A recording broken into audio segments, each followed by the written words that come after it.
Okay, what I might do...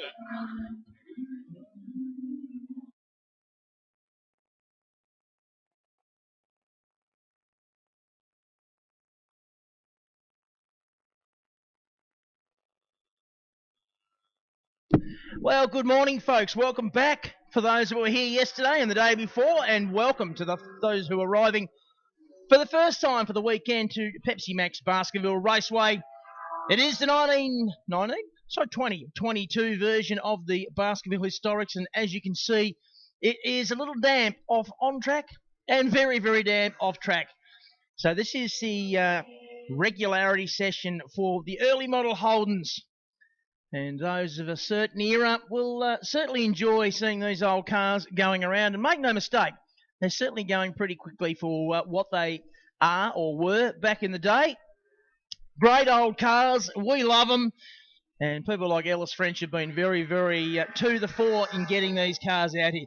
So, big weekend yesterday, practice and qualifying day. Very testing and trying conditions, and full marks to those that were out there getting around the track, and also full marks to our many officials who are out there helping to get the show on the road. So as I said, this is the Rare Spares Early Holden Regularity. Event number 1. I think across the weekend we've got about 4,000 events to go down, so it's going to be a big, big weekend. Racing from now right through. This is the first event. It is Regularity. Now, what that means is these drivers have nominated a lap time that they will try to drive to. It will be across 4 laps. I think I'm right. Yeah, 4 laps. And the deal is, if you whatever lap time you nominate, you've got to try and drive to that. So, as an example, if you nominate a 1 minute 10, that's what you've got to try and do. If you go too quickly, you lose points. If you go too slowly, you lose points. Sounds easy. Trust me, it is anything but easy, because you've got to take into account track conditions. You might have a car in front of you that holds you up, or you might have to let someone through. It's not as simple as it would sound. So certainly, definitely need to keep your eye on this over the weekend. As I said, they've all nominated lap times, and a lot of them probably didn't get much running in the dry. They ran yesterday, and it was wet all day yesterday. So they've had to nominate a lap time. Oh, that's right. Maybe they didn't get to nominate a lap time. Maybe this is their nomination time, their practice session. Because anyway, we'll get through it. That is for sure. We haven't got any nominated lap times up there, but we can talk about some of the cars that are out there and moving around. I can see one coming into the pits is Trevor Grace, and that's an original car. Trevor raced that himself back in the 60s. Might have raced it at Longford, I think. Certainly at Symmons Plains and here at Baskerville.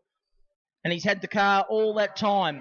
And it's great that he brings it out every year for this event. And he's moving very, very, very slowly on the run into the pits. And at this stage of the day, it's a very good morning to our historic commentator, Barry Oliver. Good morning, Andrew. Good morning, everybody. And yes, I've finally arrived. Anyway, yes, I was about to say with Trevor Grace, I think the saying is he's run out of motive power. In other words, he's stationary. No, I spoke too soon. He's had a word to the officials, and he's now continuing up pit lane to go back out on the circuit. So there you go. Darryl Wilcox has come in, though. Right. Well, he knows his way around, mate. I think he's done the odd lap or two over the years. He might have done a couple around the place, yeah. Yeah, exactly. Well, Andrew, I've got to say that I was so pleased when I opened the blinds this morning and saw a lovely day. Yes. Oh. And I just spoke to Big David Thompson, and I said to him, how good is this? He said, it's not going to last, mate. And I said, oh, really? And then he pulled out his phone to show me. But you know what? All that nasty weather that he thought was coming appears as though it's just going to go across the top half of the state. Well, that's encouraging. Now, I'm just saying that's what he showed me on the phone. So let's hope that that works out. So the early Holden Spaz, now there's obviously the FJ, and some people call the others an FX, some people call them a 48215, and they tell you there's no such thing as an FX. For years it's been FX, FJ. We've got the FE, I think it is, Shane Manley. That's an original car. His dad raced it at Longford. I saw it race at Longford. So there you go. Yeah. No, it's a famous car, actually, and it's been around all those years. We've got a spinner over there at the bottom of the hill. Now, that's not supposed to happen in regularity. No, no. Not actually ideal to happen at any time, but track conditions, yeah, it's drier, certainly drier than yesterday, but it's not dry yet. I think if this weather continues, it'll dry up and be a lovely day, and the track will be good. But just look across the track at the dirt there, Baz, and it's not dirt, is it? It's just mud. By later on, with a few more cars in there, it'll be called a quagmire. Yeah.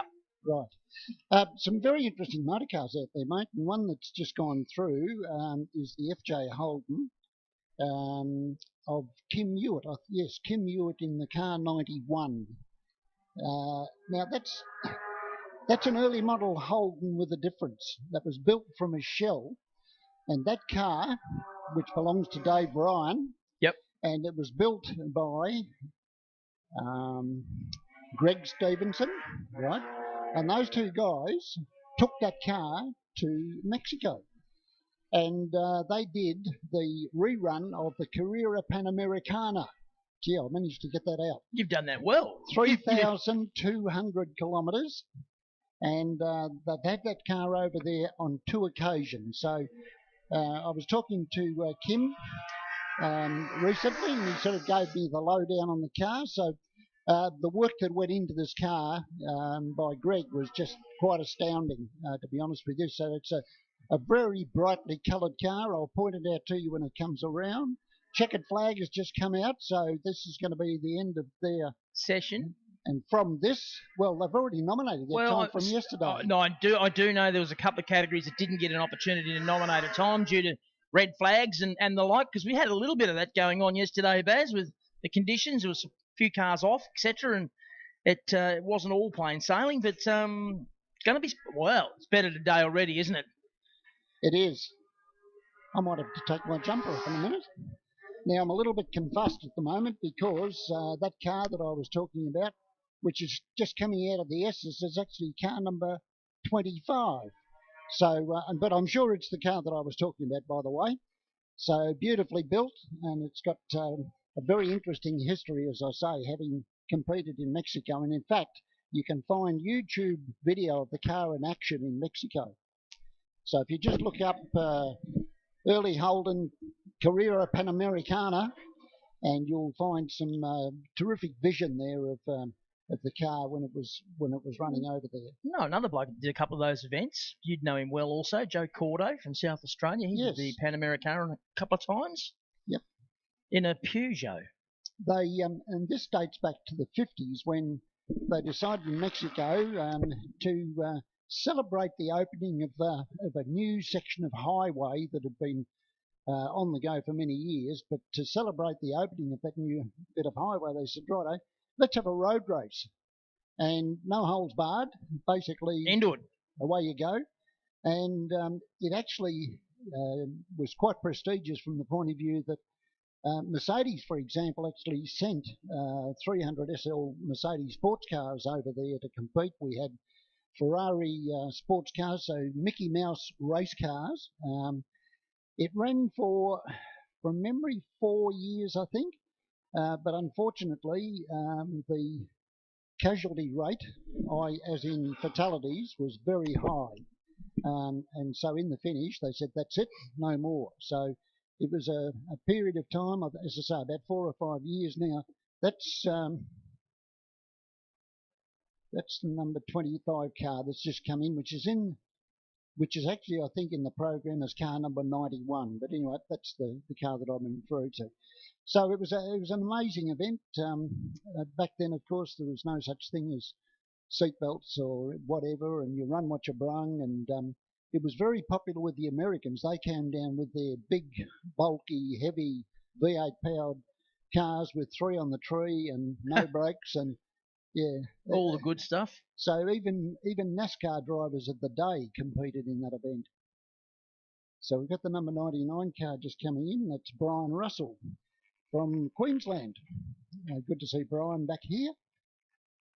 And number 8 car just coming in, which is Alan Dyer from Victoria, one of our mainland visitors. Brian Russell, he was quick yesterday in the wet. He's been around here a few times, mate. Yeah, well, he's a former Tasmanian, isn't he? He is, definitely, yes. So that's that event. Yeah. We've got another regularity coming up, I think, and that would be Regularity marked sports cars brought to us courtesy of Noble Inc. But before we finish with this one, must thank Rare Spares for their ongoing support. Oh, yeah. Especially in this category, because let's face it, anybody that's interested in these early Holdens, if they need something, you can actually go to Rare Spares and they'll dig it up for you. So, amongst other things, of course. Yeah, well, I mean, it's interesting, you know, that a lot of these old cars, and they're becoming more and more collectible, Baz, as you'd be well aware. And sometimes it's hard to get parts, be it headlights or grills or whatever it may be. And you're right, Rare Spares often can give you the part at an affordable price. Yes, exactly. So thank you to them. Now, Regularity marked sports cars. So as you said, there would be an adjustment as far as their nominated time is concerned from yesterday. And we found at the last Symmons Plains round, remember we had a similar situation, and we were a little bit confused about the fact that there were a couple of cars that had a nominated time on the screen, which was unachievable by a huge margin. And basically, what the drivers normally did was they added 10 seconds to their lap time, their nominated lap time. So if they did their qualifying run, if I can use that term, in the dry, and then it turned out to be wet for the actual event, Yep. most of them normally sort of tossed in 10 seconds, but there were a couple that sort of miscued, shall we say. Yep. A certain Gemini was one. That was at Symmons Plains, and it was. I've been going there a long time, Barry, as have you, and I don't think I've seen it any wetter than that meeting. That was wet. It was. Yesterday was not quite as wet, but it was wet enough. It was.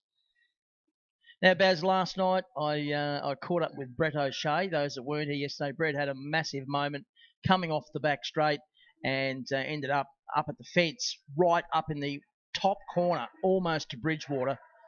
Destroyed the car, but I spoke to Brett last night at the hotel, and he was sore, but he's fine. Went to hospital. They checked him out in hospital, and he went back to the hotel. He's fine. They know what the problem was. There's a pressure switch which activates the brake lights. Top blew out of that, so when he put his foot on the brake pedal, all the fluid just came out. Pedal went to the floor. Zero brakes, like less than one, nothing, zero. That would be an absolutely dreadful feeling. I can't imagine what that would be like. At over 200 kilometres an hour, and then trying to pull up, I don't know, 1,400 kilograms worth of Commodore. Yep.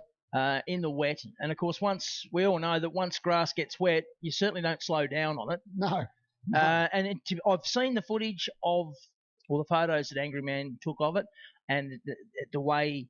And I spoke to Brett about it. He actually drove the car and steered the car so it impacted the left front corner rather than going straight in, because he's thinking if he goes straight in, it's going to destroy the engine. Yep. Hasn't done that. But I think you'll find that the actual part that he sits in will still be square. It'll be fine because there's a fantastic roll cage in it, and it's a testament to the safety standards that a lot of these drivers are now putting into these cars, with roll cages and seats. But sometimes that works against you because you've got this great roll cage, wings, seats, harness device, and it's difficult to get out. The car was on its side. They had a bit of trouble getting him out of the car, and that is unfortunately a downside of the safety level that is in these cars now. But anyway, long story short, Bretto's fine. Well, I'm so pleased to hear that, mate, because I arrived at the track and just looked across, and all I could see was the left-hand front corner. It was down here in the pits. Yeah. And I thought, looking at that, and I'd already heard on the grapevine that it was big. I was talking to my wife last night, and she said there was a big crash at Baskerville today. And I said, how did you know that? She said, it was on TV. And I said, oh, so you saw the car on the truck? She said, no, they showed the vision. So it was actually on 7. Yeah, okay. So obviously someone's been videoing it, and Channel 7 have got hold of it. Now we've got marked sports cars out there, and there's one particular car that I'm going to mention as it comes around. It's coming around through the sweeper, and those of you that have been around since the 80s will recognise a certain white, our TAA Mazda RX-7 number 32. Now, that is not the actual car that Johnny Walker raced at Sandown and Bathurst. That is a replica that belongs to David Thompson, and he very generously said to Johnny, how about you drive it? So Johnny Walker, who just recently celebrated his 70th birthday. And it's his lovely wife's birthday today. It is. And just to top it off, mate, they just celebrated their 50th wedding anniversary. So congratulations, Pauline, from all of us. And you can tell, Johnny. It's been a big year too, because he was inducted into the Hall of Fame this year. So Johnny's having a big year. He is, and well deserved. But anyway, going back to the car, that is an exact replica of the car that Johnny raced on the mainland. And he's going to be out subject to track conditions. I have to make that clear, subject to track conditions, with the fabulous ME5 that he raced very successfully here in Tasmania and also at Sandown in a round of the Australian Sports Car Championship. That also is now owned by David Thompson. And so David asked Johnny if he would, in fact, drive it in the demonstration today. But that's subject to. Yeah. And the reason I say that is because, A, there are no wet weather tyres available for the car. The slicks that are on it are very, very hard. So logic says you don't go onto a track if the pigeon has just flown across the top. No. So we'll see about that later. But so anyway, folks, that's the car that's out there.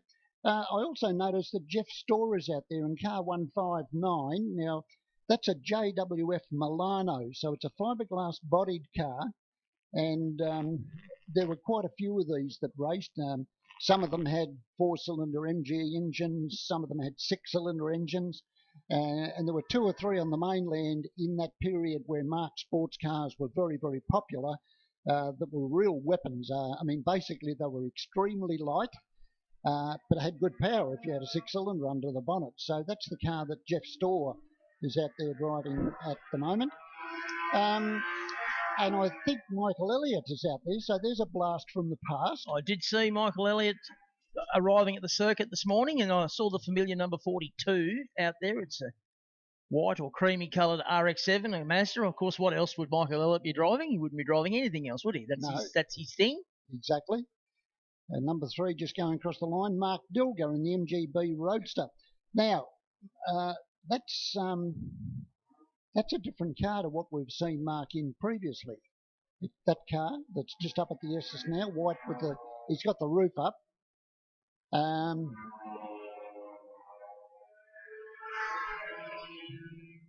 What do we know about that second RX-7, Barry?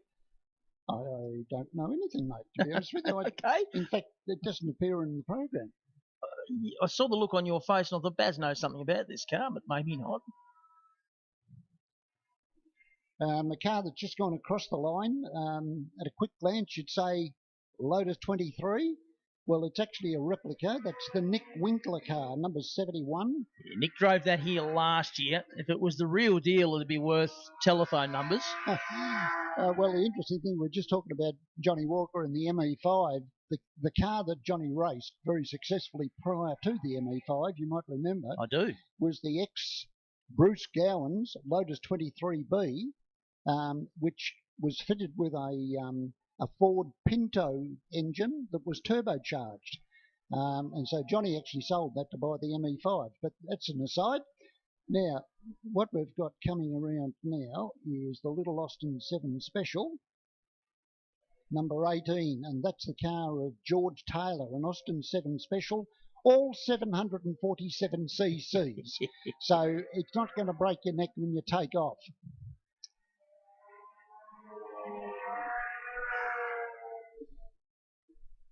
And what else have we got out there at the moment? Well, the Austin Healey of what's that? That's that mystery RX-7 going by. You've got the 34 car, the Austin Healey of Patrick Townsend. He went by a little while. Yeah, there goes Michael Elliott. And car 13, Graham Smedley. That's a V8 MGB. Checkered flag coming out. Mick Williams is out there in his familiar Datsun 240Z. Was sensational in qualifying for the racing section yesterday. Yeah, also. He had his web feet going yesterday, Mick, and he's done a few laps around this joint as well. Exactly. So he's just getting in a few more test miles in preparation for later on. Yeah, just because he needs the extra flaps. Yeah. And we've got an MGA coming across the line now, number 35, which is Don Fraser. That's a 1600cc version. And when the MGA first came out, it was a 1500, and then they lifted them up by 100cc. Would have made all the difference. Yes. And number 3, which I was talking about before, Mark Dilger in the MGB Roadster. And the 51 car, the Datsun 260Z from BP Dover, that's the Martin Keel car. And that's the end of the regularity. Now, what did we get in the way of? Well, some had nominated times and some did not. So this is going to shake out over the day. But of those that did, no one kept any points. Well, obviously there was no adjustment made, I would suggest. Yeah. So, I mean, you've got situations here, like if you look at this, Don Fraser nominated a 1:13.5. His last lap was a 1:18.95. Now, you lose points for being too slow and you lose points for being too quick. No one was too quick. They're all being too slow if you look at those times, so and substantially. Now, just looking at that car, 111, and that in fact is Pittman. I don't think it appears in the program, does it? No. No. Okay. So that's 111. The P&O Cruisers signage, and that was Pittman. So my guess is there'll be a little bit of a conflab as far as the timing is concerned, so that they can make some adjustments. They've done a pretty good job of that Lotus 23B replica in terms of the way it looks. Yeah, absolutely. Yeah. Car number 88, another Datsun 260Z, Jason Winter. The heat pump man, giving him some support. So big thank you to the sponsors of the weekend. And we've got some beauties here. Penrod have been heavily behind us. SRT Logistics, who helped get a lot of these cars here from interstate. Events Tasmania, who are always helpful with bringing people across to race here. HOFM, who are going to be broadcasting live from 10 o'clock this morning. Tascana. ACL. Now, ACL have been very helpful this weekend. But I mentioned it yesterday, Baz, when you were en route here. They've also been very helpful with the Hyundai racing in our state championship during the course of the year. So ACL, they've been around for 150 million years, but they do great stuff, and a big thank you to them for their continued and increased level of support of Tasmania Motorsport. Interesting you say that. Who should I run into in the last week but Chris Brooks, the general manager of ACL. Okay. We had quite a discussion. I mean, he was heading in one direction, I was heading in the other, but of course we both love our motorsport, and so we finished up having quite a long conversation. So he would have been late to where he was going, and I was certainly late to where I was going. But you're right, he's a petrol head, and I just think it's fantastic, and I know that the Hyundai people are so delighted to think that they've got that series sponsorship behind them. So, you know, when you look at the ACL background, you go back, through the days of Repco out there at Mowbray and Rochalee and so on, and you look at some of the stuff they've got up on the wall at Rochalee, which really gives you an idea of the history of Repco, which then became ACL Bearing Company. Let's not forget, Jack Brabham drove a car to win a world championship with an engine that was designed and built here in Australia. So, and that is now the property of Repco. All right, well, next up we've got Regularity Sedan, sponsored by our good friends Penrite. Now, I think these guys missed out on getting lap times yesterday. I heard some talk about that this morning. As I mentioned, there was a few situations yesterday where we had red flags and sessions got shortened or canned altogether, whatever. Not much you can do about it when the conditions are like they are. Someone has a moment, and we require tow trucks or whatever to bring cars back. But apparently they're having a session to give themselves times for the rest of the weekend. That's my understanding. We'll see what happens. Look out, we're all in trouble. I don't know what the load limit on this tower is, Tomo, but boy. Word spoken by Andrew Stride. And I'll own up to it. I'm happy to take that. Yeah. Now, while I've got just a quiet moment, Barry, a big thank you to all those people that have made the effort to come here from interstate. Every state is represented here this weekend at Baskerville, and I know what level of commitment it takes to get to a race meeting, let alone, but to actually get here from interstate. It's a huge effort, so a massive thank you and a welcome to everyone who's arrived from interstate. We appreciate you being here. Hopefully, they all have a great weekend. Yep. Well, now the man himself has joined us, so I think we might just have a brief word. So, David, step over here, please, and we're just going to make sure that we've got a microphone that's operational. And he's taken the guest seat. I just don't know if it's wise to give Tomo a microphone, but we're going to find out. I'll mute that for a second. I'll do this up. Well, Tomo, good morning. Good morning. How are you, mate? Yeah, good. Excellent, even. Oh, that good? Yeah. Well, it's dry at the moment, so it should be good. Now, while I've got a moment, firstly, thank you for bringing these cars down. I mean, I'm a huge fan of the ME5. I remember when Robin Pear was racing it here back in, that would be the early 70s, and followed its progress. There's only one ever built. It was built in 1969. Way ahead of its time, I'd suggest, and you must be very proud to own such a car. Yeah, it was very, very good, and I don't actually own it. I'm just a custodian at the moment until it gets passed on to somebody else. But it's nice to see it back here in Tasmania where it belongs. Yeah, it's a great car, and it's unfortunately it's one of those cars that some people can or can't get in. Johnny's broken down. Yeah. Oh dear, oh dear. I reckon he's probably run out of fuel. Oh right. Yeah. I did mention it probably should have a couple of litres in it. But, don't stress, Johnny. Yeah. Hey. He got across the finish line, though. Yeah. How good's this? He's in his original driving suit. He is. It fitted him. So well done. That is rare in itself that people have got a driving suit that fits them from year to year to year. Yeah, exactly. Yeah, well, I was talking to his wife a little while ago, and she said he hasn't been in a car since the 90s.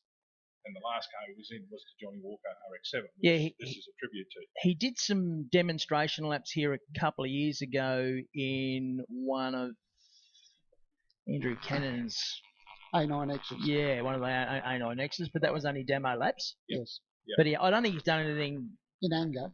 For no, not for a long time. Yeah. So anyway, Tomo, next time it goes out, you better make sure it's got enough fuel in it, or has it got such a piddly little tank that you can't put any more in? I don't know. It's got a big tank, but we discussed it beforehand. He said it's only 4 laps, so we'll be right. Yeah, but he might have done more than 4 laps. That's the only thing. You know, there is an out lap and an in lap mode, so it's that's actually 6. Right? Yeah, let them know. Calculation. Yeah. So, mate, you've got some really cool cars. You had a run, I think it was last weekend or the weekend before, back on the dirt. Yeah, how was that? Yeah, good, interesting. Very strange having a car with suspension and brakes. After all the years driving GTs and Toranas to jump into a Series 6 FD RX-7 twin turbo, it was a big steep learning curve, and the car is very, very nice. So, talking about GTs, was that you out there yesterday in that silver car? Yes, it was. What's going on, mate? That was driving Miss Daisy. That's not the Tomo I remember. Yeah, I know. New tyres, which I've never ridden on before. And I had strict instructions from Waldo that, Dave, this is learning today, be nice, and you only just got the circuit licence, so let's not have it taken off you. Wise advice. Yeah. How did you find it? It's obviously a beast of a car, and the conditions were terrible. Yeah, conditions were, terrible. It was fairly skatey. But that'd suit you. Yeah, normally it does. But as we saw with Roger Hurd taking a little bit of a skid here and getting away with it. A little bit of a skid. Yeah. Right. That is the mildest statement I've ever heard in my life. Just to explain, folks, sorry I butt in tonight. Just to explain, Roger Hurd, with all of his years of experience in the Spike Jones' own BMW 2002, came through onto the chute and ran a little fraction wide about halfway through the chute and got under the grass, and the car got completely sideways and went down the grass and the mud to within 40 metres of the bridge. That was one of the biggest losers I've ever seen. One just got off over there. Little Fiat's taking an excursion down through the S's. Oh, Oh, well, that's not meant to happen. Bit of excitement. One thing Baskerville does do is provide excitement. It's a very good track. It's a superb track. Like, I rate Phillip Island's probably one of the better tracks in Australia. This is equal to it. Yeah. Yeah, no, it's a great track. No, it's right. You just got to hold it there, mate. Up. Because the bottom bit's your area. right. So we've sorted out the technical issues. But as Stridey said, David, it's good that you've been able to bring these cars down and add to, I think the total count when they closed entries was something in the order of 215, was it? 225, but we've probably got about 215 left because we've had a little bit of initially we've got the Viva off over at turn 4 at the bottom of the hill. And you've got the Rover. Yeah, that's the Rover, the Bastos. The Bastos Rover. Yeah. Which is Bruce Thomas, I think. Yes. So what's Bruce Thomas doing facing the wrong way? He of all people should know what you're supposed to do in regularity. Let's face it, he's the defending champion at the moment. He was the champion in 21. So, but this is a completely different motor car that he normally would run. Do you reckon that'd be his excuse? Oh, probably. We've got a red flag anyway. So, Tomo, what can we expect from you in this Falcon today? Now, no, very discreet. People like me that have known you since the early 80s have got a picture in mind of what to expect. No, won't be any of that. I've been spoken to by the stewards already. And my old mate Baz, he would know similar things because he was out in the forest. Yeah. And as a commentator, when you know someone's going to come through and they're just going to be off the air, it just gives you a lift because you know they're going to deliver.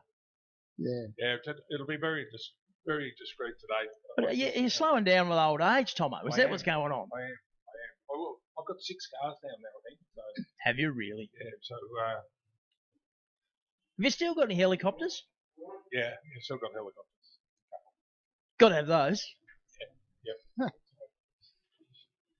It's a shame they red flagged it. Yeah, well, bearing in mind these guys had some issues yesterday and didn't get to actually do any time on track to get a time. The Viva's moved, Baz, but Bruce Thomas's Rover has not moved. It is still stationary, exactly where it was before. So you got to think there's something wrong with that car. Yeah, maybe it locked up. Thanks, Tomo. Good to talk.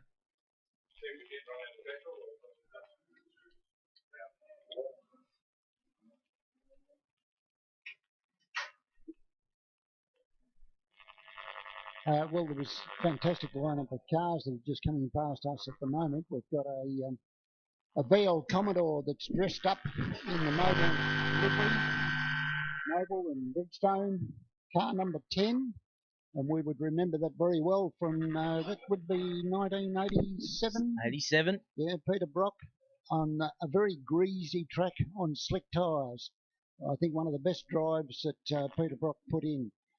The way that he had that car under control, well, sorry, I'll rephrase that. He was able to control being out of control, if I can put it that way. There was another young bloke doing similar things. I think his name was Sedan. Yeah. Glenn Sedan. He did that in a turbocharged 4-cylinder Nissan. Yeah, well, that changes the game, doesn't it? Because as soon as you add a turbocharger, yeah, they can be a little bit aggressive, and those Nissans were renowned for being a bit aggressive when the turbo came in. So that was a great drive from Seaton that day in the rain. Well, I can add to that because the team manager for that team, you've got to bear in mind Glenn was very young then, and it was obviously a rising star. Yep. And there was a certain Freddie Gibson in the pits who was almost having kittens and was on the verge of hanging out a slow down sign. I can tell you that for a fact. Yeah. So that's what it was like, folks, and he just never let up. Across the top through McPhillamy. Everybody else is tippy-toeing. Him and Brock were the only two. Yeah, exactly.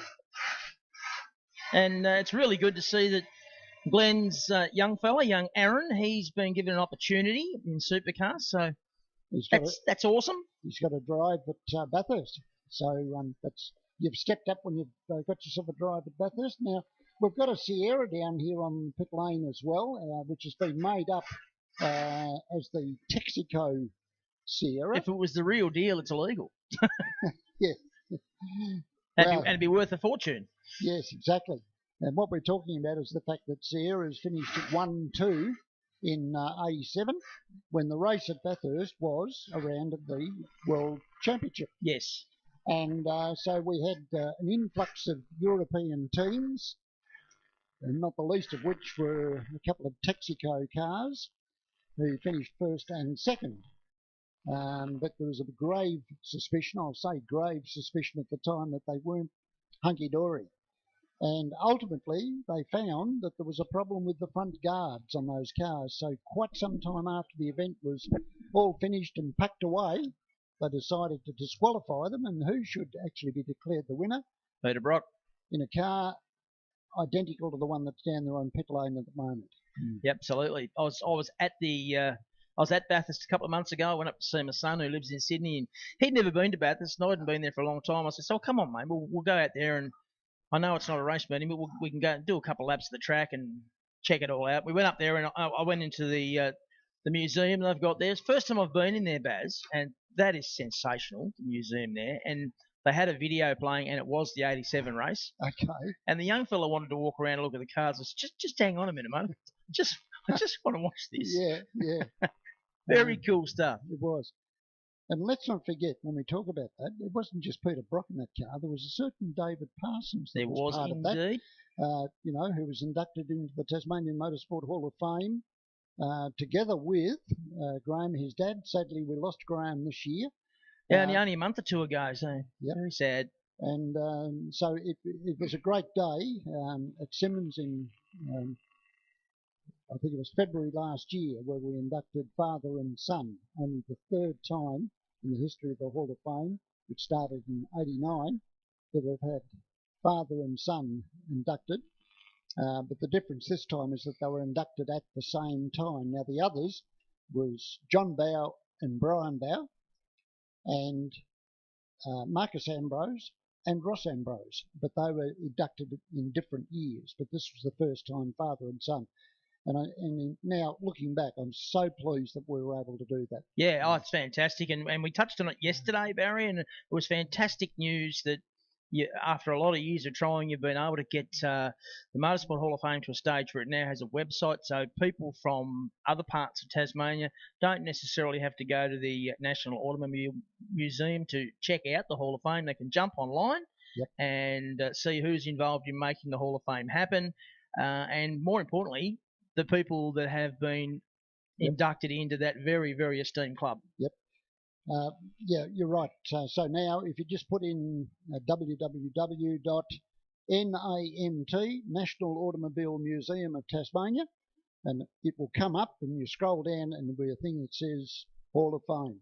Click on it, and as you quite rightly said, you can get all the information, the mission statement, who is sponsoring the Hall of Fame, a profile on every single person, so you'll get a headshot.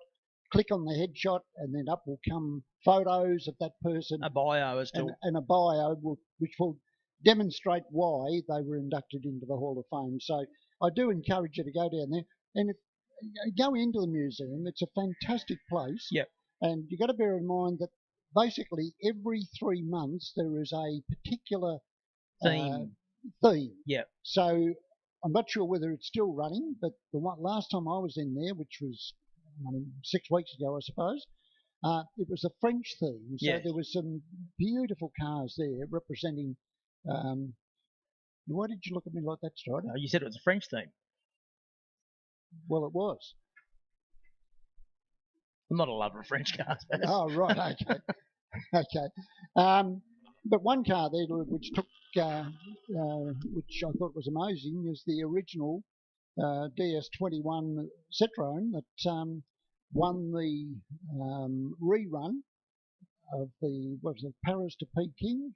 Yeah, okay. Okay. Now, that car was built by Jim Reddick. Now, you know Jim Reddick. I know Jim well. Jim has been a great supporter of Target Tasmania. He's been down here and worked as an official for quite a few years. Well, he built that car. He was an expert when it came to Citroens. And that car went on to win the event.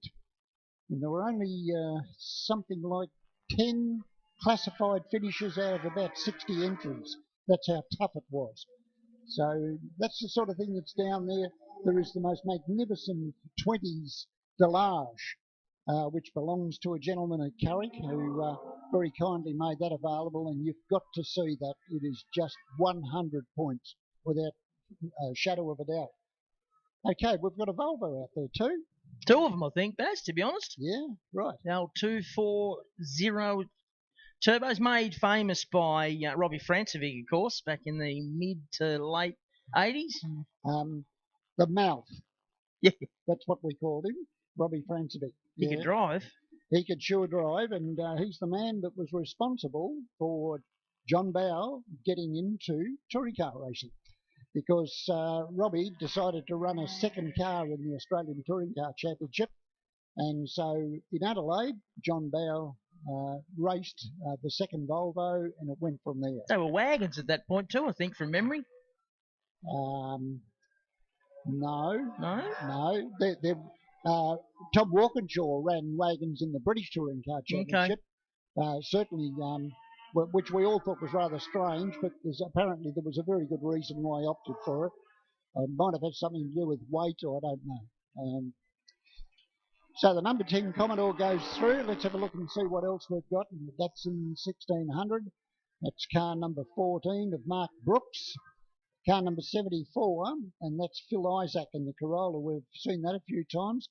Interesting little car now, 525, which is Bruce Heron in a Triumph Dolomite Sprint. Now, that little car that's going through turn 1 at the moment, yellow with the black roof, it's 2 litre, but it's actually a twin cam. It's a very trick little motor car, and in fact, Bobby Morris, former Bathurst winner, raced one of those successfully at Amaroo Park. But they were quite a quick little jigger, if a little bit frail, but they were certainly very quick. And here comes our good friend Philip Blake in car number 88, that rather strange-looking Fiat, which actually spent a little bit of time on its side at the hairpin. Yes, it did. Fell over. Yeah, it fell over, and it had a passenger in the car at the time. Car number 6 just went through, Baz. Very interesting car, and I don't know much about it. A Wolseley, 1962 model Wolseley. Josh Tinning. And that's just at the top of the S's now, the blue machine. Yeah, now, the first time I saw that car was at this year's Motorama at Symonds Plains on the Saturday. Right, yep. And that was one of the cars that was doing some laps. And that was the first time I'd set eyes on it. But going back to Philip Blake, that day when Philip turned into the hairpin and it fell over on its side, the first car to arrive on the scene was none other than Jim Richards. And Phil told me afterwards, he said, Jim and a couple of others pushed it back onto its wheels. He said, nearly broke me bloody neck when it landed on its wheels. You tipped it over in Devonport too in a street stage. Yeah, he did. Yeah, so anyway, he's a character. Oh, definitely that. A little Irishman. Right, now what else have we got coming around, Andrew, that we can talk about? Oh, we've got the Jaguar of Edward Newton out there. We haven't seen this car for a while. The yellow Jag. He's had it a long time in. I've seen plenty of photos, and I remember him racing that against the likes of John Routley and Barry Cassidy and those people in Group N or Group Appendix J it was called in those days. Yes. I think Peter Mather might have been there involved in that. Paul Creed in his DH Holden. Well, back when I think I said that was a Sierra, but it's not a Sierra, is it? That just drove in there. I didn't take any notice. I was looking at it back on, and I don't take a lot of notice.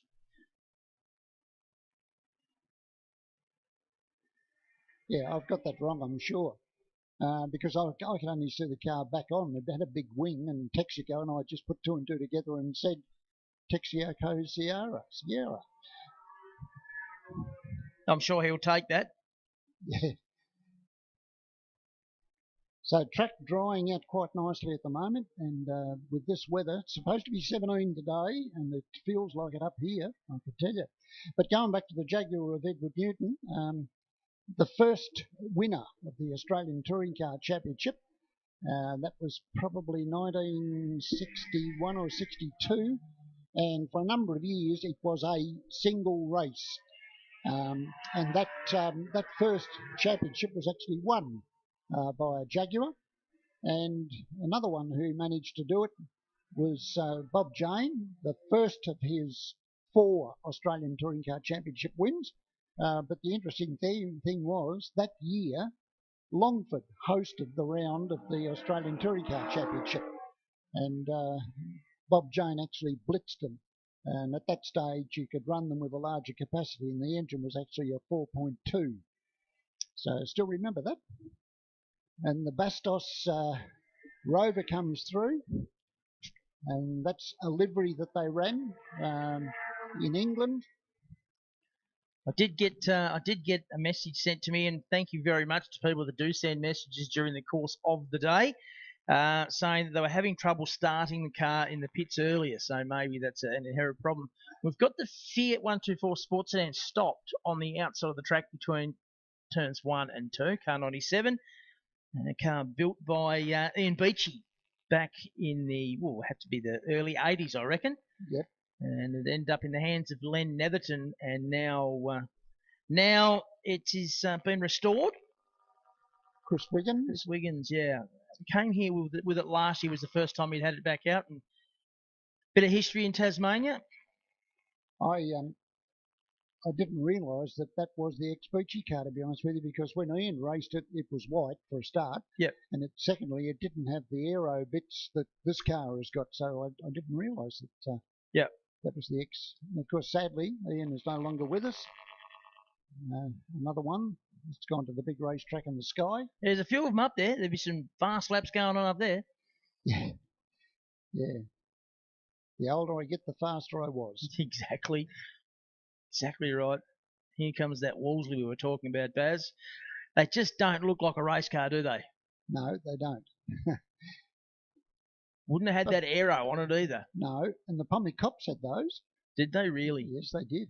Car number 85 just coming into the pits. That is Greg Cooper, who's come down from Queensland in a Holden dealer team liveried Commodore. And number 17, Kevin Allen from New South Wales in the Volvo GT 242. Just awesome that these people have made the effort to come down from whatever state they've come from. There's a couple here from Western Australia. That's a long haul. I'll tell you what, but that surely, Andrew, is a measure of how much this event is held nationally. Oh, it's certainly, and it's still growing in stature, I believe. Historic racing across the country is growing. There's more and more people who are interested in the historic racing. And this event is growing with it. It just gets bigger and bigger. And we touched on it yesterday, Baz, and it's so important. And it's great to see so many people coming in on the hill as we speak. Every dollar raised across the course of this weekend goes back into maintenance for this venue and or upgrades and improvements for this venue. There's a lot of things. I was talking to Donald Potter last night. There's a lot of things on the drawing board they want to do to improve the venue even further. And the money that's raised this weekend will go towards that. They spent $18,000 just here in the pits on some drainage. If you remember where that Commodore is now, that used to be called Lake Baskerville because it'd just fill up. It'd be 3 inches deep. There's drainage there now. That it was meant to cost $6,000. It cost 18. That's just how it goes. But the money raised here, not a dollar goes to anybody. It all goes into the foundation, and every cent gets spent on this venue. And I just think that's fantastic. And the fact that the people of Tasmania are supporting the event, that just makes it even better. Yep. And a big thank you to our mainland competitors for joining us as well. Absolutely. We're delighted that you've chosen to come down here and be part of this. And I've just got my fingers and everything else that I can crossed that this weather continues for the rest of today and tomorrow. That'd be fantastic if we could get that to happen. Absolutely right, Baz. Now, next out on track, we would be looking for regularity for sports and racing cars and invited. So heaps of regularity events for different categories, but a lot of racing as well. We'll see the Muscle Car Cup come out. We'll see historic sports and racing cars come out to race, and they've got a good field. I think it's 15 to 16 cars. We'll see the Group A and Group C cars, and I'm so excited to have them back because they were here 4 years ago. They were fantastic then. We saw them in the rain yesterday, Barry, and I touched on it at the start. these are not replicas. These are the actual cars that raced in touring cars in the 70s and 80s. They are the car worth massive dollars, and they were out there, and it's just so good to see them being used. Well, and, you know, to put them on the racetrack is the thing. I mean, Tony Orford's got one of the original GTRs. There were only 5 built in Australia. And that particular car that you will see, the GIO-sponsored car, it was a car that was entered by Bob Forbes, who was involved in the sport for many, many years. And they ran that basically as a privateer entry with assistance from Gibson Motorsport.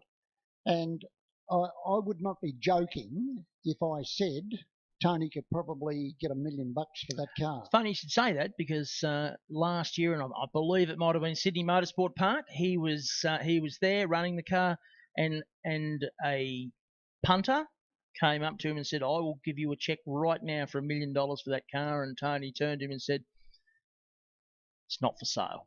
Yeah.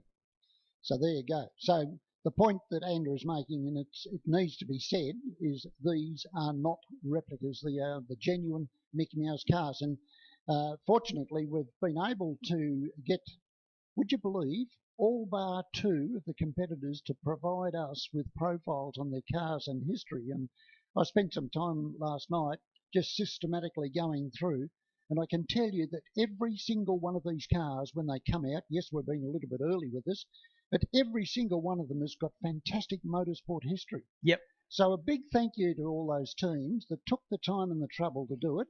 I got a suspicion that a certain Peter Dullman from New South Wales, who I've known for many years but hadn't seen for years and years and years until I ran into him yesterday, and he is here. As BMW racer? Yes, raced an M3 BMW with John Cotter. They were a little bit like the Scotty Taylor, Kevin Kennedy duo. I mean, we always knew Peter Dullman, John Cotter. They ran the M3 BMW.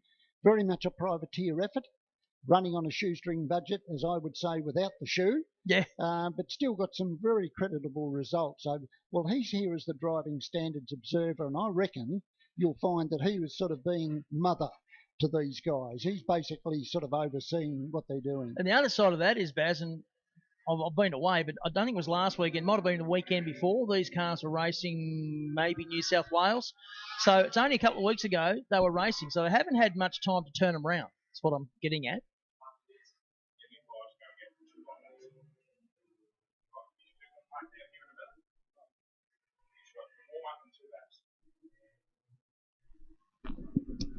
Okay, now let's turn our attention to this event, which is sponsored by Kingston Auto Repairs, another regular that we see as far as support is concerned. And boy, have we got some fascinating motor cars out there at the moment. And the number 66 car that's just going through, now that's Peter Turnbull from New South Wales. Now that's the Peter Turnbull, Yes. ex-North West Coast, who not only raced for many, many years, but also designed and built his own race cars. Now, he's running a car called the Steel City Special. He's just built that, I believe. Yep. It's recently finished. Now, that's what we call that profile, that style of car, which is just going up the hill at the moment, the yellow thing, is very much modelled on the American roadsters that raced in the States, particularly at Indianapolis. So if you know anything about the early years of Indianapolis, when I say the early years, when you're looking at sort of the late 40s into the 50s and early 60s, this is the style of car that raced at Indianapolis. Big cumbersome motor cars with engines up the front, and that's the sort of car that Peter Turnbull is driving. So that's the number 66 car. We've got Terry Burton out there with the Nota Formula 3. The Nota was, in fact, designed and built by Guy Buckingham.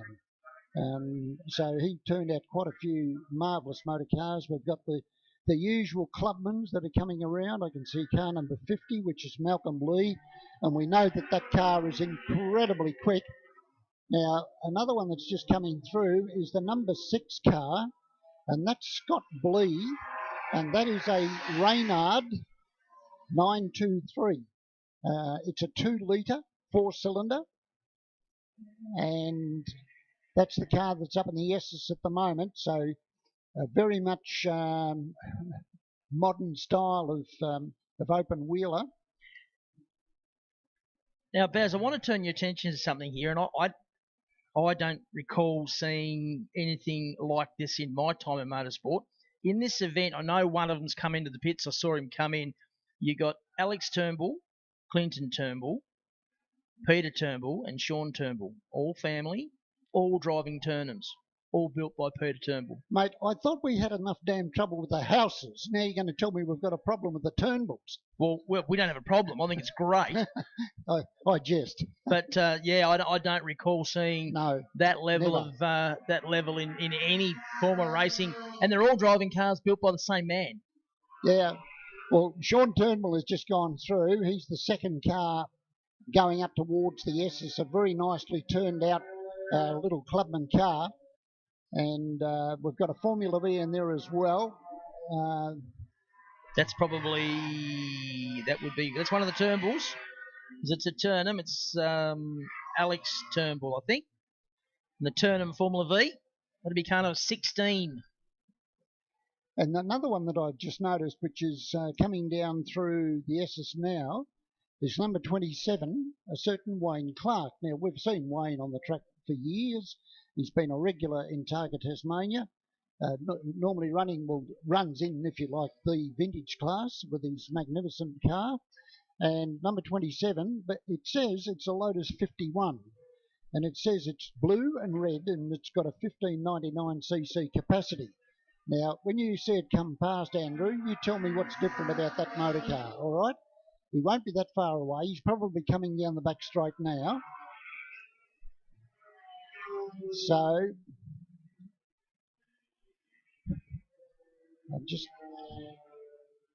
okay, he's down at the last turn. He's coming around the chute. So just have a good look at this car number 27, Andrew. Car number 27. Right. Well, yes.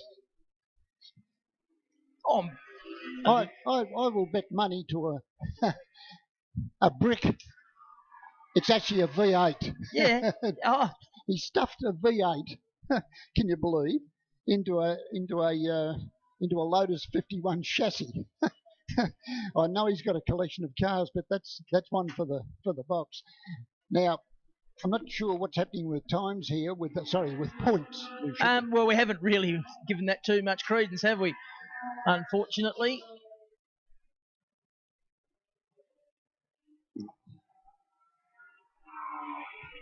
It's showing that no one's got any points left.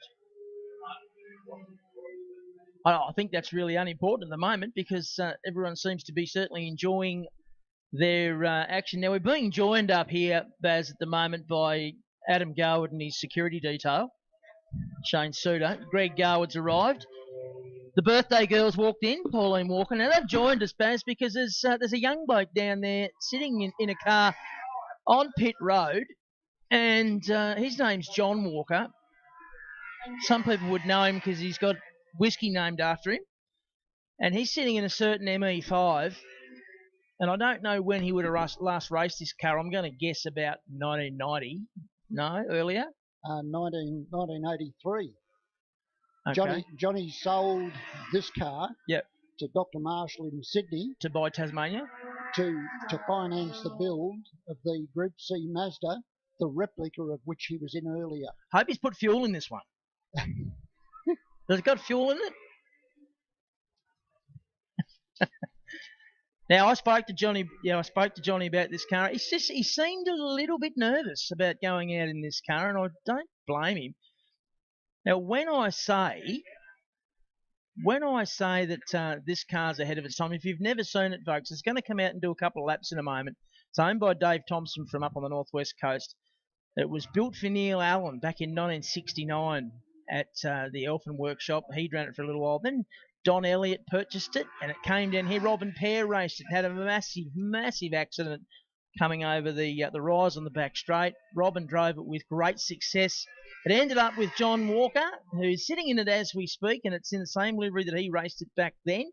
And it's had several owners since then, and Tomo's purchased it because he believes it belongs in Tasmania. I agree with him. Yep. And it's kind of cool that Johnny's sitting back in it now. Well, I'm with you, mate, because I was very much involved with Johnny when he was rebuilding this car, to be honest with you. This is a car that Johnny took to Sandown for the first round of the Australian Sports Car Championship in 1983. And at that stage, the Sports Car Championship was a major deal. Okay, Yep. So he was up against people like the great Peter Hopwood that we saw race here in a Lotus Elan. He was in a brand new Kaditcha with all the aero, with everything. Okay, Was John Bowen? He was involved in that too at the time, wasn't he? different car, but he wasn't. No, he wasn't at that time. Yeah, right. Okay. Okay, and the other one was Chris Clearahan. Yep. He was in another Kaditcha, but it was a closed model, and they were on the front row of the grid. Johnny qualified third. He finished third in one heat, second in another. This is a guy, and when he turned up, nobody knew him. Who's this guy from Tasmania in this ex-Neil Allen car? What's this all about? Got to bear in mind, because of the size of the wheels, he had totally inappropriate tyres. The back straight was so rough that he had a job to keep his foot on the accelerator, and yet the thing was faster than the other two cars. So it's got some wonderful history. He's had 14 owners. I'd like to take Johnny's blood pressure and his pulse rate right about now. Mate, I've got to tell you, for the last, well, since Tomo issued the invitation, I reckon I've had a phone call Pauline every day. Yeah. But it has got a special place in our hearts, to be honest with you, because it led to the chance to run the Mazda at Sandown and Bathurst. They got 7th at Sandown, 21st at Bathurst, despite some issues at the start. But it was a field of 65 cars. Exactly and to come right. on 21st, a couple of privateers from Tassie. It was just a fantastic effort. So, He and Gene Cook. Yep. So the message I understand is that he's going to do sort of one out lap and. Yeah, I heard one out lap, so a warm up lap and then a couple of hot laps. Yeah. Now, what I can tell you is that the tyres are old. They're as hard as a brick.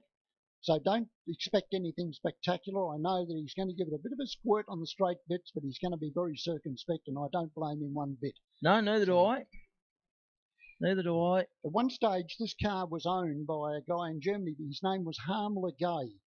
Now, his claim to fame was he worked for Porsche, and he was the man responsible for the design, the redesign of particularly the rear suspension of the 993 Porsche.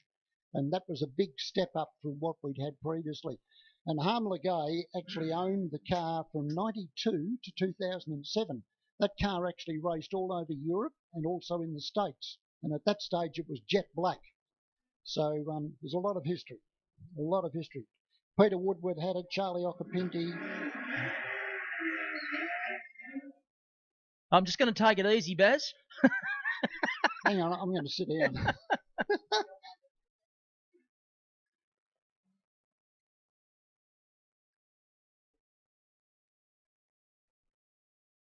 Whoops, bit of smoke. No?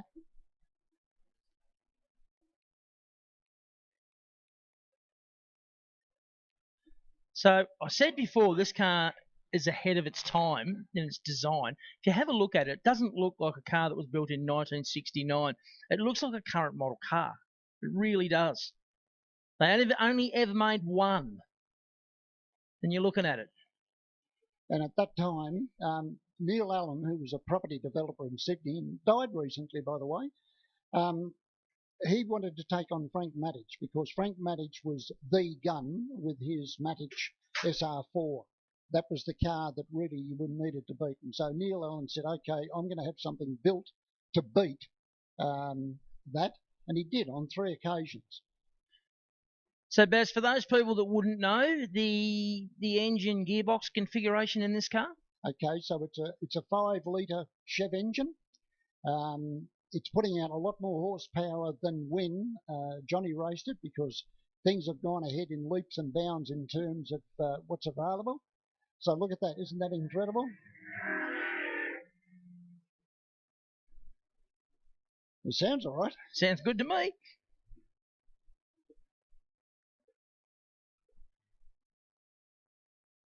I just think it's cool that it's here. Oh, absolutely. that and the Mazda that we were talking about, the way, ultimately that car was revamped from a Group C car, and it became. It finished up with a Daytona body kit, and you may well remember it because Johnny then won three consecutive Tasmanian Street Car Championships, and that engine was actually turbocharged. It was one of the first of the rotaries to be turbocharged. So he's done the odd lap or two around here. Be interesting to know where that car is now. It'll be worth a fortune. They all are. All those log-booked Group C cars from the day. The last time I saw that car, it was in WA, and it was looking worse for wear.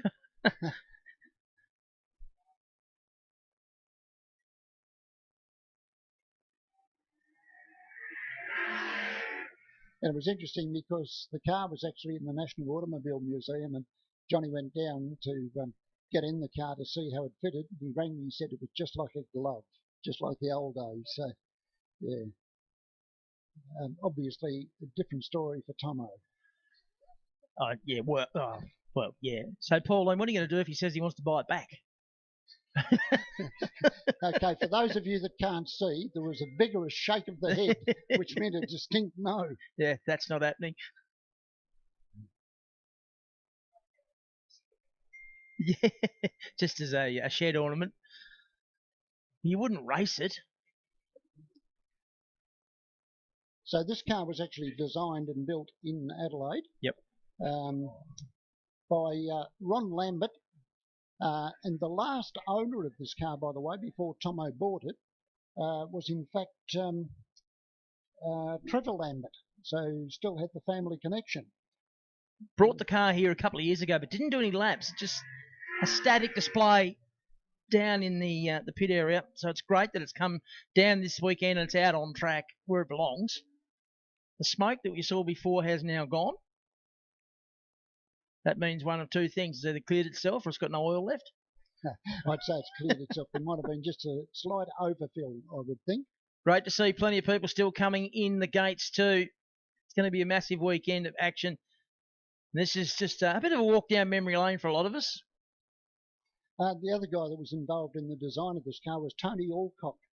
Now, Tony sadly was killed in an accident. I think it was a plane crash quite a few years later, but he actually had spent time in Europe with Formula One teams. He was a brilliant designer. So this car has got what we call a monocoque chassis. So it's not the usual tube type chassis. So the central section is a monocoque, and then you sort of tack on the front and rear suspension. Okay, well done. So coming back into the pits now so we can all relax. Pauline's relaxed. Happy birthday, Pauline. 27 today, apparently. And still carrying his old number, by the way. Yep. 83. No, his name's still on it, and Ansett sponsorship. So it's as he raced it. Yep. Pride Auto's still on it. And Yes. a shout out to John Dixon, who was heavily involved with Johnny and Pride Autos, and I believe isn't travelling that well at the moment. So thinking of you, JD. Get well, mate. Yeah, I'm with you, mate. So it's been a long battle for poor old JD, but we're certainly thinking of now. Next up, we've got classic sedan sprints, brought to us courtesy of ACL Bearings, and we were talking about them earlier. So let's have a look. So we've got some interesting motor cars here. Yeah, we do. Very impressed yesterday with the run in this section from Tristan Rayner in a Ford Escort. Very, very wet conditions. He did a terrific job. I did say yesterday that the times that were put down were not anything like what we can expect on a dry track. The Holden Tiranas of John Bennett and Adrian Cassidy weren't as fast as you would expect them to be, and a lot of the smaller capacity cars were very much to the front of the qualifying time. Nick Riddler's out there in his Valiant AP6, raced it a lot through the 90s and early 2000s. Ran here a couple of years ago and had a big crash just off underneath the Tilford Auto Group bridge. We run between turns 1 and 2. Connor O'Shea, son of Brett O'Shea, did a good job in this car yesterday in the rain. fastest qualifier, Graham Russell, in his yellow Tirana going through. A multiple Tasmanian HQ champion and also done some Targa work in this car. And prior to all that, he was a speedway driver, so he's got plenty of experience. Ian Martin goes by, and he's very, very quick escort. Now, it wasn't showing yesterday how quick it is, but with a dry track or drying track, keep an eye on him. He will be fast.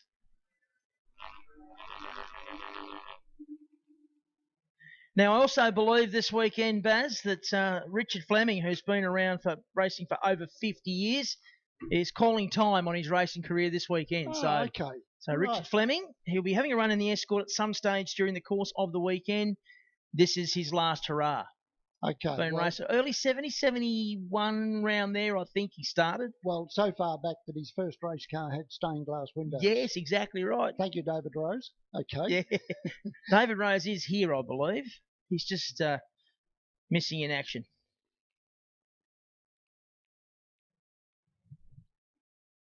Yeah, he's up on the hill. He's just sent me a message that the crowd were loving the ME5, and why wouldn't you? What a car. I suspect, mate, that they looked at the clouds and thought it looks like we might be going to get some wet weather later, and that's why they've squeezed that in, because that car was actually due to come out later in the day with the other cars as part of a demonstration. So, well, rightly so. And I spoke to Johnny about it yesterday. He said if it's even remotely looks like it's going to rain, I'm not going out in it, and you can't blame him for that. So, classic sprints. What this means is it's not a race. Now, let's get that perfectly here, but they're not racing, Baz. Right. They're not racing. It's all about your lap time. So this is a Clayton's race, the race you're having when you're not having a Correct. race. It's all about your best lap time. So they're not racing because they're not allowed to do that. I noticed when Connor O'Shea came out, obviously keen to put some temperature in those huge brakes that I'm looking at the moment. I forgot about the fact that he had cold tyres and it's a dampish track, and he jumped on the brake. Yeah. And there's a cloud of smoke poured off the front tyres. He's rolled and up. He did it again. He's rolled up onto P1, so good job from him. Scott Kent next to him, vastly experienced tarmac rally competitor, car number 351, the Mustang. Back to David Rowell in the Marlboro Holden Dealer Team Commodore. We can say Marlboro this weekend. Yep. Graham Russell alongside him. Then a gap, and that is the classic sprint gap. They have to have the four cars gapped. And what they do is they're basically gridded up as per their lap times, but in groups. So we don't have a fast car at the back to get tangled up. Well, we sort of do, because you look at the back of the grid and you've got a couple of V8 Tiranas coming through, and Ian Martin, if he gets going, he'll be very fast in the Escort if he can get it up and running. Yep. But we're heading up towards the top of the S's for the first time, and Scott Kent's made a good start. He ran this car at Symmons Plains a couple of weeks ago, and it shocked me just how fast it was. Connor O'Shea's got his issues there with Graham Russell putting a move on him as they head to turn 4 for the first time. Not the first time Graham Russell's done that. He's done a lot of laps around here in HQ Holdens. Doesn't mind getting the elbows out. Connor O'Shea, though, no shortage of horsepower, and David Rowell's there as well in the Commodore. These guys are not racing. No, definitely not racing. It's an illusion if you think that, folks. But I've got to say, Scott Kent, the wheel man, he's the man to see if you've got a damaged wheel. Down here in Hobart now, he's based down here. Hard to imagine any family that's had more of a connection with Tarmac Rally than the Kent family. Especially Targa. Yeah. Yeah, so you're quite right. Mum and Dad, a couple of sons. And his brother Drew. And a variation of cars. So this is Scott Kent. Doesn't that sound nice? And then it's the car of Graham Russell. So he might be old, but he's a goodie. There's no doubt about that. Having the time of his life out there at the moment. Then we've got the car of Connor O'Shea. Yeah, I'm not quite sure what happened there because Scott Kent's hasn't registered a time. That's all. His name's just dropping down. We know he's the first car on the road. Standing lap for Graham Russell at 1:10. That's not too shabby. Well, I was just looking at the fact that Connor O'Shea is shown as 4th. But when I look up there, I would have sworn that he was in 3rd position. But anyway, but it's not a race, so it doesn't matter. No, we don't talk about it's all position. about the lap time. Yeah, well, the lap time for Graham Russell was a 1:10.57. And but as you say, the Scott Kent time has not come up, so maybe there's an issue with what do they call them? Transponders.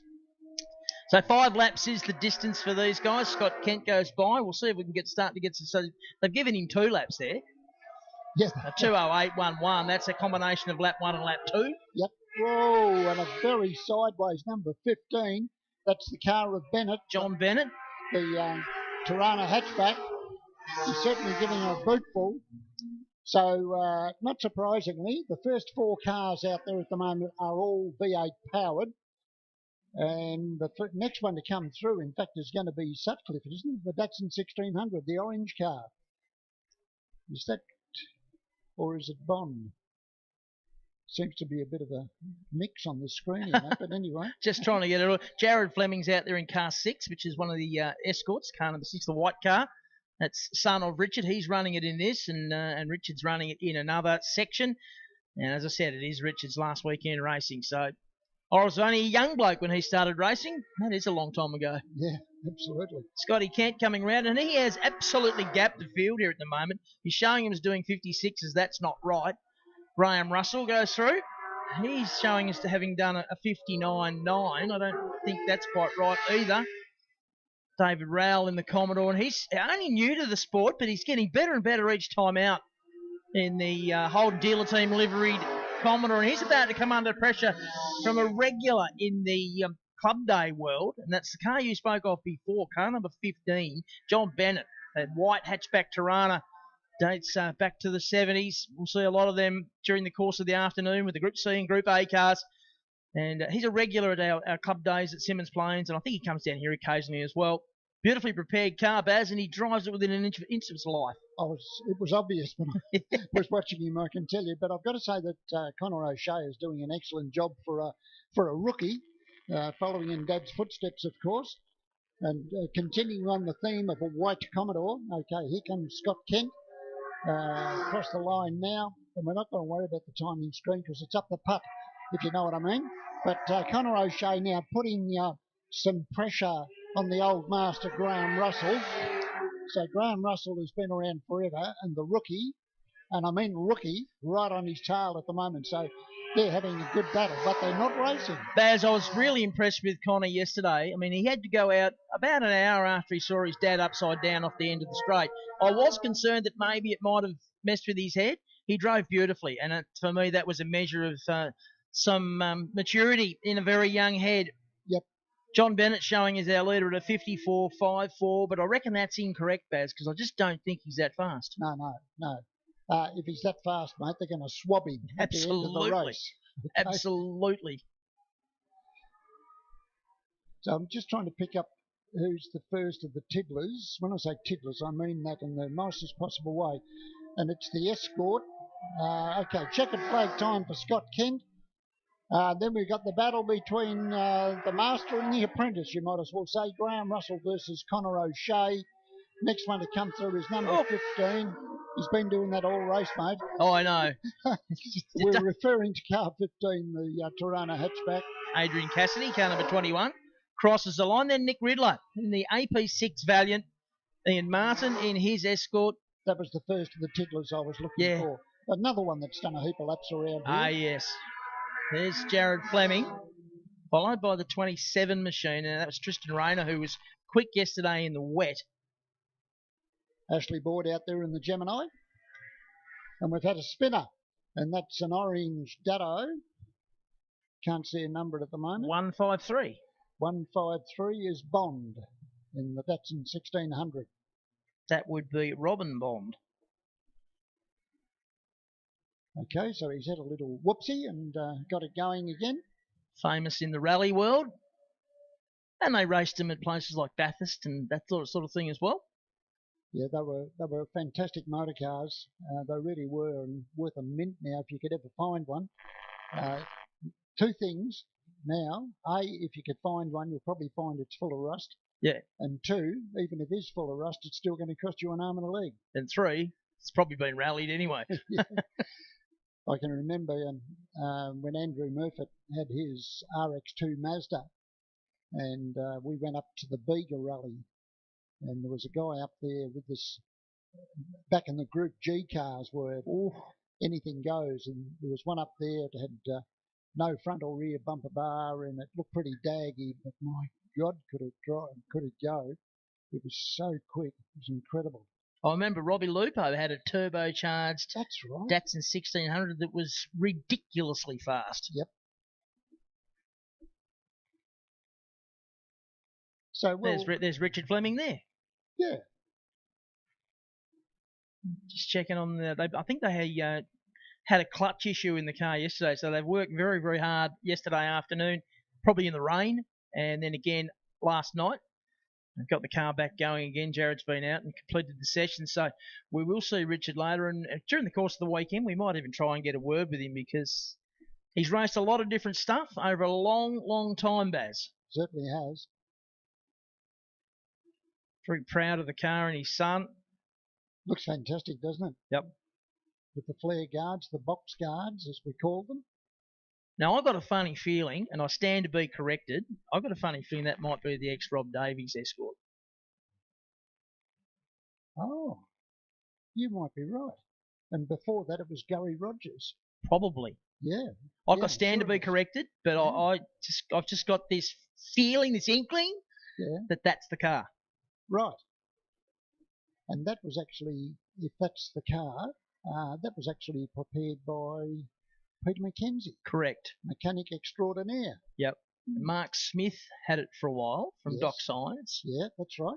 And drove it really well. Yes. Got to be said. Still see a bit of Mark. He's around. He's basically retired these days. His daughter's going great guns in her own sign writing business. And there's that man again, Mick Williams, has just come back out in the yellow Dado. So this is going to be Group S, LB, and invited sports cars. It's Regularity, I think. No, it's gridded, so it's a race. It's a race. And I was just wondering, Honey Pitt has come out. Okay. Yeah, so Honey didn't qualify yesterday. She will start at the back of the grid because she went to hospital with her partner, Brett O'Shea, and just to make sure that he was all right. And I spoke to her last night, and she said, yeah, I'm really looking forward to racing. And she's out there now, so we wish her well. And that's an interesting little car. It's obviously a Porsche, but this is the first mid-engine Porsche that was built. So it's like the current model Cayman. So the engine is right behind the seats. So it's not like the 911 where the engine is back behind the rear axle line, which makes them a bit of a pendulum. So this was the very first mid-engine Porsche that was built, and beautiful handling car. And that actually, from memory, this is the car that Honey really cut her teeth in. Yes, absolutely it is. And then she stepped into the Lotus Exige, which unfortunately got very badly damaged at Simmons Plains. So back in the Porsche, and as Andrew just explained, that's the reason why she's off the back of the grid. Now, number of laps, it tells me it's going to be 5, and there's a couple of Dados on the front row of the grid. And we've got Mick Williams, who Andrew mentioned earlier. Yesterday in the wet was fantastic, so not surprisingly he's on pole position. Would this be a first for Mick to be on pole? Because normally in the category that he runs, he would have been in GT, Sports GT Class C. So he's probably been, technically he's probably been the pole man in C. But not on the front row of the grid. Adrian Hodgson alongside him. Then back to David Anderson, the 666 MGB. Alongside him is Lincoln Spur in a V8 MG. So similar, same but different is one way to describe it, I guess. And then we've got Beecher Townsend there in the Aston Healey, the iridescent green with the white roof. Now the two MGs, one is a 4-cylinder, that's the David Anderson car, and not surprisingly the white one of Lincoln Spur has taken off like a rocket. Look who's made a great start from the back of the grid, though. I was about to say. Honey Pitt jumped up to, 5th place, and now looking for 4th as they run up to turn number 2. Backs out of that. David Anderson, don't think he can do that, so he hangs on to 4th for the moment. But she's made a great start. She's got on this lead pack by turn 2, so that's really good for her and her hopes of going forward in the race. And see her horsepower. Look at that. That little Porsche up the hill.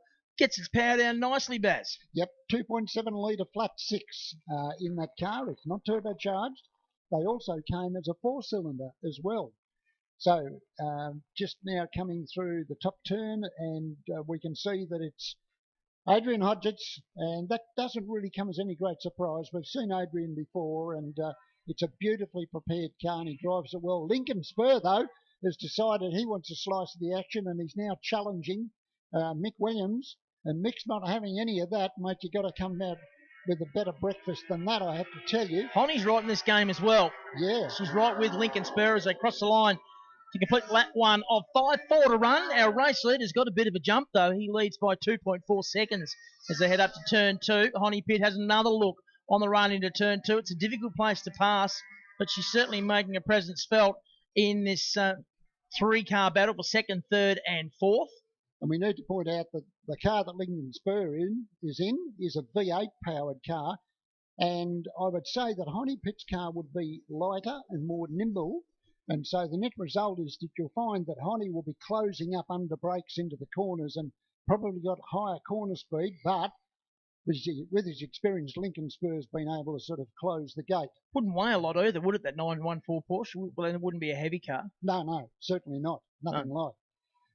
Okay, so at the moment we've got Adrian Hodgetts out in front, but still this 3-car battle, and Honey is getting frustrated. She's going to the right, to the left. Well, Lincoln Spur's got through on Mick Williams and has pulled away, and Mick now getting harassed by Honey as a complete lap 2. She's still got 3 laps, but she can see the leader, and now the second place car of Lincoln Spur disappearing into the distance, so she'll get a bit frustrated. Just got to be calm here, keep her head and find a spot. David Anderson not far behind in the 666 MG. Then back to the 34 machine of Townsend. Beecher Townsend, I've got to say, I'm pretty impressed with the way that car's going. He's always got fast cars. Yes, he has. And 101 coming through is Chris Comar from New South Wales, and that is a much earlier Austin Healey. That, in fact, is a 2.6 litre 4-cylinder versus the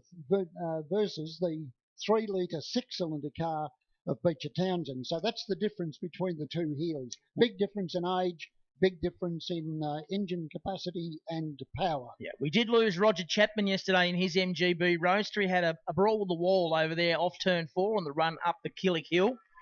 As Adrian Hodgetts completes another lap, a 64.14, quickest lap of the session. And Honey Pitt, during the course of that lap, got through on Mick Williams. She puts down her best lap, a 64.38. Lincoln Spur, a 65.67. So she's certainly catching Lincoln Spur, and we'll get back to this battle you were talking about, Baz, before, where she was frustrated behind him. She was quicker in some sections, slower in others, but his experience has got him in a position where he can sort of hang tough there. Yep. He's got, what have we done? We're on their last lap, oh, it must be. 1 lap to go, it says on the screen. Right. So the 57 car goes across the line. That's Barry Bates. Not sure in about the that. Thompson Special. And that's a car that was modelled very much on the beautiful little Lola that raced here in Tasmania. Got to change that, Baz. I reckon there's a lap and a half to go. It's a timing malfunction. It's only showing 1 car on lap 4. We haven't got anyone a lap down. Last lap board coming out now, and Hodgetts will see that very handy lead he's got too. But look at Lincoln Spur. He's got a welter hurt right behind him. So they cross the line. 1 to go. They'll see the last lap board now. And Honey's driven well from the back of the grid to get up to 3rd, challenging very strongly for 2nd place. Up through turn 1. The run up to turn 2. The top of the S's sits right with Lincoln Spur. Down through the S's. Her car would be fantastic in this section of the track. She needs to position herself to try and get a run up the hill, although the power down bit would be where you would expect Lincoln Spur to have an advantage. But Honey, can she get up there and get a bit of track space? The run over JMC Skyline. She hangs tough here. She might get a run down to Calvin's corner. She's right with Lincoln Spur. This is a battle for 2nd. Goes to the inside for the run into Calvin's. Great driving from both of them. Do they both come out of Calvin's? They do. Nice driving by both. Our race leader, he's already down into the braking area. And Honey Pitt's got through to 2nd. And she will hang on, you would suspect, for 2nd place here. Hodgetts will come round. Checkered flag being prepared now. And it's going to be Adrian Hodgetts in the Datsun who takes the win. Honey Pitt didn't qualify from the back of the grid, comes home in 2nd. 3rd to Lincoln Spur in his MG. Next will be David Anderson in the NGB ahead of Townsend. In the Austin Healey. Just not used to seeing Austin Healey's racing, Baz. I'm just not. No, definitely not. I'm just not. But that was good. That was good fun. Honey Pitt did the fastest lap of the race, a 64 flat. on that last lap. So well done to her. And Adrian Hodgett's winning margin, 2.5 seconds. Really good drive from Adrian Hodgetts there. That is the first race of the weekend for Group S, LB and invited sports cars. We'll see them plenty more times during the course of the weekend. Next up, we should see the Group NB cars. So back to the historic cars, over 3 litre and NC cars over 2 litre. That'll be brought to us by Shannon's. Another one of our fabulous sponsors is the 57 car comes across the line. That's the car that I was talking about briefly just a moment ago. Barry Bates from New South Wales. The Thompson Special, but based very much on the design of the Lola. And that Lola, in fact, was owned for a period of time by the late Bertie Howard. Okay. Father of Shane Howard. Yep. Right. And but I think the original person that had that was Don Gorringe. Okay. Okay. So David McKay actually bought that car out. I'm not talking about that particular car that we just noted, the Thompson Special, but the Lola. They only had a small capacity engine, but they were very, very light, very quick. And so the Thompson Special based very much on that original Lola design. Now, big field coming up now, Andrew. We've got Group NB over 3 litre and NC over 2 litre. Now, somewhere in my notes, I can actually tell you about... You have got extensive notes. Folks, if you obviously can't see what I can see, but Baz has got a thesaurus with him of information. Right. Now, people might wonder, what's the difference between NB and NC? Okay, well, I want you to pay attention, folks, because I'm going to ask questions at the end of the day, okay? Well, so here we just go. don't ask me. Now, NB are these sedans up to the 31st of December 1964, and there are 4 specific classes based on engine capacity, okay? Yep. So that's NB. NC starts from the 31st of December from 1965, so it starts January 1. the following year, up to the end of 1972. And there are 7 different classes in that based on engine capacity. So what they've done here is they've put the over and under sort of arrangement to give us a nice compact feel. That's really what it's all about. It's going to be pretty cool too. Mick Cross will start on pole position in his orange Tirana.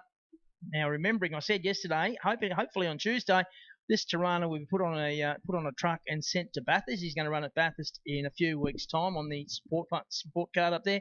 Rye Dunsmuir alongside him. First time he's raced this car at RX2 Mazda. He's done I think he did a practice day down here, and he's just built the car, or he's got it prepared anyway. Out of 3 will be car number 59, one of our interstate visitors, and that is Williams from memory, a Tirana. It's blue Tirana.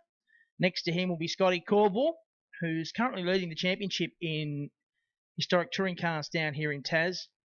Back to car number 7, which is also a Tirana. That's Thomas alongside him, Johnny Talbot. And it's great to see JT back. He's had some health issues over the last while. He's had his own little struggles going on. He's back racing, Baz, and I reckon that's just fantastic. Yeah, well, he was a little bit concerned about renewing his licence, but at the end of the day, it all worked out fine, and he was a very, very happy man. He's just recently come back from the States. He got to spend time with his daughter and the family in the States. Awesome. And I think he was there for about 5 weeks, and he was telling me he had a wonderful time. Great to see. So Johnny Talbot in the best sounding Mustang. I'm sorry if I'm going to offend people like Scott Kent or anybody else that's got a Mustang, but I have to say, and I think, Stridey, do you agree with me? That car at full noise through here, Johnny Talbot's car, I reckon is the best sounding one. There's something about it. Yeah, there is. And I'm surprised, although the weather conditions played a big part on it, coming from grid 6, he's not used to being back there. But first time back, been out of the seat for a while. So, and the other one that I thought might have been up a little bit further is Warren Bryan. Now, that's in the big yellow Monaro. Yep. That car is very large capacity. What are we looking at? To be 5.7. Yeah, so it's a 350 Chev. 350 Chev. I saw it out there in the wet yesterday. It was a bit of a handful. But Warren's another one that's been around for a while, so we're just waiting for them to come out. So we've got Stuart Young from WA, car number 3. Is he out there? It looks like he's a non-starter. He doesn't appear on the grid. We've got Chris Thomas, car number 7. Well, that's starting from position 5. We've got car 59, which is the extra one to run of Andrew Williams from Victoria, and Peter Baguli. Baguli. Yeah, We'll well, go with let us that. know if we get it wrong. Absolutely. And 76, and that's starting from position Position 7. And finally, David Crabtree in the Ford Capri. Now, that's a 3-litre V6 car. That Side by Capri. side with Julian Gill, who's obviously in a smaller capacity engined Capri. Yes. Why do I say that? Because Julian Gill usually runs in the small Ford race, although it's showing as a GT V6 3-litre. So, Well, yeah, the same capacity as the car that David Crabtree is driving from Victoria. So the 2 Capris out there, folks, they've got a 6-cylinder engine, 3-litre, but it's a V6.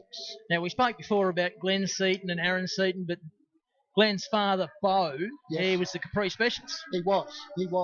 And there was a time when we had huge fields at Bathurst.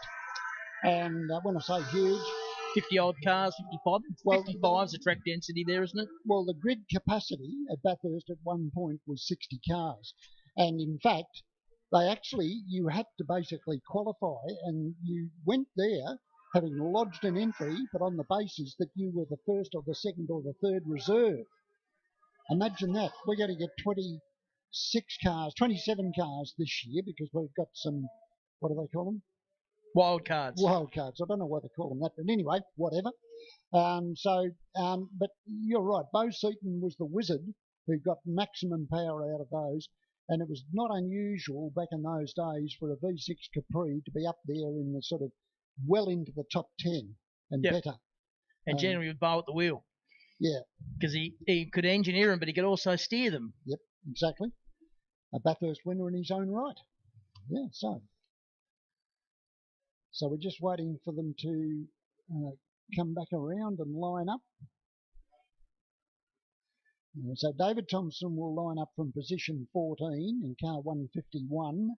Keep an eye on him. I know what he said when he was up here, Baz, but we both know Tomo. Yep. And can he just keep it under control? Can he, or will it just happens?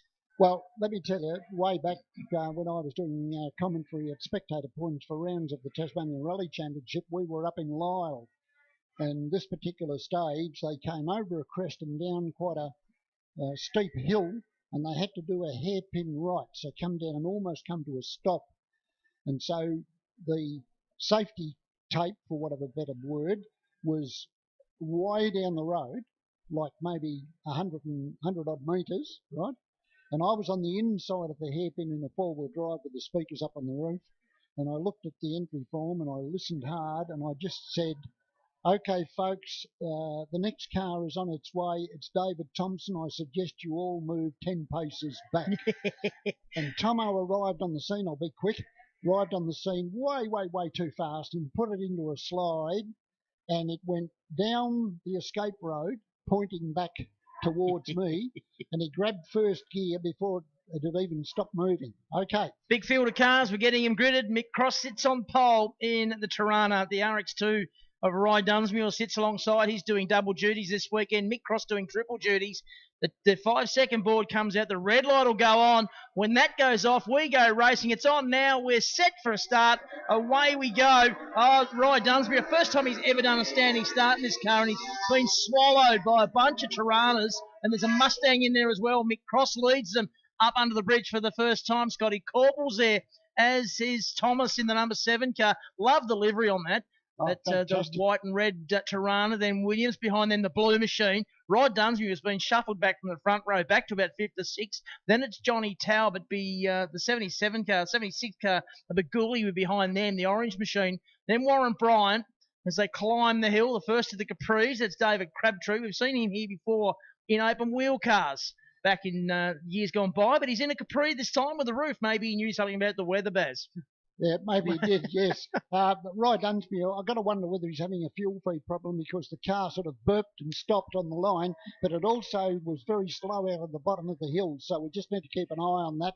So at the moment, though, I'd say it's Mick Cross just from Caldwell and just from car number 7, which is Chris Thomas in the XU1. It's all XU1s at the front.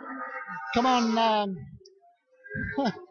John Talbot, you've got a job to do, Mark. You can't let this happen. Oh, David Crabtree. That is not where you want to be going backwards. And he's just touched the wall now. He's got away with it. Oh, I tell you what, don't buy a Tats Lotto ticket because whatever luck you had, you've just used, my man. That is a big moment. Only he, and famous words, only he and his dry cleaner will know all about that. We've gone red flag. And Warren Bryan has had to spin in the yellow Monaro as well out of turn 1.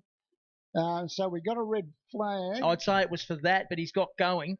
Certainly where the car was, if he couldn't get out, it would have been very, very dangerous. Yeah. Parked there, but he's got going. So I'll probably send him round and grid him back up. We'll get a complete restart. But Baz, what that alludes to, if you look on our timing monitor, XU1 Tirana, XU1 Tirana, XU1 Tirana, XU1 Tirana. Tomorrow we have an all Tirana race. Yes. Celebrating 50 years since the XU1 won at Bathurst in 1972 with Peter Brock at the wheel. That bodes well for that. Yep. And what I was saying earlier is, come on, John, you can't let this happen. You're being swamped by Tiranas at the moment, so your Ford fans out there, they're looking for something special. Yeah, and he had one right behind him too, Baguli in the orange car number 76. He was looking very damaging or dangerous or, looming behind him. So he's going to have to be careful. Now, Rye Dunsmuir, he's got a get out of jail free card here. Because he missed the start. Oh, yes, big time. He was back in 6th or 7th place. He's going to get the card back to grid 2. Complete restart. Yes. Now, he did say to me prior to racing, he said, Stridey, I've never done a standing start in this car. He said, I don't know how it's going to be trying to get off the line. He's looking a little bit nervous as whether he wants to come up to grid 2. Well, we've got a little bit of a problem here because, I'm not sure what's going on. If they're doing a complete restart, Rye Dunsmuir should be coming to grid number 2. Simple as that. And that's what it says on our monitor. Mick Cross, Rye Dunsmuir. Yep. Well, I'm with you, mate. Andrew Williams. They've just put out the start delayed sign. Yep. Okay. I reckon they're going to...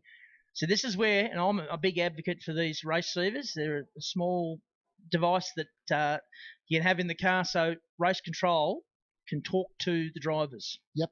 Now, what's happened here, mate? What's the rule with a red flag? Return to pit. Yeah. So what's happened is these guys, I would say, have been a little bit naughty.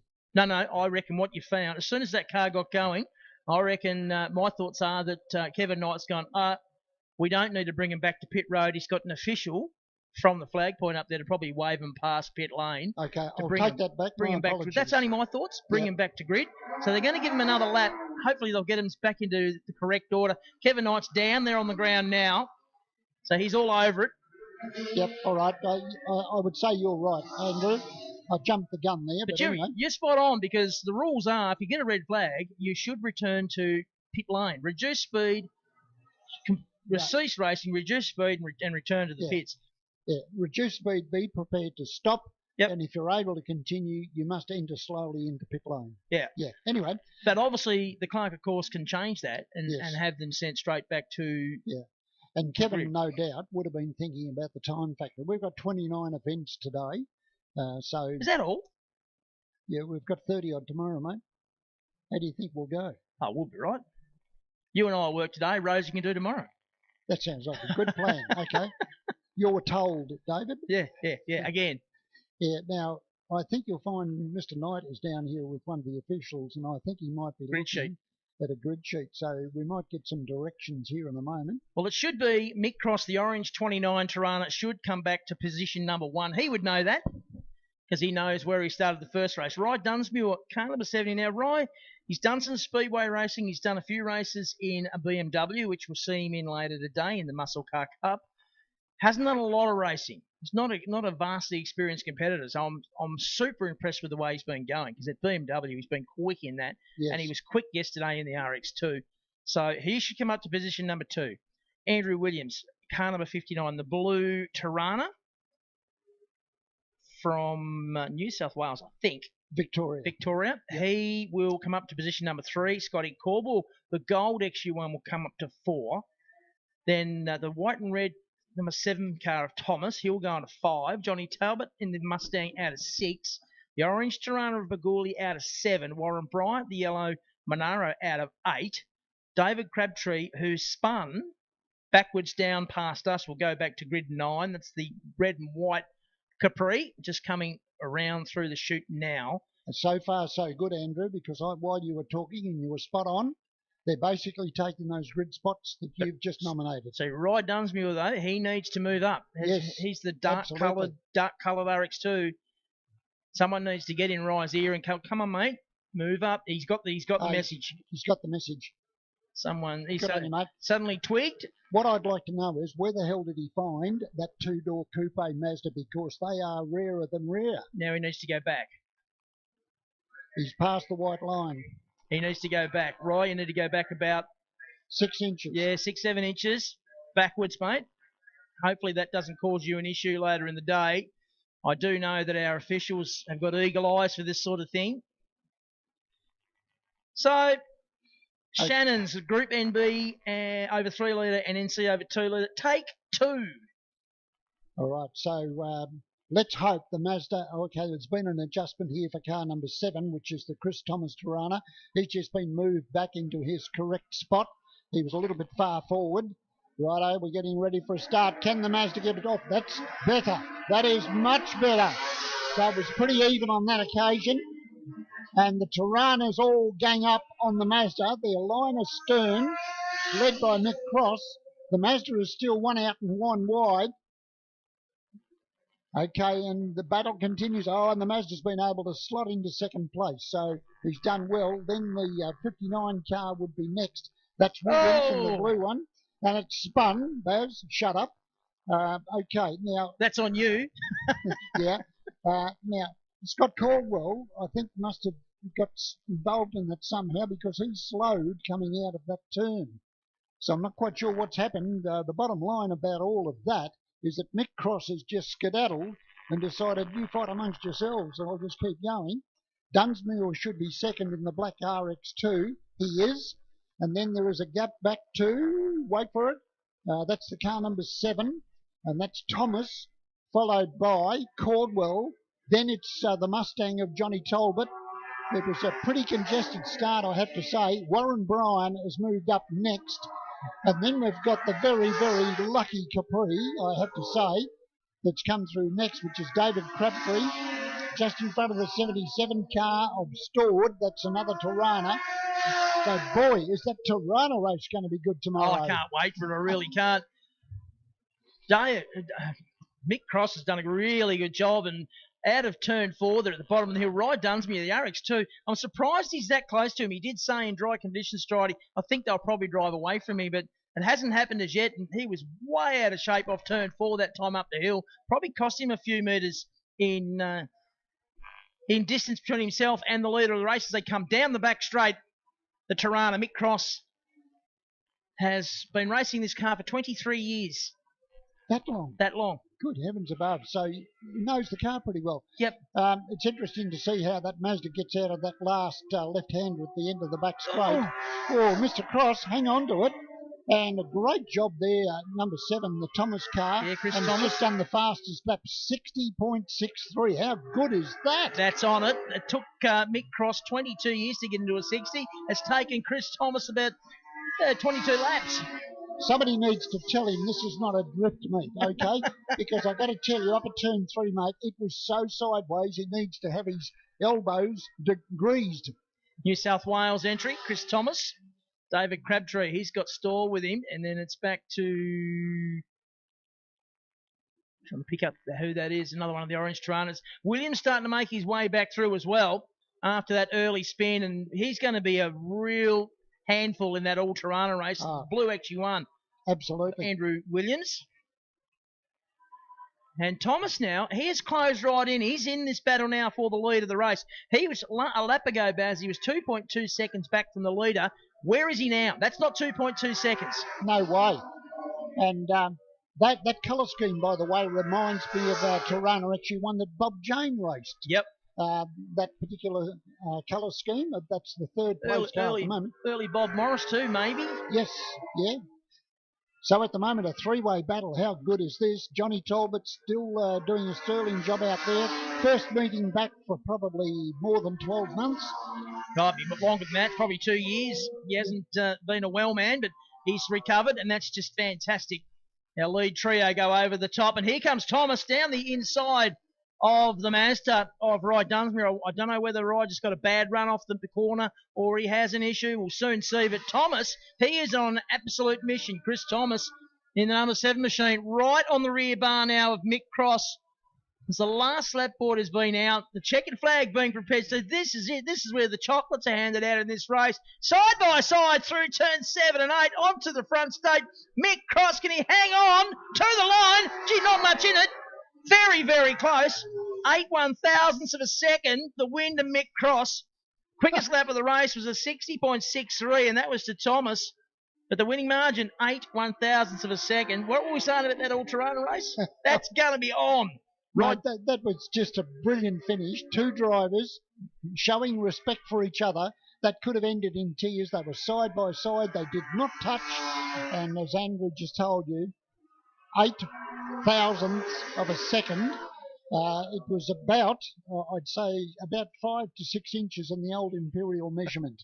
It was that little nose bit that points out on the Tirana. So Mick Cross gets the win. Chris Thomas second, Rye Dunsmuir in the Mazda third, then John Talbot in the Mustang, Scotty Corbell rounding out your top 5 in the Tirana, then Warren Bryant.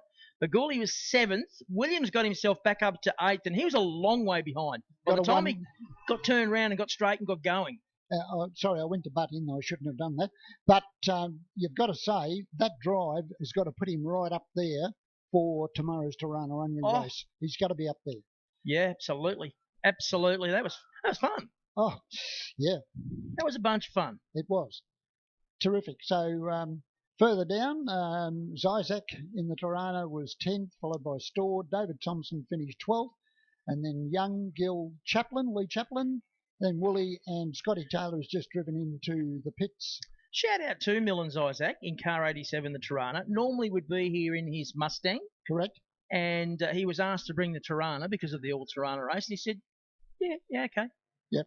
So he left the Mustang at home, brought the Tirana. So, yeah, good job. Yes. That's going to be fun, that all-Tirana race. I mean, I'm unashamedly a Holden fan, always have been. I think when you're growing up in Australia, you're either blue or red. It's always been the way. I've just happened to turn out red, and I've always enjoyed the Holdens, and I can't wait to see this all-Tirana race. I really can't. Well, I turned out to be blue. Did you really? But all those years... Sorry about that. Oh, well. There is treatment for it, I think. Yeah. Yeah. But all those years when I was doing the commentary with the touring cars / supercars, I couldn't let on because, I mean, I had to be totally unbiased. Absolutely. And I had so many people saying to me, which way, Baz? Which way, blue or red? Blue or red? No, sorry, can't help you. No, don't know what you're talking about. No. Well, good stuff to the teams that went out then. It was excellent. Now we're going to go from, I was going to say from the sublime to the ridiculous, but that's not the right terminology. What I was going to say is the next lot of cars that are coming out, with the exceptions of a couple, are all open wheel cars. So this will be our first opportunity to see them on a dry track. Now, car number 2, Laurie Bennett's an Elfin 600B. Yep. Been here before. A lot of history. Lived in Tasmania for a long time, and Grant Twining's been feeding me a whole bunch of information. Apparently, Richard Fleming raced it for a long time, that car, according to Grant. And he would know, because if it's about Elfins, he knows. Yes. And, he sent me a message a little while ago saying that that's a car that he drove for some time. And he also sent me another message saying that the Nota that's being driven, car number 97, I think it's 97, I'm sure it's 97. That might be in the regularity section. Not sure, but anyway, that was an ex-David Cooper car. I do remember that. Yeah. I do remember that. So thank you to Grant for his information. Darryl Hurd in the rain yesterday. The younger brother of Roger in the rain. He was a standout. Yep. And that's a Mark 8 cheetah. Ransburg, I'm not quite sure what the significance of the Ransburg is. But anyway, it's a cheetah. designed and built by Peter Macro. I kind of reckon that's an unfortunate name for a race car. A cheater, yeah. Yeah, you're right. I was really impressed with the speed of Laurie Bennett. That's the car I was talking about, car number 2. It's an older model car compared to the likes of Darryl Hurd. Yep. Now, Elfin 600B, what would that be, Baz? Mid-60s? Yes, it would be. It would be. You'll see what I mean when they grid up. He'll start out of grid number 3. So you'll have car number 5, Darryl Hurd on pole. Car number 29, Malcolm Boyd. Now, he's from New South Wales. That's an Elfin 792. That'd be that later model-looking car. Then you've got this odd car. When I say odd, it looks like out of place because it's an older style car. It's quick. Out of position number 3. Alongside him is a name that we're very familiar with, Jeremy Dyer, driving an Elfin 300 owned by Kevin Miller. And he was sensational in the wet. And he's been going really well in Formula V's, Baz. Yes, he has. Extremely well. And the Elfin 300 is actually a sports car. You would have picked that up already, I would suggest, to the spectators out there. A lovely red car. So another Gary Cooper innovation, if you like. There was the 300, the 350, and one of those was in Tasmania for quite some time. It was driven by Steve Rooms. Yep. Which had I think it had a 2.5 litre engine. So that's out there. Now, car number 12 was another interesting car. I was here a couple of years ago. Mark Goldsmith, the Elfin 400. That's here. Well, I'm almost certain that is the car that originally was run as the Globe sponsored car from Adelaide. Correct. And that car is so beautifully prepared and presented. It's not funny. It's the blue car that's coming around now, number 12. Beautiful big V8. So I think there were probably about 4 of those cars built. Car number 117, Richard Niski from South Australia, also in an Elfin 300. So we've got 2 of those. Yeah, two 300s, a 400, all sorts of different configurations of Elfins. There's a Rolt RT35, a Delara, a Cheetah. Yeah, there's a whole bunch of different cars out there. It's fantastic to see all these cars back. Oh. Reynard Formula Fords. Kevin Miller, car number 18, a Modus M3. Different. That's why I asked you yesterday, Baz, about Max Friedland's RT4, because it'd be just awesome to see that back out. I remember watching Jeff Sheriff drive it on Max's behalf. Formerly driven by the great Alain Prost. Yes. At Calder in the Australian Grand Prix. So a car with significant history. That Globe car, by the way, that's been driven by Mark Goldsmith, I'm pretty sure at one stage that might have been the Max Thompson owned car. And I seem to think that that car had a monumental crash at Longford just after the water tower. So you sort of got that right-hand kink and you start plunging downhill. Max Thompson had a massive one in it here. Yes. So it's been well and truly restored, rebuilt, etc., etc., etc. Now here's what I mean. Have a look at the front row. Later model looking Formula 2 cars. Then look at grid 3. No wings. No aero. Elfin 600. Then, of course, the youngster, Jeremy Dyer, in the Elfin 300. And then some more modern-looking Formula 2. So, to me, that Elfin 600, with absolutely no disrespect, in fact, it's a compliment, it just looks out of place. Yeah, it does. He's done a great job. Certainly has. So, 2 versus 29. So, Darryl Hurd on pole position and gets a very good start, but it's very even. And unfortunately, the 300, and we've had another one at the back, has stalled as well. That looks like the number 17 car, is it? 11. 11. So 11 is Newland, Danny Newland. Danny. Couple laps around here. He has. Okay, well, let's go back to the race. And yes, it's that man, Darryl Hurd, who's scampered away. But look at Laurie Bennett. Now, that's not supposed to happen, all right? This is what I'm talking about. Yeah. So he's just snuck up on the inside. Yes, he's been around here a few times, I've got to tell you. From memory, he's got... I don't think this car ran here previously with black wheels. There you are. That's just a bit of useless information. But anyway, whatever. But he's up into second place. Now, Darrell Hurd, he's been getting some tips from Roger, no doubt. Laurie Bennett is second. Then there's a great battle going on between Gavin and Dyer. No, not Dyer. So it's the yellow car. Phil Sutton. Phil Sutton, Is it of course. Phil? Yeah. Yep. Then Boyd, John Parr. So keep an eye on Sutton and Boyd. They qualified down a bit. They were not that fast in the rain yesterday, and that's what qualifying was worked out on. I did say at the time, dry running will give us a different result, and it certainly is. Yep. What is happening is, though, Darrell Hurd is driving away from them. He has got a nice little lead. It was it was a lot closer at the end of lap one. It's more of a lead now than he had before. But anyway, Laurie Bennett, he's going to come under some pressure very shortly from Phil Sutton, who in recent times, Baz, has shown great speed in that orange machine of his. I was just looking at Mark Goldsmith in the 400 being chased at the moment by Jeremy Dyer in the 300. There's a big, big difference in capacity and power, of course. And at one stage there, Jeremy was being quite cheeky and got up alongside. And I thought, well, how good is that? Well, the Elfin 300's got a 1600cc engine for a That's start. That's right, yeah, exactly. And Mark Goldsmith's car's got a 5-litre engine. Yes. And they actually developed a 4-cam engine for that car, Globe Products.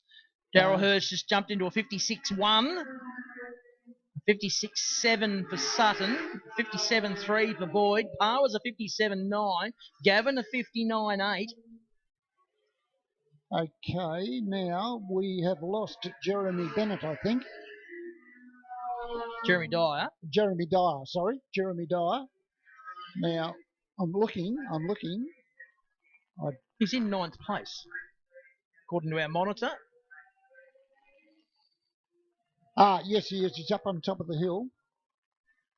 Chasing Mark Goldsmith. Yes, as he was on the previous lap, so I missed him going through. Here's our leader. Yep.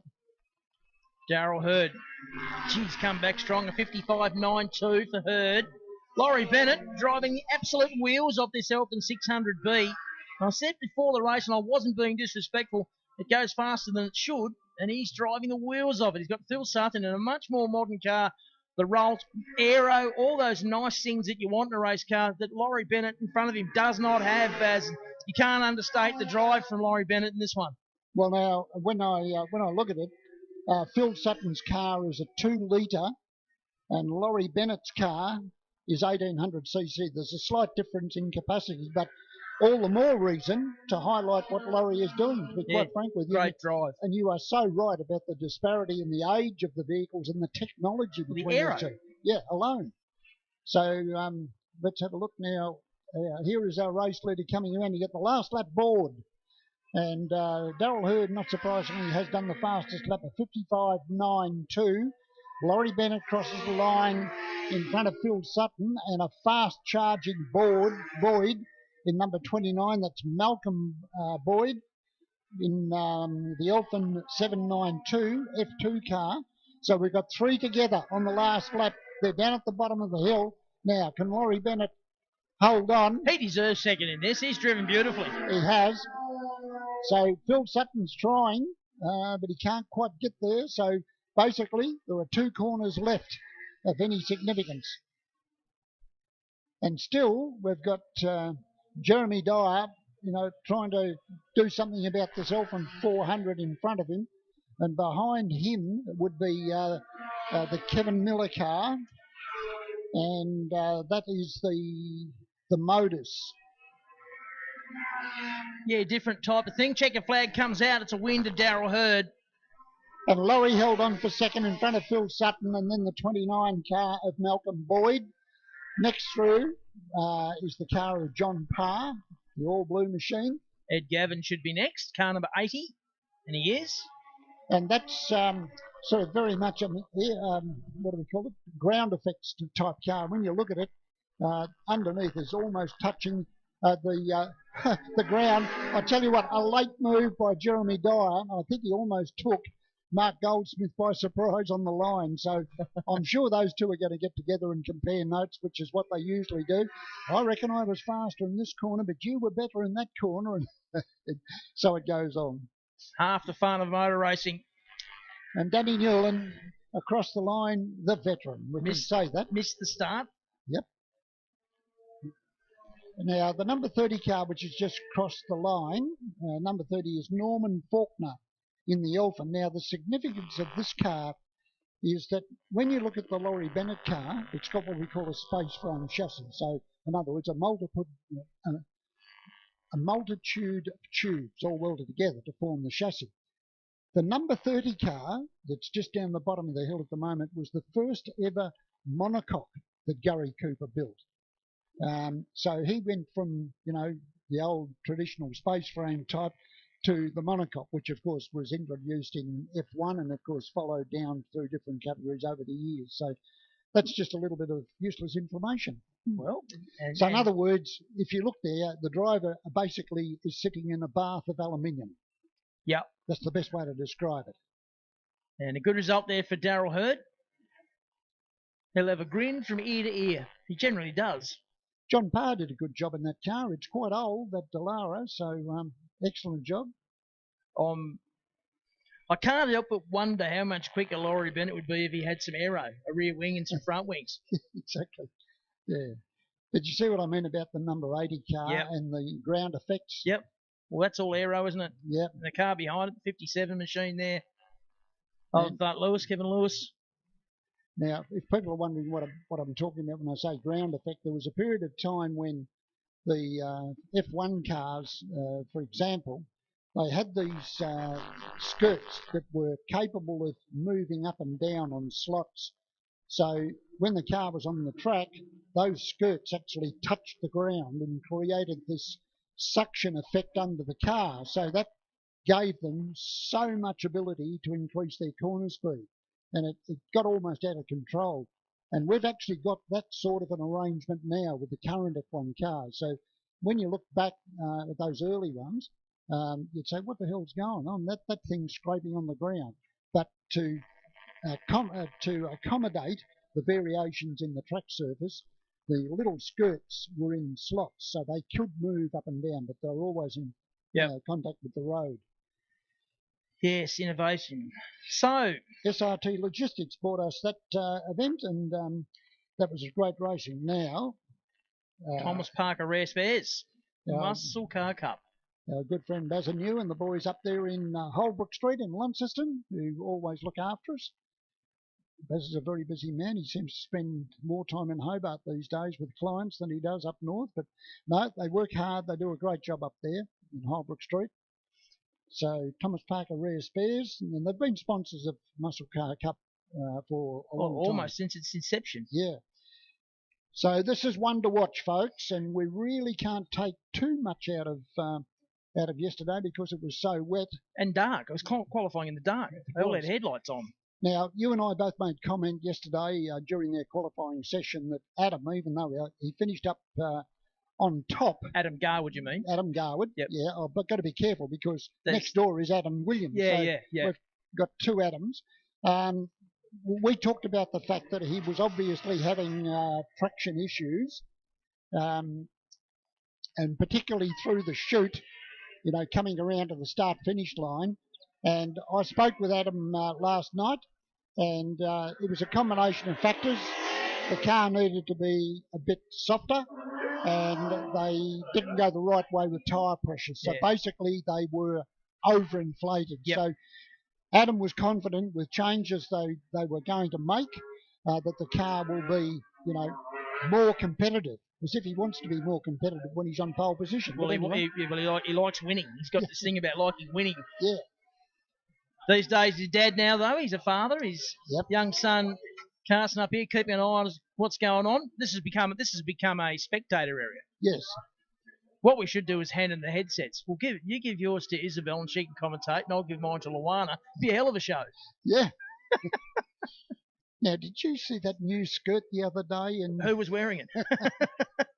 Was it Isabel or Luana? We're not going there, mate. Wasn't Greg, was it? We're not going there. Thought he stopped doing that. Yeah. All right, warm-up lap for the Muscle Car Cup brought to us by Thomas Parker Rare Spares. Adam Garwood will start on pole. Adam Williams in the Tirana alongside Matt Carey, the STP Commodore, out of 3. Alongside him, Shane Bond in a Datsun 1200 Fastback. No, it's not a Datsun 1200 engine. When we go back to Rye Dunsmuir in the BMW, Dave Walden in the Rover alongside him. back to Roger Hurd in the BMW, who used up every ounce of luck he could possibly ever imagine yesterday, coming off the final corner. The access road to the pit area, he went across that sideways, so how it didn't tip over, I'm not sure. It continued on down through the mud, Baz, and you can still see the mud on the fence, and he came back on almost up by the bridge. Seen a lot of cars go off there, and I haven't seen too many survive like that. There's not a mark on it. No. They made him wash it, and it took some washing. Yes. Okay, well now, this should be a humdinger of a race. If you're wondering why they got 2 warm-up laps, by the way, folks, these cars are running on slick tyres. They need temperature. They're not? No. Raspec tyre. Okay, I apologise. That's time to give it away. Time to give it away. Righto, that's it. I'm finished. Raspec tyre. So it's Holden versus Ford on the front row, Holden versus Datsun on the second row, BMW versus Rover the third row. You can't say it's not different. Scotty Waters back there on row number 4 on the outside. He'll be along Roger Hurd. Where is Roger Hurd? He hasn't come out. He's scared. That's strange. What is going on? That car is normally so reliable. Well, the car's fine. He told me this morning the car's fine. So I don't know what's going on. Anyway, green flag. 5 seconds board has gone up. Red light is on. And lots of wheel spin. And it looks as though Adam Williams may have got the jump. I think he'll be able to move across. Yes, he does. So Adam Williams from Adam Garwood. And then it's Matt Carey in the STP lookalike Commodore who will be third. Rye Dunsmuir will be next in the BMW, being monstered at the moment by the car of Shane Bond. That's the Dado, the turbocharged machine. That should have plenty of grunt up the hill. And here he goes, but I don't think he's going to get close enough. Then it will be David Walden in front of Scott Waters. Scotty would be Waters. The next one. So the first of our small capacity cars, if you like, and doing a good job. Great to see Scott back out there in this lovely car. Absolutely. So head down over the rise. Garwood to the inside on the run down into turn number 6. And he gets the job done. I'm sure Williams will try a run around the outside. Keep an eye on Matt Carey. He's in this game as well. Garwood covers the line. Still a little bit twitchy through there, but nowhere near as bad as yesterday. Garwood leads the lap there. And to the inside goes Shane Bond on Dunsmuir. Great racing back in the pack. That is battle for 4th and 5th. It's Garwood, Williams, Carey. Carey having a look at the back of the Tirana of Williams in front of him. Then it's Bond. Then it's Dunsmuir. Back to David Walden behind him. He'd be Philhouse in the next of the BMWs. Then Scotty Waters, and he's got them stacked, packed and racked behind him, Baz. Absolutely, and I've got to say, Rye Dunsmuir on P's, still on P's. Now, what have we got up on top? Okay, it's still Matt Carey. That car competed in Targa Tasmania this year and actually finished up winning its category. So there you go, even though it was only a one-day event. All right, let's have a look. It's Adam Garwood at this stage now. He's starting to open up a bit of a gap back to Matt Carey. But what can Carey do now that he's got past Adam Williams, who just locked up a wheel going at the end of the back straight? Oh, and a huge moment for Williams coming through, and another big moment. He's got an issue with that car. That's not happy. He had a moment up on top of the hill, and you saw it then, Baz. That was really nasty coming off the final turn. It's called ugly. That's one word for it. Yeah, okay, so good battle going on. So Adam Williams is really under the pump at the moment, and I think what this is going to do is to allow Rye Dunsmuir to close up. Then we go back to the next BMW, which would be... Philhouse, yes, of course. And then David Walden. So Philhouse has actually made up a spot. We've had a couple of spinners. The RX-7 Mazda, that would be the car of Ferguson. Hamish Ferguson? Yeah, well, that's had a spin, and there was a white Escort involved in that as well. That might have been Leon Duggan, I think. Yeah, you're probably right on the money. Here comes the battle for the lead, though. Matt Carey, the STP lookalike, right with Adam Garwood as they cross the line to complete lap 3. 2 to run. Gap back to the third place battle between Williams in the hatchback Tirana and Bond in the hatchback Datsun. It doesn't sound right. No, it doesn't. And I can tell you that time. Oh, Bond having a big look on the run into turn 2. That is really tough to do. Williams gives him racing room, but he can't go on with it. Bond will have a run for the inside here at the bottom of the hill, but he'll run out of horsepower against this car in front of him, I imagine. Yep. I must say on that occasion, Adam Williams was far more circumspect coming through the chute on that occasion. So Carey to the inside. Sorry, Baz. Through Calvin's corner. He's got him too. Gets through on Garwood. I think Adam's coming back at him though. Let's have a look. Well, Matt Carey, in fact, has driven defensively down there, which he's fully entitled to do. So he's going to make Adam think about this. We've got 1 lap to go. 1 lap to go. What a great battle. Stay out of the dirt, Adam. Okay, so Matt Carey doing a great job on the Commodore, but locks the wheel, but so does Adam Garwood. That's how hard they're pushing. And still this battle goes on between Adam Williams and the little Dado. And the Dado gets up on the inside and will get the run. So finally has got through. Well done. That's a big move into turn 2. That's not easy to do there. No, it certainly isn't. All right, now up front, it's the battle of 2. And Matt Carey now, this may well be his first outright win. Absolutely. So, yeah, big moment. You don't reckon his dad David isn't down there cheering like you wouldn't believe. He'd be turning every corner, wouldn't he? Down over the rise into the braking area. He's got a nice little gap now back to Garwood in the Capri. Borrowed the Capri this weekend from Chris Temby, who is the owner, and he's standing behind me nervously watching as they come round to the checkered flag. And Matt Carey, the STP lookalike, takes the win from Garwood. Gap back then to Shane Bond, the giant-killing Datsun 1200 Coupe. Then back to Adam Williams. Ryan Dunsmuir closed in a lot over the last couple of laps in the BMW. As I said, doing double duty. Phil House will be next in his BMW. Much raced and rallied machine. Then we'll be looking for Dave Walden. No, Stuart Brinsmead's got through in his BMW. Didn't qualify the car very well yesterday. Only did 1 or 2 laps. Then David Walden in his Rover. And a very smoky number. Matt Ryan. Yeah, so hopefully that's not too serious. And Lockley, Scotty Waters is next. And then Walsh, the next one to come through. Hamish Ferguson. Well, Duggan in the 49. And at the back of the pack, we've got the number 9 car. And that's Greg Hayes in front of the 16 car. And that's Jacob Walsh in the RX-7. Good stuff. Yeah, good race. Yeah. 3 different leaders during the course of that one. You don't often get that in a 5-lap race. Mm-hmm. So this is all part of the Muscle Car Cup. Sponsored by our very good friend Thomas Parker Rare Spares up there in Launceston. So you've got to remember that that's split into 3 classes. Yep. And it's all done on engine capacity. So the outright or the top category in terms of engine capacity is M3. And first and second were Matt Carey and Adam Garwood. Adam Williams was third. Winner in M2, which is the middle engine capacity, Shane Bond, Ryan Dunsmuir and Phil House. And the smaller capacity cars, first one home, Scotty Waters in his Escort from Leon Duggan and Greg Hayes in his Escort.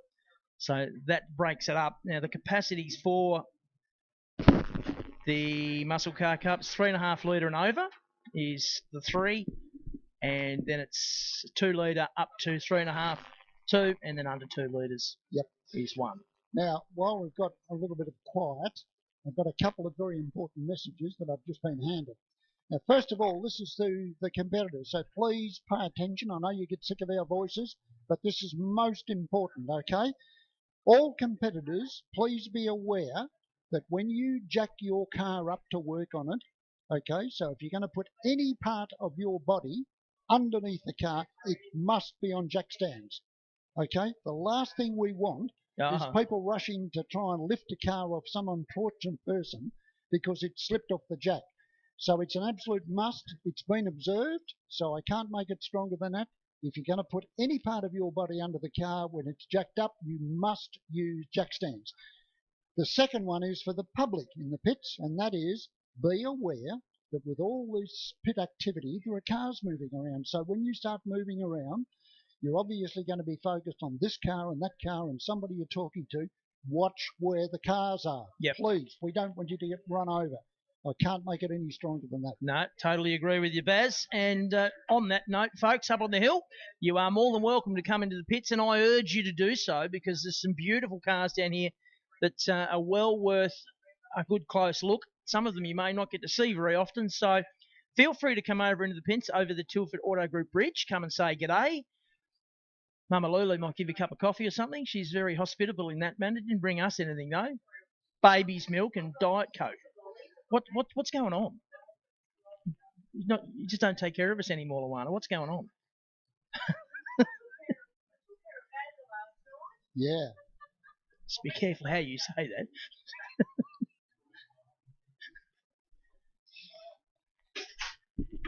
So we speak, of course, of Luana Garwood, mother of young Adam.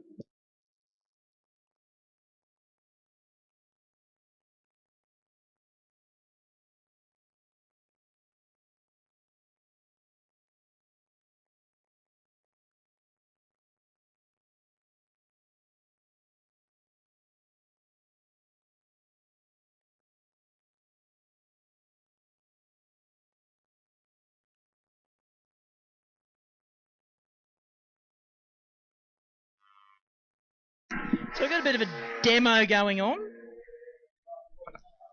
Pat Reid out there in his Tirana, and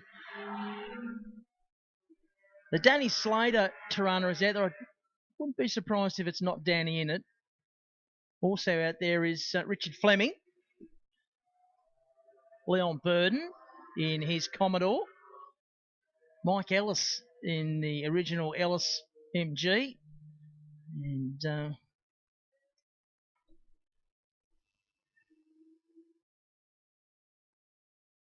Stiffy Martin in his Cortina. So each year we do this. We have demonstration laps where different cars from different eras go out. I'm a little surprised the ME5 hasn't gone out. That's what it was meant to go out in. Baz alluded to it earlier that they might have taken it out early because they were concerned about the weather, but can't see it out there. I can't see it on pit lane anywhere, so I'm going to suggest that it hasn't gone out this time. Maybe Johnny needed a bit of a lie down after that earlier session. Pat Reid, he went out yesterday in the rain. Has he got wet tyres? No. Did he care? No. Pat Reid did what Pat Reid does, and he had a whole bunch of fun on his own, on the track, in the rain, on slicks. This is Pat Reid doing the Pat Reid thing. So, folks, don't forget, as we said, you're more than welcome to come over into the pits and check out these fine cars. There's over 200 cars here this weekend. There's got to be a car here for everyone if you're into historic cars at all. And yeah, look, it's a great site, and it doesn't cost you any money, so you might as well come over into the pits. But as Baz said a little while ago, if you're going to do so, please be mindful of moving cars, especially cars coming back into the pits. Here goes Johnny Walker now on the Elfin ME5 up pit road. This car is just simply amazing. As I said, built in 1969. I'll say it again, 1969. Think about that. That's a very old car now. And you'll see him coming out onto the track now under the Tilford Auto Group bridge and up through turn number 1. And, yeah, we spoke about it earlier. But, yeah, if you are over here, particularly cars coming back in off the track, hot tyres, hot brakes, and in some cases, drivers who may be a little bit hot-tempered themselves. So please be mindful of that. Just watch where you're standing and, yeah, don't be in the way. And everyone will go home nice and safe at the end of the day. This is the Baskerville Historics for 2022. I went to go 1922. We're not that old. Richard Fleming out there in car number 6. This is his swan song, his last race meeting as a driver. He's decided to pull the pin after tomorrow. Dave Thompson up on the viewing deck outside of the tower here, keeping an eye on the Elfin ME5. It's his pride and joy, and it is a very special car. You people on the hill will get a really good look at it.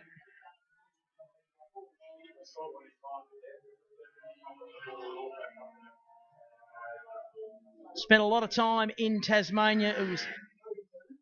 It was owned by Don Elliott for a long time, driven by Robin Pear, and then we lost it for a little while, and John Walker got hold of it. He raced it for a while, and then we lost it for what seemed like an eternity. And now, thanks to Dave Thompson, it's back. It's part of the Tasmanian motorsport scene. We won't see it very often, and it won't do any actual racing because it's just too valuable. They never built one. And here it is, climbing the hill up towards the JMC skyline. Johnny Walker recently admitted into the Tasmanian Motorsport Hall of Fame. Had a birthday recently. And having a fantastic year. Still very active as a motor mechanic from his home up north. was part of the Pride Autos dynasty for a long, long time, and does a great job. Helped out so many youngsters during his time as an engineer with Formula Ford and the like. Spent some time helping the likes of Adam Garwood and a lot of other younger competitors.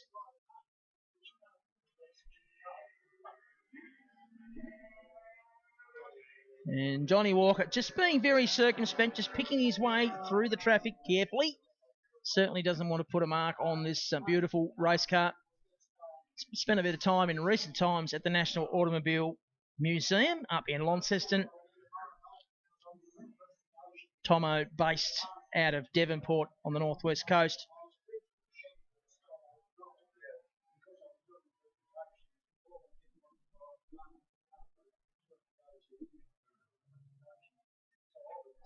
Now, I can't see the track anymore because we've got too many people standing on the deck out here. But anyway, that's okay. It's a demonstration. It'll go in for a few minutes and just give these cars from yesteryear and some drivers from yesteryear the opportunity to turn a few laps and have a bit of fun. The afternoon shift looks like it's turned up.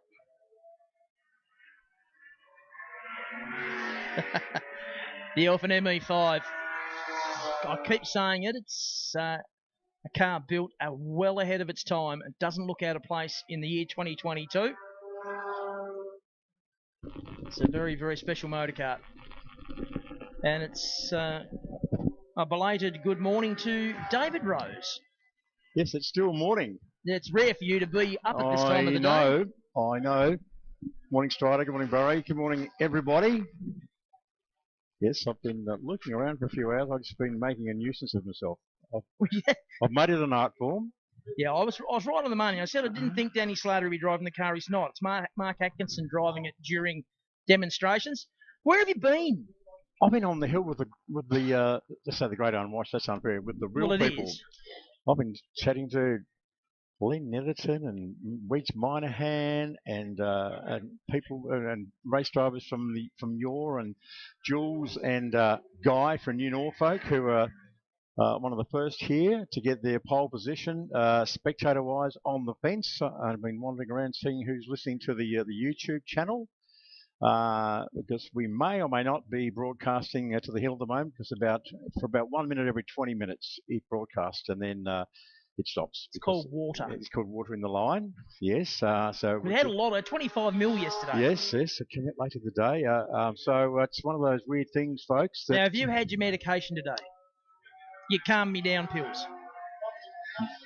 Can I just say probably not enough? Is there enough? I've got a mate of mine who carries a fair selection of different shapes and sizes of tablets. He might well have something that can calm you down a little bit. I know who that mate is too. I'm pretty certain I might know who that is. Rosie, we didn't talk to you yesterday, and obviously you've just come on air now. How good is this meeting? Oh, mate, I managed to slip out late in the day, but I'm in spectator mode again, and I was blown away. I'm out here at 8:30 this morning, and that's got to be an official lie. You've never been here at 8:30 in the morning. I was, because Guy and Jules from New Norfolk, my new bestest friends, they can attest to that, because I was up there chatting and sitting with them. I was just lurking around, and so is Peter Cross. Peter Cross, who gave me a egg and bacon, I paid for it, but he made me an egg and bacon roll up there at the food van in Spectator Land. And I've been looking at all the cars. I saw David Walden's limousine over there, the Bentley that brought him to the track this morning. Sir David. So Sir David, yeah. I saw Sean Fish as well. You can see the top of his yellow Mustang over there. He's back from his adventure? He is. He's about to go on another one. He's going to back Grandma Lulu. Yeah. Oh, careful with that. And I've been, and even though the Shannon Show and Glow is until tomorrow, I know I wandered amongst the cars over there, and in the area that will be the Show and Glow section tomorrow, and there's still a lot of people come out today in their lovely old and very old, middle old, and desirable machines. There's a mixture of normal punters' cars and some lovely old jiggers over there in. No, Rosie, I've just been talking to you, but I've been keeping one eye on Johnny Walker. He's becoming familiar with this car again. Well, I think I might have sent you a text when I was up here before. You did. And you did. I was totally, well, I was a bit excited, like I might have mentioned in not so many words. And I have to say, and I hope this conveys well, it was only coming out on the track for that run before. It was really quiet, and all you could hear was that car. And there you go. Yeah, It's extraordinary. Yeah. It has a sound of its own. It sounds stupidly tough, and it had the tractor itself, and you could hear it everywhere. And I just loved the way that almost to a man and woman, everybody on the hill stopped and looked and watched and went, "Oh wow, how good's that?" It was fantastic. He was just having a bit of a cruise about, a bit like he is now. I talked to Tomo yesterday. I said, "Tomo, have a drive." He said, "No." I said, "Have a drive." He said, "Mate, it's got the power to weight of a Formula One, and I'm not ready for that yet." There'd be another reason why Tomo hasn't had a drive. Yep. Well, the seat fits Johnny Walker snugly. He did mention that as well. He said, "I've got to have a new seat, mate." As well. So Johnny couldn't be any more than 65 kilos ring and wet. Yeah, he's only a little fella. Tomo's a little more than that. Just a tad. And he's about 2 foot taller as well. Oh, what you couldn't hear, folks, is that from the bleachers, from the back stalls, Barry Oliver saying you could add 100. So, Dave Thompson, we've just found out that you're 165 kilos. That's no good. Give or take 100. 832 kilos is the car, and Baz, would you want to take a stab on the horsepower? Who knows, because it's had a few owners. And 550 plus horsepower, so 800 kilos. Yeah, you do the math, folks. Well, just do the Rolls-Royce thing and say ample. Ample, yes. Sufficient. It's sufficient. It has sufficient power, sir, madam. Watching it go around, I know it's a very, very different thing, but it just reminds me a little bit of the Medax. According to the stats, the Barry Oliver Stats Bible, which is it is the Bible. I don't even want to think how many man hours he's No, I know that. Walking encyclopedia. If he was paid by the hour, we wouldn't be able to afford him. This is true. Yeah. But mate, I commented earlier to Barry how good this weekend is. But the more important thing from my perspective is that every cent raised goes back into the foundation to keep this place up and running, and maintenance and upgrades. So important. It's really the only fundraiser they have now. Foundation have done an amazing job at this place over the last 5 to 10 years, and I know they've got some big plans going forward to do different things here. It's just so cool to see it happen, and so many people give of their time or give things for nothing. I know the track hire, there's no track hire for this weekend from Motorsport Tasmania, so all these things are stacked, packed and racked for nothing. That's Phil Ashland just tapping on the window, who's had a terrible week. I watched the race a little while ago with Crossy and his mad mates from the Big Island. How good was that? But I was really disappointed on the grid, thinking you've only it wasn't a bad race, but it wouldn't be good if Phil were out there. Yeah, and the other one you could add to that mix too, if he'd had time to get it organised, would be one John Douglas with his white Toronto. Add that into the mix and. John's been travelling for several months. Yeah, grey nomad. Something you'll never be. What? Well, to be grey, you have to have hair. Yeah, that's true. Got a few. Yeah. I've got names from all now. The trouble is they're in your ears. Yeah. That's all right, mate. You take what you can get. And I comb them every day. Yeah, both. Yeah, and blow dry them. Yeah. Yeah, got names for them. Yeah, so Phil, lucky Phil, recently crowned national HQ champion. Yeah, absolutely, and really smashed them. It's got to be said. Won every heat. Yeah. And won the feature. He lost the race, or lost the lead of the race straight after the red flag. It was red flagged after 18 of 20 laps, I think it was. It was lap 18. Lost the lead, stayed calm, got it back, won the race, won the title. About the only thing he didn't do very well was a SVG burnout. That's true. Well, I need to talk to him about it. He's got to get better at that. You're not talking about a lot of HP to deal with, though. Having a lot of BHP underfoot to, probably about 300 to 400 BHP less than SVG, so it makes it a bit more problematic. There's a bit of rumble in the jungle going on out here as our friends from Group A and Group C, the Heritage Touring Cars, come on track, courtesy of Events Tasmania. A big welcome to these guys. They were here 4 years ago, Rosie. They were sensational then. I'm sure they'll be sensational again now. They're going to have a 10-lap race. They raced a couple of weeks ago. We've lost a couple of cars. One of them was in the wall here on Thursday, just before the pit gate, the big Jag. Unfortunately, too much damage to get it going. I know Tomo offered him, he's got one of those cars, he'd offered him parts off it to get him going, but too much structural damage to the front of it to fix it, so it's a real shame. But still going to be good stuff. Wasn't that a huge effort by half a dozen volleys? Yeah. Right up till 10 o'clock in the rain and the dark. Thursday night. To get the fence fixed. And we are very fortunate to have a good group of officials that give their time freely. Absolutely. Yeah, and along with fireys as well, there's like Mike Ashford, and there was Greg DeBreeze, and there was Christian, and there's even Don was on the tools, I understand.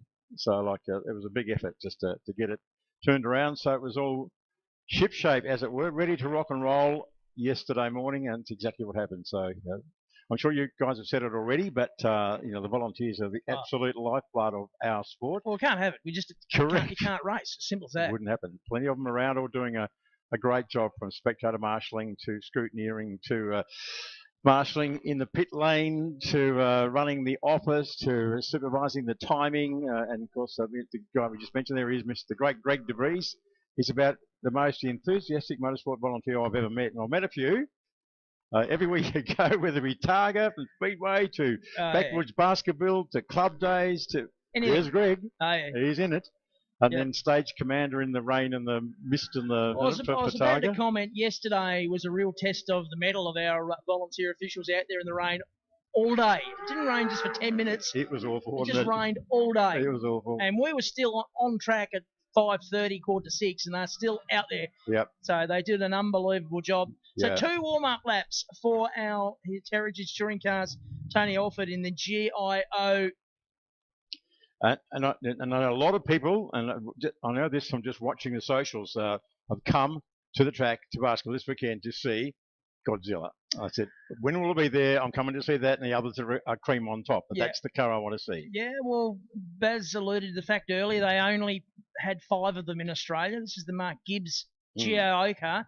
And didn't he drive it well back in the day? Mark Gibbs, he was an operator. He was indeed. So this was, I don't think Neil Crompton ever got his backside in that, because he only drove works cars, I think, from memory. Biggest problem for Mark Gibbs was a bloke called Jim Richards. Yeah. That was his issue. Mate, there's a long queue of people that Jim Richards has been a problem to. Yeah. Just unbeatable. Yeah. Yes. Yes. It was those were, well, some would say those were the days, others would say those were the days. The people that were being pantsed by the likes of Jim and Scafie, particularly, and then and also Mark, they weren't so happy, because it just completely dominated the touring car scene at that time, did it not? Oh, it certainly did. So this will be a rolling start. Get a green flag on the back straight, and the race start will be controlled by the pole setter. What could possibly go wrong? There's no safety car to bring them round. Our race officials are up on the top here. Kevin Knight keeping an eye on proceedings. We are set to go racing. Race 1 for the weekend for the Heritage Touring Cars, brought to us by Events Tasmania. The Mark Gibbs GIO, Tony Alford owned GDR will bring them to the line. Gee, I tell you what, they're behaving nicely. Aren't they? It's all about to be let loose here at the moment, though. Away we go. Alford Lawler in the XE in second place. He was sensational in the rain. His qualifying time wasn't too far. Oh, we've got a spinner on the grass between turns 1 and 2. And that is car number 22, LaValliant. He was good in the wet yesterday. He's in there on the grass. He may or may not get out of there. It's like really wet. Me. Yeah. Sure it's not a Commodore? I don't reckon he's going to get out. I think he's done. Yes, it's a bit slippery. You guys and girls in spectator land will know how slippery it is, because we've been sliding around as spectators. A bit slippery underfoot. He's going nowhere. Yeah. So yellow flag waved. He's far enough off the track to be not a hazard, but if a car were to go off the track, that would be a hazard. So, no. So he's trying to back down. He's worked out that he can go downhill. He's caught between turns 1 and 2. Big problem is if one car can get in there, well, that means that 2 can. That's exactly right. And if someone goes off as well, So there we goes, our leader. Just a single yellow flag. They're letting know there might be a hazard. They're probably driving around the corner, thinking, why is the yellow flag out there? And peripheral vision, or maybe even just a glance to the right, they'll see the Lavallian Commodore out there. So how frustrating is going left, is going right. They're not really designed to do that. Kind of like a button clutch to be on or off. Impressive drive from our third place car number 46, the BMW of Bill Cutler from Victoria.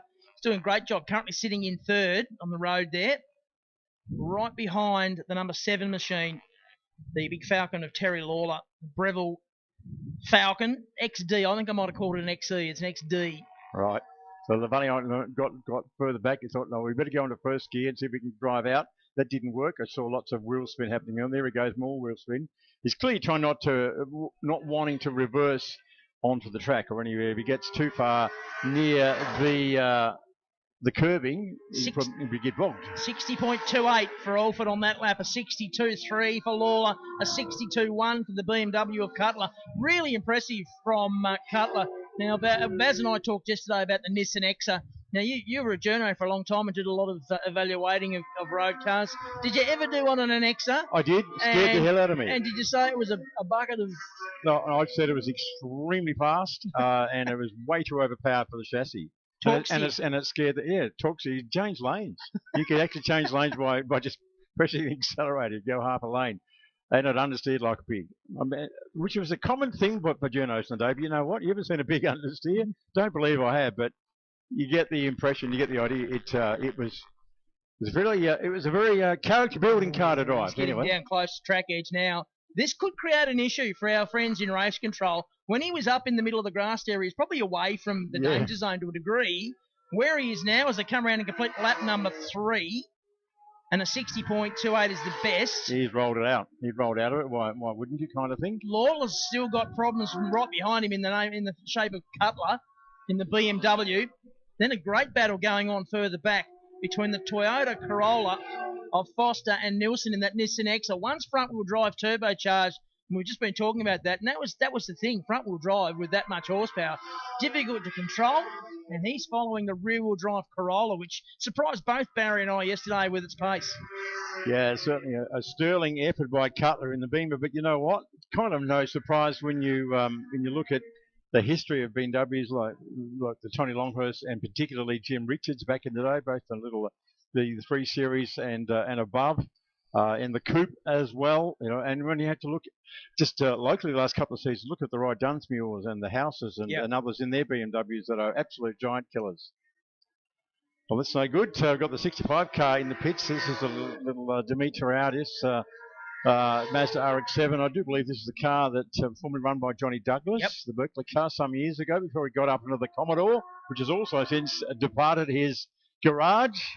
That Commodore, of course, was the winner here when they last appeared in Heritage Touring Cars back in the day, but Johnny's, that car's now back on the mainland. But yes, this Berkeley car was a John Douglas Charger, can I say, at one point, but not any longer, but having a few issues in the pits. The mechanic having a bit of a squeeze of that. Back to the front, as it were, and Alford, of course, he's not going to throw the thing in the fence or take any unnecessary risks. He did a 60 earlier on, back to a 61, so that's, I would suggest, way short of the car's potential on a drying track, and same with Terry Lawler. I thought he might have done better. I think, from memory, the best time for a touring car, a heritage touring car, or a touring car from the period was around a 57-second lap back in the day, and that was Steve Masterton who said that time a very long time ago, back in the 80s, I do believe, on the old track as well. So just showing that Terry Lawler has now slipped back to third place, so the little BMW just has now got past. You can see for yourself slipping down through the middle part of the circuit, turns 2 and 3, known as the S's. There is the little Beamer, loving this kind of track. It's right up its alley, so to speak. It's got enough grunt just to do the business as it does now. It's even holding off Terry Lawler, the big booming XD Falcon, up the hill, and enough grunt just to pull away from him. But certainly very light, got good corner speed, as you can see right now. Sufficient speed to carry down the straight, and of course braking, a whole different ball game compared to the much heavier Falcon behind him. This is the forte of little BMWs. They've got enough grunt, but they've got great little chassis, even in road car form. So clearly a very well sorted car, Strider, to do that qualifying time and to be running so strongly amongst so much more powerful cars. Oh, absolutely right, Alfred. Now, Cutler's just done the fastest lap of the race at 60.01 in the BMW. So he's on a bit of a mission. He can see the skyline, probably knows that he might be able to get to it, but he probably can't get past it. But he's going to have a crack either way, as the race has gone 6 and a bit laps. It's a 10-lap journey, so a little bit past halfway. Been a good scrap going on between the number 11 NZ car and the Craven Miles 6 car. And that's Tony Sawford in the A9X, and the 11 car Stephen Perrott, who was here, I believe, 4 years ago. That car was owned and run by Bo Johnson, I do believe, the 11 machine, back in the day. Yes, I remember that when the Johnson family came to the States. They had 2 of them. Yeah. Troy drove a Tirana, yep. And Bo was in the Commodore. And all these years later, they're now back running Porsches, as you do. The gap was 3 seconds between first and second last time by. Let's have a look at it now, because Cutler is on a bit of a mission. It's now 1.79 seconds, so he's certainly cutting the gap. You want some ones, Strider?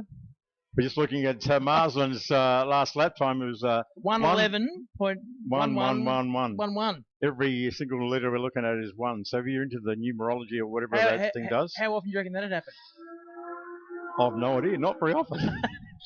Just ones. It's like I know it's digital timing, but really. No, and it's to 4 digits. Yes, 1.11.111. 1. Well, there you go. So cars working lap number 8. The gap first to second last time by was 1.79 seconds. We'll keep an eye on that. Lawler's also in the 60s now, at 60.88 for him. Our leader coming around to complete what would be lap number 8. So 2 to go now. He crosses the line. A 58.82, if you don't mind. A 59.76 for Cutler. So he's getting serious in the BMW. Lawler a 61.55. That's first, second, and third. Fourth will be Rose in the Holden VH Commodore. Now, I did see a couple of laps ago a black flag come out for that car. I think it was that car. So I'm not sure what's going on there. It's still out, still being 4 laps with a mechanical defect flag. Still being displayed. So he may well get asked to explain. He may well. What's going on? Every chance. Kevin Knight doesn't generally take too kindly to that sort of stuff, but anyway. You reckon I'm a grumpy old so-and-so? I'm pretty impressed with Cutler in that BMW. Yeah, 59.76. That's cool. Yeah. That's having a go. Did you guys manage to find out what happened for old David Tower yesterday? No, have not heard a word. Just the fire went out and it went quite slowly out of the bottom of the straight yesterday in a wet qualifying. Haven't seen it since. So. Does not sound good. No, we haven't seen him today, which is a massive shame because it's a very fast car. And he was one of the main protagonists to get these cars here. He was as keen as the day is long to get down here, and it's all gone a bit pear-shaped for him, it would seem. We'll try and track him down later. Lawler's... What's going on? If you're listening to us, Dave... Is that a timing issue? It's got to be a timing issue. Yeah, it's a timing issue. Yeah. Yeah, because the time's there. We've got a 58.82. Well, Alpha's just dropping down the list, and that's not right. We know that's not right. Is the time right, though? It's all fixed. 58.15 for Alford. Cutler second, Lawler third, Foster, Rose, Perrott, Sawford, Butler, Muller. So I think Tony's striking it around, basically. He comes through the chute now. This is the man we're talking about. And it's checker flag time. Thought we had a lap to go, but there we go. So he obviously knew he's on the run home, so he gave it a big go. A couple of laps from the end and cracked out a 51.15. Brought it back into the minute range again for his final tour. So most of his ones were in the 60s or low 60s, but showing that it had a lot more potential. He just cracked out a 58, 2 laps from the end, just to show that he could. Show that he could, yeah. You know what, I reckon there's probably a 56 in that, not a problem. 56, 57, quite easily. It didn't look troubled at any point, did young Tony Alford, but a very rare car, a very valuable car. And the thing that strikes me always, and I did again yesterday and again today, and like it's sentimental, doesn't mean nothing, but what I love about it, and it puts it all in perspective, they are the real deal. Yep.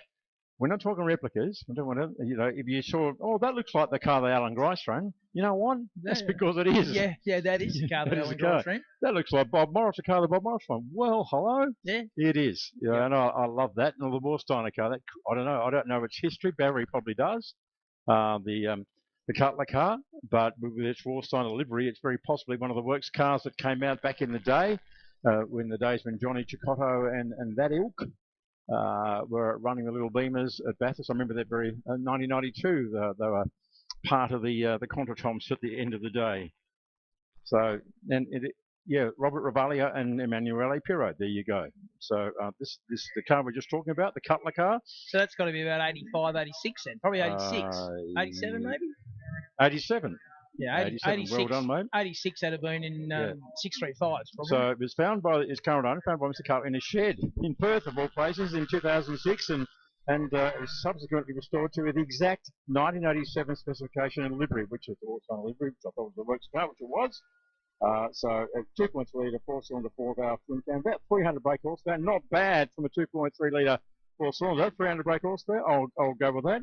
Thank you very much. So yeah. So it makes sense. Roberto Ravaglio and Emanuele Pirro, very well-known exponents, touring car exponents back in the day, and certainly associated with the works BMWs.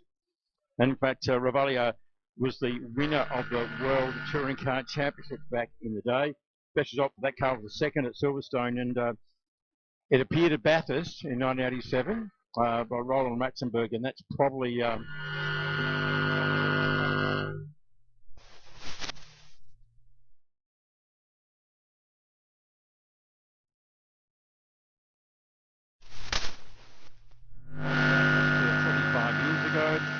It's still in Australia, and it's just got second in the race here at Baskerville. The real deal, the real works BMW.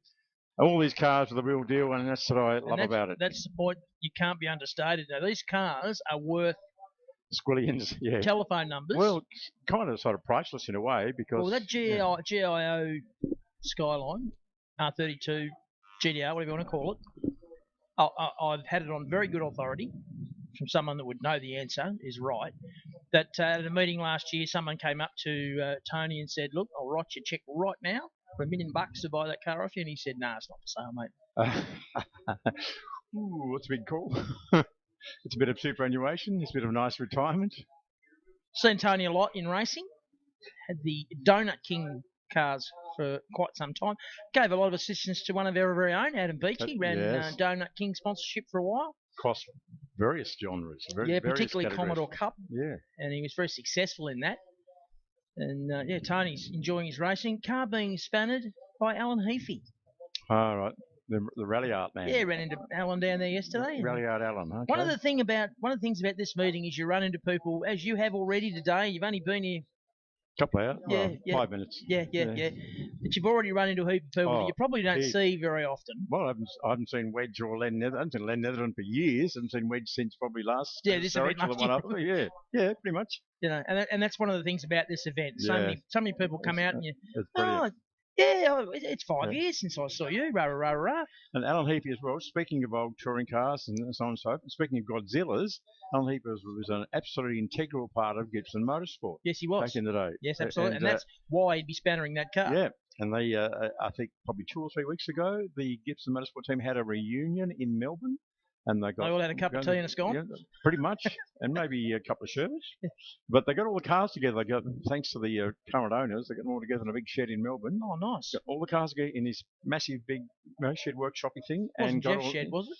No, it wasn't. It was a big one, though. And they had JR was there, and Scafey and Alan and all the old crew from the day. Apparently it was a magnificent day. That'd be fun. Cool. And JR was just chuffed. And he's a man of little words, few words, and but he was a bit emotional, but it was fantastic to see all the old cars. Yeah, Big Jim, yeah. When he does speak, it's worth listening to, because he doesn't do it very often. Sometimes it's famous. What he says. Well, that was brought up again. They had a nice news piece on 9 News in Melbourne. Yeah. And of course, they dragged out that bit of vision and bleeped out the bit. It has never ever left him that. Everywhere he goes. Well, there's mugs, there's T-shirts, literally. Yeah. They're all a pack of holes. I'm an Because Jim said it. Jim said so. Because Jim said so. I'm an a-hole because Jim said so. Yeah, that's right. Well, years later, I did a function, and Jim was our guest speaker, and I sat and talked to him. I think I had 25 minutes. I could have spoken for 2.5 hours, but the last question I said, "So Jim, Bathurst, this happened, that happened, and you called us all. It's 25 years later, mate. Does it still count?" He said, "Were you at Bathurst that year?" I said, "No." He said, "Well, you're safe." Yeah. Yeah, that's the only Bathurst I missed in 33 years. Yeah, okay. That's when I broke my leg. But I still count. The commentary people and those that profess to know such things, let me have it. Let me still count it as an unbroken record because I commentated on the phone. I was at my parents' house in Bellary because I had my leg in plaster because I broke my leg again, and I was having my own house rebuilt. So I was on the old Baker Light telephone. This was 30 years ago, and and a guy called Peter Milne was on the commentary team. He was a real tech wizard. So he had a little hybrid patch-up thing. So I remember because I got Steve Harrington was running at the time. He was a mate of mine, and he was running a Bathurst, and he cracked it. And he's ringing me up saying, "Well, get on you, mate. I didn't know you were at Bathurst. You're not giving your PA. You know me coming to see me. Or you're a mate of one." I'm talking seriously. He was generally not happy. He said, "Mate, I'm in Bellreeve, Hobart, Tasmania." I said, "What road in the PA?" He said, "That's right." Wonders of modern technology. So yeah, commentated the race, and that was the big year with the rain and the crashes and the thing about it. And a lot of people don't know because Jim never makes a big deal about it. But earlier in that day, Jim had lost one of his very great mates. The great Denny Holm died behind the wheel on Conrod Strait. In one of those BMWs. In one of the BMWs, in the Benton's BMW, yeah. So, just pulled up on Conrod. Yep. I mean, that was just extraordinary. Didn't feel well clearly. Pulled over the side of the road and left us. By the time they got to him, he wasn't with us anymore. Oh, wow. I mean, that was just... yeah, that's it. And Jim was a mate, so like, what going on? And then crashing in the wet and whatever, and then people were throwing bottles at him on the doors. They actually were a pack of a-holes, let's face it. To do that to anybody, apart from Blake had a rather rough day at the office. So we've got the next event coming out, HOFM. I believe they've been broadcasting live downstairs, but good supporters of Pepsi Max Baskerville Raceway. They're bringing us the historic sports sedans. Now, only 3 cars qualified yesterday. Spike Jones qualified on pole. Johnny Douglas alongside him, and Mick Cross in the Rover out of position. That's quite entertaining watching them slipping and sliding around. Yeah. We've got one stopped half up the hill. Oh. Is it Helen? No, maybe not. No, I reckon that will be Steve Gangel. Oh, because in this new jigger. Yes. Didn't go out yesterday. A lot of these guys don't have wet weather tyres, so... I figured that must have been it. I thought, well, I hope there's not just the 2 runners or 3 runners left. I spoke to Kim Barwick this morning. Now, yesterday afternoon, for those that have just arrived, there was a massive incident off the end of the back straight. Poor old Brad O'Shea came down the straight and pressure switch that operates the brake lights. The top of that blew out, put his foot on the brake pedal, fluid everywhere, foot to the floor, no brakes, cars exited the track at north of 200 k's. Long story short, it's a wreck. Yeah. But anyway, that Kim Barwick was the first on the scene, and it took him a little while to get him out of the car, and that's all down to the modern safety equipment that's in the car and the wing seats and the harness devices and everything. Anyway, Bretto's fine. He's sore, but okay. It's great news. He didn't come out in qualifying, and I thought, well, has it shaken him up? He doesn't want to qualify. No, it was purely down to the tyres that he had available to him. He just said, there's no point going out there in that. So he just didn't bother. He said, I'm only here to have some fun. It's not a championship round or anything like that. It's all about a bit of fun. He's only going to be 1 or 2 rows further back on the grid, so like whatever. Yeah. But and he wasn't going to learn anything about a dry setup, so like good on him. So our thoughts are with Bretto. I know that car was his absolute pride and joy. He spent years developing that car, and I spoke to him last night over a quiet beverage, and he was, devastated, really, as you would be. It was probably made more famous or nationally famous after his run on telly about 4 years ago. Oh, with the brakes. With the supercars, telecast and Simmons, and they had the GT race, wasn't it? Yep. Kind of like an all-comers. Anyway, it was a support race, and Brett was there, and he had the new carbon brakes. Carbon brakes, yeah.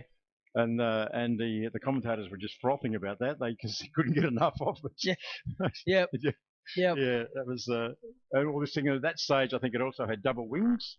Yeah, it still has. It had the little, the normal spoiler of the era. Boot spoiler. Yeah, and then it had the big high jigger. So it would look like a bit of a hybrid, because it kind of was, with an NASCAR engine on the whole thing. That is a weapon, like its driver. So, but I've got to say, I've seen some images of the accident from yesterday, and I just can't speak highly enough of the safety level that are inside these cars now. The way they build the roll cages, and they're all part of the car now. And as I said before, the wing seats and all that stuff that is designed to keep the driver safe, it does exactly that. Yeah, you're going to be sore, you're going to have belt marks and bruises and stuff, but you're going to get out of the car. You're going to get out of the car, and you're going to be able to talk about it. So we went in front first, did he? Well, he as he went off the track, he sort of turned the car so it went in on the left-hand front corner, because he was thinking ahead. He said, if I go straight in, it's just going to trail the engine, and it's a very expensive engine. So he's trying to turn the car away, but he didn't want to get it fully sideways and tip it over. No, yeah, right. So he was thinking all the way through, even though he had no handbrake. No. Couldn't get it down through he knew something bad was going to happen, so he tried to minimise the damage. Yeah. Oh, that's good presence of mind. But, like, as I said, these wing seats and harness device, they make it hard to get out, because the car finished up laying on the driver's door. Mm-hmm. I think that's how it went. I'm sure it was on the driver's door. They were having trouble getting him out anyway, which is fine because he was fine. But that's just the downside of all the safety they've got now. And we've seen it with supercars, haven't we? I think it might have been Mark Larkin. One of those guys was upside down.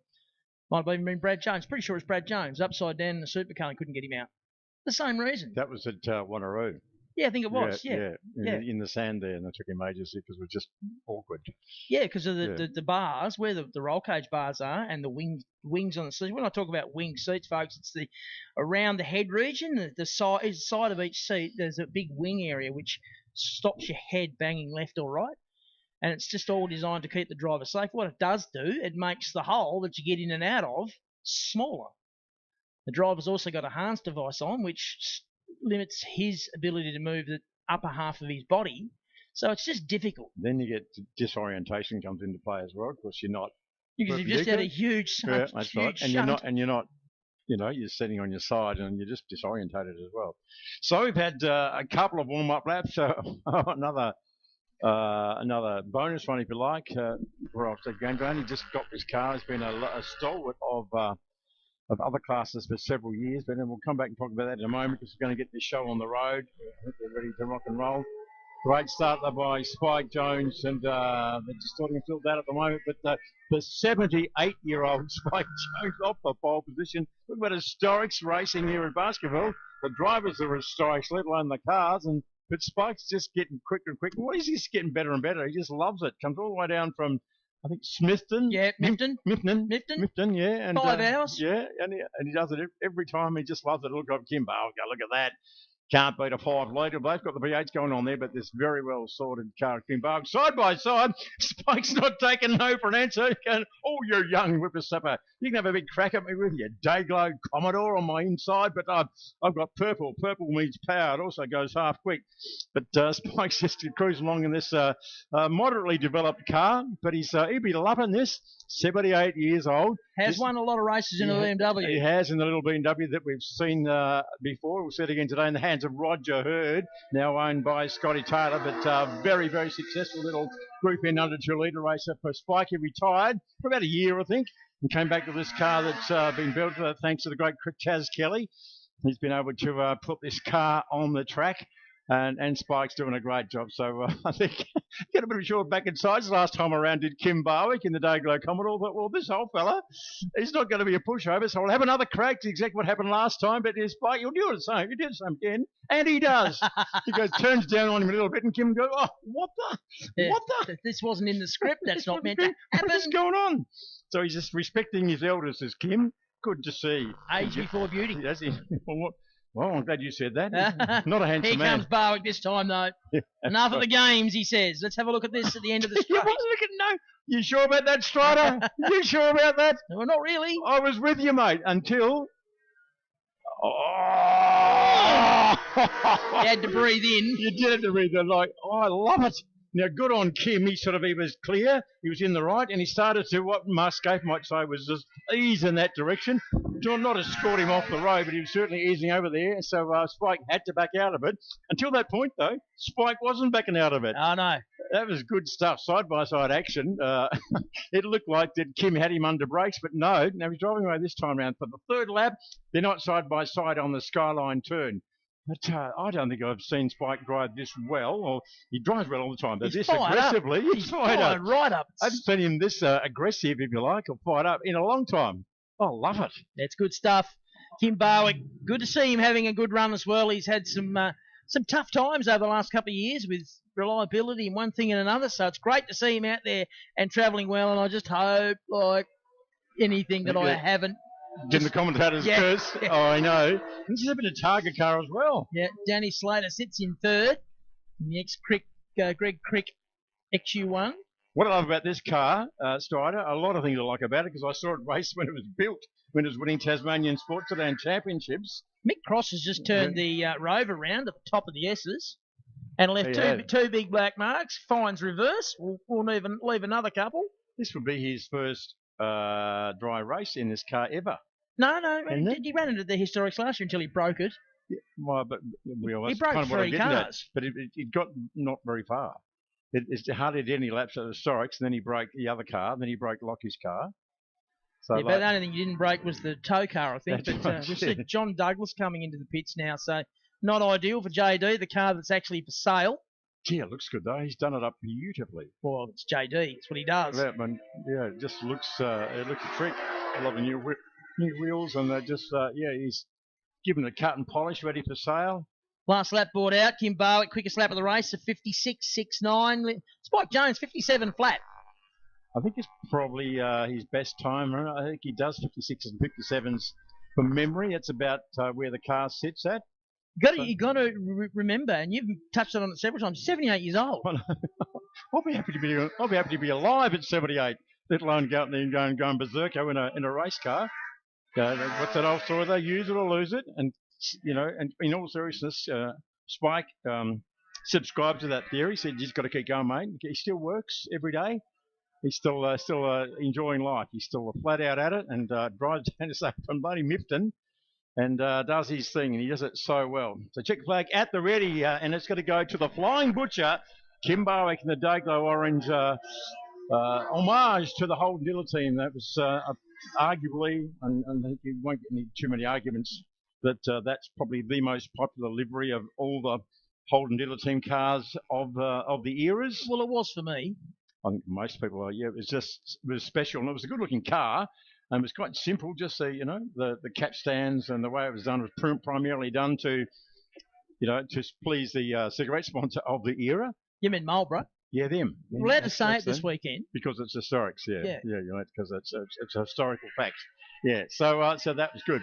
What I find remarkable about this particular car as well, though, is that it's been a Targa car, and I'm like, oh my God, that would be ridiculous. Speaking of Targa, and I saw Squeak Greenwood in the pits a minute ago. He's here, is he, the Squeak? He is, yeah.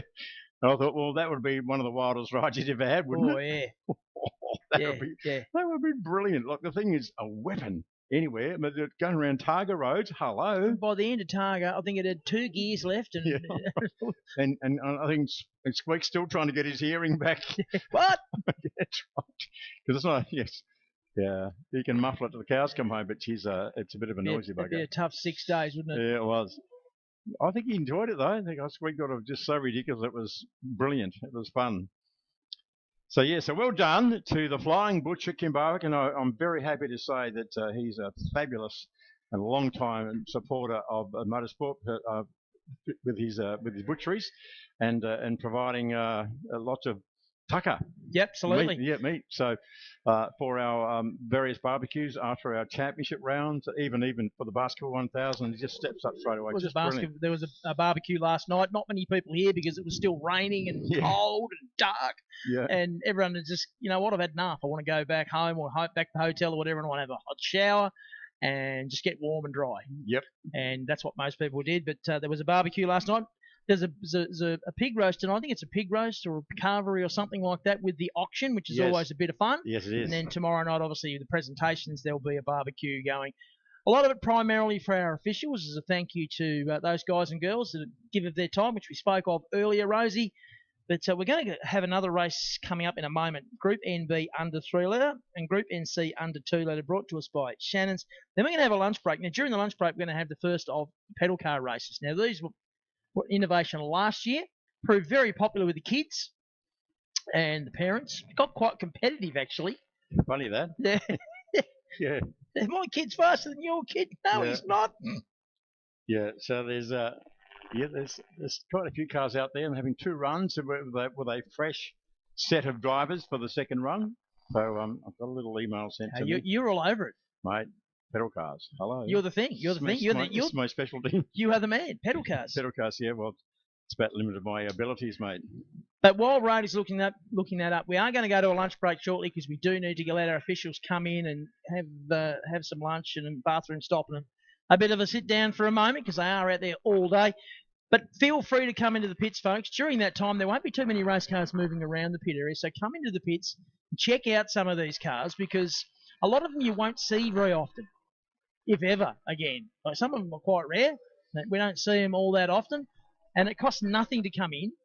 So just one thing, though, and I don't want to sound like your dad or your schoolmaster, but please be careful. Absolutely. Yeah, be mindful of cars moving, particularly those cars that have just come off the track. Brakes are hot, tyres are hot, sometimes tempers are frayed. Yeah. And there's cars in and about, and they'll be reversing back into tents and all that sorts of stuff. And I noticed today there was nearly a bit of at the top of the track, there was a bit of a collision to some spectators because a driver was reversing back in the mud, trying to get to his spot, and obviously was blindsided, and people couldn't see behind. They couldn't see what was happening, so be aware that there'll be cars not just going forward, but going backwards and things as well. The other thing to watch out for as well, and I reckon that most of you have discovered this already, particularly if you've come down off the hill into the pit area, it is slippery. It's slippery coming down a lot of places on the hill, and also the top of the pits just as you exit the pit area. Traversing the flat area up past the humpies and the actual runs up the rump is very, very slippery. Many of you discovered that. I saw 2 or 3 people fall earlier on, so please be careful. Be careful of the slipperiness. Now, Rosie, I've got a message for pedal car drivers. This is very important. So if you're driving a pedal car, it's time now for you to be going. So it's almost like, gentlemen, start your engines. It's time to go to your pedal cars. Ladies and gentlemen, start your engines. But if you don't have an engine, just walk to your pedal car. That's right, yeah. Get ready. What I'm trying to say is you need to be with your pedal cars. We haven't got a lot of time. We don't want it to run over time. And I can see the pedal cars down there just in front of our tower. So if you're in the pedal car races, you need to be down there now, getting ready, because after this race, you're on. You're the next race on the program. Your time to shine. Mate, you're not having a crack then? What? You're not having a crack at the pedal car Prix? No? No. No, just checking. No, absolutely no. Oh, you're too old? All right, okay. Fair enough. I won't fit in one, mate. I reckon you could. No. We could make it happen. So I'm looking forward to this, mate. These guys yesterday, it was on. Yeah, wasn't it? Jeremy Bennett, Carnama 91, the ex-Chris Ellis Mini. He has been a revelation in recent times in Hyundai racing. Bit of a synergy there, front-wheel drive, 4-cylinder thing, and he's been getting better and better in those, and he qualified on pole. Doesn't the car look nice? Does so. Will Smith next to him in car number 49. Then back to Lockie Thomas on the second row. Had his colours lowered a little bit yesterday. Yep. And he'll be keen to get mobile. He said on Thursday he felt it was a bit underpowered. Roger Hurd's missed the start completely. Oh, did you see his little whoopsie on pit lane yesterday? Yeah, I did. It's a wonder he's still not cleaning up the driver's seat after that. They made him clean the car. Lockie Thomas to the inside at turn 2. Cheeky move and gets it done. Yeah, it was a bit stung on Thursday. He said, Rosie, he said, I think I've done the wrong thing. He said, I've got the slowest car out of the 3 out of his 3 escort he's got here this weekend. He said, he's put the head off this one into the little pink one, his daughter's car. His daughter's 3, but that's another story. She is. You see her name on the window? It's got Greta Thomas on the window. No, I hadn't Yeah, noticed. anyway, but so we thought this thing would be right. So it's not quite as quick as he'd want. It's all right, but not as powerful as he's known it. But He's only had 12 months to get it organised. But, but he still fixing his pink car on Wednesday. Went around there and he had the motor was in bits on Wednesday. He made up bearing shells for it, made his own, trying to get the pink one going. Didn't even get his own car out of the racing until Wednesday, and he fired it up. And it wouldn't start because it had old fuel in it from last year. Jeremy Bennett leads the way as they come around to complete lap number 1. Lockie Thomas right with him. Then it's back to the 12 car of Hill, who's moved forward. Smith, Creed, Rodney Creed, that is in 13. Wilson in 76, that's the blue Cortina. As they come up to turn number 2. And I'm just thinking about the all-mini race and also the all-Ford small engine cars race tomorrow. Yeah. They're going to be crackers as well as the Tirana race. Indeed. And just minis alone always turn it on. Look at that. We've got minis. We've got even a Volkswagen Beetle in there, folks. We've got a lot of Escorts, got E8s, got Cortinas. Nice little range of vehicles out there. But how about these guys out the front? You're quite right about... how come Lockie Thomas is at the top? Should get a photo of that because... that's unusual because I've never seen him in the lead at all. So how come Jeremy Benham? That's because he's not. Yeah, but he's on. But he is on the timing screen. Oh, right. And I've never seen him in the lead physically. So how does that work? Anyway, he's not. Matter. You can see it with open your eyes and look at the big screen. If we go back, which is the window. That real big screen. Yeah, that's a nice panorama. Yeah. Jeremy Bennett leads the way and has a striking resemblance, doppelganger style, to Robert Irwin. Yes, he does, yes. He's a dead ringer. Maybe he could get a job. Crikey. That's right. Yes, that's what he says. He's a dead ringer for his old man. There's no doubt about that. And speaking of doppelgangers, I think, what about this car isn't very famous? The little Mini he's driving? No. That's he was gifted to him from... about several years ago after the late, great Chris Ellis, the Mini guru, the Mini king, he passed. And the car was passed on through the family. It was his uncle. So he's now, it's been in Jeremy's hands ever since. He's had some success on the mainland as well as here. Well, he won the Chris Ellis Memorial he did. Last year. Yep. And I'm sure he wants to retain that. I mentioned at the start of the race that Roger Hurd missed the start badly. Currently sits in about P7. Has done the fastest lap of the race of 62.90. So keep an eye on the BMW. And that was the one we referenced when Spike Jones was out on the Sports Sedan race. This is the same car that Spike Jones had enormous success with. Right around the country, actually. Yep. He went to Bathurst and all sorts of places and did amazing things. So he's certainly a good punter. Remember the way that it broke the axle and he pulled over to the right and into the exit road, if you like, the pit access road, and he was pushing it off the road. Then he got halfway off and he said, oh, that's enough. He said, mate, I'm 75. I'm not here to push race cars off tracks. And people wondering why he didn't keep pushing. He said, well, give me a break. So working lap number 3 of this 5-lap race. Just checking, it is 5 laps, courtesy of the good people at Shannon's. Got the tent set up down there in the pits. Rob Belvin, I saw him in the pits earlier. So the great people to do business with for your insurance needs. Mate, I've just insured my car with them at your recommendation and yours and Barry's, and I spoke to Rod in the first instance, and this sounds like a big pump up. It is, because I'm happy because I'm a genuine customer. It was fantastic. Yep. Service to people at every level are brilliant. Yep. At every level. So I'm very happy. Here comes Roger Hurd picking his way through the minis. Smith was the first one, and that's the 12 car of Hill, who will get it next. Hill got very sideways. Oh, wow, got very sideways. He got a bit spooked by the BMW going around the outside of him, so he seems he backed right off, and he almost got nailed there by Smith in the little white-coloured car. You see them going around the bottom of the hill now. So Smith had to get right out of it, and these little cars like to keep the momentum going, and he lost momentum. So that put him right on the back foot there. That's letting the little BMW Roger Hurd scoot away. The 5-time champion, hello, Roger Hurd. He's used a bit more horsepower than this Strider. Done a couple of laps around this joint, that is for sure. In a big booming, probably 400 brake horsepower Tirana. Yeah, possibly a bit more. Maybe I think I'm going with more. A bit more. Anyway, it was a weapon. That was the ex-Fred Krause owned car. Checker flag at the ready though. It's going to go to Jeremy Bennett in the original Chris Ellis owned and driven car. How good is that?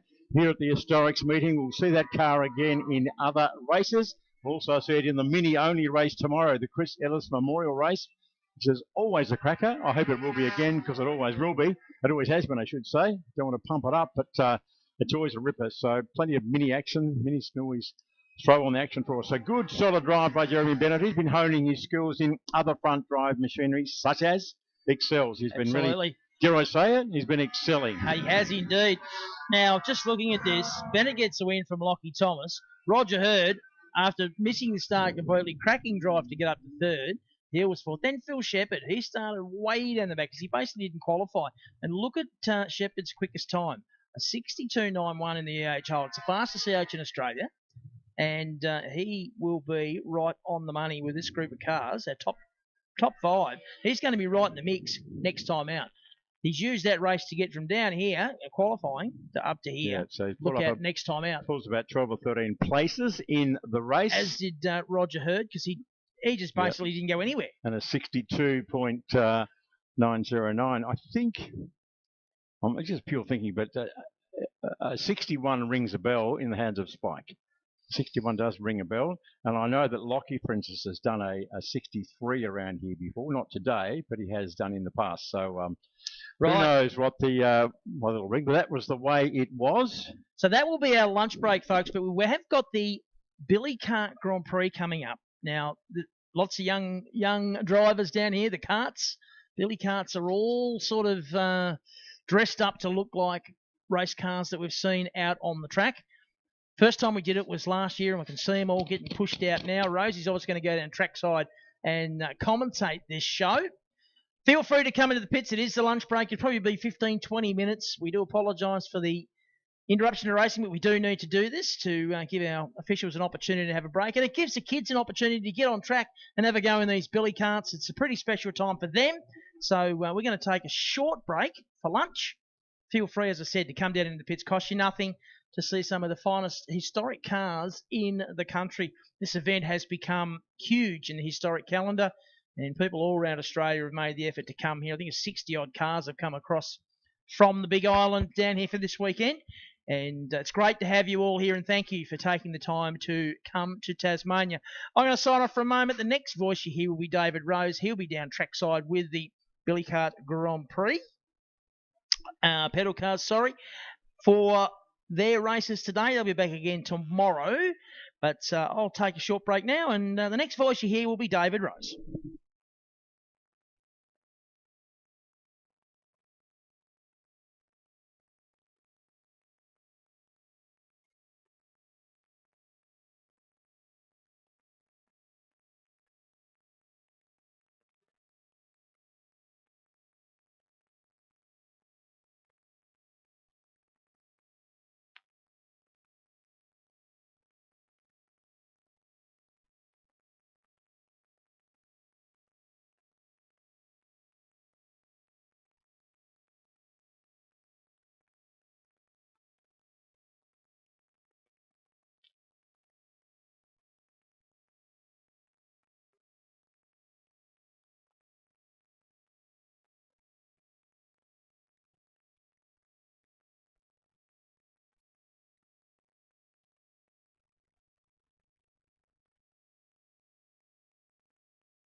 Well, preparations are being made down here in pit lane, or in the area adjacent to pit lane. On the start-finish straight, the cars will be put on the track. The track will be marked out, if you like. So excited friends and family walking over towards the fence to see the action unfold. And it'll be underway very shortly. So as Strider said, it started a couple of years ago, or last year I should say, at the Historics. A great idea. It was pretty much borrowing the theme from the races held at the Goodwood Revival Setrington Cup, which is a major historic event in England every year. They use Austin J40 bodies over there. Of course, we've gone to the good old Humpy body, if you like, and they were built last year. And here we have cars running today in two groups. There were 2 heats for each group.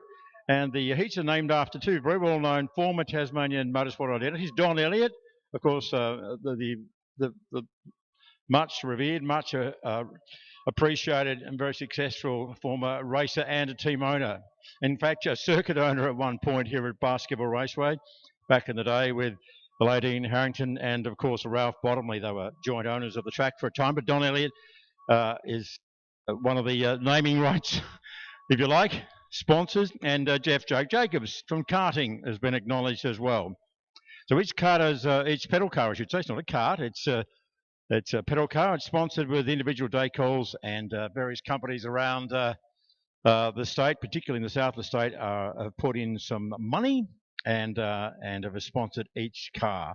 And I'll have a different driver for each group, and we'll be about to get organised very shortly. I notice the gates are open, which makes it easier for our friends in spectator land to come to the track and see not just the pedal car Prix, but also this wonderful array of race vehicles and display vehicles here in the pits. Don't forget also there's this fantastic photo display in the Kelly room, which is the room underneath the, if you like, the spectator ramp.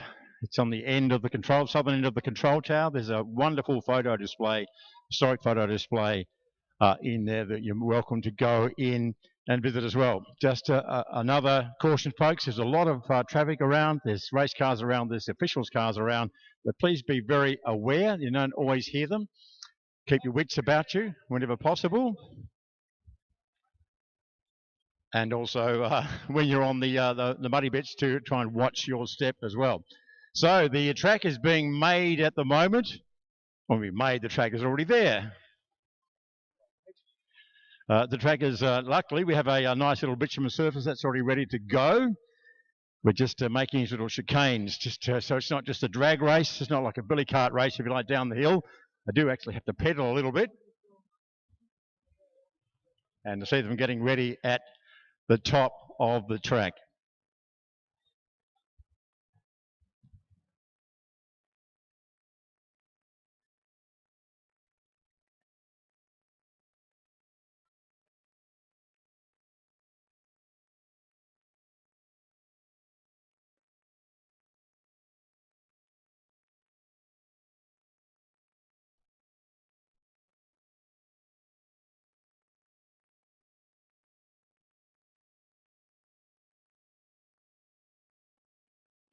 So I think we're getting just about ready to get the AOK from the organisers in terms of the track build. Yes, that's the time honoured. I think we're right. I think we'll let them start. Just be aware, ladies and gentlemen, if you're in the track from the outfield to the infield, the pedal car Prix the start. So just be aware that they might not have the best brakes in the world. I think we'll find that our officials down there will probably stop traffic and create a safety situation. Yes, they have indeed. They've enacted that area. Here we go. So, right, the pedal car Prix is off, and you can just see, looking underneath, we can see these funny little things, ducks. It's like ducks. They're all very serene on top. We can see this all this frenetic activity going on underneath. Pedal, pedal, pedal, pedal, pedal, pedal, pedal. I'm going to try and pick up who's who in the zoo here. It looks like the number 12 car is the one at the moment. That's the Richardson Motorsport. That's Noah Richardson, I believe, is peddling that. It's a bit of a close run for second, 26 versus 27. It's Cooper Flynn in the 26 car and Tate Clayson in 27. But I think through the chicane and across the finish line, turning right, big win there. A convincing big, still bringing up the rear, the 32 car. I think it's Henley Ferrer and the Howell Automotive car. The Sue Ashland is the team manager. No, it's the 1-3 Cabs car that's actually going to bring up the rear. That's Caitlin Lawler that came in last there. So some fairly frenetic pedaling. That was funny. You see these little cars coming down. They look all very benign. There's not much noise, as you can imagine. There's no motors involved. But you look underneath and you see these little, it's like the flashing pedals, like the movie. Flashing, you go pedaling furiously like a duck. You just see it's serenely on top, and there's plenty of things going on underneath. And no doubt about it, the 12 car, Noah Richardson, entered by Richardson Motorsport and Ayrton Richardson. So clearly a family connection there, and it worked a treat. So a bit of strategising going on to begin with, don't know. Can't say they've turned up the turbo boost or hit the nitrous button, because there ain't no such thing. Just don't know what the secret is, but whatever it was, it worked. Maybe it was a pep talk from young Ayrton. Maybe it's having a relo called Ayrton. Maybe that's the trick to victory. So the cars will be lining up again for their second heat. Same cars, different drivers. Kind of like Bathurst, but not really. Kind of like Bathurst, where you just do the driver change, but they all do it at the same time. So all the car situations or car positioning places being organised up here under the Tilford Auto Group bridge, which is the official start line for the Pedal Car Prix. That was the first one, was the Don Elliott heat. This one will be the Jake Jacobs heat in homage to the great kart racer. Also, Jeff was a very capable sports car racer here at Baskerville and Simmons as well. It's very there's an absolute character of motor racing is Jeff Jacobs. Funny fellow, but a very capable kart racer in his day, and also a sports car racer. And as I said, Don Elliott absolutely needs no introduction. A legend of Tasmanian motorsport, I'd even say Australian motorsport. Was former owner, part owner of Baskerville Raceway, and of course owner of many wonderful race cars that have graced this track, such as the Anglia. We've got a replica car here, such as the Cortina, such as the BMW, such as the BMW V8, and the Mustang, and the Elfin ME5, and the Camaro, and a couple of F2 cars as well that were run by Mark McLaughlin under the Elfin Sports Cars banner, because Don at one point was the owner of the famous Elfin sports car mark in Australia as well. So an absolute icon of Tasmania motorsport. So well done to the Pedal Car Prix organisers for acknowledging Don and arranging the race, or naming the race after him. So cars set up. We've got, well, that's tremendous to see. We've got Leon Richter Poli being mentioned here as well. They were great names of the era back in the day. Paul Quibb, that would have to be a chick car. Is it chick and a chick? Yeah. We've got Tascaf.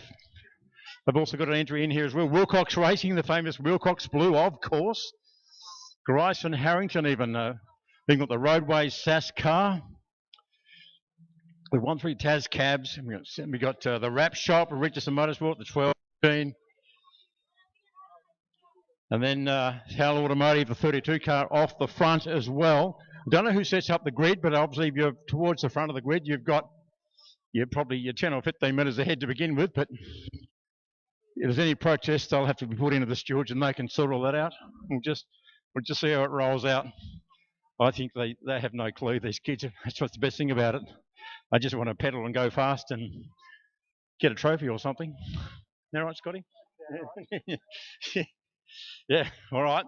So it looks like we're getting very close to a start in this second and final race at the Pedal Car Prix at the Baskerville Historics for 2022.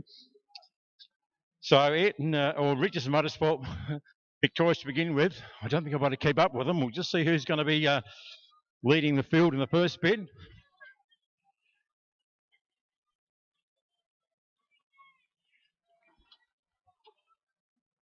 Oh, a bit of biffo going on there, but we thought Howell Automotive were last. 34's coming out of there though. Looked pretty good for 32 for Henley Ferrer, but 34. Number 12 is having a big lunge as well. That's Noah Richardson in the 12 car.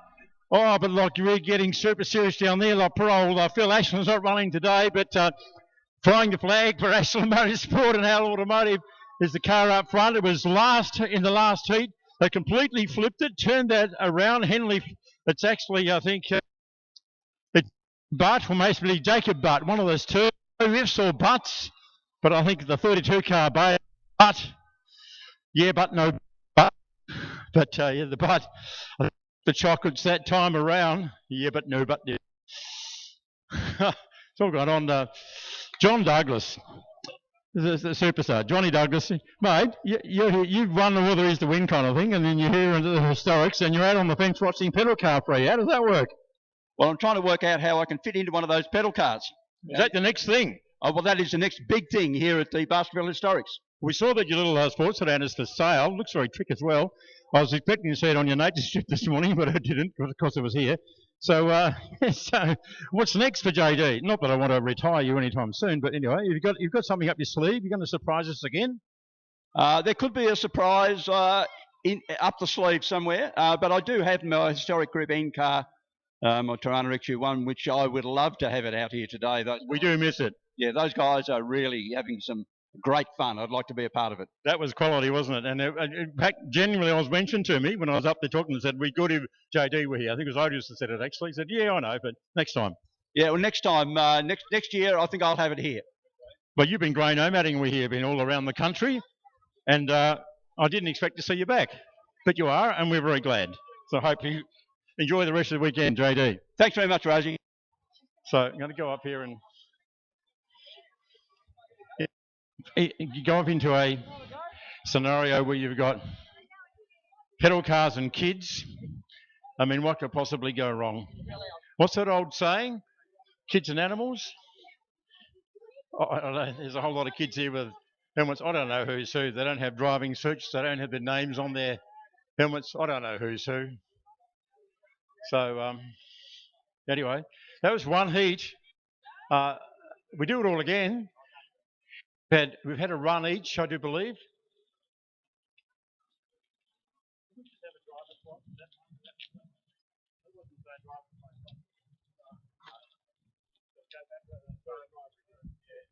So we've had a run with each of the nominated drivers, which means they know what's ahead of them, they know it's downhill, they know they've got to still furious, but they've had their sighting lap. They know what to do. So now they've just got to do it better. That's the caper. So can they improve? I don't think we've got any timing going on. It's just all about first to line. But how about this? Oh, look, they've got it sorted, these kids, because they've got the helpers, their dads and their relos. They're the ones pushing the pedal cars back up the hill. And the kids are running along just holding their helmets and supervising. Very deep, like. They've got it sorted, this race driver thing. No doubt about it. Reverse grid. It's the reverse grid of Group 1. Oh, so there you go. Look, someone's dropped a glove. Just a pink glove. Anybody in driver land? We've got a little pink glove. So I've got a reverse grid going on now. I did wonder before, I did notice that the guys and girls at the front, we obviously had a 20 metres start, if you like, off the rest, but now it's starting to sort out, become a bit fairer. Got the reverse grid, so you're off a pole line, off the front row of the grid, as it were. In the first heat, I got a glove here too, belongs to someone. Anybody lost a pink glove? Oh, it's yours, is it? Hello, Dwayne. Nice colour. Rightio. Sorting out this reverse grid. Bit of argy-bargy going on, bit of discussion amongst the pit crews and the team managers.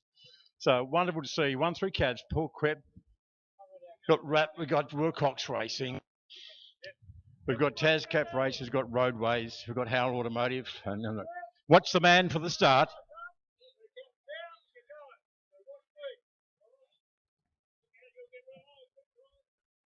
Rightio, set for the start. The second round of pedal car racing, the pedal car Prix, Baskerville Historics 2022. Here we go. This is a Don Elliott section. Green flags drop and away they go. So, young Richardson was the main man before. Oh, look at that go. Number 34, that is ridiculous. Talk about flashing pedals. Just a blur, an absolute blur of pedal activity by the 34 car. Wow, so that'd be young Miss Chick, I do believe. I will stand corrected on that. But just lit out early.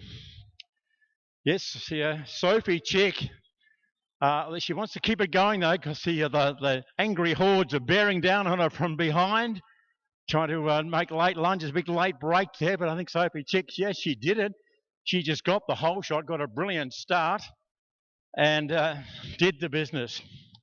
So Dad Brad isn't running this weekend in his Sport Sedan.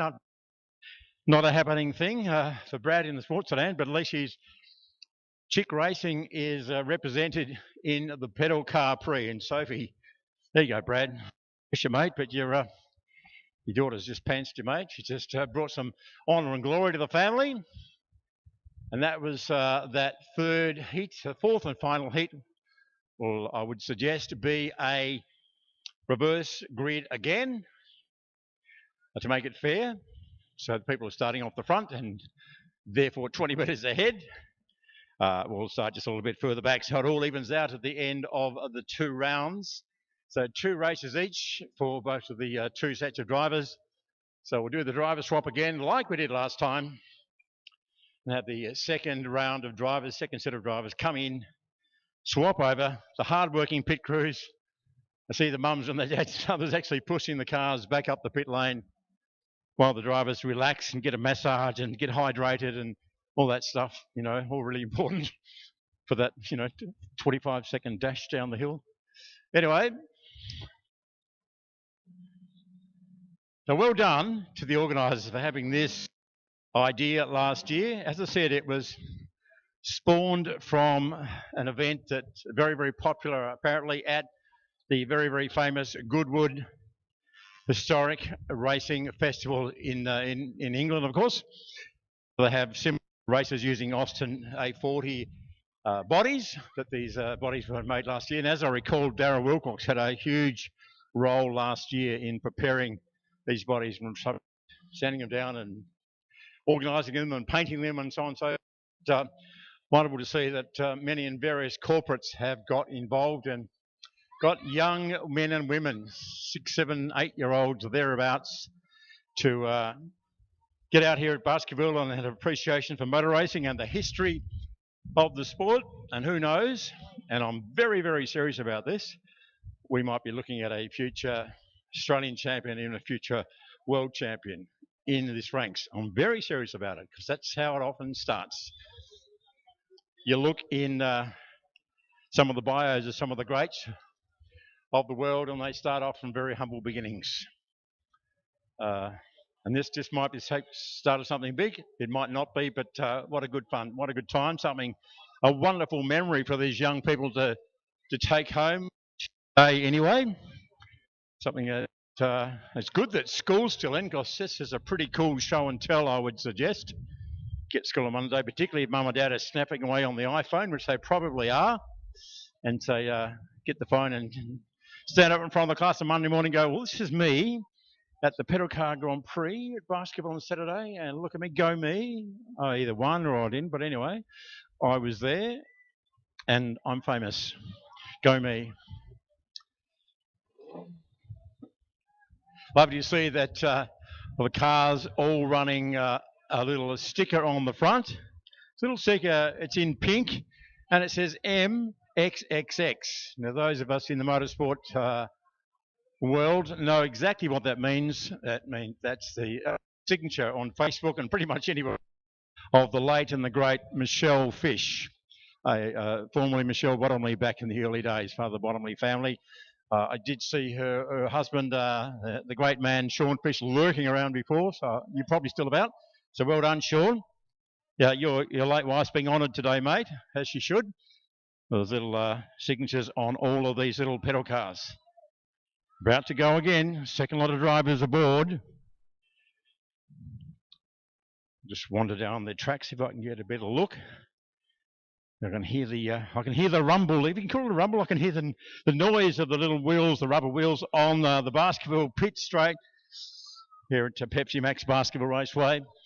And again, Wilcox Racing. Oh, well, that's a good one. Wilcox Racing under a bit of pressure now. So 26 Wilcox Racing. That's Cooper Flynn, part of the kart racing people as well. But 11 on the outside, it's Scarlett Gunn in the 11. She's found a burst of speed. She had her wheat picks this morning. She had an extra helping, I reckon. She had cornflakes as well. Whatever she had, it's working because she's just bolted down the outside, zoomed past the 26 car, the Wilcox Blue car of Cooper Flynn, and takes the chocolates. Big effort there. Well done, well done. Good stuff. So the girls are going beautifully today. So I would suggest the really is it 2 and 2? I reckon it might be even 3 out of 4 wins taken by the girls. How good's that? Girls on track.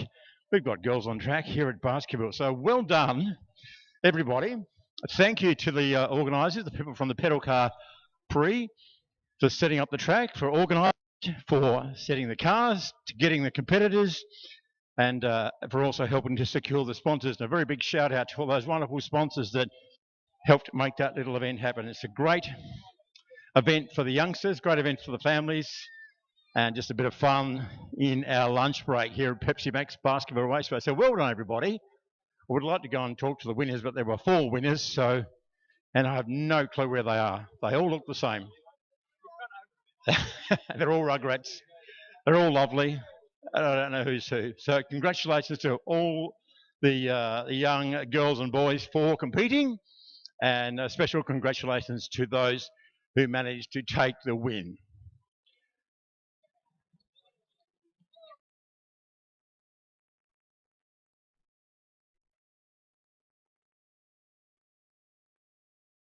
Might just take this opportunity while I'm wandering down here to a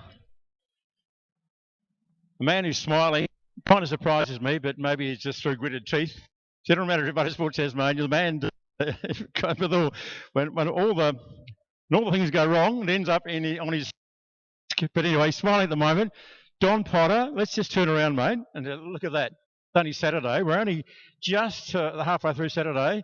Is that a sight for sore eyes? All those wonderful folks have joined us on the hill today. Oh, certainly is it. We actually needed that yesterday in the rain. I don't know where they were yesterday, but no, it's really good. And if the weather stays as we are now, we get twice as many cars up there tomorrow, and I'll be smiling even more. So that'd be really, really good. Yeah, and well done to you and your team of the Historics Committee. A record number of entries this year. Yeah, definitely. And some of the cars that are here, as you've probably talked about already, are just amazing. And so, get them out every year to see them at an historic meeting is absolutely awesome. Some of the drivers that are even more historic than the cars themselves, to see them here too, this actually makes it even worthwhile. The weather we had yesterday, they were out there plowing through the rain and the mist. Great photos. The photographers are having some really good stuff. And I think social media's gone nuts overnight. So, yep, I'm happy. And if we can just have this weather keep going, and then have that crowd up there, more people can see it. There's a few people watching it online, I think, even though we've got a couple of static cameras. So I know I got some messages from the mainland with the people watching it. So hopefully we can, people will realise that Baskerville Historics is a true national historic race meeting, and we'll be here for a long time. Well done, mate. So a big effort to get here because you were knocked around with COVID a couple of years ago, but steadying the ship, as it were, and just wonderful to see that. So thank you, ladies and gentlemen, for coming out. It's only Saturday. It's only halfway through Saturday. Lots to come this afternoon. And so bring your friends as well tomorrow. It's going to be great. Definitely. Well done. There we go. DP Potter and his hard-working Historics Committee. They've worked for years. They basically they get one done and they start the next day, kind of, in organising the year after.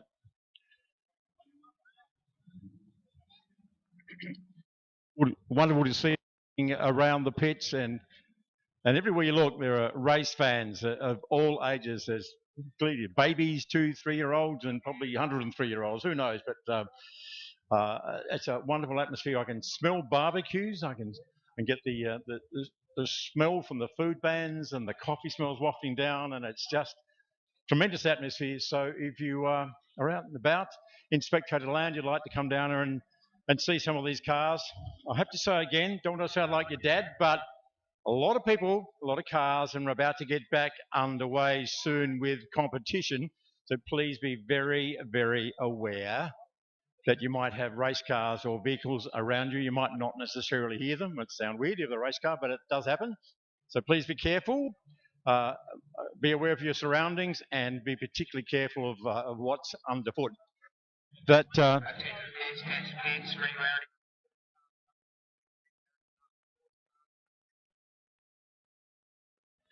And tell you what, I'm gonna wander down here, and I'm so glad to run into this band. I have just bumped into the patron of the Baskerville Historics in 2022. It is my very great pleasure to say good afternoon to Garth Wixton. Hello, David Rose. Good to see you, mate. Indeed. Well done, mate. Such an inspired decision, in my personal belief, that the Historics Committee decided to bestow the title of patron on you, because you have been absolute part of the fabric of motorsport in Tasmania, particularly Baskerville Raceway, for many, many decades. I do recall coming to the first meeting here, which is absolute fun. Saw these guys having a lot of fun. I thought, gee, maybe I could be in this at some stage. It started with my early model Piaggio Special, with a 150cc motorcycle engine in the rear, and away we went. That started the whole. Like the old 500cc days. No, 150cc. Come on, it was serious stuff. It was Dick Crawford style. Exactly. So where did you go from there? How good are you remembering your race cars through the ages? We went from there to the early model Holden, we got it run over. Went to an FX Holden that I bought from Snowy Corbett Bodyworks, actually. So he had one for sale and bought that and took it home and did a few bits and pieces to it. That eventuated from there. So ran that here for a hell of a long time and did a couple of Longfords with it as well, and Simmons, of course. And that was the process through the Holden era there. And then met a guy called Ian Harrington. I think that's probably worthy of mention in a way.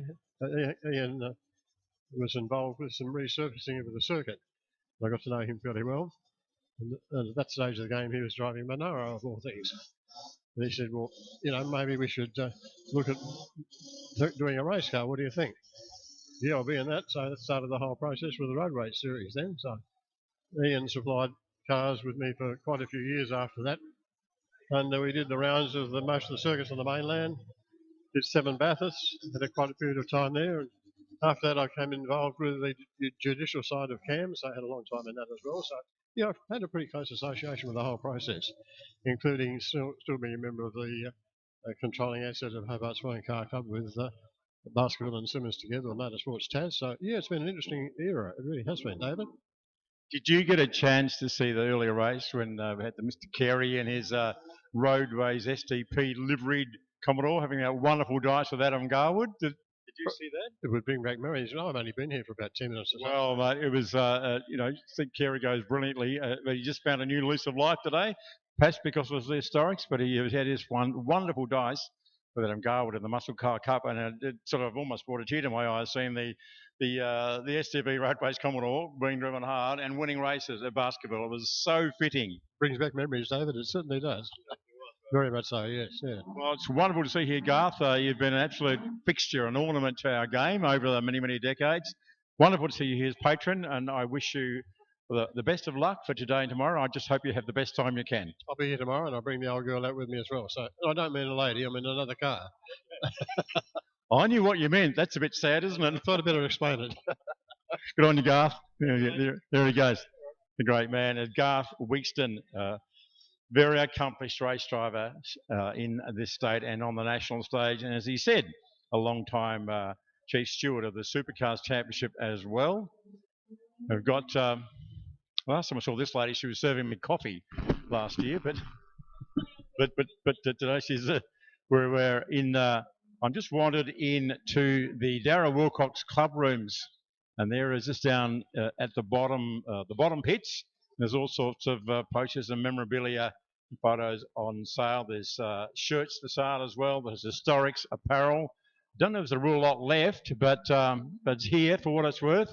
It's obviously unique. It's one-off, just for the Historics 2022. It's branded as such, and it's available down here in the Darragh Wilcox club rooms for sale, along with old magazines and various other bits and pieces. Reminding you also that that wonderful photo collection is available in what we call the Kelly Room. It's the grey building of the control tower. If you still don't know what I'm talking about, it's got a big Paulie Wine sign on the outside of it, next to Scrutiny Bay, just near the coffee shop there. Just go in that general direction, follow the signs. Underneath all the 7/8 Show FM signs, that's where you'll find the photo display. And sometimes you wander down to the pitch and you find other people like, we mentioned the great Rod Belbin before from Shannon's when Ron here. So he's on duty as he always is. If you go to a major race wedding somewhere in Tasmania, there he is, Rock and Rod Belbin. Mate, it's all happening again. The committee have done it again, Rod.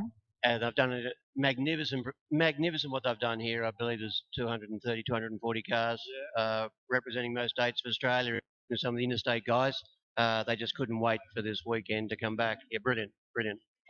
So Shannon's long-time supporters of motorsport across Australia. So you picked a good one to get involved with here as well, the Historics. It is, I guess, that to a large degree, it's kind of core business for you guys in a way. Exactly right. And the categories that we've been fortunate enough to be given to sponsor this weekend are exactly our core business. So it's just so great to see the race there earlier with the all the minis, for instance, with the Shannon's logos on the windows, and earlier on this morning a lineup of Holden Tirana GDRs and GDR XU1s. Magnificent. Wasn't that a ripper race? Yeah, magnificent. Yeah, tremendous. And as I said, we're so proud to be associated with the Baskerville Foundation and all the clubs, of course, that use this track on a weekly, monthly basis. You know, MG, Jaguar, you name it. You know, we support those who support us. I think that's the best way to put it. Yeah.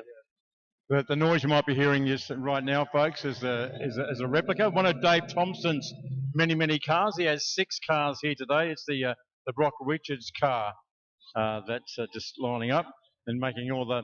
If you're going to be interrupted by a car noise, you must be interrupted by a healthy V8, I guess, Rod.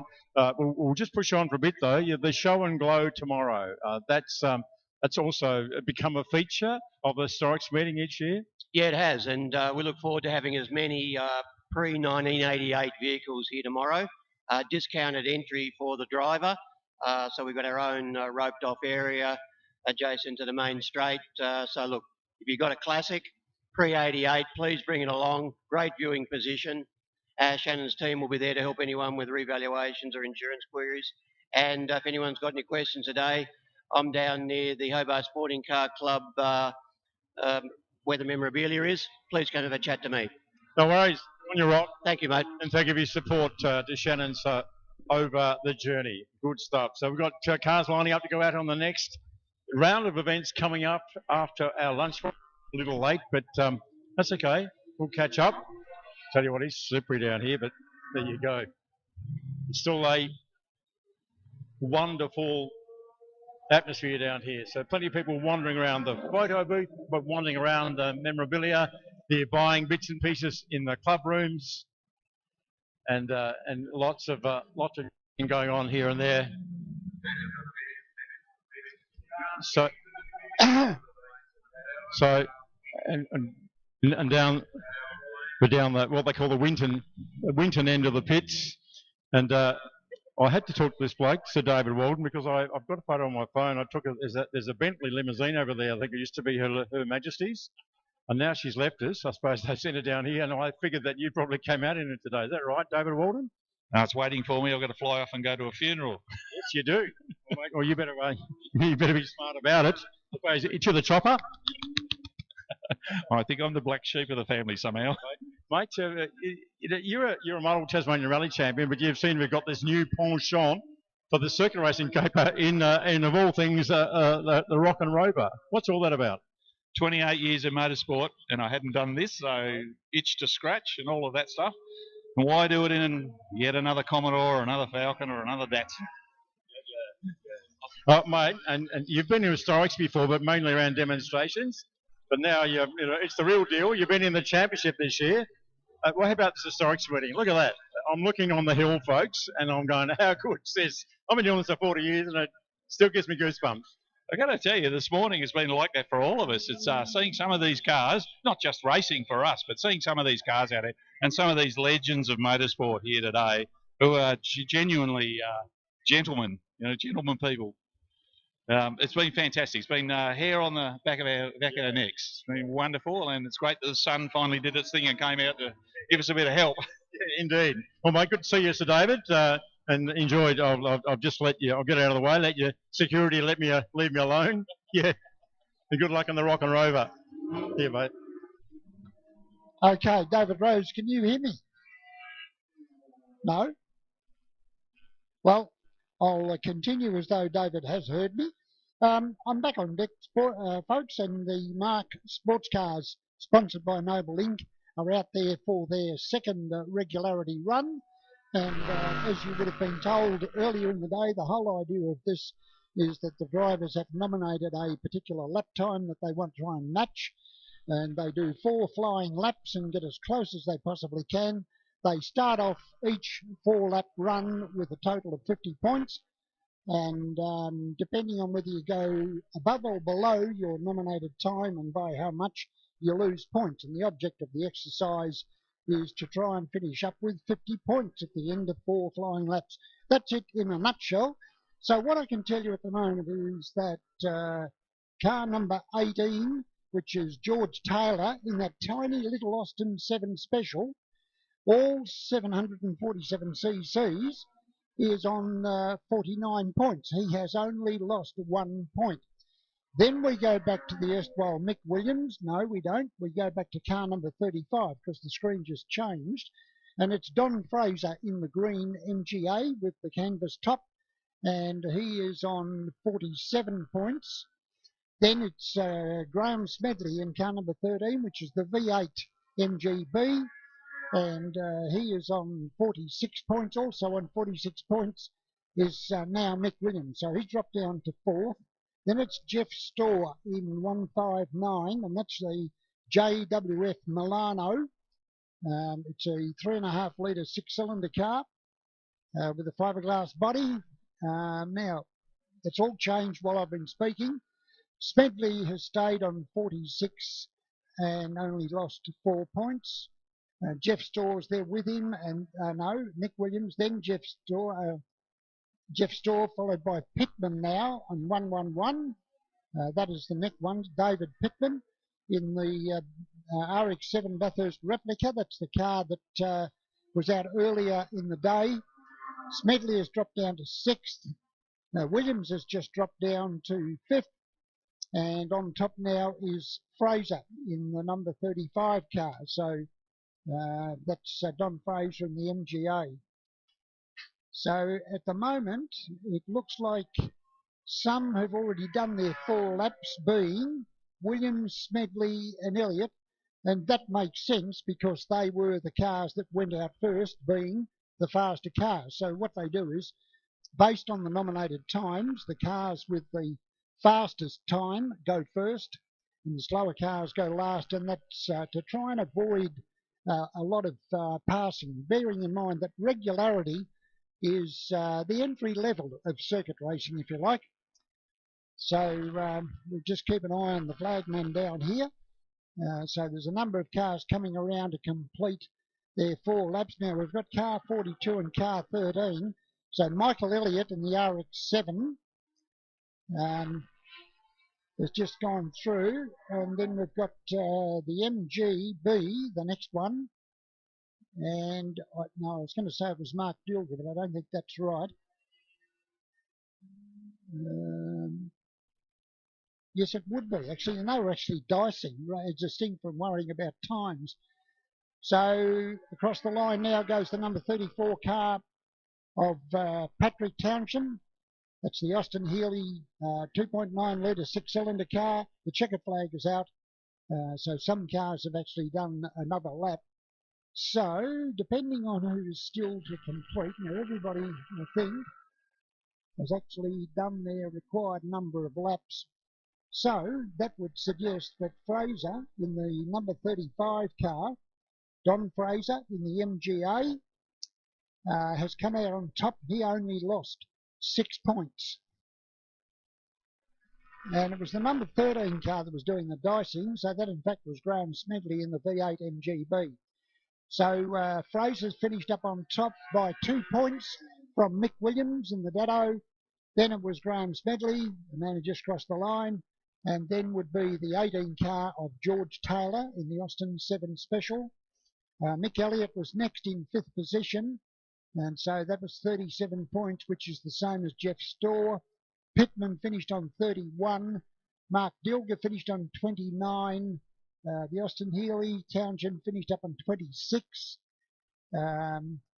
Martin Keel finished up on 22, and the 88 car of Jason Winter, that was the other Dado, the heat pump man, and he finished up on 22 points. So that was the regularity for Mark Sports Cars, and brought to us courtesy of Noble Inc., another of our sponsors that have been with us for a long time. So let's just have a look and see what we've got next coming up of this very full program.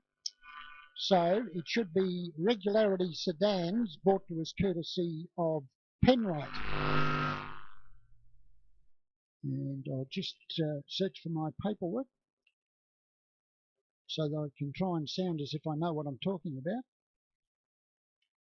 Regularity Sedans, big field of cars for this one, and quite a variation in motor cars, I've got to say. Everything from the 1962 Wolseley with the big cowcatcher spoiler on the front,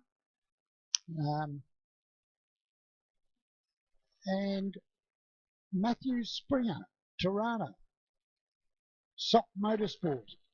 There's a story behind that. Matthew's father is Graham Springer. Now, I would imagine that Graham is here somewhere. I'd be very surprised if he wasn't. In fact, I'd be stunned if he wasn't. And that car was running around earlier. It's white, green and blue. And I think I'm right in saying that. What else have we got there? We've got Kevin Allen from New South Wales in the Volvo GT Turbo 242, member of the Volvo Car Club of New South Wales. We've got Greg Cooper from Queensland in the VB Commodore.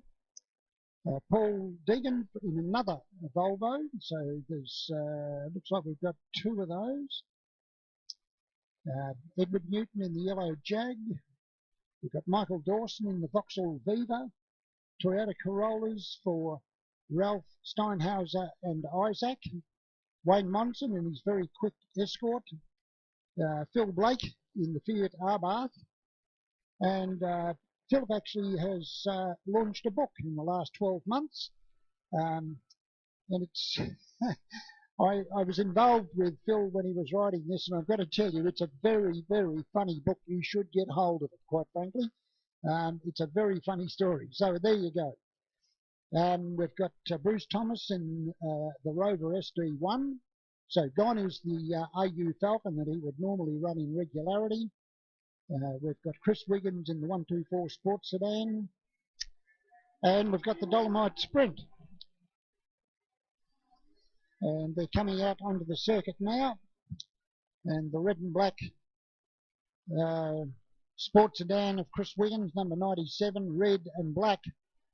As Stridey would have told you earlier today, that is the ex-Ian Beachy Fiat 124 Sports Sedan that he raced with a Holden engine.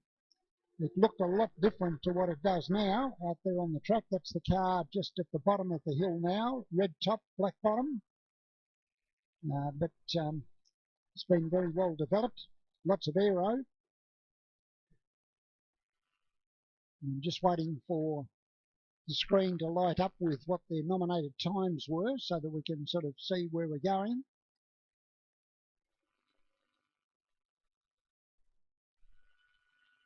So 4 laps. Just going back to David Rose's chat with Garth Wigston. The other thing that we need to point out is that Garth is a member, as you would imagine, of the Tasmanian Motorsport Hall of Fame.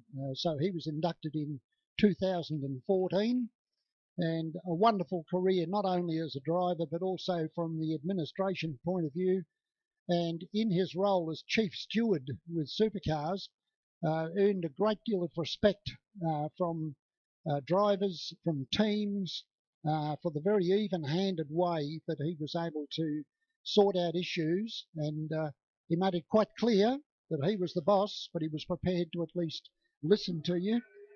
So green flag has come out, which means they're now starting their first flying lap, by the way, out on the track.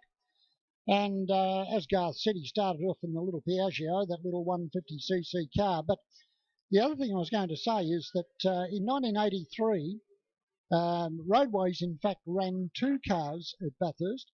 One was for Colin Bond and Alan Grice, what a combination. And the other one was in fact for Garth and Stephen Harrington. And those two cars finished third and fourth, which was a wonderful result indeed. I can also remember that Garth raised a few eyebrows by getting into the Hardy's Heroes, as it was known then. And that particular year, they actually got 2 bites at the cherry. I think it was about the only year they ever did that. And was looking good for a time, but unfortunately got caught out by the wet conditions. But yes, a very, very good driver indeed, and made a massive contribution to the sport. So wonderful that he's been recognised this weekend as the patron for the meeting. I couldn't think of anybody better, quite frankly, for that particular role. All right, back to the action on the track now, and I can tell you at the moment, after the first flying lap, car number 10, Damon Wiggins in the VL Commodore. So that's the Bathurst replica, if you like, that was spoken about before, the VL Commodore. It was an upgraded from an earlier Commodore, and he is on top. Now, he nominated a 107, and his first flying lap was a 107.35, so retained his 50 points on that first lap. And car 97 was second, and 97 was Chris Wiggins, and that is the Fiat 124 Sport Sedan, the red and black machine, 6-cylinder, and also on 50 points. Then we go to Edward Newton in the yellow Jaguar, and just as a comparison, he nominated a 114, and his first lap was a 114.39. Now, you might say to yourself, well, surely you could have something in the motor car that would give you an idea of whether you were up or down with your time. Well, no, you can't. So you're not allowed to have any form of timing equipment in your car whatsoever. You certainly can't use your phone. You can't use sat-nav and all the rest of it. So basically it's up to you to try and match as close as possible. So you've basically got half a second either way. So what I'm saying is those first 3 cars were just under half a second away from their nominated time. So, and it's all just changed while I've been speaking, because it's now the early Jaguar that's on top, Edward Newton, and he is the only one now left on 50 points. Alan is the next one in car number 17, and that is Kevin Allen in the Volvo from New South Wales, the 2.3 litre, and he is second on 49. Also on 49 we've got car 525, Bruce Heron in the Triumph Dolomite Sprint, and also on 49 is car number 9, and that's I don't think that's actually on the program, which it's not, but it's Priest anyway on 49. Then on 48 we've got car number 33, and that's Paul Deegan in a Volvo. So the Volvo driver is doing very well at the moment. And just crossing the line at the moment is car number 41. It's a very, very famous motor car, I've got to tell you. John Stevens, I think it was years ago, decided that Aviva would be a very good sports sedan. It's a very ungainly shape, obviously, but what he did was he stuffed a 6-cylinder engine in it, and it became an indecently fast motor car. It's been driven by various people over the years, and it is a very quick motor car, but running in regularity now. So that's car number 30. Sorry, that's where is that? Just trying to pick it up on top of the hill. Yes, just in front of Philip Blake. So at the moment we've got 2 drivers on 49. That's Heron and Newton on 49. Then Allen on 48. 46 Steinhauser. Then Tinning would be the next on 44. And 2 others on 44, Isaac and Priest. Then Deegan on 43. Then White on 39. On 38 is Christian. Dale Wiggins is next on 34. Russell on 31. Dawson on 29, and so on down the list. And some of the cars have actually now completed their 4 laps, Others have still got a lap to go at this point. So it won't be that long before the checkered flag comes out. So it's the 41 car that's just going past at the moment, and that is Dawson, number 41 car of Michael Dawson. That's the Vauxhall Viva, yellow Viva, showing capacity of 3.3 because obviously it's a 6-cylinder Holden motor. It's just been passed by the Bathurst lookalike Mobile Commodore, the BL Commodore.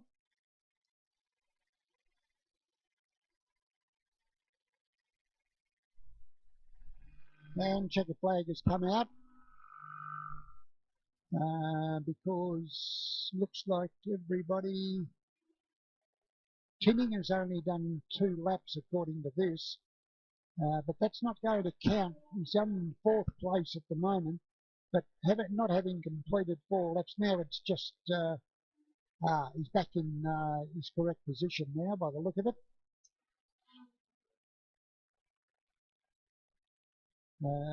Dawson is the only one that I can see in the Viva that's not completed 4 laps at the moment.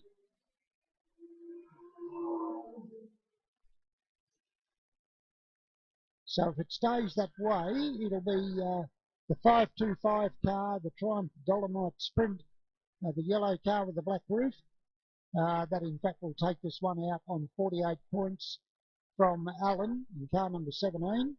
Kevin Allen in the Volvo, and from car 38, Edward Newton in the Jaguar.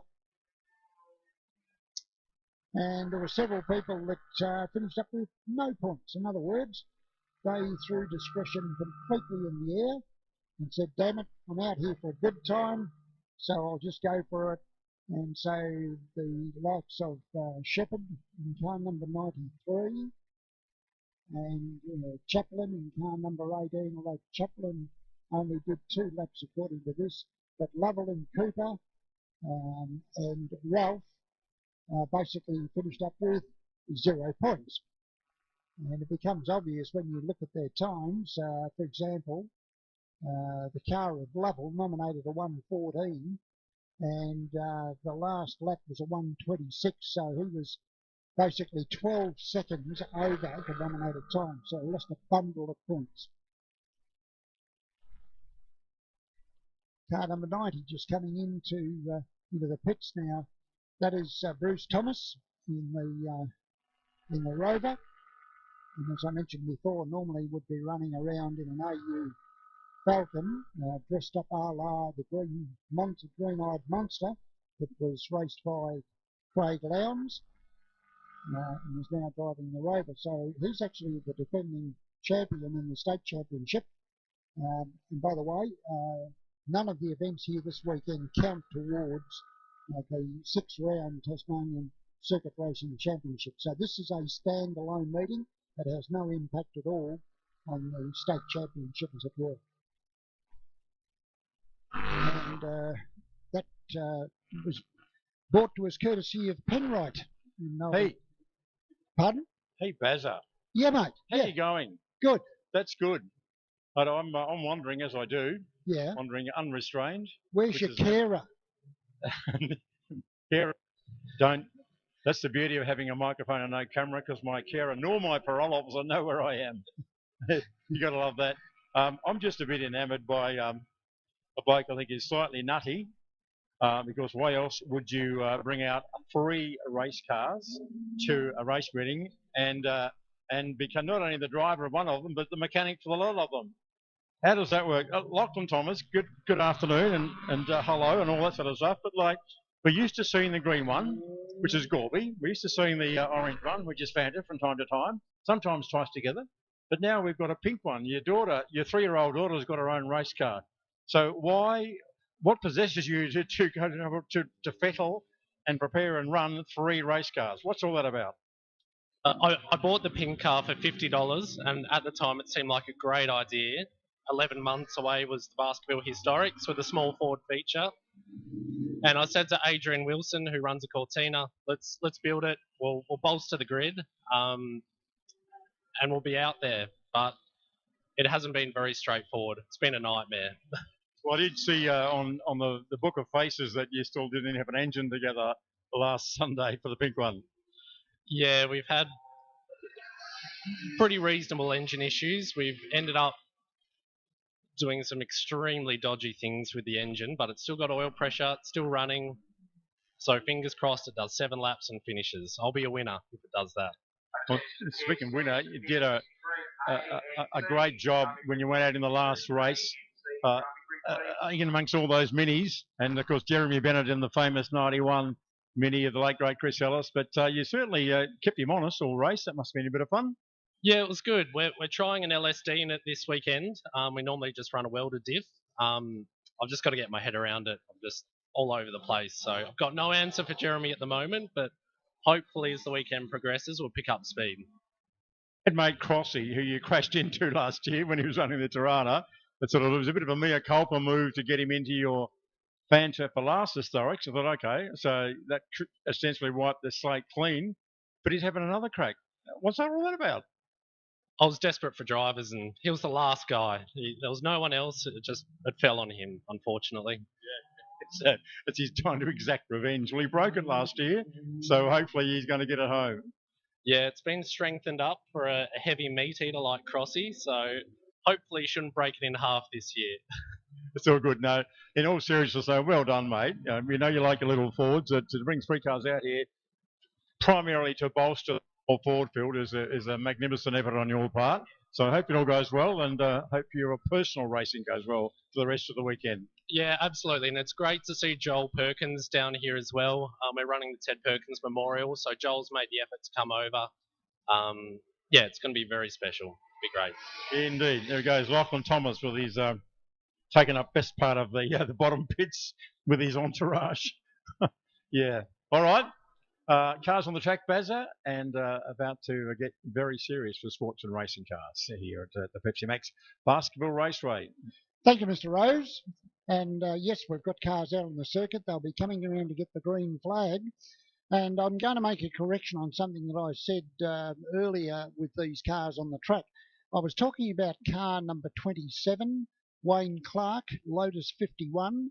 And I was very, very puzzled because I knew that the Lotus 51 had a 1600cc 4-cylinder engine. But in fact, car 27 is listed in the program is car 7. And that is the Peter Fitzpatrick owned. It's called Le Chalutia, I think is the pronunciation. It's being driven by Alan Fitzpatrick. So it's a Peter Fitzpatrick owned car. And Alan Fitzpatrick is driving it, and it's got a big thumping V8 in the back of it. It's a rather wonderful looking machine, but it had 27 on the side of it, and I thought, well, that is not Wayne Clark in a Lotus 51. So just make that correction. Now, the car, I'm just looking for it, is the last car in this group coming around now to the start-finish line. And there it is, across the line now with the big drain pipes. So that is Alan Fitzpatrick driving the Peter Fitzpatrick owned car. Peter apparently bought this car in a pretty dishevelled state and set to and totally restored it. And now Alan is out there running it around. So it's actually number 7, not 27. So that's cleared that out. Now the other one that I wanted to speak about is car 58, which is Graham Soden in the Marmot 240J. Now, when you look at this car, it's up on top of the hill at the moment. It's a front-engined monoposto car. That was the terminology that was used back in the 50s. It is effectively, if you like, a Maserati 250F lookalike. And I've had a good look at this car with Graham at Simmons Plain some time back, and he has done the most extraordinary job building this car. So it'll be coming around here very shortly. In fact, here it comes now. So this is very much the shape of the Maserati 250F. The only difference is this car is running a 6-cylinder Jaguar engine. So it's still 6 cylinders. It's still twin overhead cam, but a Jaguar engine. And as I say, the workmanship that's gone into this Now, you might remember that previously Graham had us somewhat spellbound with this incredible big silver open wheeler that he ran for some time. And unfortunately, my old memory is faded on this one. I can't remember the name. It'll come to me. But anyway, that's been parked, and now he's running this car, which he calls the Marmot 240J. And the other one which I mentioned out there in the earlier session was car number 56, Peter Turnbull, in the Steel City Special for Turnbull Racing. 3,300 cc, so it's a 6-cylinder. And that's very much in the mould of the roadsters that ran in Indianapolis-style racing back in the 50s and very early 60s, until, of course, Jack Brabham went over there and started the rear engine brigade, the onslaught, if you like, and so the dinosaurs, I think the last time they ran was 1965, something like that anyway. And of course now they're all rear-engined and very much in the mould of Formula One type cars.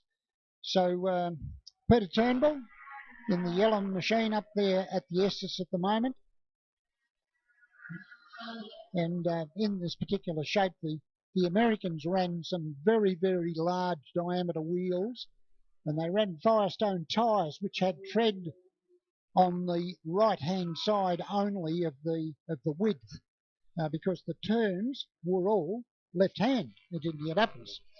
So that's something else that they did. Now, what else have we got out there? Scott Blee should be out there in the Reynard 923. That's car number 6. I'll just go back to the screen for a moment. And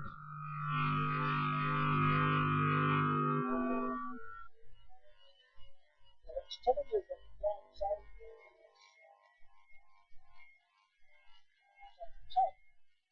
but I was looking at the points for it because I didn't send 2 points already, so I'm not going to bother with that. Car number 98 is shown as second, which is Bradley Trenham in the Hobson Mini Special. That's an interesting little car. I'll just try and find it for you. It's obviously over the back somewhere. A little green machine.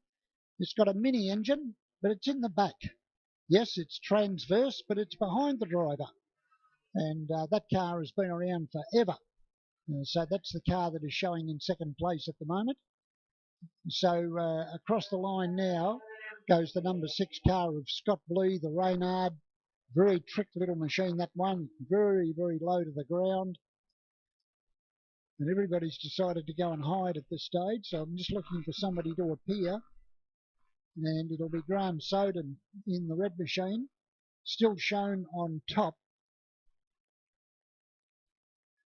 And he, as he crosses the line now, is leading car number 36, which is the car of Cameron Howie, the clubman, entered by Don Fraser.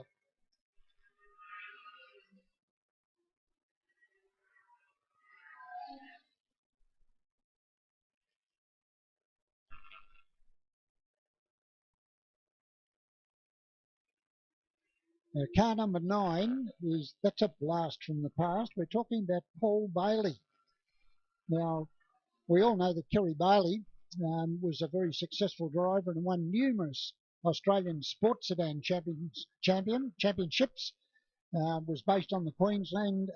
I think he's still there, but a very, very successful driver. Another one, in fact, who was inducted into the Tasmanian Motorsport Hall of Fame. So Paul Bailey, his younger brother, but he was the gun when it came to 2 things: Formula Vs. He was very, very quick in Formula Vs. He was the man to beat. And similarly in HQ Holdens, he had that ability to drive cars that had virtually no power very smoothly and very successfully.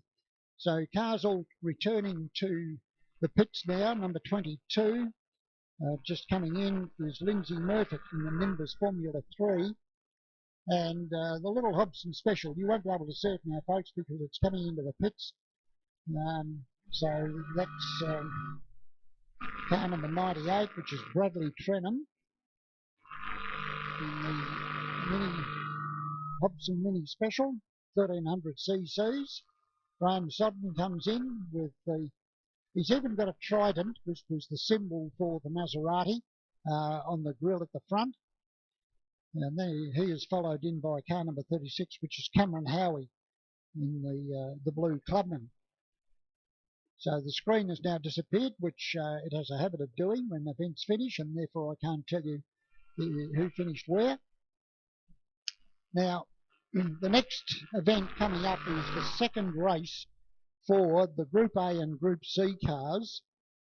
And while I've got the chance, perhaps I'll take the opportunity to tell you a little bit about some of them. Now, we mentioned obviously the GAO R32 GDR, which is a 2.6 litre twin turbo straight six.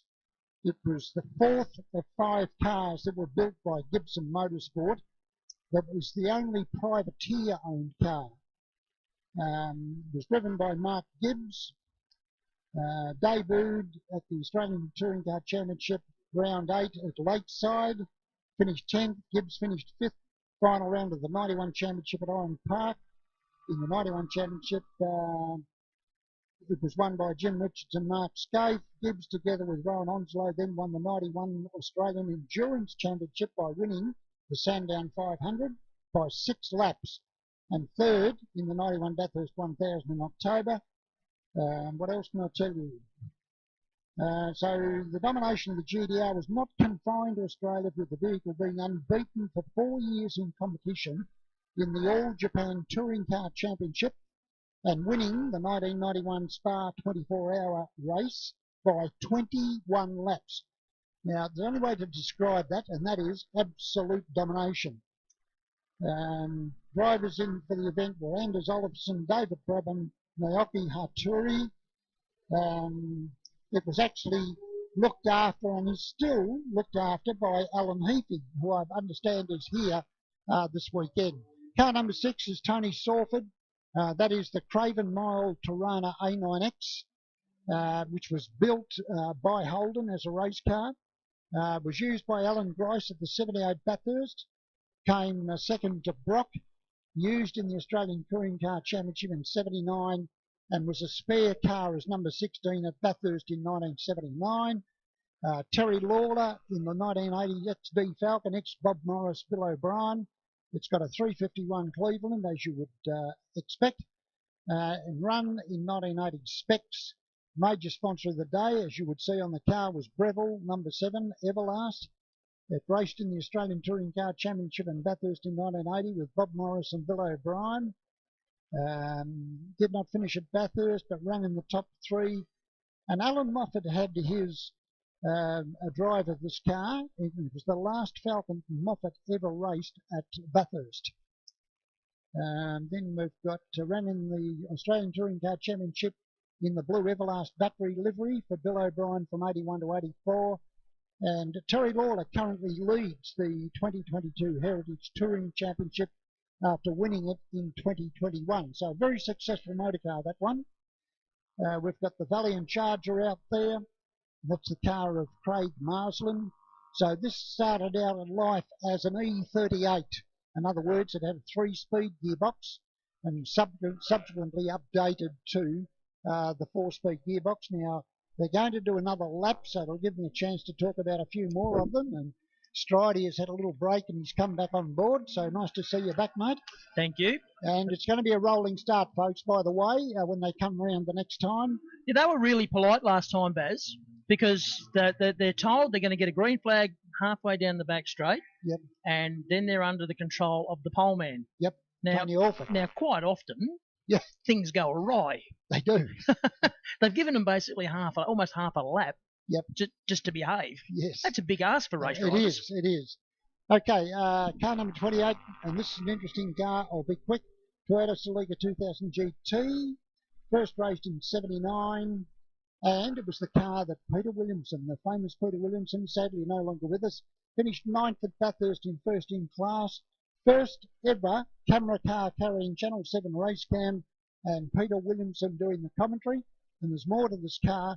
It came in for a pit stop, and they had a problem with the boot. And you know what I'm going to say, Andrew Stride? Now listen carefully, folks. a man came out with a big thing called an axe and drove it into the boot so that they could get to the fuel, and away it went and finished ninth. And the car was sold to Graham Bailey at the end of 79, and then it was updated to the current specification. Bailey and Doug Clark finished 13th outright and first in class in 80, did the full championship in 81 and 82 Bathurst as well. So that's just a few of them, folks. We'll try and cover the rest of them when we get a chance. Now, this is a 10-lap race, and as Andrew has just told you, they've been very good. They've lined up. So on the front row of the grid, we've got the GIO car, which is four-wheel drive. It's the only four-wheel drive car in the field. And alongside is one of those pesky little 2.3 litre M3 BMWs. It's got no right to be there. But anyway, now they've come around. Look at this. I cannot believe it. So polite. I cannot believe it. And coming up now, and away they go. Right. Now, straight away, I'm going to suggest that Terry Lawler is going to be looking for a way through in that big Falcon. And we've got one off the track. It's one of the Corollas that's gone off and come back on in what effectively will be sixth position. So that car, I think, might have been Foster, the under 90 car. Did you notice Bill Cutler and that BMW were talking about as soon as they got going, he moved straight over behind Tony Alford to cover off against the Falcon. Smart racing. Yeah, absolutely. Absolutely. So, lap 1 of 10, and it's so good to see these genuine, I'll say that word again, I'll even spell it if you want me to, genuine cars. Just to prove I can spell, that's all, Andrew. All right, so the GIO car, the fourth of 5 that were built by Freddie Gibson and the team, and Alan Heafy is still maintaining this car, and just look at that. And that car would not even be remotely stretched, to be honest with you. Well, Baz, I was just talking to Alan Heafy downstairs prior to the start of this race, and he said, prior to the start of race number 1, he said to Tony Alford, if you go under 60 seconds, I'm buying dinner. Well, he did go under 60 seconds. He did a 58, one of them. So Heafy's up for dinner, and apparently it's McDonald's. Knowing Alan Heafy. Right, okay. No, he's a lovely man, he really is. I got to know him pretty well. So we'll go back and we can tell you that, well, I'm not going to forget about the GIO car because it is such a fabulous car. But that BMW, a Cutler, car number 46, I don't think I actually got to that when I was talking about it. So this was a Schnitzer team BMW. So Schnitzer was a team that was commissioned, if you like, by BMW in Europe to build these special race cars, and it's in the Schnitzer colours. So that's how the Schnitzer cars actually run. It was run in the World Touring Car Championship in 1987. It was driven by Roberto Ravaglia and Emanuele Pirro in multiple rounds. A couple of big names. It finished second at Silverstone and raced at Bathurst in 1987 by the late Roland Ratzenberger, who sadly lost his life while practicing for an F1 race at Imola.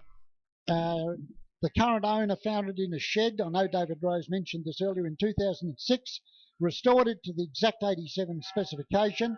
So it's a 2.3 litre, 4-cylinder, 4-valve, twin-cam, 300 horsepower. But it weighs, excuse me, bugger all. Yeah. And that's one of the reasons why they're so damn quick. I hope Alan Heafy hasn't put up dinner tomorrow night because he's already in the 58s. 58-17. So Cutler goes through in the beautiful little BMW. Now the big Falcon, it sounds magnificent. And I can visualise this thing buzzing across the top of the mountain at Bathurst. Now, the fourth place car, which is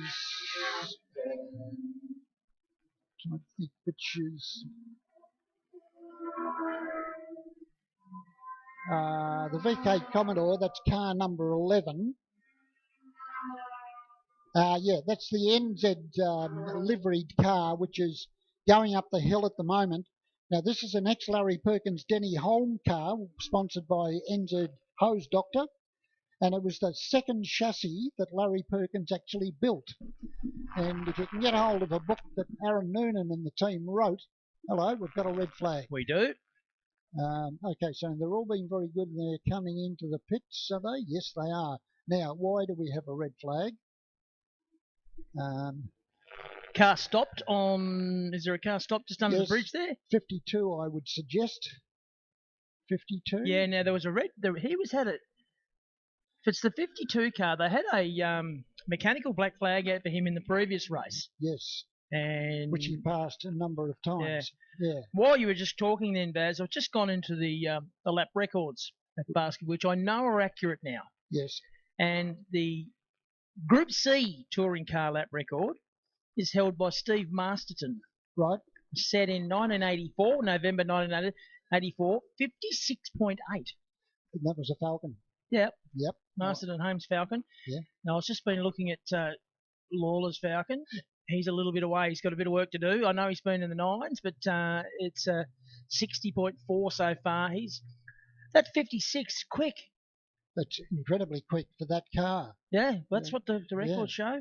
56.80 on 25th of November 1984. So that's that's 38 years ago. It is so. Good heavens above. All right, I'll just continue on with the ex-Larry Perkins Denny Holm car while they're coming in. This is car number 11. It was built by Larry out of his workshop in Moorabbin. First raced at New Zealand in 1987 at Wellington and Pukekohe, and it won at Pukekohe driven by Larry and Denny. 87, the car also campaigned at all rounds of the Shell Australian Touring Car Championship. Had numerous pole positions, finished second in the Sandown 500. And it featured as only one of two Commodores in the Bathurst Top 10 shootout in 87. That was an event that was pretty much dominated by Sierras. Was sold, as would have been mentioned to you this morning, to Neville Young here in Tasmania, then went to the Tasmanian family of the Johnsons, Ian and Beau, around at Baskerville in 2004. Steve Paul purchased the car in 2005. And so this is exactly as Larry Perkins and Denny Holm raced the car.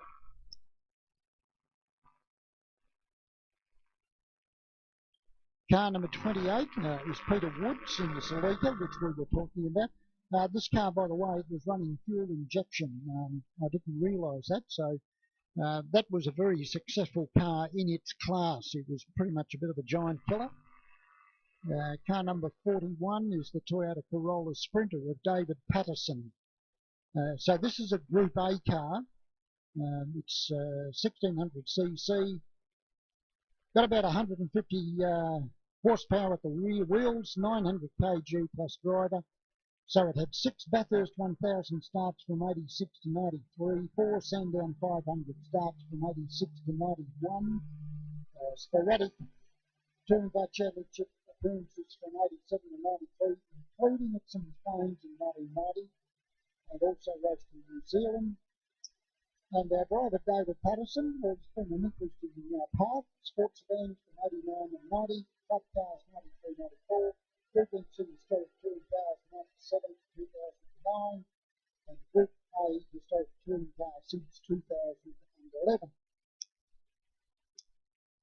Now, did we ever find out what happened to David Tao? In a word, no. No. So that's a mystery. It is a mystery. If there was somebody that from that team, if they're here, if they'd be so kind as to maybe pop up and give us a heads up, because I find it interesting, because David, as we've been saying for 2 days, was instrumental in arranging for these Group A and Group C cars to be here this weekend. Well, he was one of the guys that was here previously a couple of years ago for it. And he just loved the place and he loved the people. And he was, as you just said, he was one of the movers and shakers in getting all the guys over here. It's been difficult because they raced just a couple of weeks ago, and there's all sorts of dramas, as I'm sure you're aware, Baz, getting cars and backwards and forwards across that bit of water. It's just hopeless trying to do that at times. And at one stage, it looked like it was going to get too hard. But no, there's a number of people who have got behind it, and Trevor Lawler's one of them who's been instrumental in making it happen, and I know David Tower was involved in that as well. So, big thank you to those guys and their families and their teams and everybody involved for coming over and entertaining us in these fantastic cars. Yeah, absolutely. And David's car, by the way, is black, folks. It looks fantastic, very much like the JPS cars. So That's because it is a JPS car. yeah, well, exactly. and the other one, by the way, belongs to a certain Jim Richards. It's in his workshop in Melbourne. So yeah, I think we should ring Jim. We can get it here by tomorrow, maybe. Is there footy on this afternoon? Yeah. Okay, well, you won't get Jim. Is he a Collingwood supporter? Oh, well, now that's a good question. I don't know. He's got a team he follows in AFL, and I know he follows Melbourne Storm. Yeah, I'm not sure about the AFL. This is Collingwood versus Sydney in Sydney today. Yeah, maybe you might get him. He'd answer the phone to you, Baz. Now, where did we get to? Oh, yes, Vern Young in number 48. This is an interesting little car. It's the 1980 Isuzu Gemini. It's right down here below me. It's carrying a P plate. Now, this was known as a PF50 Coupe, 1600cc, 5-speed, and presented in its original 1981 Bathurst delivery. It was built for Bathurst in 1980, where it was raced by Ken Price and a certain Peter Fitzgerald, the man that we used to say was the most balanced driver in motorsport because he had a chip on both shoulders. I'll give you his phone number if you want to ring him up and tell him that Baz said that, because he knows all about it. Okay, and this car competed in Group C until 84, and then as a sports van rebuilt back in 81 by Terry Post, I should say, raced at Philippine and Bathurst, Morgan Park, etc. So Vern is obviously a relative newcomer to the sport. Car number 52, the VH Holden Commodore, and this is the car of Glenn Gerstle.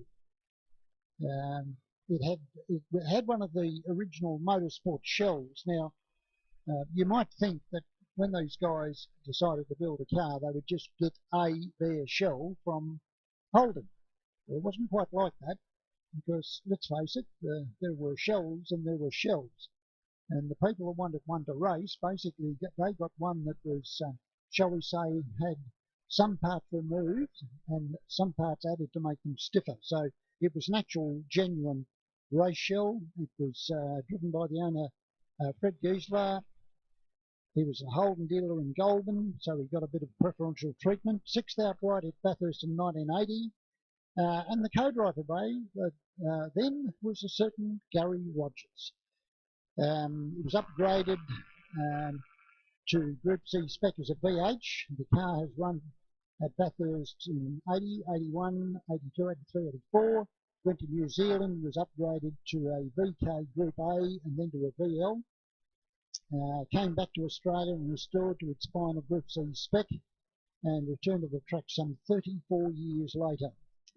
The car was restored by Prix Performance and long-time Group C custodian Craig Bowring, who played a big role in getting the car back to Australia. So you can see from these stories that I'm relating that these people are pretty dedicated. They go to a lot of trouble to track these vehicles down, and we keep talking about their value, and that's certainly the case.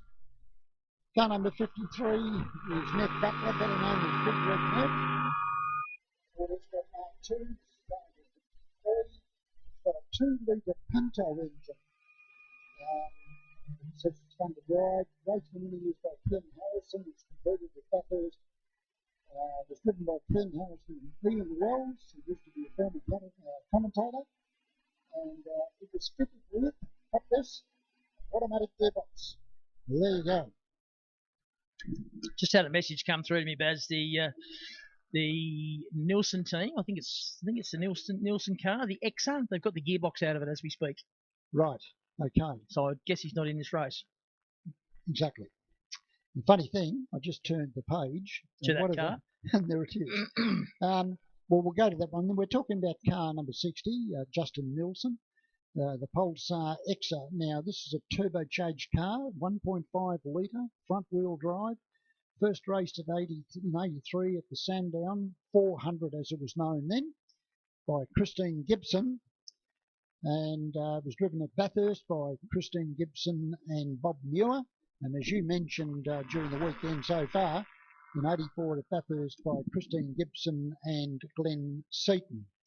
and it wasn't a particularly nice car on Conrad Strait. I still remember stories about the car was just wandering all over the road at over 200 kilometres an hour, and it rode in the Adams Car Series in '84, and it has raced as a sports sedan. And there was a rather rude joke went around at one time that they asked Freddie Gibson why he allowed his wife Christine to drive it when it was such a dangerous car, and there was no answer. So anyway. I wonder what her insurance policy was like. The motor car we're talking about, mate, is down here on the grid. And this, in fact, the driver's just doing some emergency work under the bonnet. I've got to wonder whether he's got, there is some reason why he's just gone around and turned the steering wheel so that the car is got the wheels turned hard left. So he obviously needs to get in behind, which he's doing at the moment. He's down on the ground in a prostate position. He's got his arm under there, making some adjustment.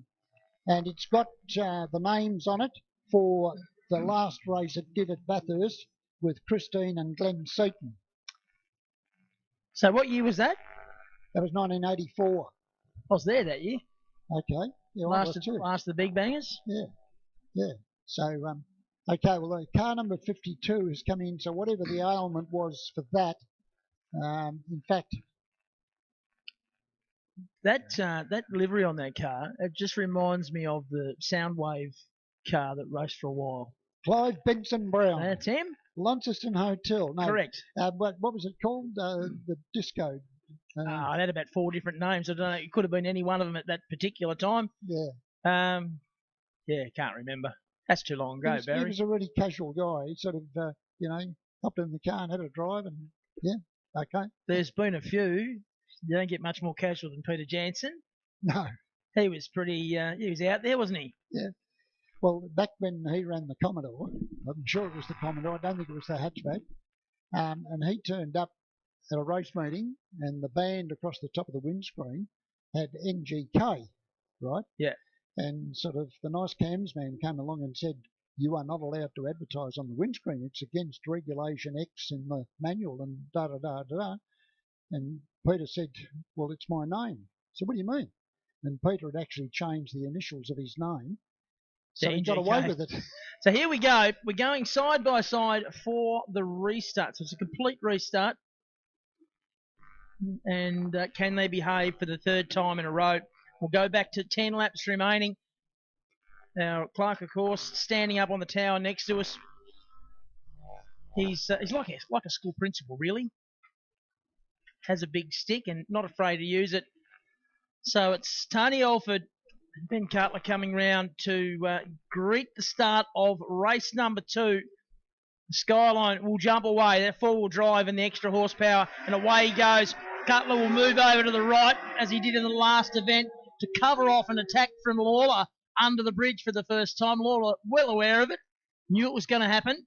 He's just going to try and tack on there, and the X are now starting to make its way up pit lane to join the race as the cars file down through the S's, through turns 2 and 3, across to turn 4 now, and the run up the Killick Hill. And look at the Skyline, it'll just jump away up here.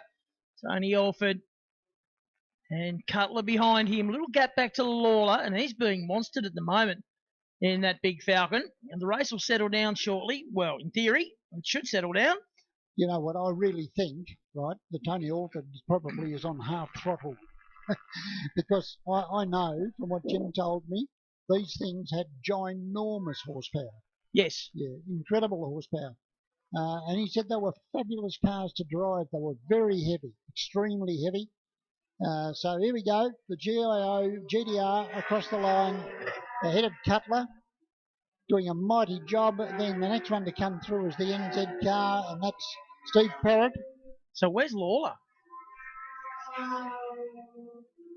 Oh, that's a really good question. Where is the Breville Falcon? Don't tell me we've had another one. Okay.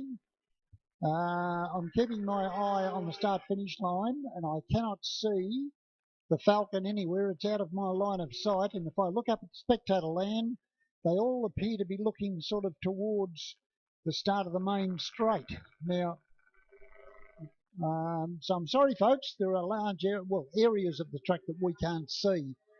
So whatever has prevailed with the Terry Lawler car, I hope it's not too serious because they've got a couple of races tomorrow as well. And one later this afternoon, 3 today for these cars. Yeah, exactly. Now, race leader crosses the line to complete lap number 2. Now, this is not good. Well, I'm not sure if this counts towards their championship series this round. I don't know. I think it is a round of the championship. Well, Terry Lawler, I think I'm pretty right in saying, was leading. Yeah, I think I heard you say that, Baz. In fact, I'd almost bet money I heard you say that. So that has championship implications because we're getting towards the end of their championship, I believe.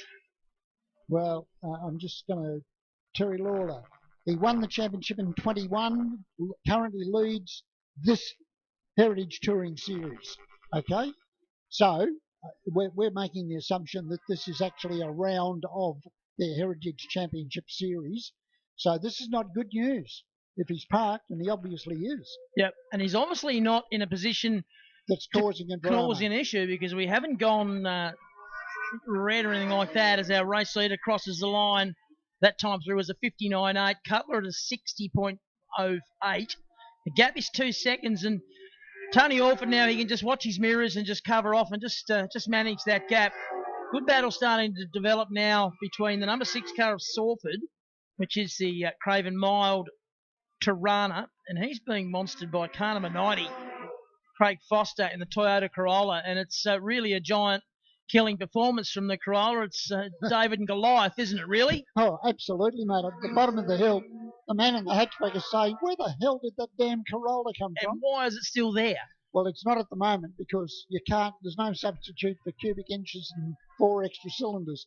But then, of course, look what happens now. When they come down the hill, on goes the brakes, and all of a sudden the Corolla says thank you and closes right up again. So this is a good battle. Tony Orford comes around now and crosses the line. That completes, I think, 4. Cutler second, Perrott is third, then Salford in the A9X from Foster in the Corolla. And that battle continues as they come towards me now. So there are parts of the track where that Tirana is very much under threat. Now the next car to come through is the ex-Laurie Nelson V6 Capri. And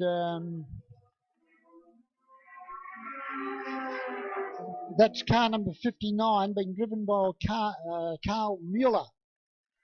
3-litre V6 to Group C spec, owned by Laurie Nelson between 79 and 2000. Did most of the touring car rounds and did compete at Bathurst 79 to 83. So there you are. That's the Capri V6 that's out there. Nice sounding motor car. Just had a text message come through from Rick Burton. A big thank you to Rick and all those people that send us messages, stuff we can't see. Terry Lawler is at the end of the back straight, stationary after a big trail of blue smoke. Oh dear. That's never good. It's never good, mate. You hope and pray that it might have just been an oil line that he's been able to switch it off before it's done any damage. But anyway, we'll just have to wait and see. So Perrott doing a good job in the NZ Commodore. Lonely run for him. Yeah. And this battle between the Tirana of Salford and the Corolla, cheeky little Corolla, had a look on the run up towards turn 2 there. As this race gets older and the tyres on the Tirana get a bit more squishy, that Corolla's really going to come into play, and the Capri is coming to play as well. So we've got a nice 3-car battle going on there now, and they're still only just halfway into this race. They're working lap 6 now. They've just completed lap 5. So plenty of time for either the Corolla of Foster or the Capri of Muller to get through. I think that was actually the last of the rear-wheel drive Corollas, and then Toyota, that is the team, then switched to the front-wheel drive. I think that's the way it worked. And in fact, I've got an idea that the people that ran that car at the time opted to stay with that rather than go to the front-wheel drive. Our race leader in amongst lap traffic now. Look at him coming up the hill. He's gone, they're 3 wide across the top. He must have almost been in the grass on the inside, approaching JMC Skyline. Got it done. He's got a nice lead now. It's out to 5.4 seconds. Cutler unable to maintain the pace of Orford, who's consisting in the 58s and early 59s in this race. So really showing a turn of pace. Well, one of the cars that he just passed, in fact, was the ex-Berkeley exhaust-sponsored car that ran in the championship in 83-84, driven by Ron Gross and David Gross. And it's now being driven by Don Demetriadis, who's driving the car that comes across the line now, the number 66 car, Berkeley Exhaust, which has a Tasmanian connection, of course, from way back.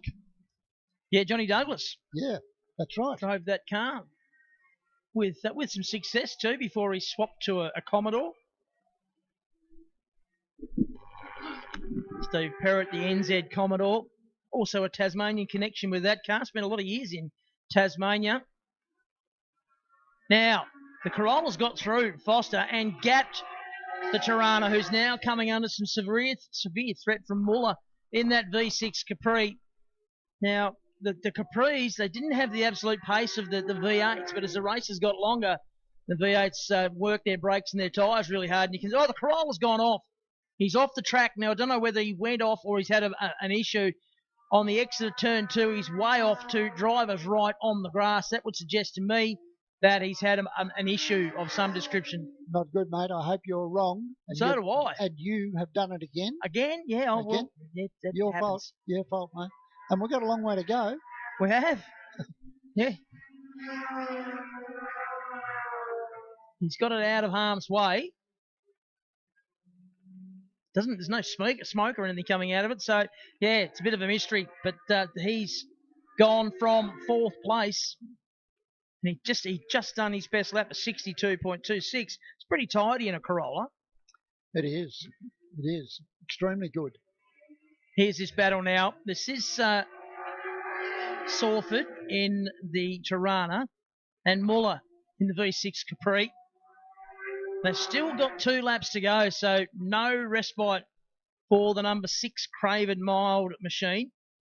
Tony Sawford from Victoria.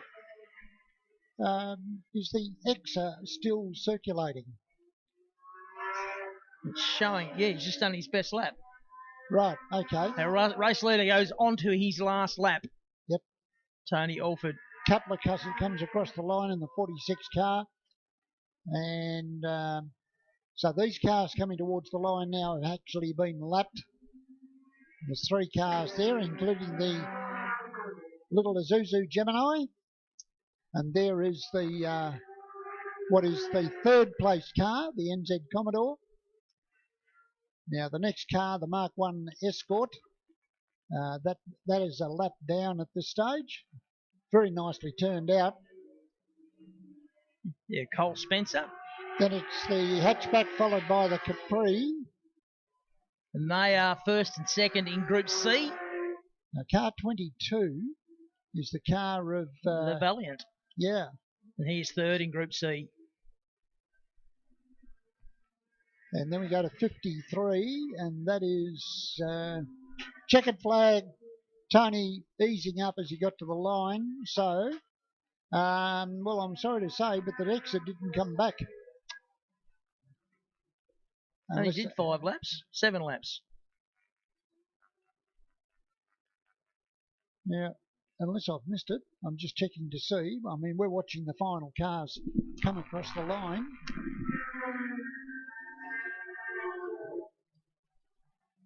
No, I think there's an issue there as well. So we've got a bit of debris out there. We've got a Corolla parked on driver's right off the exit of turn number 2. The Breville Falcon. That's going to be a big story. With if it's what I'm suspecting from the text message I got, that could well have him out for the weekend. Yep. If it's an engine. Yep.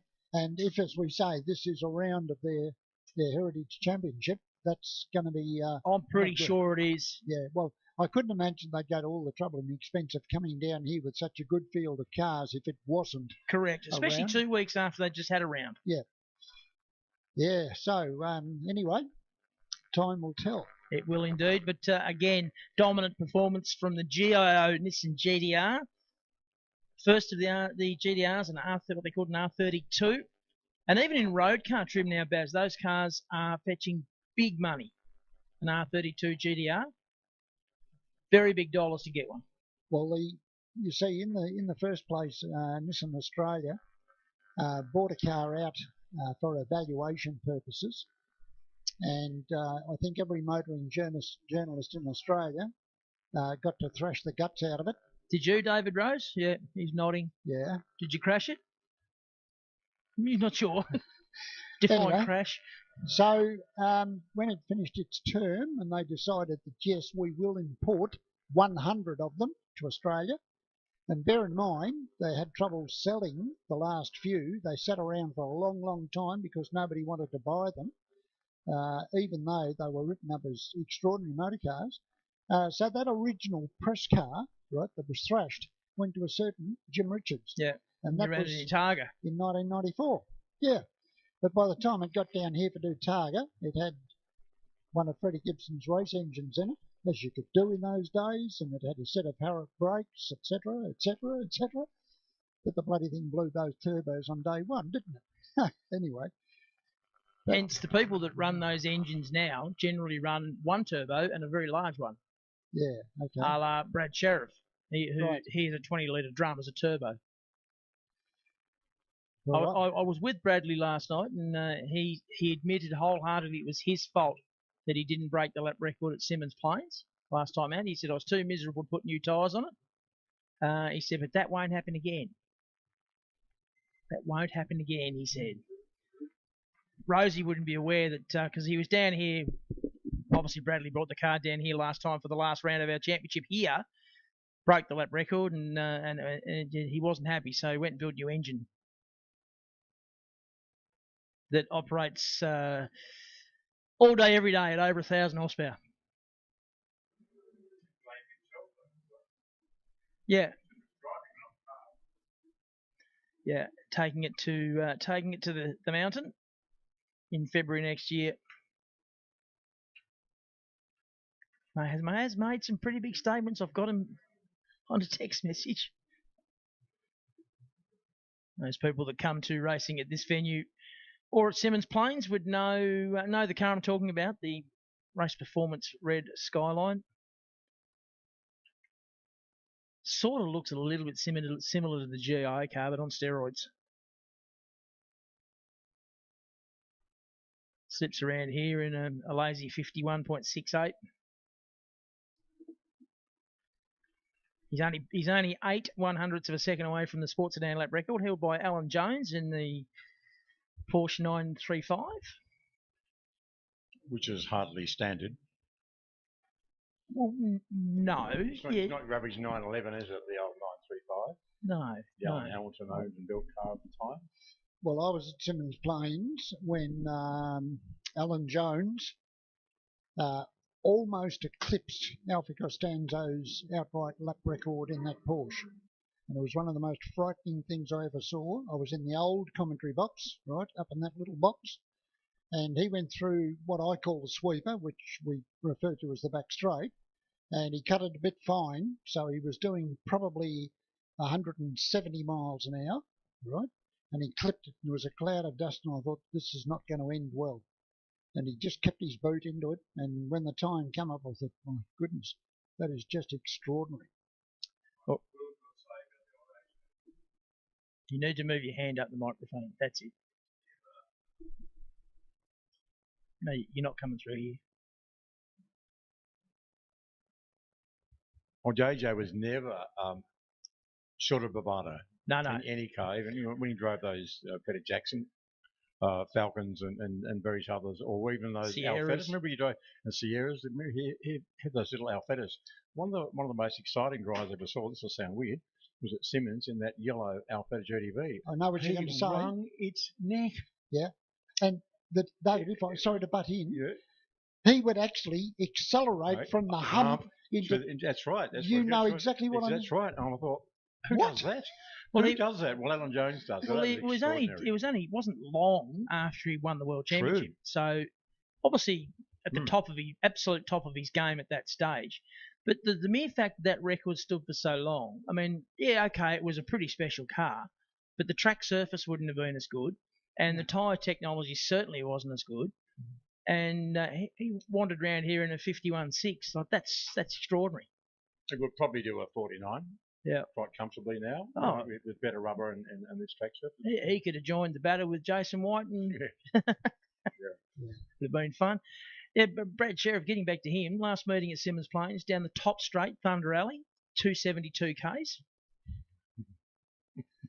Round through the sweep, I'm glad you're sitting down, Rosie, 296. At Simmons. Yeah. That is stupid. 4 kmh of 300. Yeah, it is. That's right. That's on Simmons Plains. And the sound. In a steel-bodied sedan. So they call it the back straight. Some people call it the sweeper, and I've never done it, but I'm going to suggest to you that at 290 odd kilometres an hour, it becomes a corner. My word. Mate, the term is it's a bum puckerer. Oh, Bradley would have some sort of because there's what did he say? He's an octagon. He's got 7 personalities and 1 spare spot. Okay.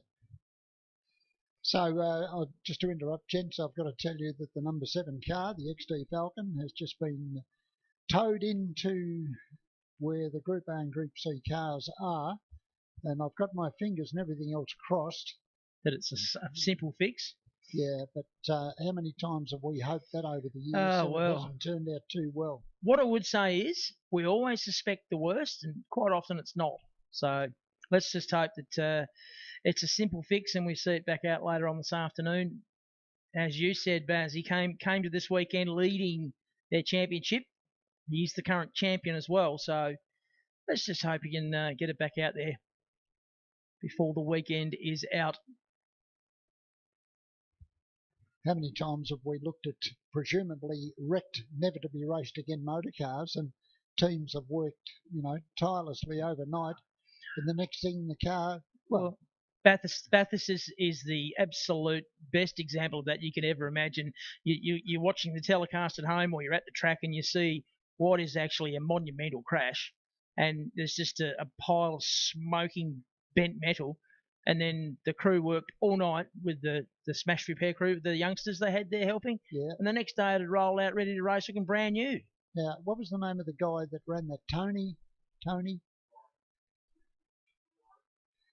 Yeah. Tony Warrener. Yeah. Tony Warrener. Yeah. So he basically oversaw it. Was it the TAFE crew, wasn't it? Yeah, it was the TAFE crew. Yep. And in 1987, when we had all the European teams out here, there were cars that ostensibly were wrecked beyond race, right? And they were taken and repaired overnight, and the Europeans could not believe that that could be done. You cannot do that. That is stupid. Now, turn that on, mate. Work better when they're turned on. They even had specs made.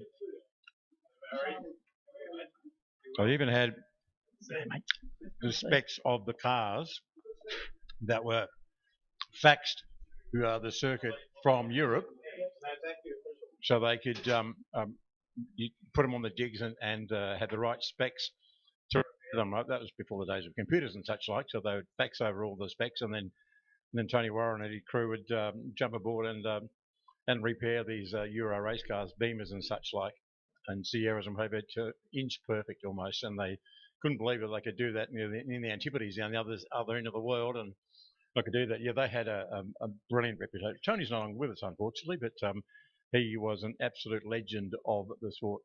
Now, Rosie, we've got a couple of guests here who never needed the TAFE crew because they were good enough not to require that. You wish. They wished. They wished. Yeah. Garth Wixon, who's a superstar of Tasmanian motorsport and has been heavily involved with stewarding and the like with supercars, and Charlie O'Brien, who raced these things back in the day, and up until I think he's probably still racing in Trans Ams up in Queensland. Yes, no? Yeah, I did that for a couple of years, but it's a few years ago now. But love the historic stuff, and welcome to Tassie. Welcome the opportunity of being around the historic cars, and even more so when I get asked to drive one. Yeah, how often does that happen? Not often enough. Last time was at Phillip Island for the Historics in 2020, just as COVID hit. Yep. And the year before in New Zealand for the Archibalds historic touring cars. Now, a couple of years ago, there was a car here for this event that Garth actually raced back in the day, and I think it's the last time Garth's been in a car, and he had a little moment at the top of the hill. Do you remember that? I ran out of talent, yeah. You must have some unbelievable memories of racing these Group C cars back in that time. Well, Charlie and I were talking earlier today. We're probably very fortunate to be involved through Group A and Group C era of touring car racing in Australia, which in my mind is probably the best time of the whole lot. Better than today's cars, where a lot of the cars are being driven from the pits anyway. So that's another story. It is. Charlie, you must have some great memories of the Group C stuff, particularly. I've got Taranas some and the good like. memories of racing against Garth. Yeah, you're giving away your age now, mate. Particularly when we were teammates. I think mind you, we only ran into each other once, didn't we? That was a Sandown. And that was only we, one. we went past a little car that we were lapping, and you went one side and I went the other side, and then we met in the middle. Came back and we met in the middle. So and parked both cars after that ended our day, which is a bit of a shame. But I've had some great fun, and I was very thankful to those days of being involved and being part of that team with that Ian Harrington started and ran and successful, and we got some good places and won some good races with the team. So yeah, very fortunate and very lucky. You've raced. We had a pretty lucky pairing between us. Now, it's fantastic to see you down here, Charlie, but I did a little bit of research because I got a heads up that you were going to be here. Garth did. See? No. So I can tell you that you had 20 starts at Bathurst. Significant thing is, in 79 and 80, you teamed up with Garth in the Roadways Gowan Hindle car, and in fact you had an 8th and a 5th. But how was the competition between the two of you, even though you were sharing the car? I mean, did you actually look at the times and think, oh, that old bugger's gone faster than me, what am I going to do? Or Garth, was it the same for you? I think we certainly paid a lot of attention to that on Saturday morning. I remember at the time, and I don't know why, but I sort of ended up with the four-door car. I think at the time the four-door was allowed to run 50 kgs lighter or something, but it wasn't as strong in the chassis as the two-door. But anyway, I like the look of it, so I was happy to drive that. I think the interesting part there, Barry, is that Charlie and I were talking earlier about the same thing, that driver pairing is becoming a terribly important part of the whole process. And we were both capable of lapping the car in almost identical times. And I think we should have run the race on two occasions. Charlie, yeah. No, look, certainly some races got away from us for sure, particularly 1980. The car was strong all year. We had some great races leading up to Bathurst, and there was a Garth reminded me before, there was a switch which we had to run back then for Bathurst. It was like a kill switch or emergency kill switch for the car, for the engine, and they put it at the back of where the gearbox was, so when you're changing gears you could actually hit it with your elbow and knock the kill switch, and that's exactly what I did on about lap 2 going up Mountain Straight, and we lost a lap the time we got it going again. Garth and but it didn't matter. We got back in the car and we drove it as hard as we could for as long as we could, and Garth got back into the podium, into 3rd place with 2 laps to go, and he got a flat tyre with 2 laps to go. So if only, all those sort of days. But great. I think that place is littered with those sorts of stories. What if, And some of them are true too. Yeah. I mean, I remember the Glenn Seaton situation where was it a valve spring or something let go with 5 laps to go and they were leading by a week, something like that. In 95 maybe. Or you go right through Brock running out of, or Doug Chivers running out of fuel in 73. The sport's littered with it. Charlie, you've had your share of it. Speaking of littered with it, I might be completely wrong here. I've been known to be wrong. I know it's hard to believe, but true. Were you involved with Gracie, that little drama at the bottom of the straight back in that touring car race here at Baskerville back in the 70s? Was it you that Gracie got? Yeah, that was the day that Alan forgot to take his medication. I was right there. Which time? That was a very long way to come from Queensland to have such an ugly weekend. And it didn't get any better, I think, from memory. They were fantastic days. That was just some of the best racing I've ever seen here, and massive crowds on the hill and so on. But people still talk about that kamikaze movement, Gracie. And I heard just a little bird told me that one T. O'Brien might be lurking this weekend, and straight away I thought of that moment. So I thought it was you, but I couldn't be sure. But you've just confirmed. I think there was many moments in those races because was about 3 races on the weekend. There was, yes. I don't think I came out of it, without panel damage in either one of them. And major panel damage too, I might add. Strange that. But yeah, great to be back after all this time. I've only been back once to do a Targa, and it's nice to be back and enjoy the atmosphere here. You raced here a couple of times? No, only the once. Only the once. Yeah, I think that time that scarred you for life. It scarred me. Right, he's got a lot to answer for. Because most people that have raced around the country, they come to this particular venue and they go, wow, how come I didn't know about this place? This track is just fantastic. Do you have memories like that? Obviously not. You hate the place. Well, no, not really. I like any track that's interesting, and it's got ups and downs and blind corners, and that's what a good track is about. Some of the modern day tracks that were built being flat. Hence Bathurst. Everyone loves Bathurst because of that reason. There's so much elevation to it. Phillip Island is not so much got the elevation, but where Phillip Island is fantastic, it's the sheer speed that you're taking the corners up. So some great tracks, and this for such a small track is just amazing. Yeah, and look, one of my favourites is no longer with us. Is Oran Park. That was a fantastic venue, and some of the corners there were just fantastic. But now it's a housing estate. I find that stuff really sad. It is, and we touched on this before. Garth and I were talking about. There should be more racing tracks in Australia so there can be driver education for young people as opposed to closing racing tracks. I mean, obviously, I don't understand why the government are not behind keeping as many open as possible as opposed to closing them down. You're a Queenslander, and I know that Lakeside's been having its issues with noise restrictions and local councils or shires, or whatever they call them up there. Wakefield Park's in a whole world of hurt in New South Wales. Yep. We're getting closed in. We're closing in on us and shutting tracks down. Emery Park went, Oran Park went. All these tracks disappear. Well, true, but seriously, the racing tracks were there when people bought their houses. I agree. So I don't understand the logic in it. Lakeside is a perfect example. Like, yes, it's in a bit of a state of repair, and when it comes to the fencing and stuff, but it still can be used for driver education, even if there's no racing there. So those places should remain, and particularly such an historic track as Baskerville, they should remain, in my opinion, anyway. Oh, look, I wholeheartedly agree. And the track, Surface Paradise, was another track that I enjoyed watching as a kid. I was only young, and then that disappeared. Most of the youngsters here would never even have known there was a racetrack there. Well, I remember Surface Paradise. Obviously, that was my home track, and I remember that track.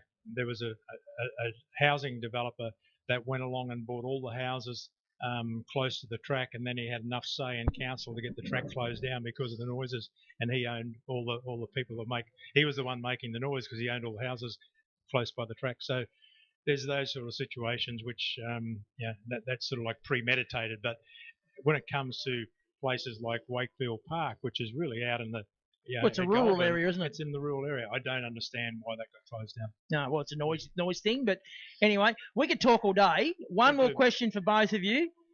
You raced all around the country. You've raced all around the country. Your favourite track? I would say Phillip Island.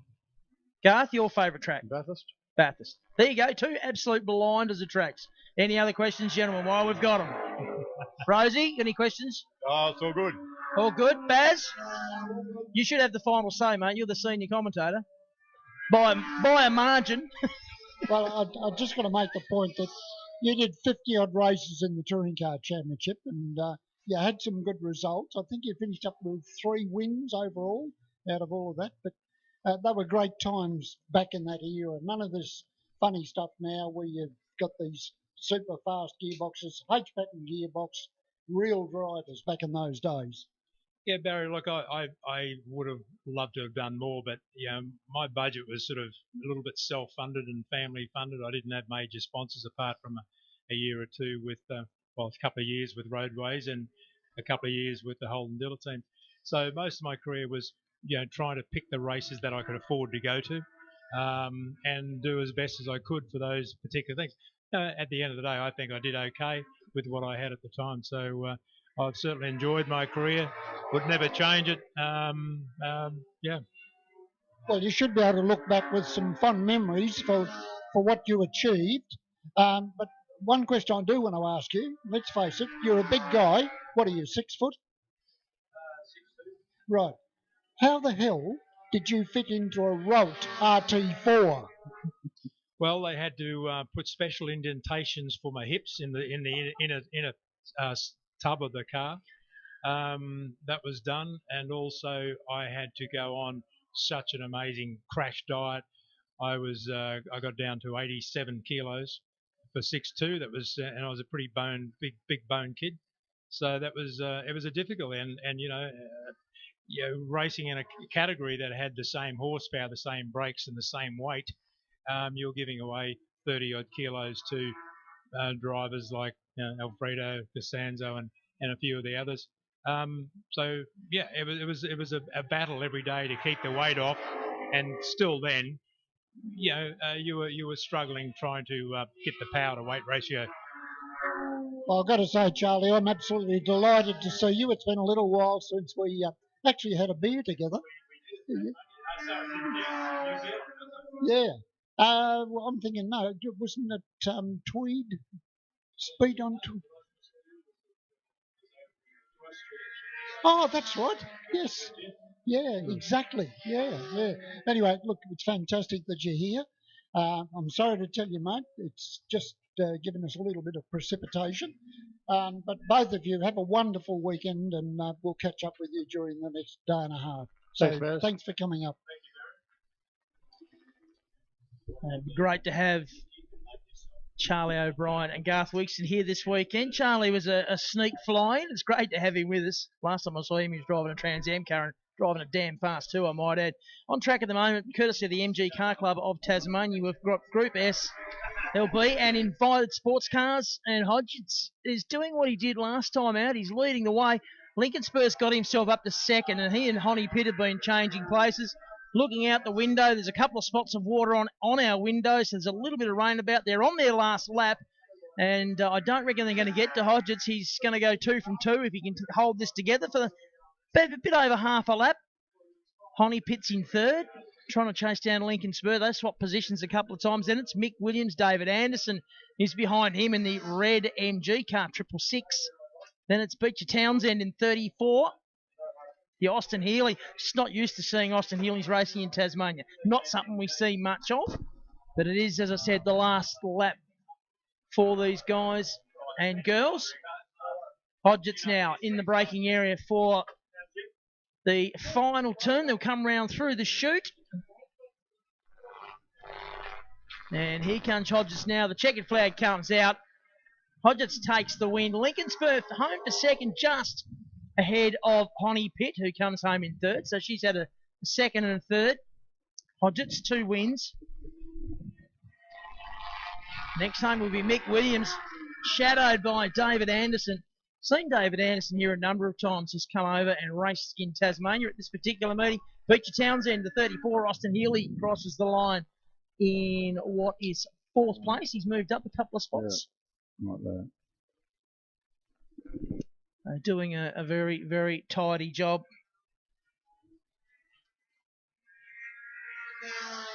And it's the 95 car of Jeffries crossing the line. MG Car Club of Tasmania bringing us Group S. Always enjoy watching the Group S cars. They're always fun to watch. Put on a good show. Bates in the 57 machine.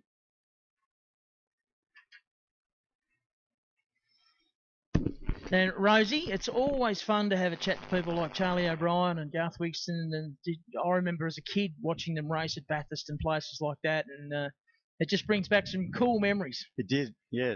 And Charlie, when he first arrived on the scene, he was a bit of the next big thing. Remember, he was quite young. He was quite a young man. And what happened? Well, what happened to most of us, mate? We got old. The old age crept in. I do remember he was, the next big thing. They were very excited about him, and any time you can be noticed and get a gig with the whole little team at that era, I mean, that was kind of like, it was like like going to Mercedes in Formula One. Kind of that was it was a big deal, and Charlie did that a few times. Did he drove that sports sedan car too, didn't he? I think so. Yeah, he did. He was, it was contracted works driver, if you like, or Holden Littleton driver, and he drove all sorts of bits and pieces. But he just, very brave of him, I thought, to get into the Ralt, and I never knew that till the things you learn. Yeah. Just then that that's fairly extreme when actually putting dents into the chassis of your race car to fit your hips. I mean, like, well, that's well, talk about form fitting. Well, I don't have a seat fitting. No, I'm going to have a car fitting. I'll just get the car to fit the body, and we'll worry about the rest of it later. But yeah, so yeah, a great talent, and yeah, it's good to have those reminiscing moments when you hear about the one that got away. Interesting to hear Garth say that though, because Garth's one of the most pragmatic and humble men I've ever known. And he just, it is what it is. We move on. We look forward. But to him say like the one that got away back at that time, yeah, it was quite a big deal. We nearly did it. We nearly did it. But mind you, how many other drivers have got? Well, So we nearly did it. Yeah, stories. I mean, I reeled off a couple of examples, and I'm sure if you thought about it for any amount of time, you could come up with hundreds of examples of where people have been so close. Other one I remember as well, and I shouldn't do that. I nearly did it, but I never forget it because I was so excited. And that's where back in the early days, they used to have the Hardy's Heroes. Yep. They had two sessions. They had a first run, and it wasn't just the one lap to do now. They'd have a second crack at it, and they used to have it in the morning, and it was precipitating down. It was peeing down. It was very wet, and both times Garth took the split. He was fastest across the top and to the forest elbow, and then he got down to the bottom corner and spun both times. He had compression lockup, and he was on track to get the pole for the Bathurst 1000. And thought, oh well, he was a bit embarrassed about that. So went out in the next run. They cycled through, then went out again. Did exactly the same spot on not Hell Corner. What is it? Murray's, I think. The final corner. Yeah, final corner of that, and how embarrassing. So yeah. Anyway, I was up there a couple of months ago, as I said, and it was a weekday, no racing going on. The place just has an aura. There's something about it. It is, isn't it? I think probably first time I've ever been there when there's no race meeting. We kind of know that, but just listening to Charlie then as well, it kind of sent me back there. I think he makes a good point about the elevation. Yeah, absolutely. And he said that Phillip Island's fast on that, but like Bathurst is special because you got elevation, you got light and shade, you got up and down, and so on. And look, they've done a lot of work there since I haven't been there since 1985, so it's a long time since I've been there. And I know how steep it is, and you don't know how steep it is until you actually go there, and you come up around turn 2 there, and you look at the hill and go, oh my God. What about when you get to turn 4? I think it's like the cutting. Yeah. That is properly steep. Yes, it is. You stand on that corner on the apex, and it's kind of like standing on the Thunderdome, standing at a super speedway. You've got to actually balance yourself uphill, otherwise, you can't just stand there. It's that steep. Yep. And you get to the top and you run along the top and you think to yourself, well, I know how hard they're going here, and this is not very wide, and the corners are half blind, and then you start the run down. You go over Skyline, and it's like, oh, really? Yeah, that's right. At 60 k's, yeah. They're doing it. They come over Skyline at 200 km/h. Yeah. It's just an unbelievable place, and as I say, it's the first time I've been there when it wasn't a race meeting weekend. It's just the middle of a week, in the middle of the year when there's nothing going on, but there's still that aura. There's still just something about it. My young bloke said, "Do you want to do a lap in the other direction?" And I couldn't do it. Rosie, I couldn't do it. It's like heresy, isn't it? Like it's just wrong. No, can't do it, mate. This was a ripper race. It was early on today. My word, it was. It was a beauty. Scotty Cordwell was dark. The fact that you had that drama in the early lap, not of his making. He said he was looking forward to really good dice was his old mate Crossy. Crossy just won by the narrowest of margins last time around, and he said, this guy, that's my man. So Chris Thomas in the number 7 car, our mainland visitor, very racy. So Crossy will have his hands absolutely full. Have to pull all his guile, his experience, and all of that and more Andrew Williams starting out of grid 8. Keep an eye on him. He had a big moment in the earlier race. Fought his way back to there. He is very quick. He was quick yesterday. Good to see Johnny Talbot back too in the Mighty Mustang. But he's outnumbered by Tiranas. He is swamped by Tiranas. And it's Tiranas first and second. Then it's the RX2 of Rye Dunsmuir. It's first race meeting. Been a really good showing from him so far. And it's Thomas who's got the advantage. Down through the S's, through turn 3. They come to turn number 4. Then the run up the Killick Hill. And Crossy, first time he's been headed. Dunsmuir now goes a bit wide. Scotty Corbell dives for the inside. And Talbot sees a little gap too. More power up the hill, but couldn't make it stick. Rye Dunsmuir hanging tough for the moment. And here's trouble because Talbot's down the inside. And then you've got Baguli, I think it is, in the second of the orange cars. There's 3 of them, so 4 of them. So it's easy to get confused. Why is there 4 orange Tiranas, Rosie? I don't know. I was wondering that when I saw the entry list. Well, you know, and Crossy was saying, "Oh, don't you worry. The ones up the front will be me." You know what? He's right. Fortunately. So yeah, I wonder if that's an old Bob Jane car because that reminds me of that colour scheme. Well, very much like the Bob Jane team marks. Yeah, absolutely, and very early Bob Morris. Yeah, of the early stages. So I just wonder, but anyway, whatever. It doesn't matter whether it's pink, purple, you know, multicoloured, whatever. Chris Thomas is taken to Baskerville like a duck to water. Got this track sussed in no time at all. Anytime you can go out there and give Crossy a run for money, you know you're having a good day. Well, Crossy very wide there, sort of almost backed it into the turn 4, bottom of the hill. That's how hard he was going. He just chucked it at the corner, hoped it would grip. It mostly did. Had a bit of a wiggle and waggle. That's not the fastest way around. Lost a bit more ground to Chris Thomas. So Crossy's got his hands full.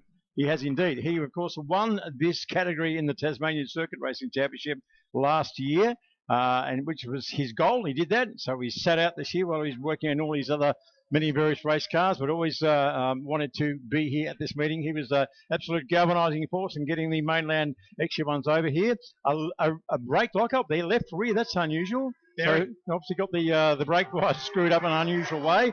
So locked left rear from Crossy there. It shows how hard he's going though. This leading duo already clear of the rest. Scotty Corbell's at least got clear of the baying pack behind him, but it's going to be a tall order to try and catch the guys in front of him. They're already 2 seconds up the road. Look here at Thomas and Cross. That's the cars in the first and second spot. 60.6 for Thomas, 60.7 for Cross. They are having a proper hard crack at this.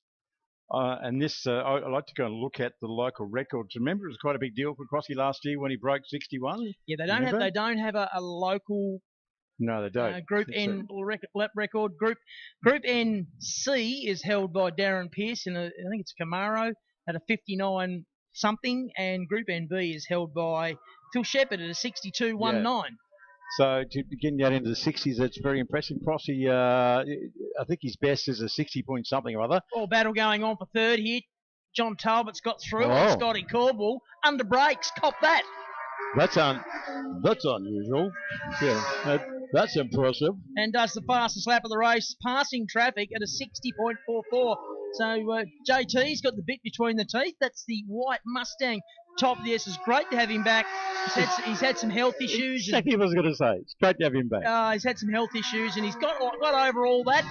And he's put the passing move on Scotty Corbell. And Williams starting to move forward as well. Now, that's the blue XU1 car, number 59, climbing the hill. He's got Baguli right behind him as they go over the top of the hill. I cannot wait for the All-Tirana race tomorrow. It's going to be on for young and old. Absolutely true. So, yeah, bad luck for the blue Tirana. Well, maybe it's bad luck, maybe it wasn't. But certainly had the drama in the last race. Ended up turned around at the bottom of the hill. I got going again and back up to get a original position. But Crocky's not done. Crocky, also known as Crossy. I'll look up and there he is side by side with Thomas. So, but the big mover is JT. I'm just going to stop and listen because I love the sound of that car. 59.9176 for JT. Said before that I love it, and I had a listen this morning up the base of the bridge. I was watching it go through turns 1, 2, and 3, and it's just glorious. So even you can hear it amongst the howl of the XC1 Tiranas, and there's plenty of them. There's 2 ahead of him and 3 behind him. So JT is in the Tirana sandwich, and they say you can't beat a 5 litre. But anyway, it's a bunch of 6-cylinder jiggers, a 6-cylinder first, second, fourth, fifth, and sixth. That's the group I'm talking about, right on the top straight at the minute. They sweep left through Calvin's corner onto the back straight, and slipping straight out of the slipstream of Mick Cross is JT Johnny Talbot from Lockwood himself. Thunders past Mick Cross. Cross is trying to give him under brakes, but JT says, no, you don't. He actually turns left. He moves over to the left. He was clear. He was able to do it, but to completely cut off any chance at all. And check your fake time. Sideways as well. Big drive there from John Talbot. He's been out for a year or two, but tell you what, hasn't forgotten how to do it, Strider. Has not forgotten one bit, has he? Good racing. Nice work. And a bit of an unexpected one there for JT because Tiranas have been little kings around here, but Johnny Talbot and their beautiful sounding Mustang, he'd be pretty happy with that. And, I would imagine so, yes. And I reckon everybody would be pretty happy with their performances. Chris Thomas would be happy to take the chocolates in this race, making his trip down here extra worthwhile. And Crossy footing alongside JT going up the hill. No doubt there's been some gesticulation going on there. Crossy would have enjoyed that. He likes a good race. Doesn't like just to go around and go fast, but that was good fun. He's a busy man this weekend as well, as we've been saying, not only driving in the Tirana, or the race now, he's in the Tirana only race. He was the architect of that pretty much. He's also been out having a bit of a play in his new Rover. I think it's tried to bite him several times, but he's tried to tame it. And of course, we'll be seeing him out very shortly. He'll be jumping out of the orange Tirana XU1 with, I don't know, 280 horsepower, I suppose. Something 300 into the 110 horsepower, 1300 cc. Normally aspirated Banter Escort. Well, he told me his goal for the weekend is to beat Lockie Thomas in his own car. Oh, it's not a good career move. Oh, how funny would it be? Yeah, it would be hilarious. Or even funny if he hit him. So the top 5 Tiranas were all under 61 seconds in that race. We know that anybody who goes quicker than 61 around Baskerville in a Tirana is honking. Yep. Because the guy that did it first was Mickey Cross. We touched on it before, mate. Really got a feel for Phil Ashland because he would have been right in that game in his red Tirana. And I keep looking over there at our old mate over there who's got a white one sitting in his shed at home, Johnny Douglas. Well, you might have been off air. I did have a quick chat to him in the pedal car race. Yep. He was on the fence. He wasn't allowed in the pedal car race, mate. He's a bit old. But he was on the fence looking. So I said, what's going on? He said, yeah. And I said, he really would have loved to get his. And I said, well, mate, where were you? He said, I told him he was actually mentioned in dispatches in the race. So really good to have JD there. He said, yeah, I know.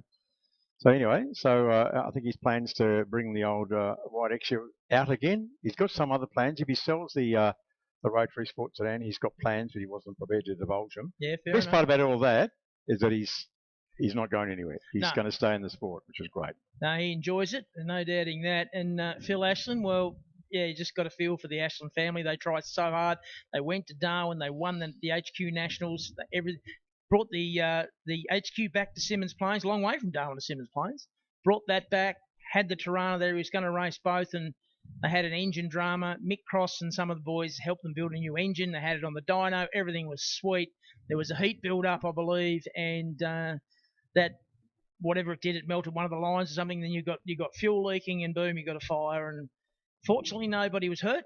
And fortunately, they managed to save the building and save the majority of the car, but it wasn't good. No, not good at all.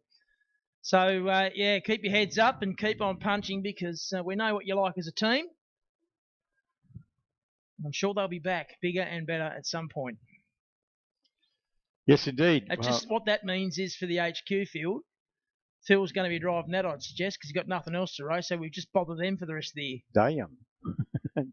Just when we thought we'd seen the last of him. Yeah. Although we didn't. Remember, well, I wasn't at Simmons, but he had 2 cars turned up. Yeah. And he hurt the Tirana, so he just concentrated on the HQ and cleaned them up. Pretty Funny much. that. Yeah. Oh, well, him and Andrew Toth, I think Tothy won the weekend in the end, but it was good racing. Yes, indeed. Yeah, it's certainly a talent, showing that, well, you don't win, 6 championships, 6 state championships now, and then a national title. But he didn't just win the national title. Did it the hard way. He spanked him. He won every heat. Yeah. And then won the feature. You can't do any more than that. And the feature was truncated as well, like it's stop, start, which is the worst scenario you want. But there you go. Mate, this is Early Holden Regularity. This even kind of predates us or me, and that's saying something. This is getting seriously old. This is back when I was a young fella, a youngish fella, up on the hill spectating. The newest car out there that I can see is an EH Holden. Yep. And that's 64. Oh, Billy Wade, who's a bit of a legend of this. Ellis French running the ex-Mike MacGyver machine, dazzling Darryl Wilcox. MacGyver, wasn't he on TV? Yeah, and that's coming back. I saw it on the box the other night. I rarely watch free-to-air television, and then it is MacGyver is being reprised. It's coming back. It's coming back on air. Mate, you'd want him in your pit crew. Yeah. Even a roller gaffer tape and a Bowie knife, and you couldn't go wrong. He'd do anything. He's unbelievable. You want him in your team. You would. You absolutely would. So Regularity Early Holdens, that's brought to us by the very good people at Rare Spares. Like with all Regularity, they've nominated a lap time, and their job is to drive as close to that nominated lap time as they possibly can. I wonder why the lead car is running around so slow on the siding lap. When that's fairly slow. Brian Russell. Because she can, I suppose. Because you're... Yeah. Former Tasmanian, now a resident in Queensland. Comes down here quite often.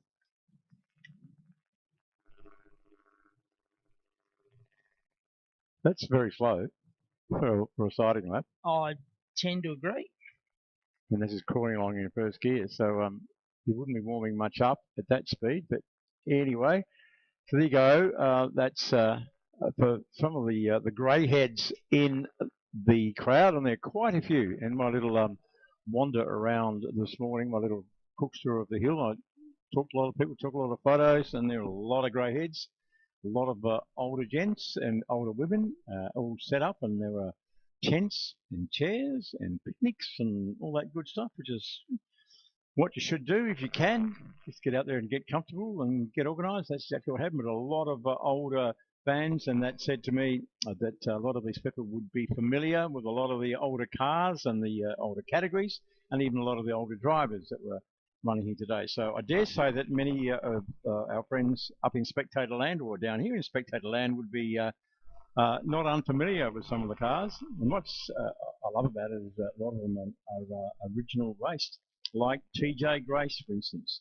It's the one, it's the same, it's the original car and driver out there on the track that Grace did next 40 or more years ago.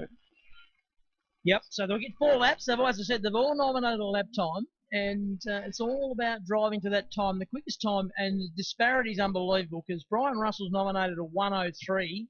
The next quickest time nominated is car number 48, and that is Luke Sells from Victoria, and he's nominated a 1:12 flat. So it's a 1:03, and then the next quickest time nominated is a 1:12. So 9-second disparity in times. But Darryl Wilcox is out there. He's recently had a birthday, I believe. So he must have turned 76. Yeah. Oh, he's only a young bloke compared to Spike Jones. I was talking to Spike earlier, and he's having a ball. Isn't he? You can tell. He's just loving life. You can tell. He had this huge smile on his face. He said to me, was that good to watch? I said, bloody oath, mate. It was awesome. It was, wasn't it? Fantastic. I've Strike's driven that car well since he's developed it. Just bit by bit, got some new tyres. He's getting used to it, getting it better. He's driven it well. But today, I thought it was exceptional. You could see just by the body language of the car, he just picked up by the scruff and he was having a fair crack. Yep, absolutely spot on. Brilliant. So, 78 years old and still like a spring chicken. Let's look at some of the times. These guys, they don't care. They're just happy to be here. Probably be here anywhere. Happy to be anywhere, some of them. But anyway, they'd just be happy to be in a race car at this racetrack on this wonderful day with such a wonderful crowd and loving life. Some of them have come a long way, mate. We've got people here from WA, Victoria, Queensland. So we certainly thank all those guys and girls that have made the effort to come from interstate. It's a huge commitment to go racing interstate, whether you're coming this way or going north. To go to any race meeting anywhere is a big commitment, and it's a lot of effort to get a car to a racetrack. But when you've got to physically put it on a boat and go somewhere else, and all the money and the time and the expense and everything involved, it's a huge commitment. So we do genuinely thank everyone that's made that effort. Absolutely, and I think we've got nine or 10 mainland entrants out of the. I think there's got about 18 cars out there at the moment, so half the field are visitors. So welcome to them. They can't hear us, but I'm sure they'd have supporters. Some have got pit crew or wives, girlfriends, family come down and make a holiday of it, which is not uncommon. Some have been here a couple of weeks already, and some will be staying on afterwards. So it's all great for the economy. Not that it's all about that, but it certainly is a boon.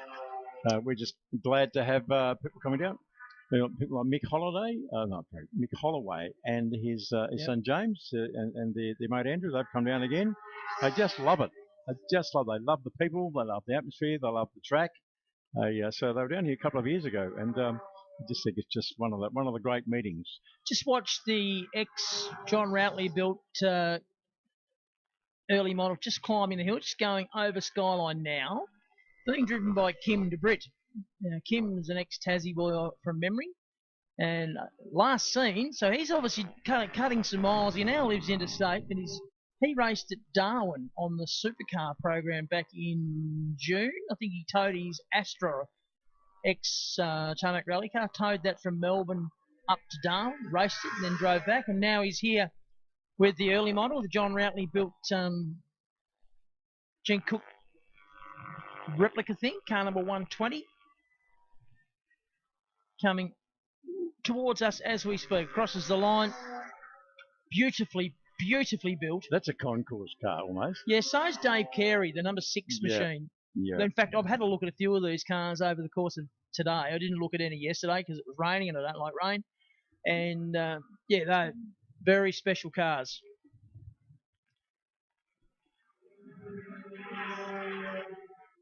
The Alan Dyer car just going around at a fairly moderate pace. The 253 is a bit of a weapon. That's Michael House. I think it's got a V8 in it, hasn't it? 4.2 litre, and it's got the little wing on the back. It looks so funny to see a Humpy with a wing stuck on the back. Seen a lot of cars over the years have been tweaked, and we've had some here that have been highly developed. They look kind of like a Humpy with whiteys, but we've had some that have had sequential gearboxes and big engines and worth $100,000. But I've never seen one with a wing on the back. I think it's the first time in my life I've seen a Humpy with a wing. But there you go.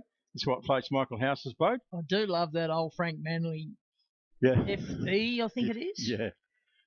The car that was originally driven at Longford back in the day, and it's been in the family. I saw Frank at an MG Car Club function perhaps 5 or 6 weeks ago. Frank had been in his 90s. He's 92. 92, yeah. And he was in fine form. He was wicked. He was laughing. He was cracking jokes. He's about to get in his Land Cruiser and do a Central Australian tour. So I like to take my car. I said, tell me I shouldn't do that. Tell me I should take forward drive. Just be careful. And audio, on you, Frank. And he was looking forward to it like it was just, he's full of life. There it is. 92. Yeah. So, yeah, that would be...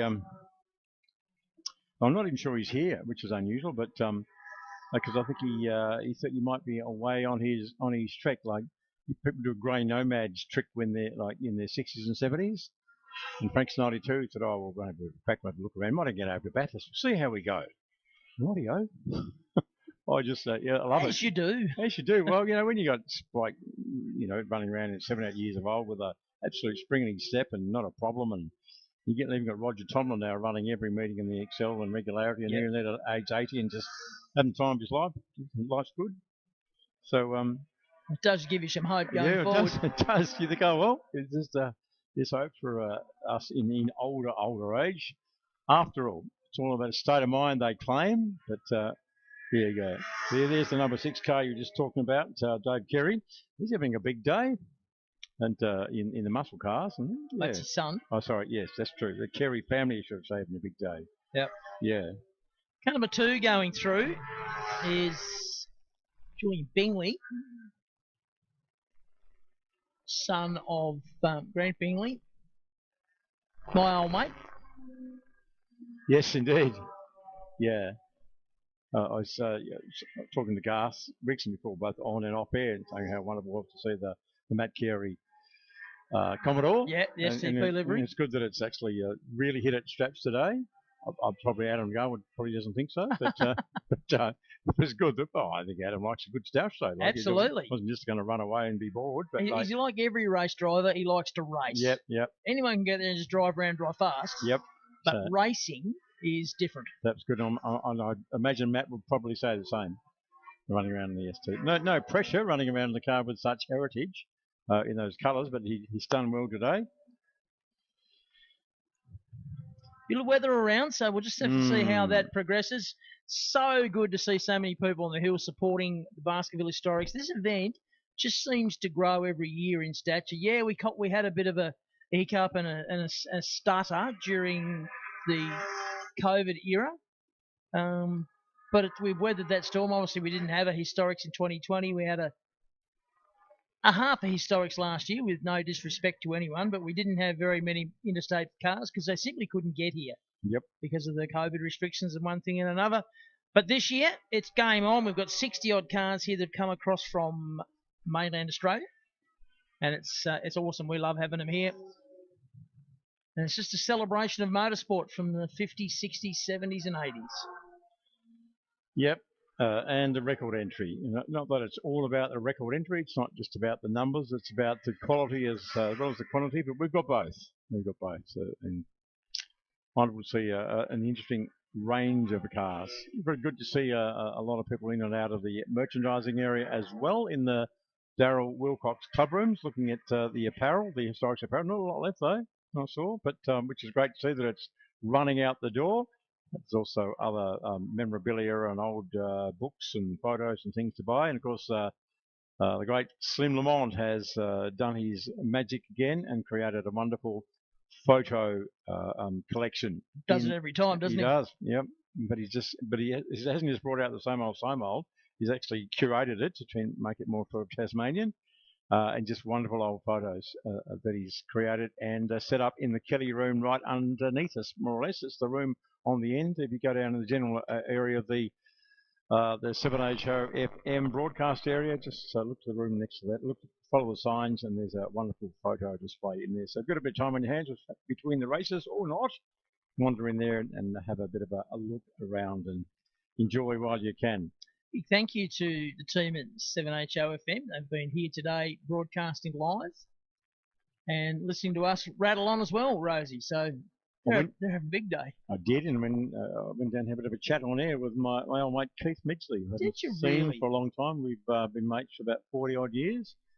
And he's just recently retired from 7HO FM as a senior sales executive. And he was lurking about there because he used to be, him and I did the promotion and marketing of this circuit back in the 80s when Ian Harrington, Ralph Bottomley and Don Elliott were the owners for that little period. So, yeah, we've got a lot of great history. And he was a very prolific photographer of the era as well. He's got a lot of photos. And I understand he's just donated a huge photo portfolio to the cause. I think it might even be in the hands of Slim. But anyway, on you, Keith. Good to see you downstairs. So Richard Moore is also a legend of local radio. You might not know so much Strider, being a northerner, but Hobart people or southern Tasmania people absolutely and definitely know of Morey, the great Richard Moore, part of the famous and infamous radio duo of Richard Moore and Bob Cook, who recently left us, unfortunately, the late Bob Cook. But they were just a marvellous radio duo, and then they had their own television show for some time as well here in Southern Tasmania, and even put out a couple of records. And one of the best ones I remember was Outside Coles on Saturday night. Dun, dun, dun, dun. It was about doing blockies around Hobart before they put them all in. Anyway, you kind of had to be there, but I'm sure if anybody on the hill who might be listening to this can absolutely relate to that, about Cook and Moore and the pinning the V8s.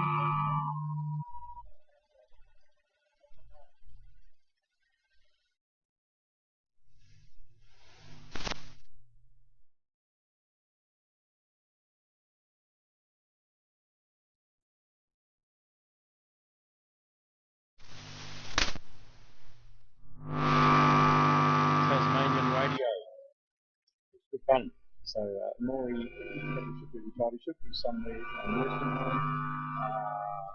Bug and he's having a cat. Turn a biscuit, but he's not. He's just nailing. He's killing them. He's back on air, and he's just going beautifully.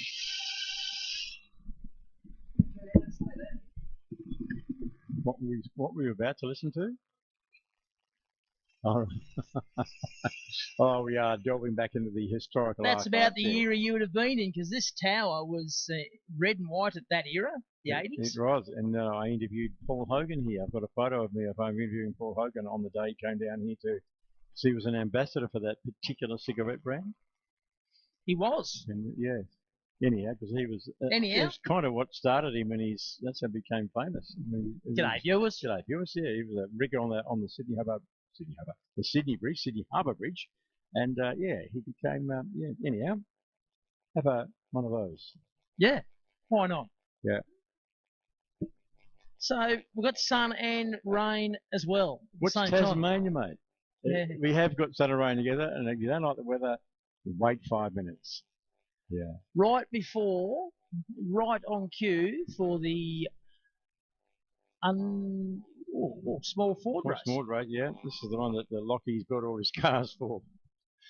He's got probably half the field. So that was an interesting story. Last Sunday, Lockie didn't even have an engine in the pink one, and all the bearings were wrong size, crank wrong side, crank was scored. Who's driving a pink one? Callan. Oh. His brother Callan's driving the pink one. It's still got a standard gearbox, standard brakes. It hasn't got any power.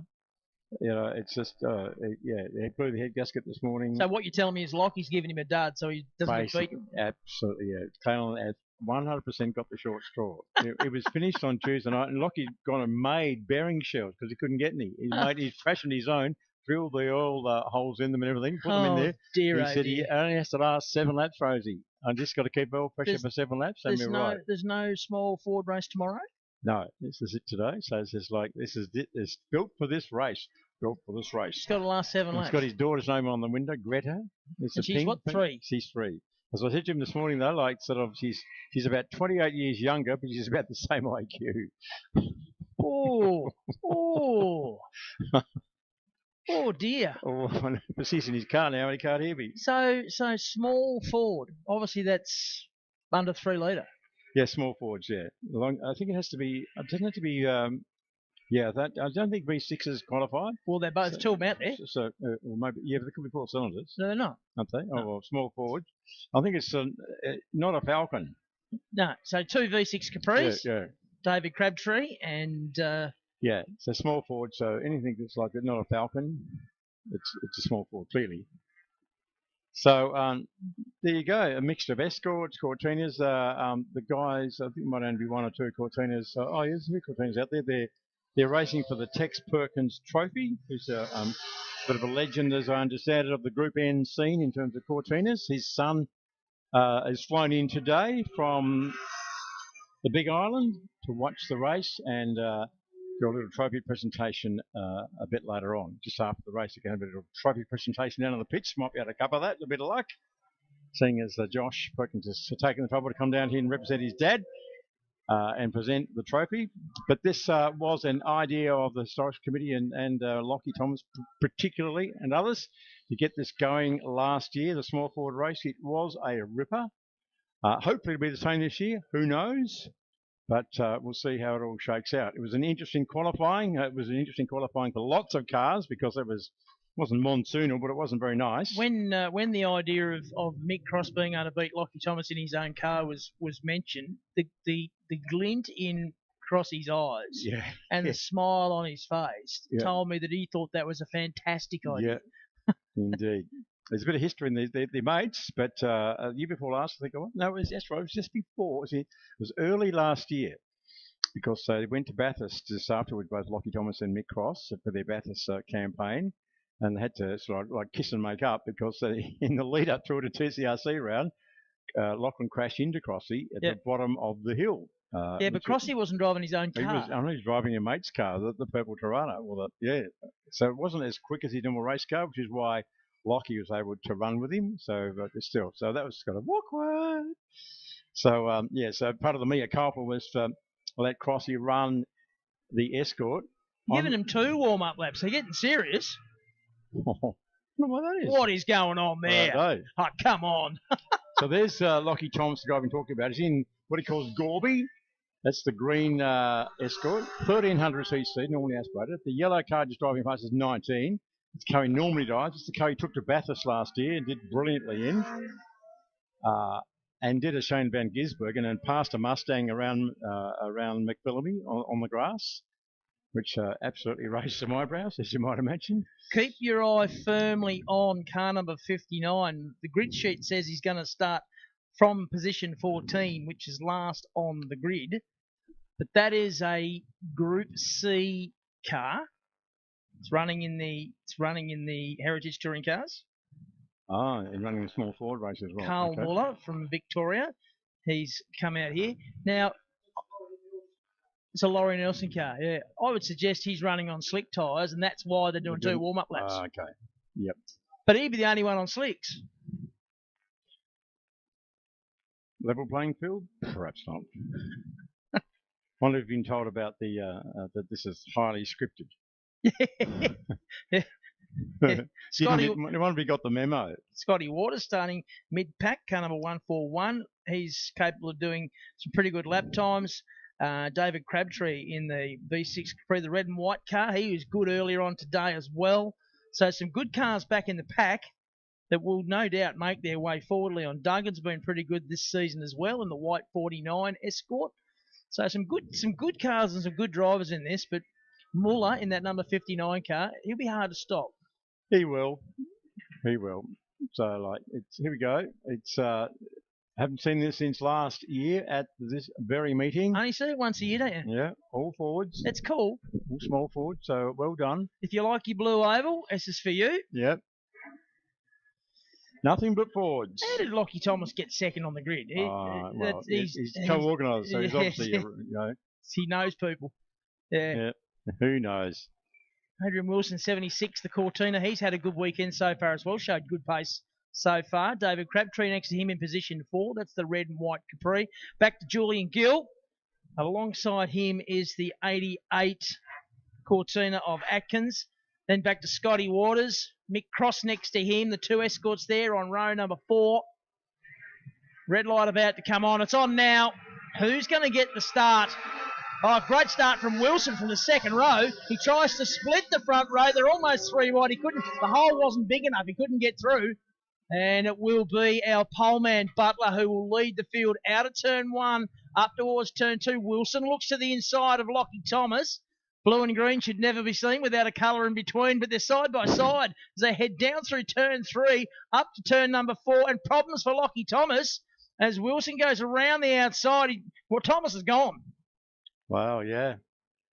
Not good. Crossy will beat him. He will. He will. That's that Crossy went over and took the spark plug lead off, took the rotor button out, and it worked.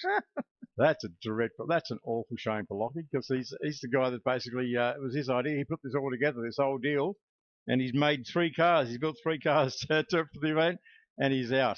It's a cruel old game, this motor racing. Can be, can't it?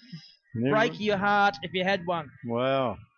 Well, it's just a bit unexpected there that I thought that our Victorian visitor, Butler, in the 53 car would do this quite easily. Scotty Waters has got to the front. That's exactly right. That's a lovely car, that is. It is. His father Neville, it's his labour of love. He enjoys just tinkering with this car. They don't race it that often. No. Nev's been having some health issues too, I believe, but he still loves working on this car, and Scott loves driving it, and he's been very busy with his own business, and doesn't get a lot of time to race. No, with Stefco Trading, and the guy that produces all our apparel for this wedding and all for Baskerville 1000 and so on and so forth. So a very successful business. The car is just a trick. But obviously goes fast, doesn't just look fast, but still certainly staying in touch there. Is our other Victorian visitor is Butler in the 53 car. So got the signage on it from back in the day. He's absolutely all over the back of Waters, disappeared from my view temporarily. Then the end, Waters opens up, really jumped from the throttle, and I don't know whether Butler had a problem or Waters just got a bunch more horsepower, or I don't know what's going on. It could even be a script. And there's the fire is out in Lockie's car, so he's got it back. He's having to push it downhill. What's going on with that? I don't know. That's a shame. That was supposed to be the most And then I see Mike Ellis is running up to help him push. A couple of our fireys are going to go up and help him push it back in as well because we don't want to have a blocked pit lane. But anyway, back to the front. It's Scotty Waters heading off a rejuvenated, it must be said, Adrian Wilson. He's been quick this week. He was quick yesterday in the wet, and he's going well again today in the dry. And he was good last. Did he win last year? I think he might. If he didn't win, he came close last year. Is Wilson? He really rises to the occasion. And that car's also a very pretty car. Been on display down at Tilford Tilford Motors, the Ford dealer in Hobart, and they were probably proud to display that. Absolutely beautifully prepared, and it turned out, Adrian, but it goes fast. There's no trailer queen. It doesn't just look quick. That again, the Scotty Waters he has guys climbing all over him. Then he drives away from them. And that's done that a little bit as well on this lap. But even though slipped back a little bit, but jumping back up again as Butler. Butler side by side with Wilson, so still this Gagler cars. Look at that. It's not bad. How many laps in are we? We're 3 laps in, I think, 4 laps, and there is still basically throw a blanket over. Still very, very tightly bunched, the guys, for the first half a dozen anyway. Bit of gap back to the guys in the midfield. Looking at Atkins, Rayner, and Mick Cross. There is a carve-up going on between Wilson and Butler, and now they're trying to involve Scotty Waters. So that was for second and third, but now they want to make it first, second, and third. Butler to the inside now. Here comes Crabtree as well. The V6, 3 wide, wants to get to the front before the top of the hill there. Doesn't necessarily work that well doing that up there. It can be quite fraught with danger. And I think we've lost Butler, haven't we? The yellow looks like it. Escort slowing as he goes down towards Calvin's corner. And they come onto the back straight. Scotty Waters, so far so good for the big fella. Well, when I say big fella, tall fella. He's not a big fella, but he is tall. No, he's not. He's like a greyhound. Yeah. Yeah.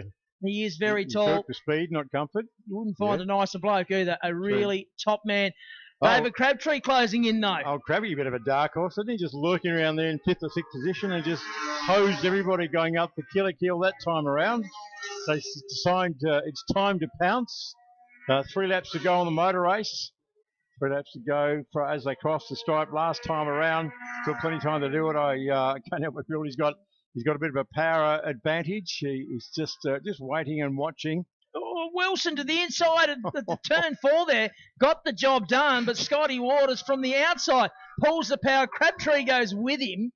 So Wilson went from first to third in about 150 metres. Yeah, and Scott Waters, I think, like you saw Wilson there, doing a Lockie Thomas, like Lockie did on Crossy that time. And Scott nearly drove back to Hobart. I thought he's heading over to Richmond there for a minute, trying to get out of the way. Looks across to his left and sees this blue Cortina. Got, oh my God. Well, but no harm, no foul. Got out of that and back up there now. Dave Crabtree, a guy who I think's done the last 4, or this is his 4th Historics. Each time he's been here, he's come with a different car. Waters fighting back, if you don't mind. Crabby's having a bit of fun here, I would suspect. I'm not even suspecting. I'm pretty sure I know. He's just doing just enough. Scotty would have a huge smile on his face. He always does. The over and under. Yeah. Crabby's putting on a show here, I would suspect. It's cool, though. Oh, but yeah, it is good. Look at that. Here we go with the 2 laps to go. What have we got? A 6-car train now? 6-car train, yeah. And Mick Cross is in there. With the headlights on, like, get out of my way. Yeah, I'm coming through. As if. I'm driving my orange. Oh, it's not my Tirana. Julian Gill from about 4th to 5th. Oh, look, he's got a rat-a-tat. Crossy's doing the rat-a-tat on Duggan's bumper. Boom, boom, boom. Oh, it's all right, it's not my car. Who could that be knocking at my door? Not my car. He said, I'll be right, get out of my way. He had the corner speed happening down there in turn 4, and Duggan wasn't going quick enough for him. So, boom, hello. Bit of Morse code on the back bumper. Works every time. Now, Rosie, do you reckon there'll be any smack talk in the pits about who beat who? What, between Crossy and Thomas? Yeah. Oh, mate, it'll go for years. I promise you, it'll go for years. It doesn't matter about mechanical breakdowns or whatever. Crossy, it'll be in the record books. 1 to go. What's Crossy? Crossy's not far enough. The Leon Duggan car is a very different mousetrap to the 1.3 litre normally aspirated car of Crossy. But yeah, I do still admire Crossy. He's got that ridiculously powerful Rover. Nah. Get a photo, Rosie. No, that's not. Oh, it's not. Oh no, it's gone. Oh, we just saw a 59-second lap against Mick Cross. Oh, that would have really upset Lockie's day. Lockie. Oh my God. Oh, I wasn't fast enough. Hey, Lockie, because he's down in the pits now. Crossy just did a 59 and saw it on the timing monitor. True. It must be true because I saw it. Because Lockie cops heaps of He does. Oh, yeah. sledging. And Crossy's the master smack talker. Oh, here comes Crabtree. Big dive from nowhere. Yeah. From another postcode. Dave's having a good time. He's come down here and it's only 500 metres to go, 400 metres to go. Not very long to go. So here we go. Checker flag waving. Crabby. David Crabtree from the Big Island and his 4th visit to the Baskerville Historics takes the checker flag and the chocolates. And I think there's a tiny bit of orchestration going on there. He quite enjoyed that. Was there $5,000 up to win there? I don't know. I've no idea. No, I wouldn't have thought so. I know. I think it's all about bragging rights. So Crappy, you're down here. David Crabtree Racing. He's run open wheelers before as well, but he bring down the Capri this time. He's mates of Lockie. Lockie's kept a few race cars there at various stages at his place and in the mainland. No. I don't know. People go, I have to explain. No. Our timing screen is telling us that the fastest time of the race was a 1:00.534 by Michael Cross in the number 19 Ford Escort. Just make sure I got that photo correct. So, and I think the fastest that Lockie's ever gone in either Gorby or Fanta. No, he's done a 62 before. Wow. So, well, I hope you enjoyed that drive, Crossy, because you're never doing it again. you know how that works. You never beat the boss. You never beat the car owner. Well, he beat the boss, but he sort of technically didn't because the boss wasn't out there. Yeah, but he's still. Here's the trouble. The trouble is that I'm pretty sure that Lockie's never done a 60 in any of his escorts. I don't reckon anyone in a 1300cc escort has ever done a 60. Yeah. Well, I'm 99% certain, not 70 or 80, no, but 99% that Crossy's only ever done a 60 in his Tirana. Yeah, he has. Oh, he's gone quicker than that in his Rover. Yeah, but in his Tirana, he's like 3 litre, big 6 XU1 Tirana with brakes and power and stuff. You know, he's done a 60, and he's just done a 60 in a 1.3 litre normally aspirated Escort. I can't wait to see the social media beat up on this. I would be flipping that. Just make sure I got that photo. I would be flipping that and going, Crossy, you're a soft thing. Yeah. You're hopeless, mate. If you can do a 60 in an Escort, and the best you can do in an XU1 is 60, you're hopeless.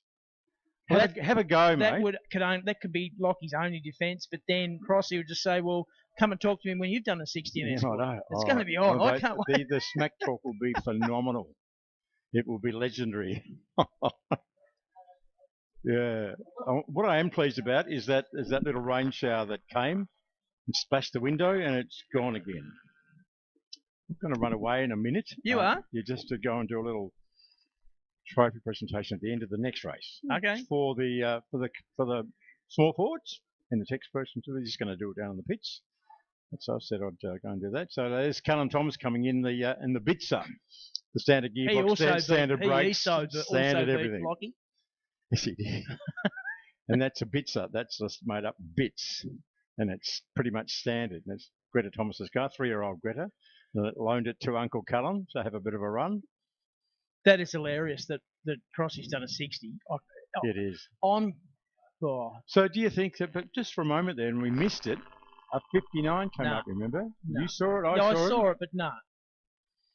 Mate, no. But it was, the figures don't lie, Andrew. Sometimes they do, David. Just sometimes. Just sometimes they tell little figs.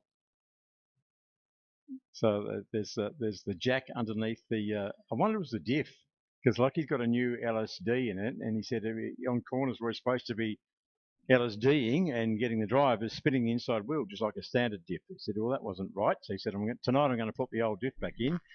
Maybe his decision was made a bit earlier for him if it's didn't make the. Although the fire went out, it was still rolling, but he didn't have any power. So the jack is underneath the Lachlan Thomas Gorby, the green machine. Such a shame when he was one of the architects of that race, and he didn't get more than half a lap into it. So courthouse fort sometimes. Oh God, I wish I was down there now because I can see Crossy, and I can see Lockie, and yeah, that's about it. Well, I'm just looking at the lap records for historic touring cars. Group NB is Phil Shepherd at a 62.19. Group NC is Darren Pearson, a Camaro, at a 59.36. And Group N under 3 litre lap record is held by Jason Humble in a Mazda RX-2 at a 60.94. Crossy's just done a 60.05, according to the timing monitor. Now, whether it's wrong or whether it's right, it's a new record. It's on the monitor. It's a new record. Mm. Well, you couldn't call that a Group N race, though. Because you had cars that are not Group N in it. That's true. So it's not a Group N race. It's not a lap record as such. No, it's just a very fast time. It's just a very fast time. But I was just reading those times out to give some sort of a context. Yeah, of like it's probably not real, but we've got photos of it. For all we know, if it wasn't a Group N race, that's probably why Crossy did run nitrous, because you're allowed to. Well, it's funny we talk about that because he's taking his Tirana to Bathurst. It goes on Tuesday. Yeah. And some people have chipped some money in to help him go. Now, one of the rules in Group N is that you're not allowed to run sponsorship. And I just said to him, I said, mate, is it a Group N event you're going to? He said, no, it's like a tin top type thing, but it's by invitation. And I've been invited. I said, so it's not a Group N, you're not running as a Group N car. No, I said, so you can put signs all over that Tirana. That's correct. Because you're not running in Group N trim. He said, I hadn't thought of that. He said, well, mate, you can stick it up and do whatever you want to do. Put as many names on there as you want. Yeah. And he said, why didn't I think it's you're stupid? That's right. That's why. First thing that came to my mind. Yep, correct. So, so he's had some people giving some great help with getting the car over on the boat and chipping cash in to help him get there. He said, because at the moment, he said, I'm just not in a position to be able to do that. So he's had some help to get there and look out. Well, he's at a reasonable expense getting the old the orange Tirana up to speed again, but also he's had some fairly big mechanical challenges with the donk in his Rover. We went to do something different. Because it's a Rover. Yeah, but it's got a Chev in it. Well, if you want to rev it, you got to Chev it, mate. Simple as that. Right. So he's a fair bit of expense. So there's a few people milling around the Thomas Racing equip down there, and I reckon the 12 stories have started already. Lachlan Thomas is going to be copping grief for a long time. Oh yeah. Not only because he got beaten, but because of the lap time. Yeah, they're getting beaten. You go, well, I wasn't in the race, so of course you beat me. But yeah. Whew. That's a hard one. She's on, mate. He's on. That's just the pressure's right on Lockie now. There's nothing you can do. I mean, not today, but next. It's sometime in the future. If he doesn't do a low 60, Crossy will have him on toast forever. Well, good luck with doing a 60. Yeah. Oh, in all seriousness, that's very impressive. If you get in a car that you don't drive and you're used to big, he's had a Rover V8. He was in the sports today. He'll be out in a minute. And he just come out of an XU1 Tirana. He gets in a little buzz box, 1.3 litre, and then does the 60. That's mate. I don't care if it's not a real time. It's hilarious. It is, but it's also very impressive in all seriousness. Absolutely, he drove beautifully. What is impressive, and I banged on about it earlier, is this number 2 car down here. And I said to Baz, it just looks out of place. All these modern-looking cars around him. Then you've got this no aero Elfin 600. Yeah. Bennett car number 2, and it is fast. Well, because it's got Gary Cooper's name sticker on it. Yeah, maybe it's got Daryl Hurd doing what Roger Hurd hasn't been able to do today, winning. And get on pole as well. Yeah. Been fast. And away we go. Oh, Goldsmith thunders through from the back. I heard it and I felt it. And then it came into my view. He's boom, and it was the big, the Elfin just thundering through from the back. This was the car, of course. That's the Max Thompson machine from back in the day, and who can ever forget that wonderful reunion between this driver, this car in particular, and Max a couple of historics ago. That was just special. So Max he actually did a lap in the passenger seat with Mark Goldsmith. That was a very, very big day. Max was quite emotional, as you might imagine, being reunited with his car from some 40 odd years ago. So wonderful that that Mr. Goldsmith has brought his car back to the state. Yeah, he travels around Australia a fair bit, I think, racing that car, and really enjoys himself. Darryl Hurd coming around to complete the first lap of 5. Has a little gap back to Bennett, and I'm super impressed with that car of Bennett's. I know I've been banging on about it, but it just amazes me how fast it is. Phil Sutton made a small mistake there, and John Parr tried to dive up the inside on the run between turns 1 and 2. Couldn't get it done. Behind them is doesn't appear on the monitor. Gavin, I think it is. And John Parr, he might have a problem there because he's just been passed up the hill like he's going backwards. Not sure. Maybe one of the problems of the car not running more than maybe once a year, and you don't get a chance to shake it down and find out any issues that might be occurring. It's great. It's great that we've got racing cars and sports cars back. Absolutely. In Tasmania, we disappeared for a long time. And we've got some veterans driving as well. There he is, getting just quicker and quicker and better with every outing in his quite elderly car, old Dazza Hurd. Well, he didn't race for 30 years. That's right. So, in his late 50s is Dazza. Johnny Parr, I think, is 67 or thereabouts. So I'm just saying that Darryl Hurd's copped a 5-second penalty. I see that too. I wasn't going to say it, but I saw him jump the start. But look at his lap time. I think the best he's ever done is the 56, isn't it? Well, I don't know. He's just rolled out a 54.78. So he's not probably going to be hard to win the race, because if you go down 5 seconds, that's going to put him back to 4th at best. Yeah, but it's still got 3 laps to go. This is true. What you're saying, you could probably pull out a 5-second lead. Well, the next best is a 55.6, 55.4. But that's over half a second. So his gap, he's got 2 seconds. Is that plus? Yeah. Okay, so 2.1 at the moment. Worst case scenario might be 3rd or 4th outright, but or he might pull a 5-second gap in the next 2 laps. Who knows?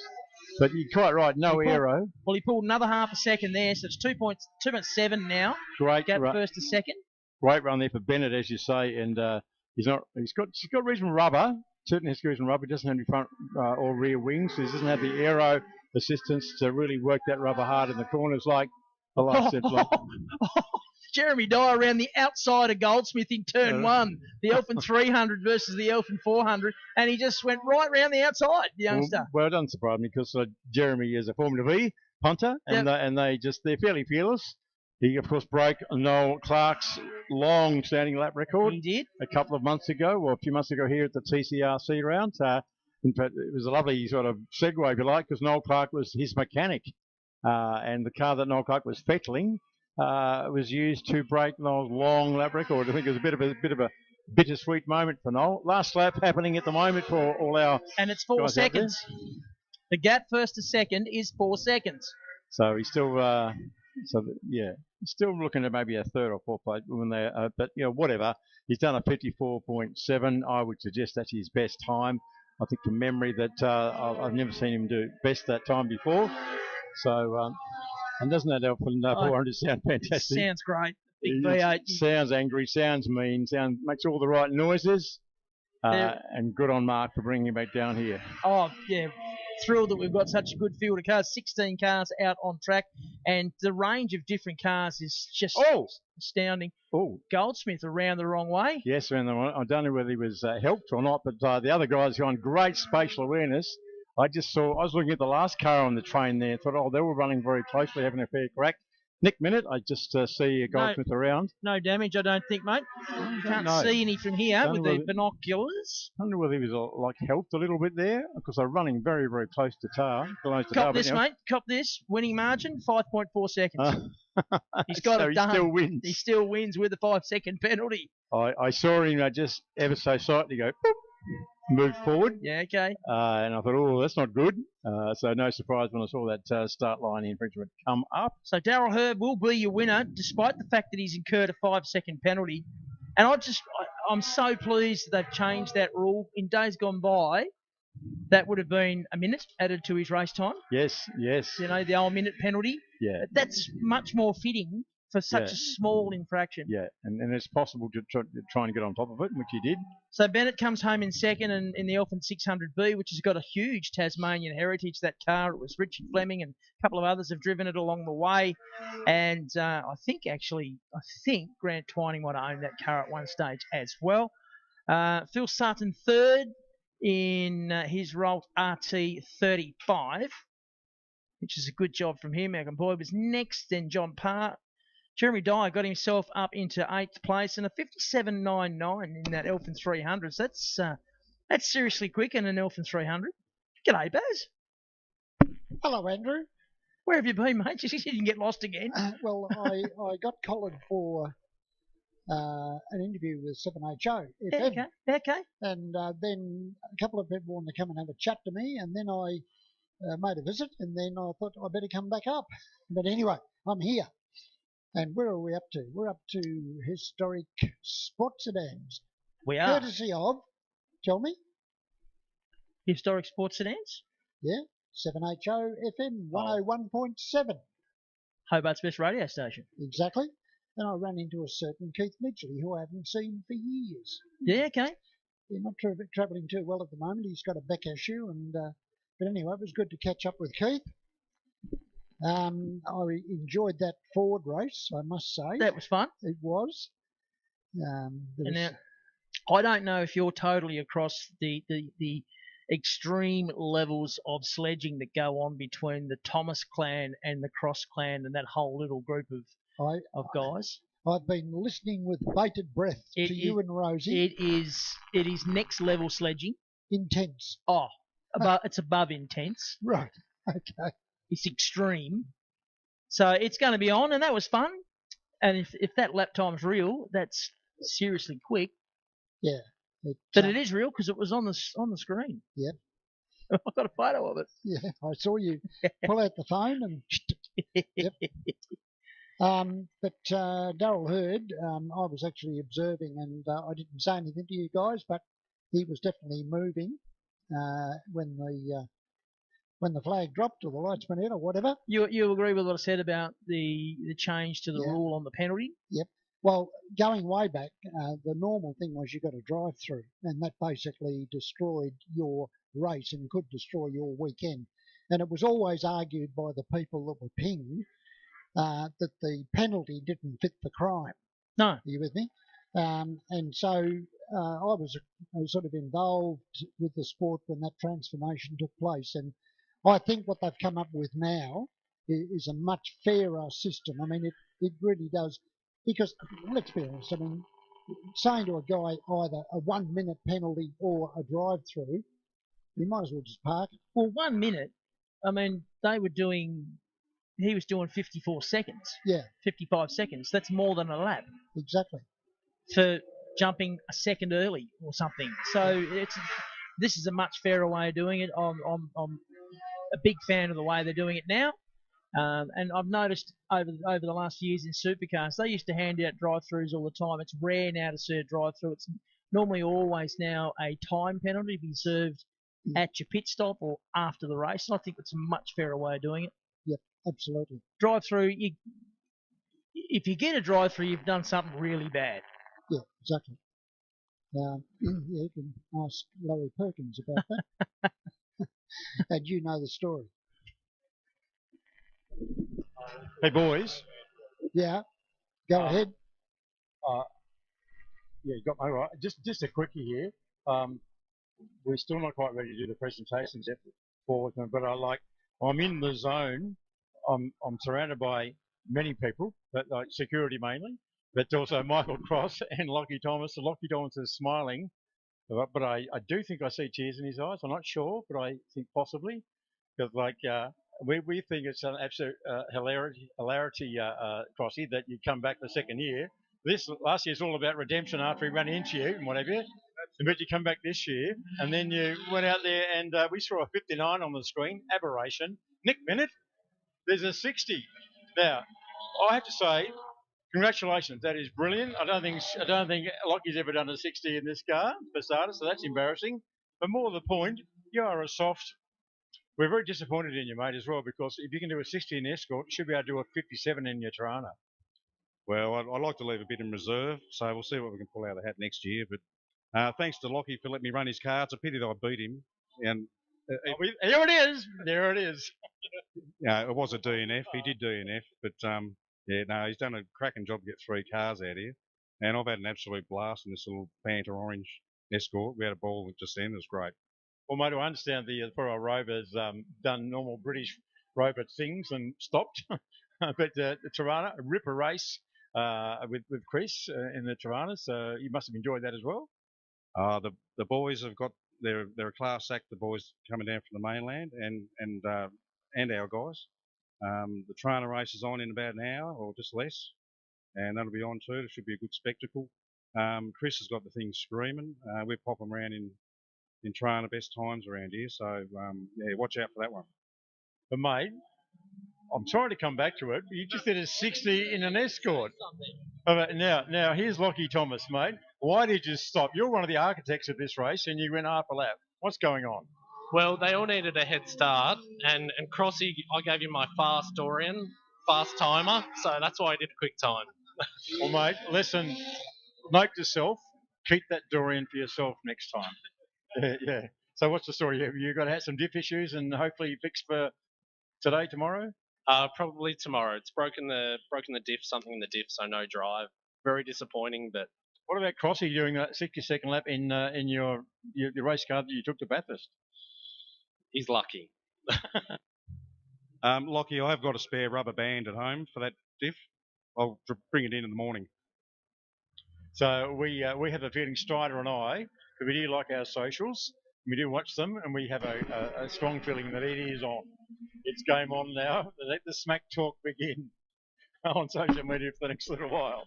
So yeah, but well done to Lockie for putting his old mate Crossy in the car, and well done, mate. So very different jigger to what you're used to. So very, in all seriousness, very well driven, buddy.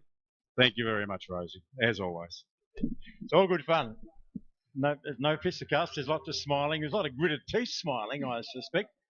But no, none of those. So it's all good fun. Back to you guys. Yeah, thanks, Rosie. And we have got Historic Sports Sedans on track, courtesy of 7HO FM. And Kim Barwick has taken up the challenge nicely and in a car that has actually competed in Targa, Tasmania. Now, I heard a little bit of a whisper this car's got over 700 horsepower. Right. Well, that might explain why it's already opened up a gap on Danny Slater in the turbocharged 6-cylinder sports sedan that was driven down here very successfully many years ago by a certain Greg Crick on a greasy track to take out what was then a very prestigious Wins Tasmanian Sports Sedan Championship. Two things. Kim Barwick's in a 59.97 standing lap and a 5-second penalty for Danny Slater. Right, okay, well, I missed that. He was on the second row. I was looking at the front row, and anyway, so I don't know, there was nobody on pit lane to tell Danny that he's got a 5-second penalty. So what he's got to think about now is where Spike Jones is. Right behind him. Well, he's right behind him. Right behind him. He knows exactly where he is. And Johnny Douglas obviously has got a problem because... Yeah, well, he had a problem the first race, and he told me he had it fixed, so it was only something minor, but obviously it's not as minor as he first expected. Exactly. Anyway, Kim Barwick coming to the line. A 55.80 for Barwick. And a 56.87 for Danny Slater. And a 101.64 for Spike Jones. Helen Gibson, next one to come across the line in the orange Mazda. Spoke to Helen about 20 minutes ago before I came up here. She said the car's a bit slow. But anyway, she's out there having a run, and that's what I said to her. You're enjoying it? She said yes. I said that's all that matters. And bringing up the rear is Steve Gangel. Now, this will make 3 cars that Steve Gangel's got. Yep. Right, because he's got 2 Commodores, a 6-cylinder and a V8 that he runs in 2 different categories, and now he's added the sports sedan. So you reckon the guy's hooked? I think he enjoys his motorsport, yeah. I think he's definitely an enthusiast. Okay, now Kim Barwick, a 55.8. Now, he doesn't need to go any faster. He was 0.15 of a second slower. Spike Jones is in the 56s now, 56.6 for Spike Jones on that lap. So at 78 years of age, Baz, he's going all right. Well, he is. And I mean, he raced that BMW 2002 for a lot of years and became very accustomed to that. When he got into this Tirana, it took him a while to find his feet, and I guess there was some development involved there as well. But all of a sudden, he's going like a blur. So on that previous lap, he was actually only 4/100ths of a second slower than Danny Slater. Yeah, so, he's going all right. Don't you worry about that. Yep. If anyone can do a 56.63, he's going all right. But when you're 78 years of age, I reckon that's pretty good. Adam Garwood's up here, mate. If you can do a 56 at 78 years of age, you're still going all right. Yeah. So got a bit of work to do, young Adam, when he comes out later. But Kim Barwick, what's he done there? A 56.5, a 57.2 for Slater, a 57.5 for Jones. So Danny Slater's not pulling a big enough gap to reel in that 5-second penalty that he's incurred. That would be a jump start. So at best, at this stage,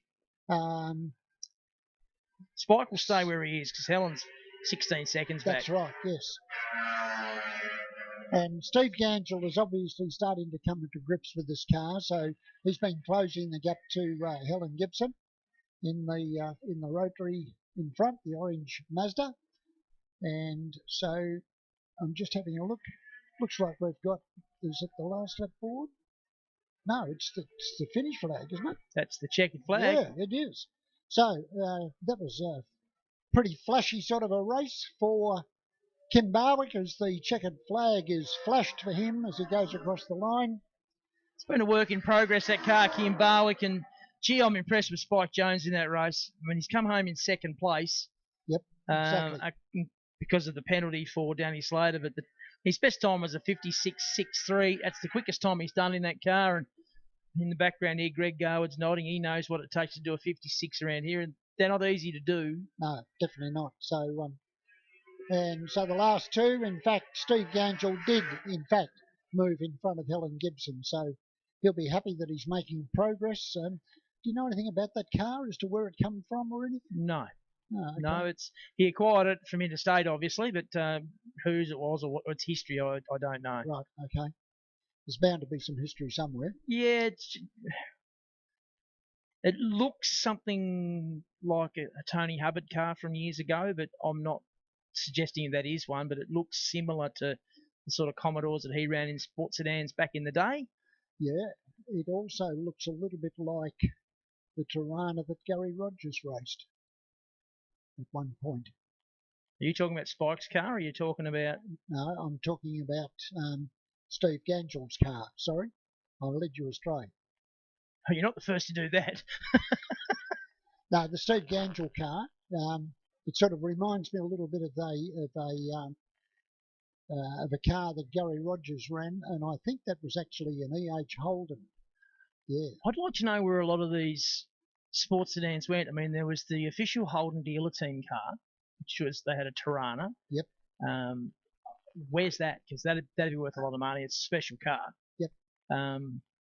But there was a lot of sports sedans. The Bob Jane Monza, those sorts of cars. Where did they go? Graham Whincup had a similar car. There was lots of those sports sedans from that era. That well, where have they gone? Where did the Big M Falcon go? The questions just go on. Yeah, well, you think back to Moffat, he had that Cologne Capri, that really trick quad cam V6 Capri. Yeah. Right? Where the hell did that go? I know. And then he had the, was it the Decon Monza? Rosie. Hi, guys. Yes, I'll just quietly interrupt, as I do. We just had another very entertaining small forwards race. As we do, second time we've had a small forwards race here at the Baskerville Historics. So, and one of the highlights of the race, apart from the outright situations and all the highly entertaining dices we saw, we have a special trophy that's awarded in this race. It's the Ted Perkins Memorial Trophy. Ted was a Mark I Cortina runner of note, a great supporter of the Group N category around the nation, and a great help to many of the competitors here and on the Big Island as well. His son Joel has joined us at Baskerville. Thank you very much for doing that, Joel, and has this wonderful trophy to award to the winner of the best Mark I Cortina in the Small Forge race, and as Mr. Atkins, Paul Atkins from South Australia. So well done, congratulations, and welcome to Tasmania, and well done on winning the Ted Perkins Memorial Trophy. Thank you very much. I was just saying to Joel, I used to race with Ted, not down here, but many times at Phillip Island, and always had a ball. He was very fair. We never touched panels. We passed each other time after time and just had a great time together. And I was fortunate enough to do the last rally with Joel and Ted 3 years ago, and that was a great experience as well. So this really means a lot to me. I'm really humbled. Thank you very much. Well done. It's a great story. I'm very happy to hear that. Nice we have those little backstories and those little connections that emerge that none of us know about. So thanks to Joel coming down on behalf of the family. Well done, Chris. Well done to everybody in the Small Forge race. Thank you, David Rose. Well, what's happening out on the track now, folks? It's not actually a race. It's the Baskerville Legends. It's a spirited demonstration sponsored by our very good friends B Select Moona. And so we've got some very interesting motor cars, and Dundee Slater decided that having just finished the historic sports sedan event, I'll go in this one as well. So he's running around out there at the moment in what is a very lightweight Tirana. I mentioned Greg Crick having raced this car successfully, and it's been a great car over the years and very successful. We've also got the VK Commodore out there, number 12. Now, I don't know at this stage which driver is in that car. And the reason I say that, because it could be Leon, it could be Roger. I don't know, and the screen unfortunately has not brought anything up, so please bear with me. And I'm talking about the car which is coming around through the chute now. This car proved to be incredibly successful back when it was raced all the time, both here and at Simmons Plains.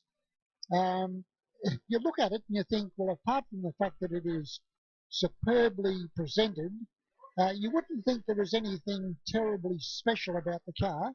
It's got a 6-cylinder engine, it's got a turbocharger, so it goes very well, but it was just a very consistent, reliable car, always beautifully prepared, and as I say, a very successful motor car indeed. Now, the little Cortina crossing the line now belongs to Steve Martin from Launceston. Stevie Martin, well known to all of us, and another one of these people that is reluctant to take the car out in inclement weather. And there's good reason for that, because when you have a look at it, doesn't matter whether it's under the bonnet or inside or underneath or whatever, it is just pristine, absolutely pristine. He loves driving it.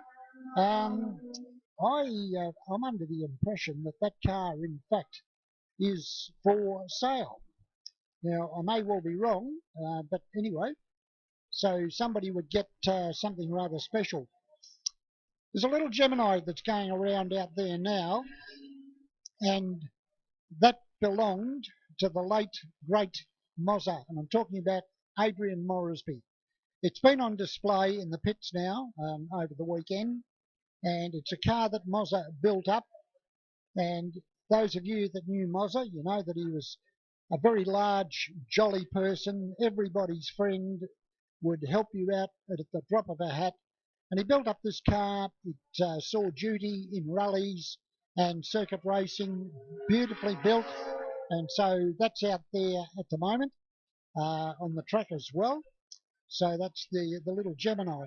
Now, also at the moment is a little green MGA, and it's been driven by Mike Ellis. Now, his late father, Greg, raced this car way back in the 50s. In fact, that car, when it was virtually brand new, raced at Longford. I watched that car race, and it has stayed in the family from new.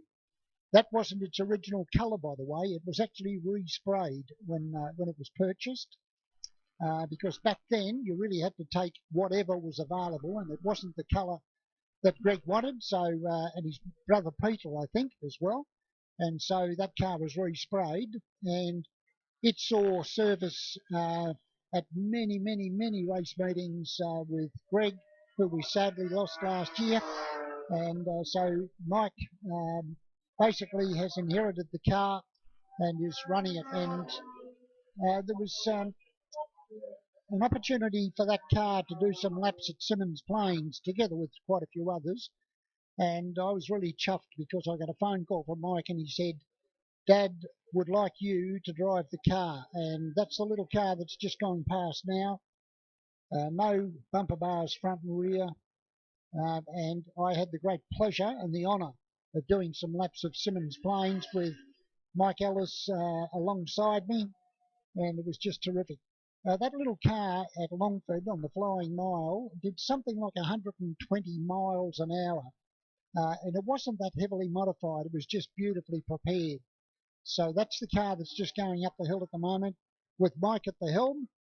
He's actually wearing an old set of my overalls from way back. So if you see this guy walking around in a driving suit and you think to yourself, hang on, that's what Barry Oliver used to wear, you're quite right. Now, somebody else that's out there at the moment buzzing around, we see him every year at this meeting. It's the only time he comes out. He's in the Tirana that's up at turn 2 at the moment, the silver and red Tirana, and I'm talking about Pat Reed. Now, Pat Reed is one of the real characters of motorsport. In fact, the Reed family were quite showmen. I can remember being at the Longford show when it was held at the Elfin racecourse, and the feature act then was, I'm pretty sure it was a Honda Gold Wing motorcycle with, I'm trying to think of Pat's father's name, but he was actually riding the bike, and hanging off each side was Eugene and Pat, and that was one of the feature acts on that occasion. So, but Pat also has the distinction of being the only person in the history of Baskerville, which started here in 1958, to have actually done a complete lap of Baskerville in the clockwise direction, right, not anti-clockwise, in the clockwise direction on 2 wheels. Can you believe that? Look at the twists and the turns. So imagine that car coming down that hill to go round that, what would be right-hander at the bottom of the hill and up through the S's. And I'm not telling furfies, but Pat actually did that. 2 wheels right around Baskerville. Checkered flag has come out to indicate the finish of this particular demonstration. Now, the Johnny Walker car didn't come out, and I think the reason for that is fuel. The car is obviously very thirsty, and I spoke to David Thompson earlier on, and his comment was, if the car does come out later, it'll be a case of maybe just a couple of laps, because they were very down on fuel, and it's not the sort of thing that you just, put anything in. So that's why that wasn't out there. Now, I'll just flip back to the schedule. So next up, we've got Group NB under 3 litre and NC under 2 litre. And this is brought to us courtesy of Thomas Parker Rear Spares, and that will be a 5-lap race. So race 23 on today's program. It was due to start at 3:10, so we're running a little bit late, but we have had some incidents, of course, which always take time to sort out. So Group NB.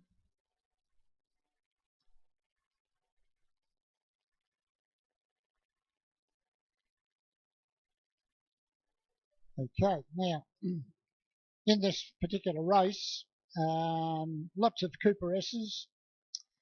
We've got Eddie Dobbs in his FE Holden, it's been around forever. Scott Wilcoxon on EH. Roger Hurd, I'm guessing we're not going to see that car. It didn't come out in the previous event, so I'm assuming that won't be there. Galpin in the very quick Volkswagen Beetle. I know Steve Rayner should be there. He was out in the Ford only race. And the one to watch will be Phil Shepherd, I would suggest, in the silver EH Holden. Phil Shepherd's car is what we call a Group NB, and it was one of the very first Group N cars to be built in Australia. The original owner was in fact a guy called Mike Dyer in Queensland, and he raced that car for 13 years. It had several owners over the years, including Andrew Cannon. And if the name rings a bell, Andrew's based in Melbourne. He's been very successful in historic racing for quite a number of years in a Mustang, an early Mustang, which has always been prepared and maintained by Johnny Walker for Andrew.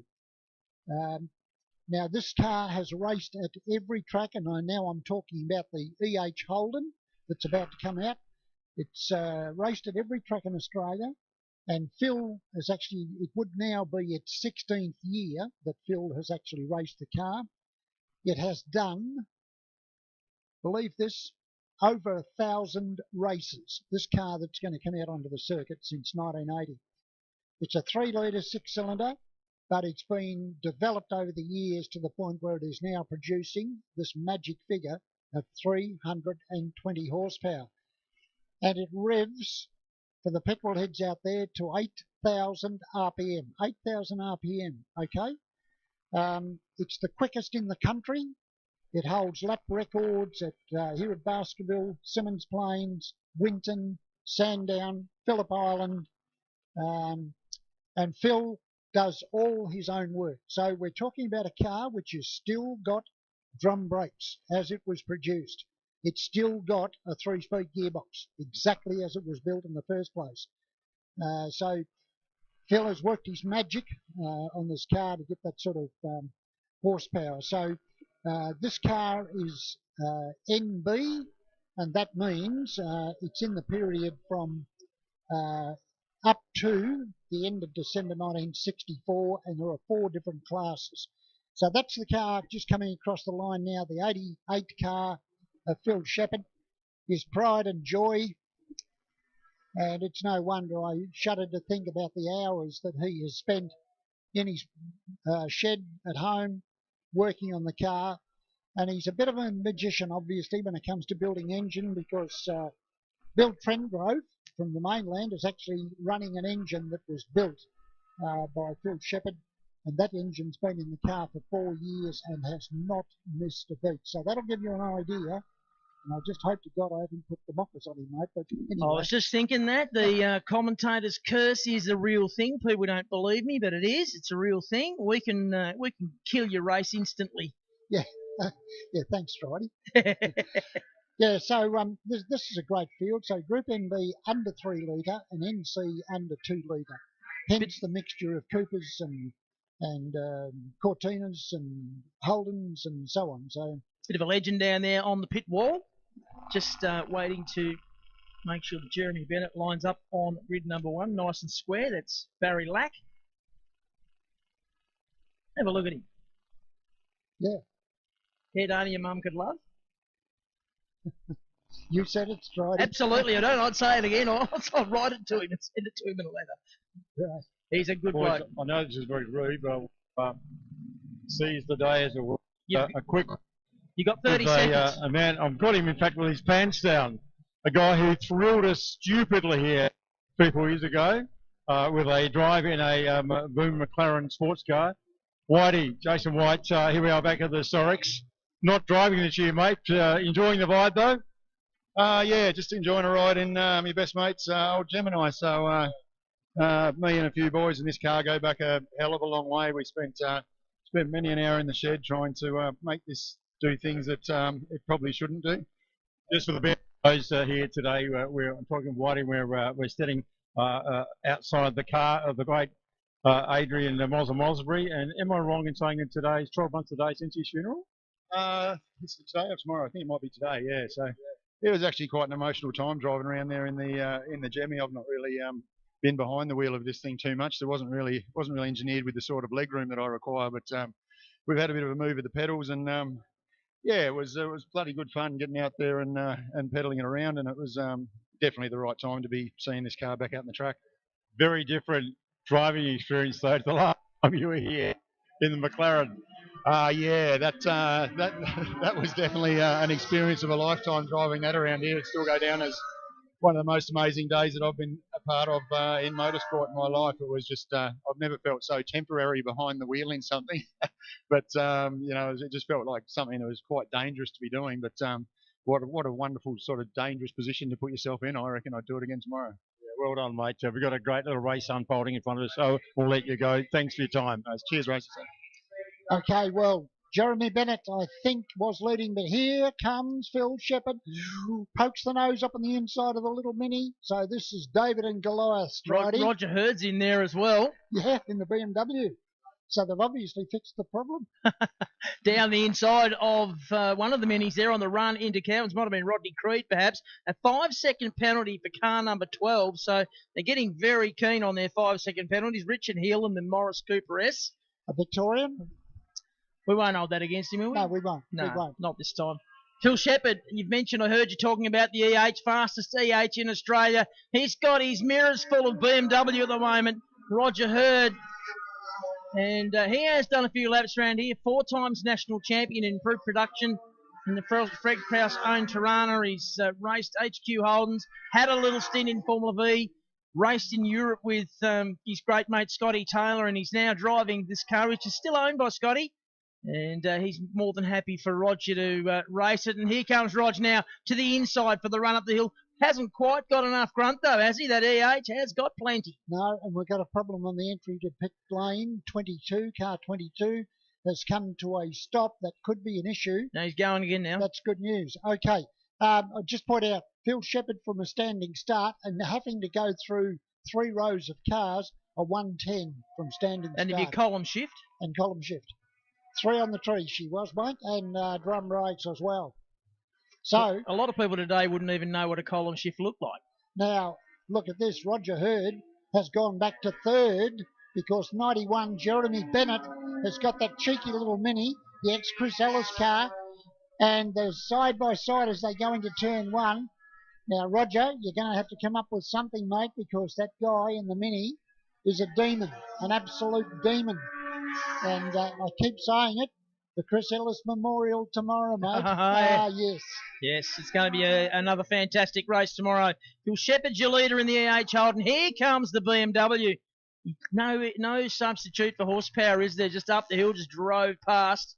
But look for the Mini to fight back on the run down the hill and through Calvin's. Then his problem will be that long straight, or long in Mini terms anyway, as they come through Calvin's now and onto the back straight. They're working lap number 3. There'll be 2 to go at the end of this one. Now, Hill, with a 5-second penalty, is in 4th place, but right up his exhaust pipe. I've got to tell you, it's Wilson. That's the number 76 car, Adrian Wilson, in the Ford Cortina Mark II, I think. Am I right? No, that's not right. It's... Oh, yes, it is. He's got in front. Right, so the Cortina has actually got in front. So, good move. And the Battle of the Minis back here as well. So now that Phil Shepherd has been able to sort of open a bit of a gap, the interest for me is now that battle for 2nd place, the BMW versus the Mini. So we've got a rear-wheel drive car with an independent rear end, a 2-litre engine, beautifully balanced motor car, against a little 1300cc front-wheel drive car. They're so dissimilar, it's not funny, but they're having a great battle out there at the moment. I keep talking about the effect of racing those Hyundais that young Jeremy Bennett would be feeling. The front-wheel drive sensation is still there. It's a different way of racing, front-wheel drive to rear-wheel drive, and obviously he's mastered that because he's doing well in the Hyundais. He's doing well here. He's now 3rd as Phil has started his last lap. Yep. So last lap at this stage, and Jeremy Bennett has dropped back a little bit. And I think Phil Shepherd's got a big enough gap now that he can perhaps concentrate more on what's coming up rather than what's going on behind him. Not so Roger Hurd, to be honest with you, because the Mini closes up in that tight section of the track. Up the hill they go for the last time. The Cortina is in 4th place. That's car number 49. 49's a mini. That's William Smith. yeah, Sorry, William yes. Smith. Yeah, sorry. And a green flag. We got now. Is that Steve Rayner parked up there on the outside of the final turn, run onto the start-finish straight. Well, I'm going to stop talking to people before their events because I spoke with him just before the all-forward race. Checkered flag time, and it's another win for car number 88. I spoke with Steve and he was telling me how good it was to be back in the car and how much he was enjoying the meeting and all the rest of it. And here he is parked on the outside of the circuit. So he's out of harm's way, I think, and it is the last lap. Yeah, absolutely. And the yellow flags are waving, so drivers coming down will be aware that something is going on. Phil Shepherd will take the win in the Group NB side of things. Second will go in Group NB. Will go to Pringle, I reckon, the 23 car. So what's happened there? Because the screen is showing it. Yeah, I know. The screen, it's just having its own little moment. It's having a moment. Oh, okay. Is he fit? One of those two, yes. Yeah, okay.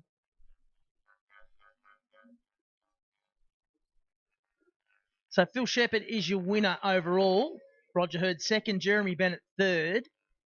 On the road, the next placed car was car number 12, and that is Richard Hill, although he incurred a 5-second penalty, so that'll drop him down the order a little bit. So then it'd be William Smith and Pringle.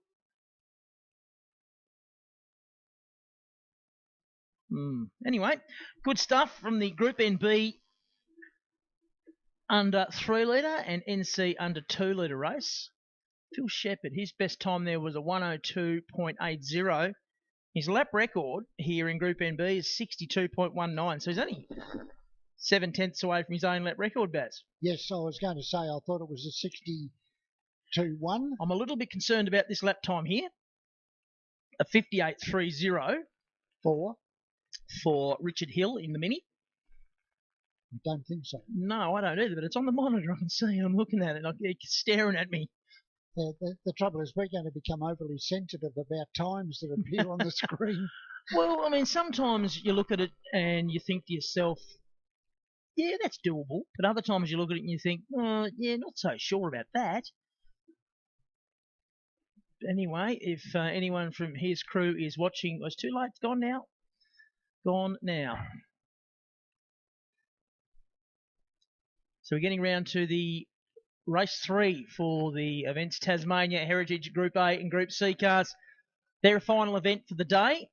Have we been able to establish what's happened to the number 7 car of Terry Lawler, the XD Falcon? No, actually, I haven't been out of here since then, so no. And I'm just trying to gaze down and see if I can see it at all. I can't see it.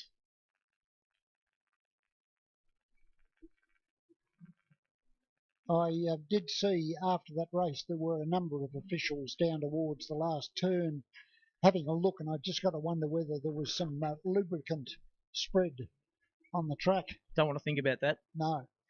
Anyway, this will be the third race for the Heritage Touring Cars, Group A and Group C. Tony Alford will start from pole position. No surprise there. He's been doing a fantastic job in that car all weekend, and he's managed to score himself a free dinner tonight, courtesy of Alan Heafy. Yeah, I'll have to go and see Alan. I will. Starting out of position at number 2 will be the 46 BMW of Bill Cutler. Race 1 earlier today, he was right with Tony Alford for most of the race, but the second race, Tony put the hammer down and disappeared up the road a little bit. Third will be Steve Perrott in the NZ Commodore. Alongside him will be the Craven Mild number 6 hatchback Tirana of Tony Sawford. We go back to row number 3. Out of position 5 will be Muller. Alongside him, De Valiant. And so on down through the field. As I said, final race of the day for these cars. I'll have more races tomorrow. We've got a full day again tomorrow, Baz. It's going to be a big day. It is, because just a reminder, folks, we will have the famous Baskerville Grid Walk. Yeah. That is definitely going to happen. It will be preceded by the Group A and Group C cars and some other cars coming out with driver only, coming out of the pit exit area and round onto the circuit, and the local Scots band will march down the front straight, and then with the drivers standing beside their cars, we will observe a 1 minute silence in recognition of the passing of the Queen, and then the gates will open for all you good people to come across and mix with the drivers, etc., and have a good close look at these genuine, and I repeat, genuine motor cars. Now, there'll be a short delay here because we've sent a flat tray out to hitch up the unfortunate Steve Rayner's car. Steve, you need to get back to your car, mate. You can run faster than that. Come on, come on. Okay, so Steve Rayner from up north, upholsterer extraordinaire, and was very happy to be back on the track, I've got to tell you, this weekend. So once we get him moved, we'll be able to get underway. So as far as the schedule is concerned, this will be race 24, so there will be 3 more races to come. So after the Group A, Group C, so that'll be the 4th last race, then it's got classic sedans, and then, David Rose, we'll come back on here in a minute, don't rush Rosie, finish what you're doing. We will have the 50th anniversary Holden Tirana only race, so something to look forward to. And then just to finish off the day, what more could we ask for than the next race for the Muscle Car Cup? So plenty of action still to come, so we do invite you to stay with us. For those of you that are leaving, please take your time when you're leaving. We don't want to stir up the mud any more than necessary. We're hoping for another fine day tomorrow, but please drive carefully on the road. So they'll be just about ready to release the Group A, Group C cars, and I think I got to, when I was going through them, I got to the Ford Escort Mark II of Ned Butler, better known as Big Red Ned, and I talked about that one, and I talked about the XR, and I talked about the Don Demetriadis Berkeley Exhaust Systems RX-7, and the next one there was the factory built AE86. It's interesting because these days we've got the Toyota 86, or way back in the 80s. So this is for Craig Foster, car number 90, the Toyota 80 GT. Smith. So very late.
In the latter years of its career, first in class, second outright, Phillip Island in 2017-18, third in class, first in class, sixth outright 2019, at Bathurst, Sydney Motorsport Park, and it goes on and on. So that's car, and I've actually managed to get through all of them, that's car number 90. So these cars will do 2 laps. So there'll be this one, I guess we would call this one an observation lap. And then they should come round for a rolling start. And was were found in the previous 2 races for the Group C and the Group A cars that the Nissan, which is on the front, is just going to disappear. Now, when this car last raced back in 1992, believe it or not, it would have started a race at well over 1,500 kilograms, well over. And I did tell the story yesterday that at one stage, because of the dominance of the GDR, the CAM said, we're going to put a stop to this because the other competitors were saying, hey, what are we here for? Like, you know, these guys are just disappearing. And they did things like win by 6 laps and so on. So Cam said, right, we'll fix you. And they hit them with a big weight increase. And Freddie Gibson was not happy. I remember talking to Freddie at one stage, and he was a very, very angry man. And the main reason that he was angry is that, as he said, we built a car in accordance with the regulations. To the T, we developed the fastest GTRs in the world, not just in Australia. And they've added all this weight, and I'm really concerned about the impact it's going to have on the wheels of the car. And so anyway, at one stage he threatened to actually sue them because he felt that it was an unsafe move. So there was a lot of controversy back then, which I remember very well. So, and Alan Heafy was in the middle of all of that because Alan was responsible for organising the team, fabulous team of people that put these cars together. They blitzed the Japanese-made cars. They didn't know which way they went. And it was a little bit like when Dick Johnson, David, took the Shell Sierras to Silverstone. And, of course, the Brits thought they were pretty smart. They had people like Andy Rouse, etc., running around in their Mickey Mouse Sierras. And this guy from Australia's turned up with this bloke from Tasmania, you know, with a couple of these red Sierras. And what's this all about? And they just drove away and left him in the dust, as it were. And I've got to say, Rouse and Soper and all those guys that were on the Sierras at the time, and you know the story as well as I do. They were gobsmacked. They were not only gobsmacked, they were peed off. Yeah, they were, yeah. So they thought they were the guns. They were the pioneers and the benchmark, and the Antipodeans, the colonials, that came up and pantsed them. Yeah, I love those stories where Aussie ingenuity, and we've talked about this before, mate, over the years, the number of mechanics / technicians, I want to add that have come from Australia and New Zealand in particular, that have gone overseas and basically walked into any of the F1 workshops. And they were held in such high regard, not just because they were good and understood the car and everything else, but they were innovative and they were able to get around problems, and they were so highly regarded. And you look at some of the guys that have been, you know, top of their game in supercars that have gone overseas, and Jeremy from Triple Eight. Jeremy Moore. Jeremy Moore. Like, was a gun in Triple Eight. I mean, Roland must have almost had a fit when Jeremy decided that he was going to go overseas. He went over there and finished up engineering Porsches for the endurance races. That's right. Before he came back to Australia. I mean, trained here in Australia. So, anyway, if I sound like I'm patronising Australia, I am, and I make no apology for it whatsoever. Oh, yeah, there's another one that, here we go. We'll talk about that later because we're in the normal rolling start situation for the Heritage Touring Cars, about to go when the poleman says go. The poleman being the GIO. It's time to go. It's time to rock and roll. Let's get down and boogie. And the poor old BMW, good as it is in the hands of Cutler, the 46 car had no chance at all in terms of getting off the line. But what's going on there, Paz? Like that Godzilla should have just driven away from him. I just wonder if he's playing a waiting game. Like, oh, come on. Is he got a problem, or is he just easing himself into this 10-lap race? What do you reckon? I reckon Tony, being Tony, wants to have some fun. I think that's what he's doing, because he let him get away and he just zoomed up on his bumper and rolled out of it. And again, I think you're right. Yeah. Because like he showed that in the last race. He's running 60s, 61s, and then Nick Minute, he did a 58, just to one lap from the end, just to show that he can. And I was about to say, how do you think Bill Cutler feels when they get the go sign and Tony takes off and Bill's sitting there in his 2.3 litre BMW saying, I need more power. Yeah, it's not fair. Don't do that to me. Yeah. And anyway, Bill is going to take first place across the line on the first lap. That's the way. Yep. And the NZ car comes through next. And that's the car of Perrott, Steve Perrott, the VK Commodore, followed by Nilsson in the Nissan Exa.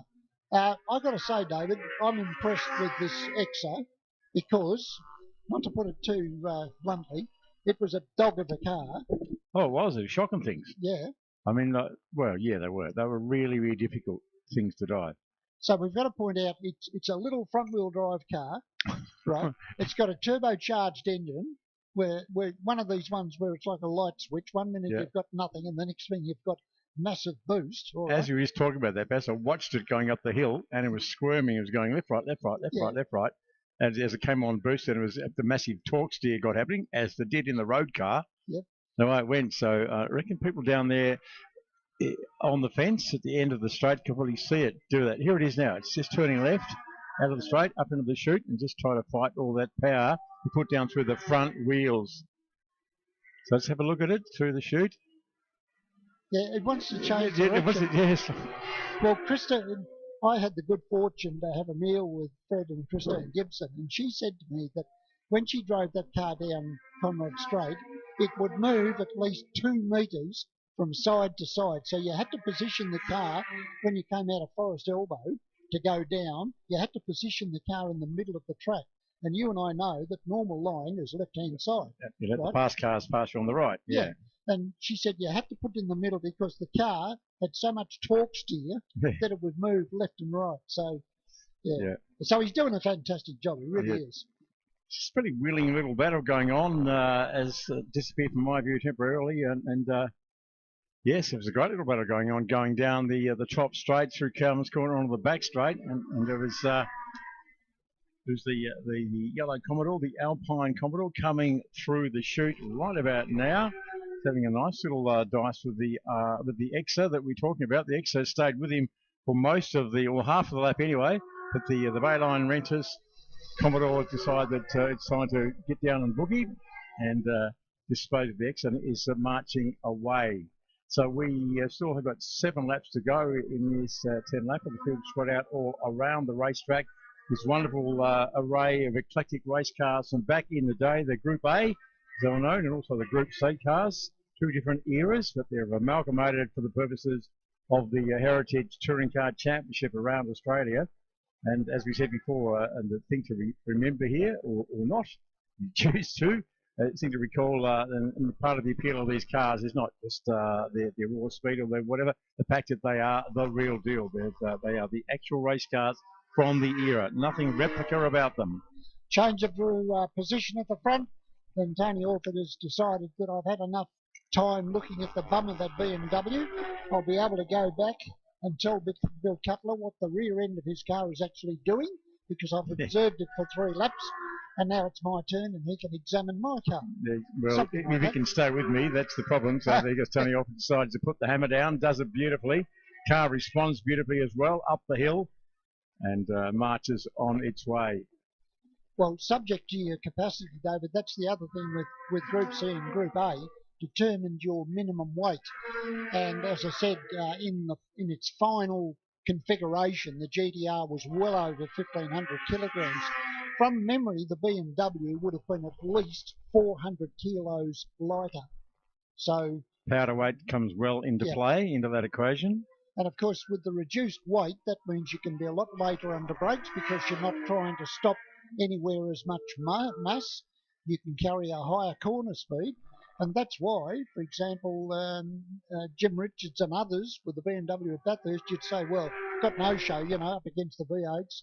Well, they had no show going up Mountain Straight, but have a look at a car over the top of the mountain, which I had the opportunity to do. Totally different ball game. And even Johnny Chicotto was also extremely impressive in the car as well at Bathurst. He was phenomenal in the little Beamers. And Ravalia was and another one. Ravalia, yes. Yeah. And He had one there. And of course, it's not often thought about, but it was an absolute fact that for the great P. Brock, Esquire, also drove a BMW, an 05 Mobile BMW. Yes. People forget about that in his career. They thought, oh, well, he did the dirty and actually drove a Sierra for a while, you know, the great Holden man. Sullied his reputation, did the dirty, drove a Sierra, but he just did what he had to do as a professional race driver. But yeah, the BMW, because he also he was partnered at one point by Neil Crompton as well. Neil Crompton covers that quite nicely in his book, Best Seat in the House. That's a very good read, by the way, Vaz, the Neil Crompton book. Have you ever seen it yet? No, I haven't. I'll have to lend you my copy. It's a very, very good read. Okay. Really, really well written. Good battle going on here. Oh, gosh, that Exa got totally out of shape.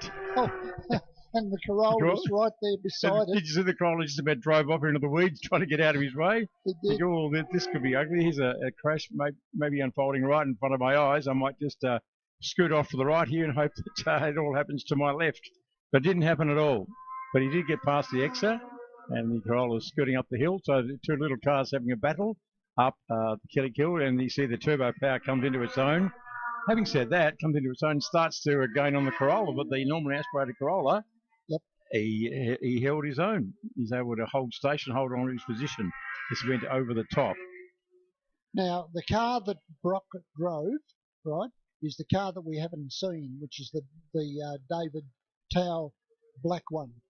That was the car, and an interesting aside, it's unfortunate we haven't been able to see that car on the track, because when I looked at the information, it says, talks about whether it was car 57 or car 50, whatever, and it said a number change imposed by the FISA regulations restricting Class 2 cars to numbers 51 to 70. That car was reported as number 57. This was the first time that Brock had not raced at Bathurst as 05 in 13 years. So just a little bit of useless information. So, oh, it's interesting though, because he was renowned, wasn't he? He was Mr. 05 no matter what he drove. Yeah. So that time when he drove the black, what is now a black BMW, but then it was mobile. Okay, it was not 05. That's a shame that David Tao, because he was really looking forward to coming down here. Yeah. And he was very competitive here last year. He's competitive everywhere he goes, actually. Yeah, great little jigger. And he drives it very well and enthusiastically. And yeah, such a shame. I saw him just pull to a halt yesterday in the wet qualifying, and haven't seen him since. So clearly it was a terminal issue that prevented him from going further. I don't know if we're going to see him tomorrow or whether that's all over Red Rover, but I don't know. But shame. So there you go. This is a cruel old assault, this motor racing thing, as we've seen a few times today already. Brett O'Shea saw it yesterday. Lockie Torrens saw a little while ago. And there's a few others that have had tales of woe. I've got the little gold Escort that had clearly a terminal mechanical issue in the last race as well. So they are mechanical devices at the end of the day. Exactly. And they are fallible. We just hope that they stay mostly infallible for the rest of the time. Last lap board has gone out, David, so Tony Orphan now is skedaddled as it was. He's disappeared. But I have been super impressed with David Cutler, to be honest with you, in that Schnitzer-coloured car. I talked about Schnitzer being sort of the race arm, if you like, or with the authority from BMW in Munich to actually run those cars. And they were just sensational cars in Europe and everywhere, in fact, where they raced. Well, lap to go, Baz. I thought we might see Tony Alford do his normal, well, so far normal trick. What he did the last couple of races was just to pull out a bit of a quickie. Yep. A couple of laps on the end to break the 60s, but he hasn't. Oh, I beg your pardon. There is a 58. He did it. I did it 3 laps ago. All right. So there's a 58.9. So he's done it the same, just saying, because I can, just to show that it is quick, but I'm just choosing not to. Cutler also did a 59 back on lap 6 as well. So probably Tony Alford dragged him along, as it were. And then right on cue, thank you very much, boys. They both broke 60s on their final tour. Right. To take the checker. Just then, taking the checker flag. Tony Alford again ahead of Ben Cutler in their little BMW, both dropping down in the 59 second bracket. And so until that point, it still puts in a wonderful perspective that low 60-second lap by Mick Cross in Lachlan Thomas's little 1300cc Escort. The car's not used to that puts into great context what a good drive that was by Crossy Absolutely. in that little digger. And you're running against this sort of True. horsepower and machinery.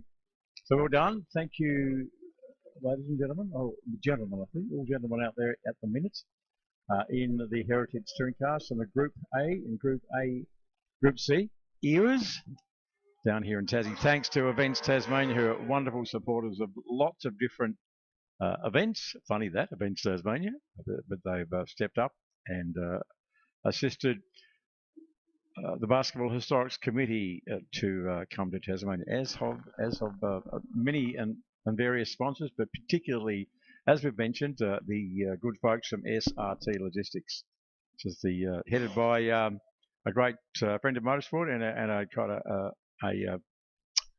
an accomplished competitor in his own right in James Miller. Of course, back in the day, I think it was the Elfin 350 he had for a while. Was it a 300? Anyway, he ran a sports car for a bit. I thought he had did he have the one that Mike Bruce also ran for a bit? Anyway, Jim was a sports car driver of note back in the day. But of course, his company, which is also run by him and his son, SRT Logistics, a very significant force in Tasmanian freight, particularly refrigerated freight. So they again stepped up, as they do magnificently this last several years, in assisting us in getting a lot of our race cars to Tassie for this historics event. David, I just did a little bit of research. I can tell you that the 2.3 litre BMW, bearing in mind that there was later a 2.5 litre version, but the 2.3, its actual minimum weight, believe it or not, was under 1,000 kilos. It was 980 kilos. So we're now reaching a point where you could say the gap weight-wise between the little BMW and the Nissan, right, is half a tonne. Yeah. More or less. Yeah. So hence the reason why Godzilla, with all its weight, needed all that power. True. Yeah. No, that's half a tonne. It's half as heavy again. Yeah. And there's an interesting story. You mentioned Neil Crompton, just while we're waiting for the next event. A lot of people have often questioned what actually happened at Bathurst when that storm blew in and Jim got caught out and hit the wall. Right? Actually, what happened was Crompton was ahead of Jim on the same lap, but go home. You know what I mean? So he was actually coming down on that straight, and Jim was behind him, and Jim had got the call from the team to come in for tyres. Right? But Neil actually made up his own mind to come in, and so Jim had to go the extra lap. So they didn't double stack them? No. Bear in mind, they didn't have centre lock wheels. I think they did. But anyway, so that's actually what happened. So the next thing, the team were there at the ready, but it wasn't Jim that came in, it was Neil Crompton. So Jim basically had to do that extra lap, and that's when it all came undone. That's when we had the typhoon rolled on through, and the famous scene at the top, but Takata and Co, and then of course down and exiting the Forest Elbow was all gone terribly along tonight. Was Jim, and he arrived on a carnage scene already. Yeah, with no steering. Cars in the wall. Yeah, no steering. Yeah. And somebody else who was involved in that, they got away with it. It had a massive whoopsie right outside the club rooms, the ARDC club rooms, right? A certain Greg Crick who was driving the Shell Sierra. Oh, yes. Hey? Yeah. Gee, that was a year. that was the 1 year in 33 odd years that I never got there. Right. And that was 30 years ago. Yeah. Yes, yeah. It's 1992. So yeah, which is when I broke my leg twice. Oh, that's right. Yeah. But last Wednesday was the 30th anniversary of the last time I broke my leg, which is the day after Sandown, which was run by Larry Perkins and Steve Harrington. I remember it was there. We called it. Yep. You called it. I called it with the boys, and then went down to Anglesey the next day to a Nissan launch and broke the leg, as you do. Yes. Anyway, that's a long time ago. And part of that deal was you were supposed to MC the target because we had John Stoneham stepped up. Yeah. Stoney was the MC. Yeah, but now the year that Jack Brabham ran, Right, so that was the first year. You talk about the dinner, yeah. Yeah, I'm not talking about the dinner, but prior to the event, in the Avenue in Launceston, Yep. right, you were going to interview Sir Jack Grubber, Yep. right, and I got the phone call I was to in say, hospital Baz, instead. yeah, I got the phone call from Rhonda Matthews to say, Baz, where are you? I'm at home. Get your backside in here. And I remember I was walking up to the podium to interview Jack, and somebody struck me and said, on the other side, because Jack was deaf as a post in one ear. Yes. And they made sure that I was on the right side to do That's the right. interview.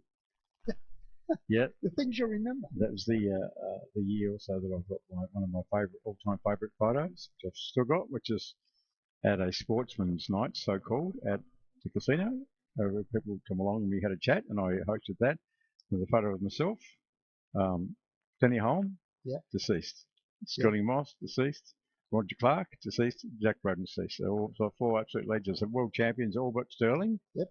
And it was just like a special moment for this bloke. I just sort of died and gone to heaven to have all this, motorsport greatness around me. And of course, I treasure it for all the right reasons then, but I treasure it now because they're all gone. Yep.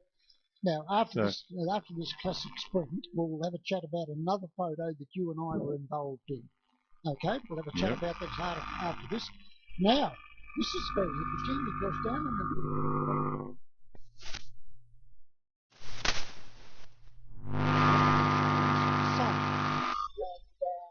So he's running this Commodore, he's doing a great job. He's got Scott Kent alongside in the 351 Mustang. This is called Classic Sprints. This is the race you're having when you're not actually having a race, okay? So there's a group of 4, then a space, and a group of 4, and a space, and, well, it was a little bit higgly-piggly the way it started, but anyway, be that as it may. So away they go, and Scott Kent said, well, I'm not going to have this young rooster go in front. The hell with that. So Scotty Turner, the real, that's how we know,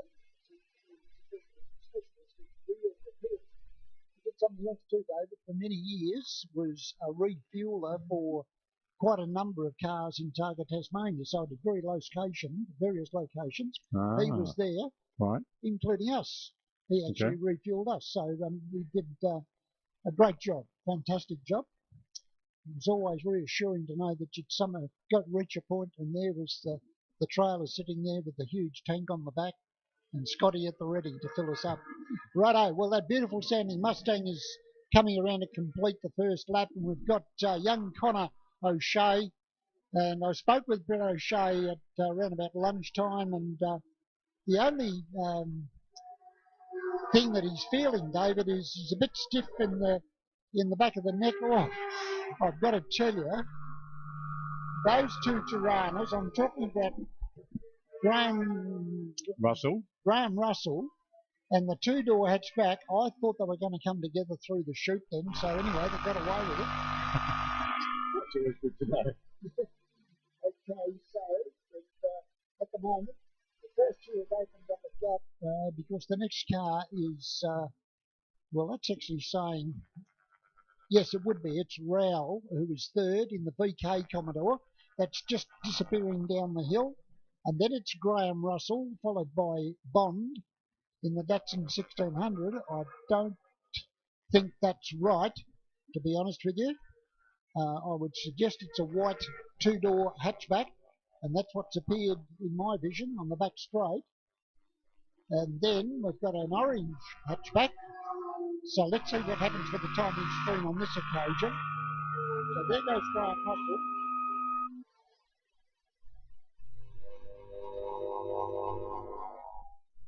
And a very smoky Escort. Now, I don't know whether that was just tyre smoke, just going on through turn 1 at the moment. So I'm a bit intrigued. It says Bond Datsun, but it's not. It's a 2-door hatchback. I can confirm that. It's the white car that's just going up the hill at the moment behind Graham Russell. So that is Bond in the 2-door hatchback. And then the next one from that is the number 27 car. That's Rayner in the Ford Escort Mark II. Hello, it looks like the Valiant has got a problem. That's Riddler in the AP6 Valiant. And he has slowed down quite dramatically. So they're starting to fall by the wayside. Now let's have a look at some times for you. I can tell you that, yet again, bit of a jumble here, but can't really take notice of that, can we, David? Yeah, It says that Graham Russell is first, and he's just done a 56. I don't think so. I don't think so. He'd be happy with that. Well, so yeah, absolutely. But yes, he'd be very happy with that. But no. Yes, yeah, but no, but yeah, but no.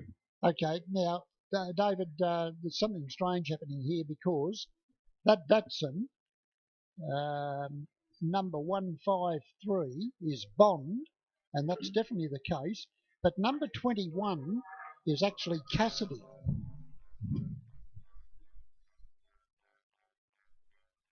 Yes, and that's out of position, so this is all crazy, mate. Forget it. Yeah. All it's doing is confusing the hell out of me. There's a Mustang leading from a white Commodore, then there's a red four-door Tirana, followed then by a red and white Commodore, line astern with number 15.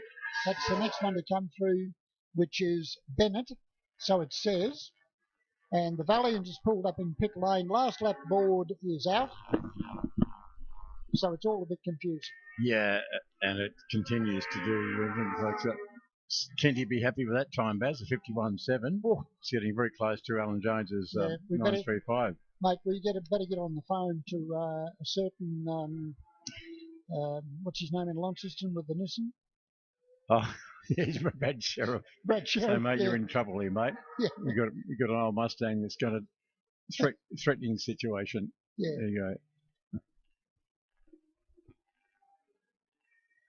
Yeah, there's a few little gremlins at the transponder receiver, or the dooring system is not happy. It's maybe just getting a bit hot under the collar, and it's not playing nice at all at the minute.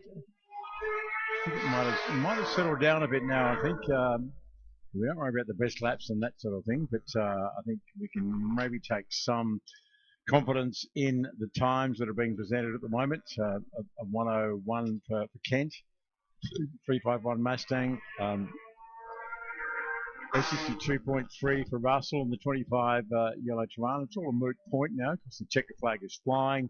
They're on their cool down or slow down lap if you like. All right, well, I can confirm the white two-door hatchback on the hill is Adrian Cassidy, right? Yep. Sorry. Yeah, that's right. It's Adrian Cassidy in the white hatchback, 5.7 litre. No, in fact, Adrian Cassidy 21 is in the orange car, and the white car, number 15, is the Boost automotive car of John Bennett. That's the white one. So 15 and 21. So just to clarify, the orange car is the Cassidy. That's right. Yes. Yeah. So Adrian Cassidy is in car 21, sponsored by A&A Cassidy Proprietary Limited. That's orange. And 15 is John Bennett in the Holden Tirana hatchback, white. You know what, folks? Automotive. You know what? If we sound confused, it's because we are. Yeah. No, we'll be right. We try hard. It's just we are tryhards. Yeah. Everybody knows that.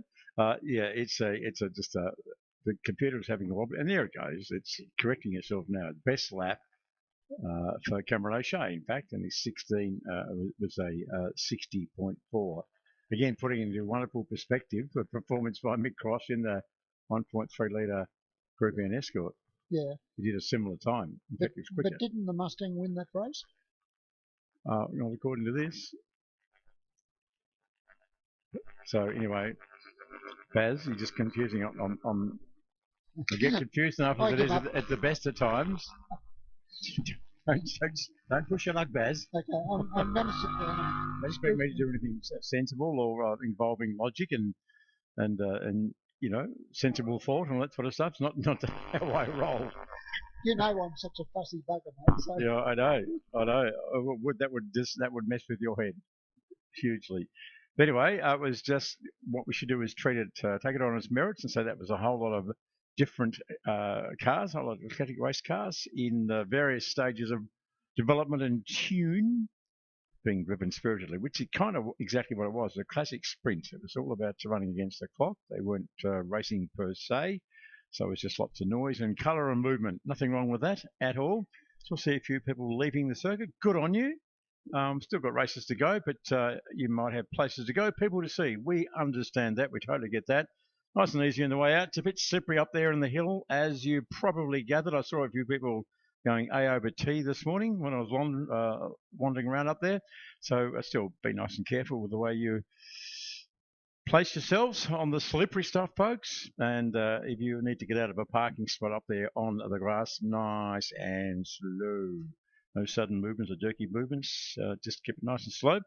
Try and get onto one of the more better formed tracks and ease slowly out of the precinct on your way to wherever you need to be. And with any kind of luck, good luck on a fair wind, as they say. We'll see you all again tomorrow here for day 3 of the 2022 Baskerville Historics, presented by a whole bunch of sponsors, but particularly wonderful sponsors, Shannon's SRT Logistics and Events Tasmania and Penrite Oil. So the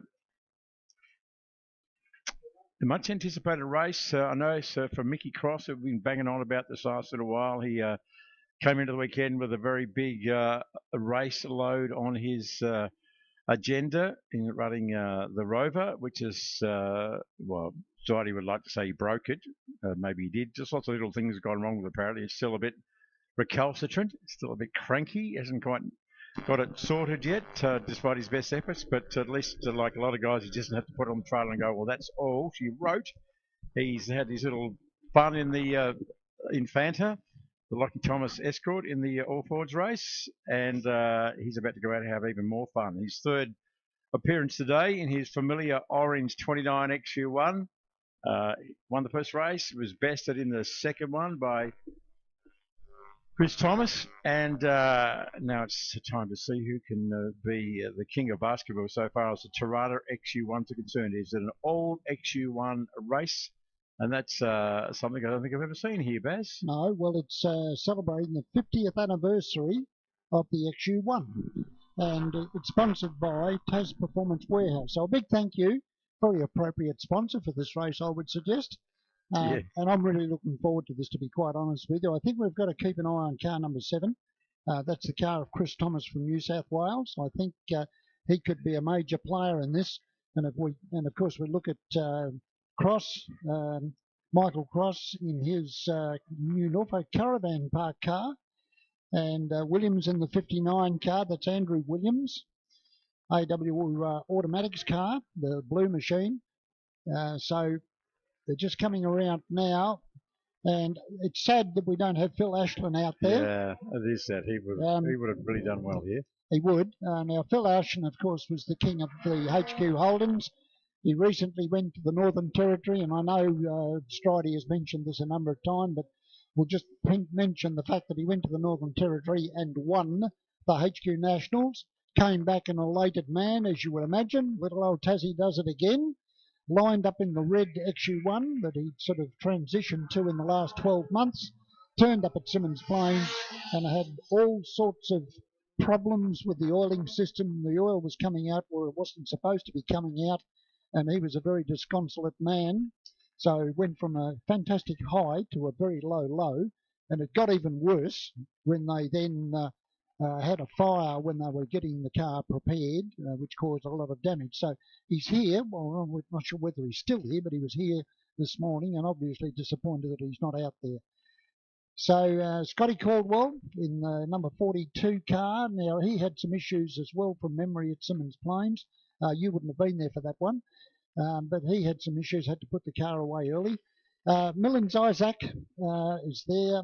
Normally we would have seen him, of course, in the Mustang, so he stepped over the line, as it were, and joined the GMH brigade. Now, I don't know about the pronunciation, but number 76, Peter Bagley, I think. Bagley, okay. Yep. Well, we apologise if it's wrong, but Peter, we're glad that you're here. It might be Baguli, but I was told it's Bagley. But yep. If we're really offending the team and the family, let us know. Yes, all the way from Queensland. How good is that to come down here to us? Wouldn't be feeling the cold at all, would they? No. Scotty Taylor, who found a bit of a drama with that motor car, like one of the trailing arms on the Tirana had actually disconnected itself. So that actually worked. He'd actually found out why the thing was handling like a dog.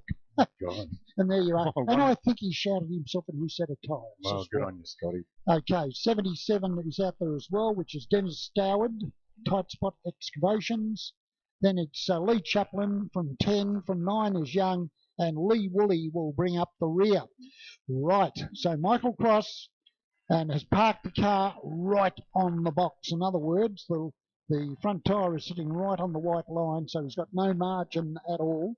So the deal is you must be stationary at the go signal, and you must be behind the white line. That's the way the system works, and they get very fussy about it these days with supercars. So everybody's lined up. Yes, green flag is waved. 5-second board has gone up. Waiting for a start. And pretty even start, although I've got to say 59. Andrew Williams has got away well. And Michael Cross got so crossed up. Excuse me for saying that.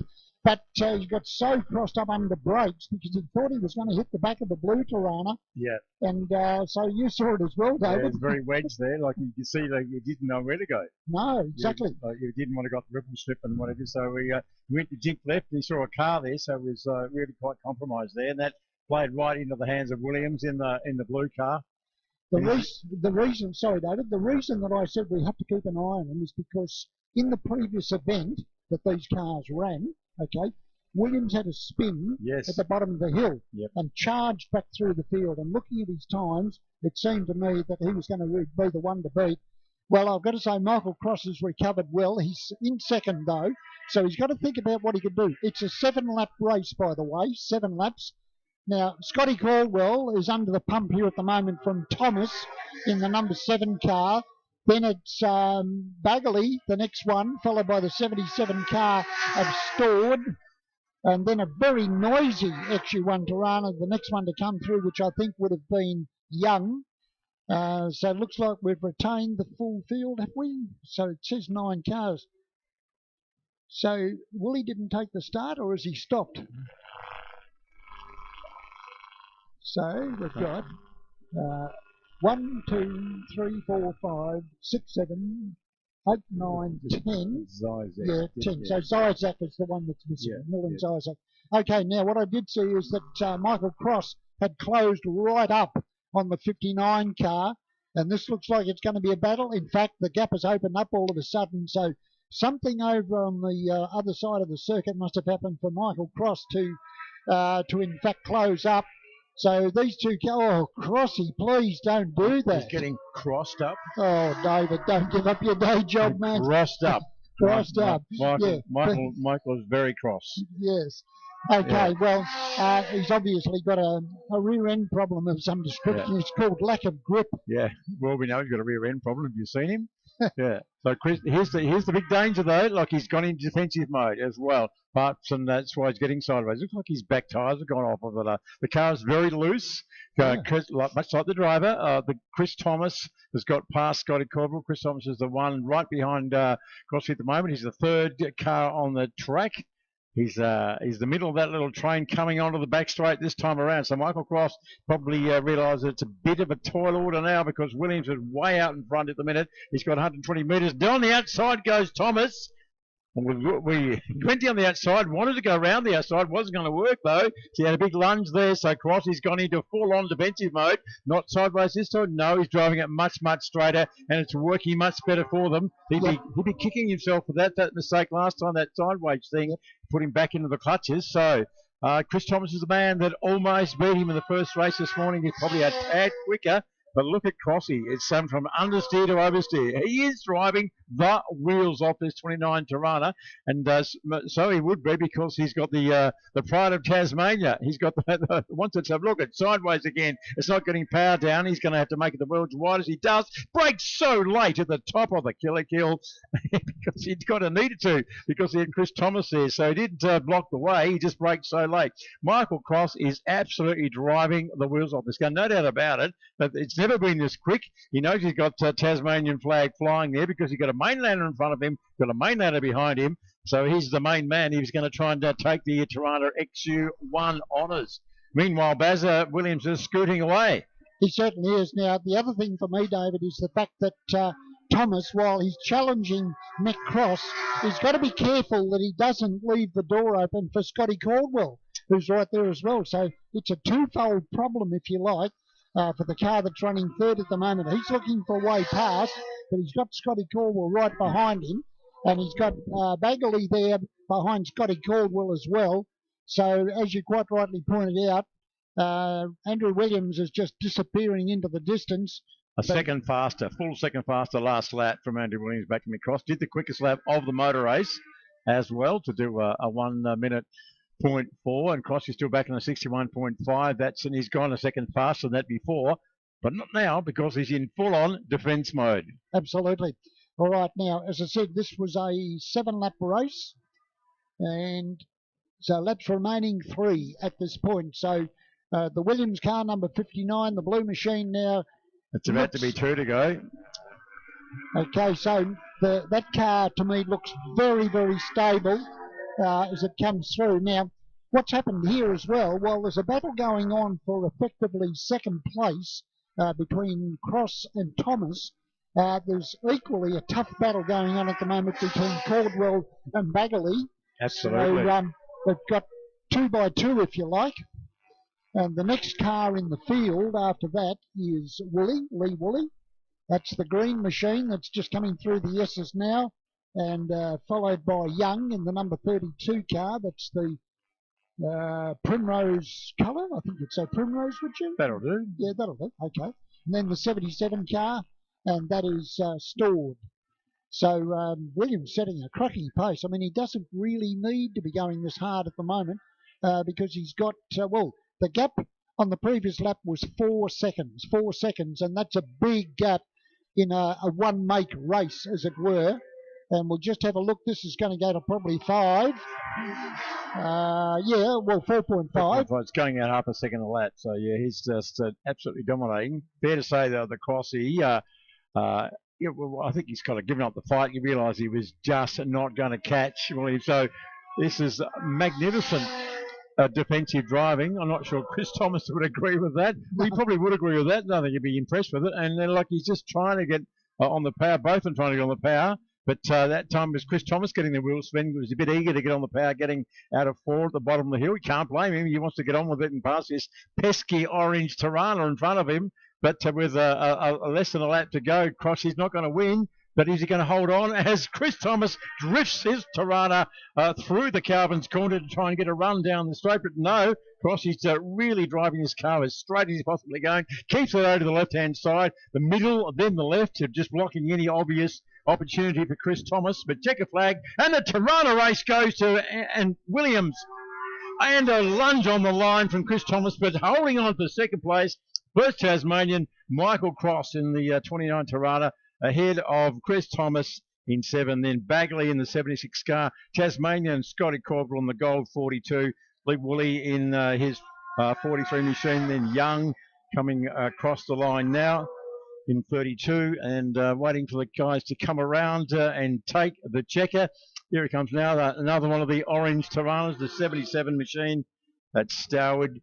And great to see him having a run. He was goaded into it after being a regularity runner for a long time, and they persuaded him to come and do a real race like a real man. Yeah. And he's done that, so well done, Dazza, for coming out and having a crack. Here comes the yellow machine of the great Scotty Taylor, and it's not wobbling all over the place with loose control arms and such like anymore. And just Lee Chaplin is just... cruising around. What is that? Is it cruising or is it walking wounded, or just like, oh, well, we'll just ease it on home and see what happens?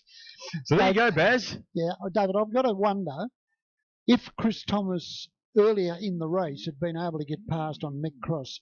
I think he may have had the speed to catch up to Williams. I think it's just unfortunate for Chris that Michael Cross did such a fantastic job, as he's fully entitled to do, hold him out. So I would think that, when these cars appear again, but of course they're going to be mixed up with other cars. That's right. It won't be just Tiranas only.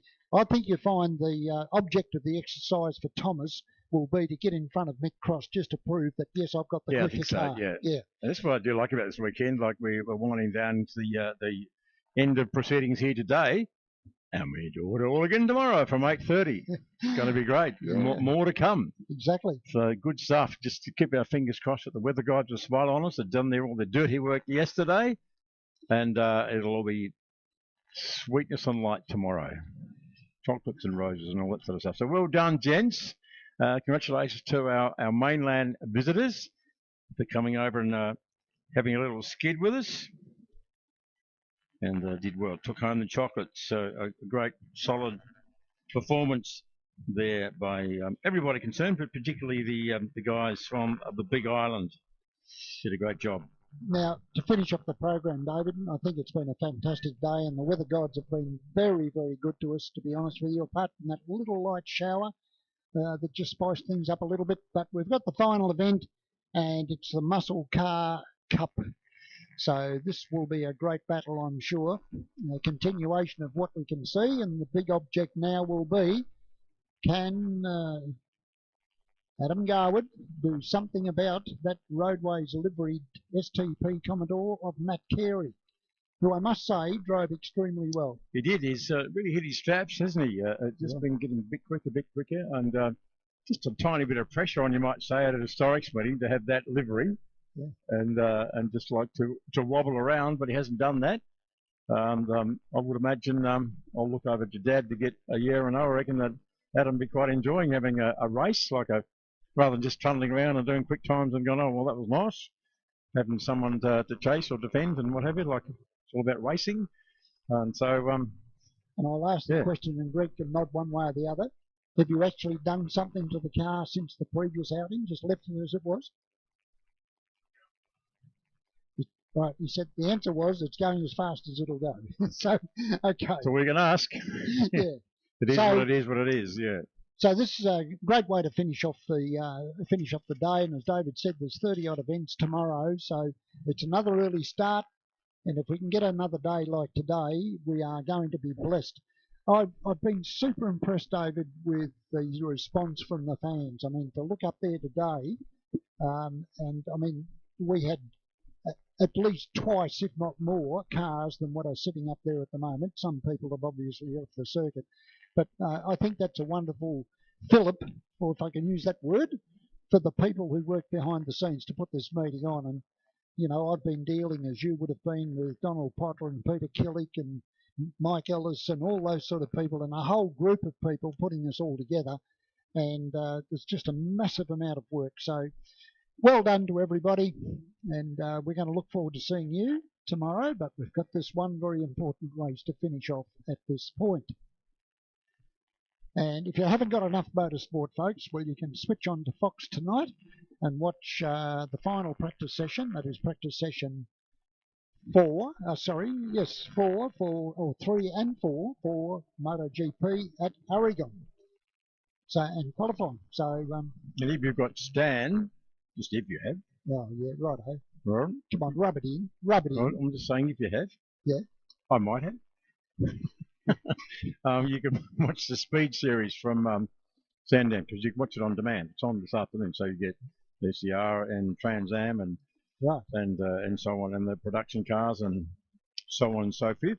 That's for Sandown today and tomorrow. So you can go home and like Foxtel, you can go into call it all up and watch it back, which I'll probably do tonight. See who's who in the zoo and who's not. So yeah, plenty of motorsport happening around the place. And I suppose when we talk about MotoGP, there's a few spots that have been filled in.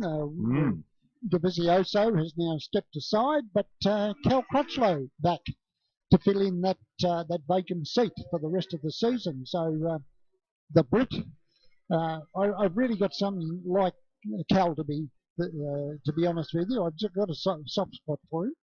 And he's going very quite enduring, well. isn't he? Yeah, he's enduring. The other big thing is for the Mark Marquez fans, he's back, so he's running this weekend. On the sad side, we now know that Remy Gardner has lost his ride. I just cannot get my head around that. There's all sorts of chat about, not being professional enough, and I find that hard to believe, and where that came from, I don't know. There's been some suggestion by his father, former world champion, that perhaps Remy's manager may be the issue, but irrespective, Remy does not have a ride for next year at the stage. So whether he goes back to Moto 2, would you feel like going back to Moto 2? I saw something last night that he's set for Superbikes. Yeah, well, that was the next thing I was going to say. There is a possibility he could go back there. And, of course, Jack Miller will be with KTM, so we've just got to hope like hell now that between now and the start of next year that KTM get their act together, because, quite frankly, they're not doing the job at the moment. So Jack's got his job ahead of him. Yeah, it's all a bit weird, living a factory train going back to KTM, but, whatever. He'll still be getting a good earn, I reckon, and having a bit of fun. So here we go, folks. The last event on the program for race day, Saturday, day 2 or 3 here at Pepsi Max Baskerville Raceway, Baskerville Historics 2022. We're here and it's happening, and it's just been wonderful. I mean that, to have you guys and girls, young and old, to be here today with us to watch the action.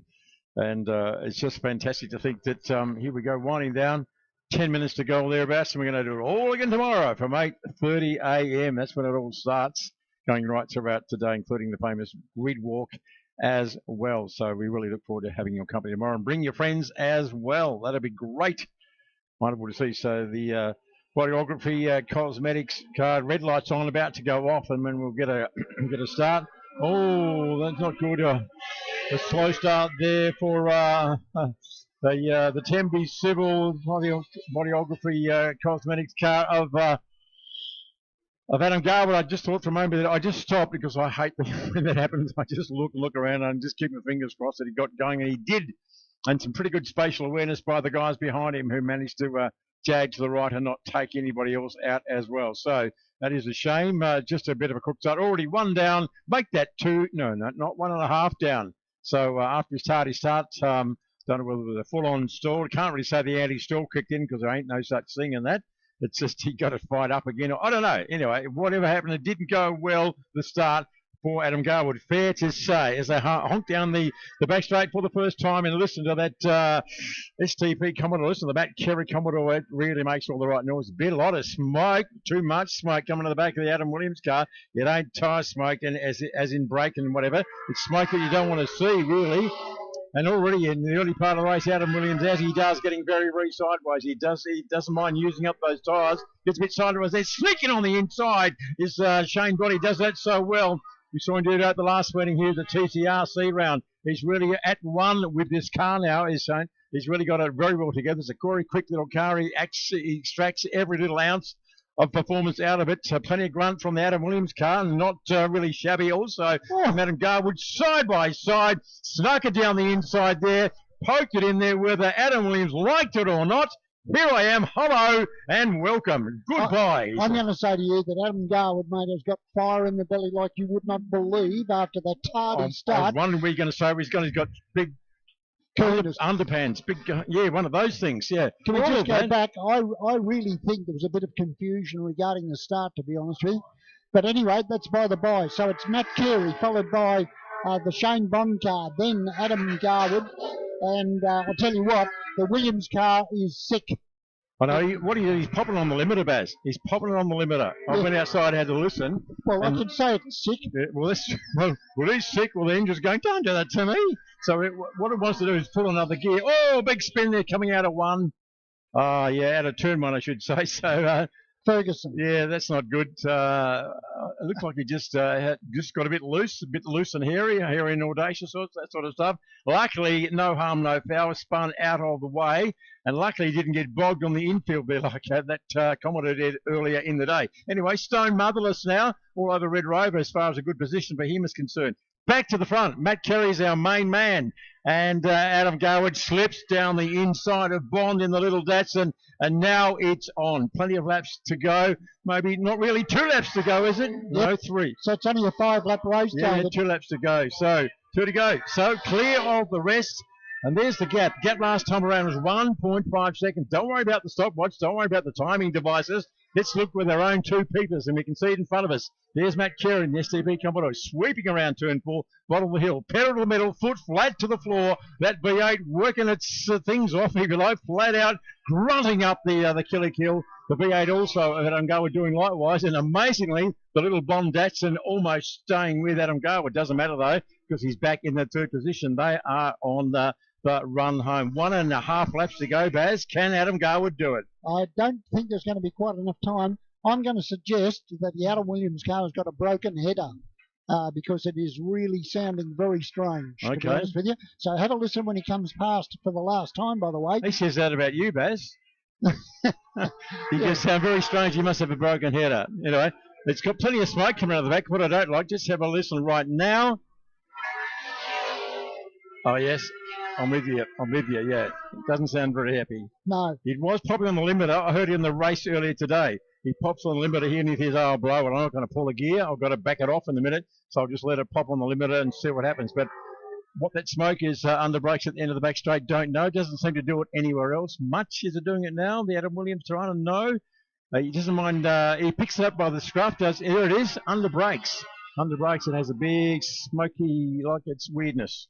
Under brakes at the top of the hill. There's a do it going down on the brakes into just a little bit. It's just a little bit. Anyway, it's all about point. We're on the last lap. We'll let the Williams team worry about that. Go back to the front. We'll see Matt Carey still leads at the minute. He's got 300 metres to go. Lifts the left-hand front wheel of the Commodore, so he's getting stuck right into checkered flag time. Another one. A big day for Matt Carey. Checkered flag first to him and his team and his booming Commodore. Second, Adam Garwood. Here comes Williams. I think it's just loud, Baz. I think something might be broken, but it's still got plenty of pace, the Adam Williams machine. But Bond, maybe something did happen to her in the last lap because Bond has got past. He got past easily. Bond is now 3rd. Adam Williams, I should say, is quite distant. So he was 4 seconds behind. So did he have I had to go back and look to see what was happening at the front end, but maybe something happened to them at the back end that I didn't notice, that Adam had an issue, or whether it was mechanical or some other. But anyway, he lost his 3rd place and ended up back in 4th outright place ahead of Rye Dunsmuir, House, Brinsmead, Lockley. Sorry, we didn't talk a real lot about the guys back in the field, but you guys and girls up there in spectator land can see for yourself. That was a bit of a ripper race, and it was all going on at the front end. But well done, Matt Carey. Well, David, I've got to say, I kept an eye on the battle between Phil House and Brinsmead. Rye Dunsmuir, those two. Now, there was a point where Phil House actually was in front of Rye Dunsmuir, and that position got swapped over at some point. So they were having their own little battle. Oh, grief. That wasn't nice, was it? We both got that. You're right, Baz. Hang on. I'll just charge my heart up again. Are you going on those mechanical ones? No, mate. No. I've got my own, and it's going well. Something I wanted to touch on, and just the way, I had the pleasure of being able to stand back and watch that race in its entirety without calling any of the action. Young Adam Garwood had the fire in the belly, missed the start badly. What I haven't mentioned during the course of the day is this weekend he's racing for his granddad, Reg, who passed away on Thursday. So Greg's father, Reg, passed away on Thursday. So he's racing for his granddad this weekend. So a bit of fire in the belly for young Adam, and our thoughts are with Greg and family and his brother Donald, who was here yesterday, and the whole family. So that's sad. But young Adam, yeah, he's pretty fired up. Yeah, well, it was obvious because on the next lap, I can tell you that he was up on 2 wheels at the bottom of the S's. It's not he normal. Cut the curb, right? And, so working very, very hard. But anyway, if you enjoyed that, folks, you've got to come back tomorrow. Absolutely. Racing starts at 8:30. Please drive carefully on your way home. There is an auction tonight here and a pig roast, I think it is, down next to the Wilcox Club Rooms, just down here in the pits. Please feel free to come down and say good day. Come and check out some of these cars. But if you are going to drive home, please drive carefully. I'm sure our friends with party lights on top of the car will be about. And it's not much of a party, really. Like it's not a disco, folks. That's you get what I mean. Anyhow, been a great day's action. I've certainly enjoyed it. Baz, did you enjoy today's action? Oh, absolutely, mate. Fantastic. It was. Looking forward to tomorrow immensely. Hopefully the weather stays nice and plays kind for us tomorrow. Look forward to seeing you all tomorrow. Racing starts at 8:30. We'll finish around about the same time tomorrow afternoon. On behalf of the three clubs organising the show, the Hobart Sporting Car Club, the MG Car Club and the Mini Car Club, we thank you for your attendance today. Please be a little bit patient getting out of the venue. We'll see you bright and early tomorrow morning. Take care.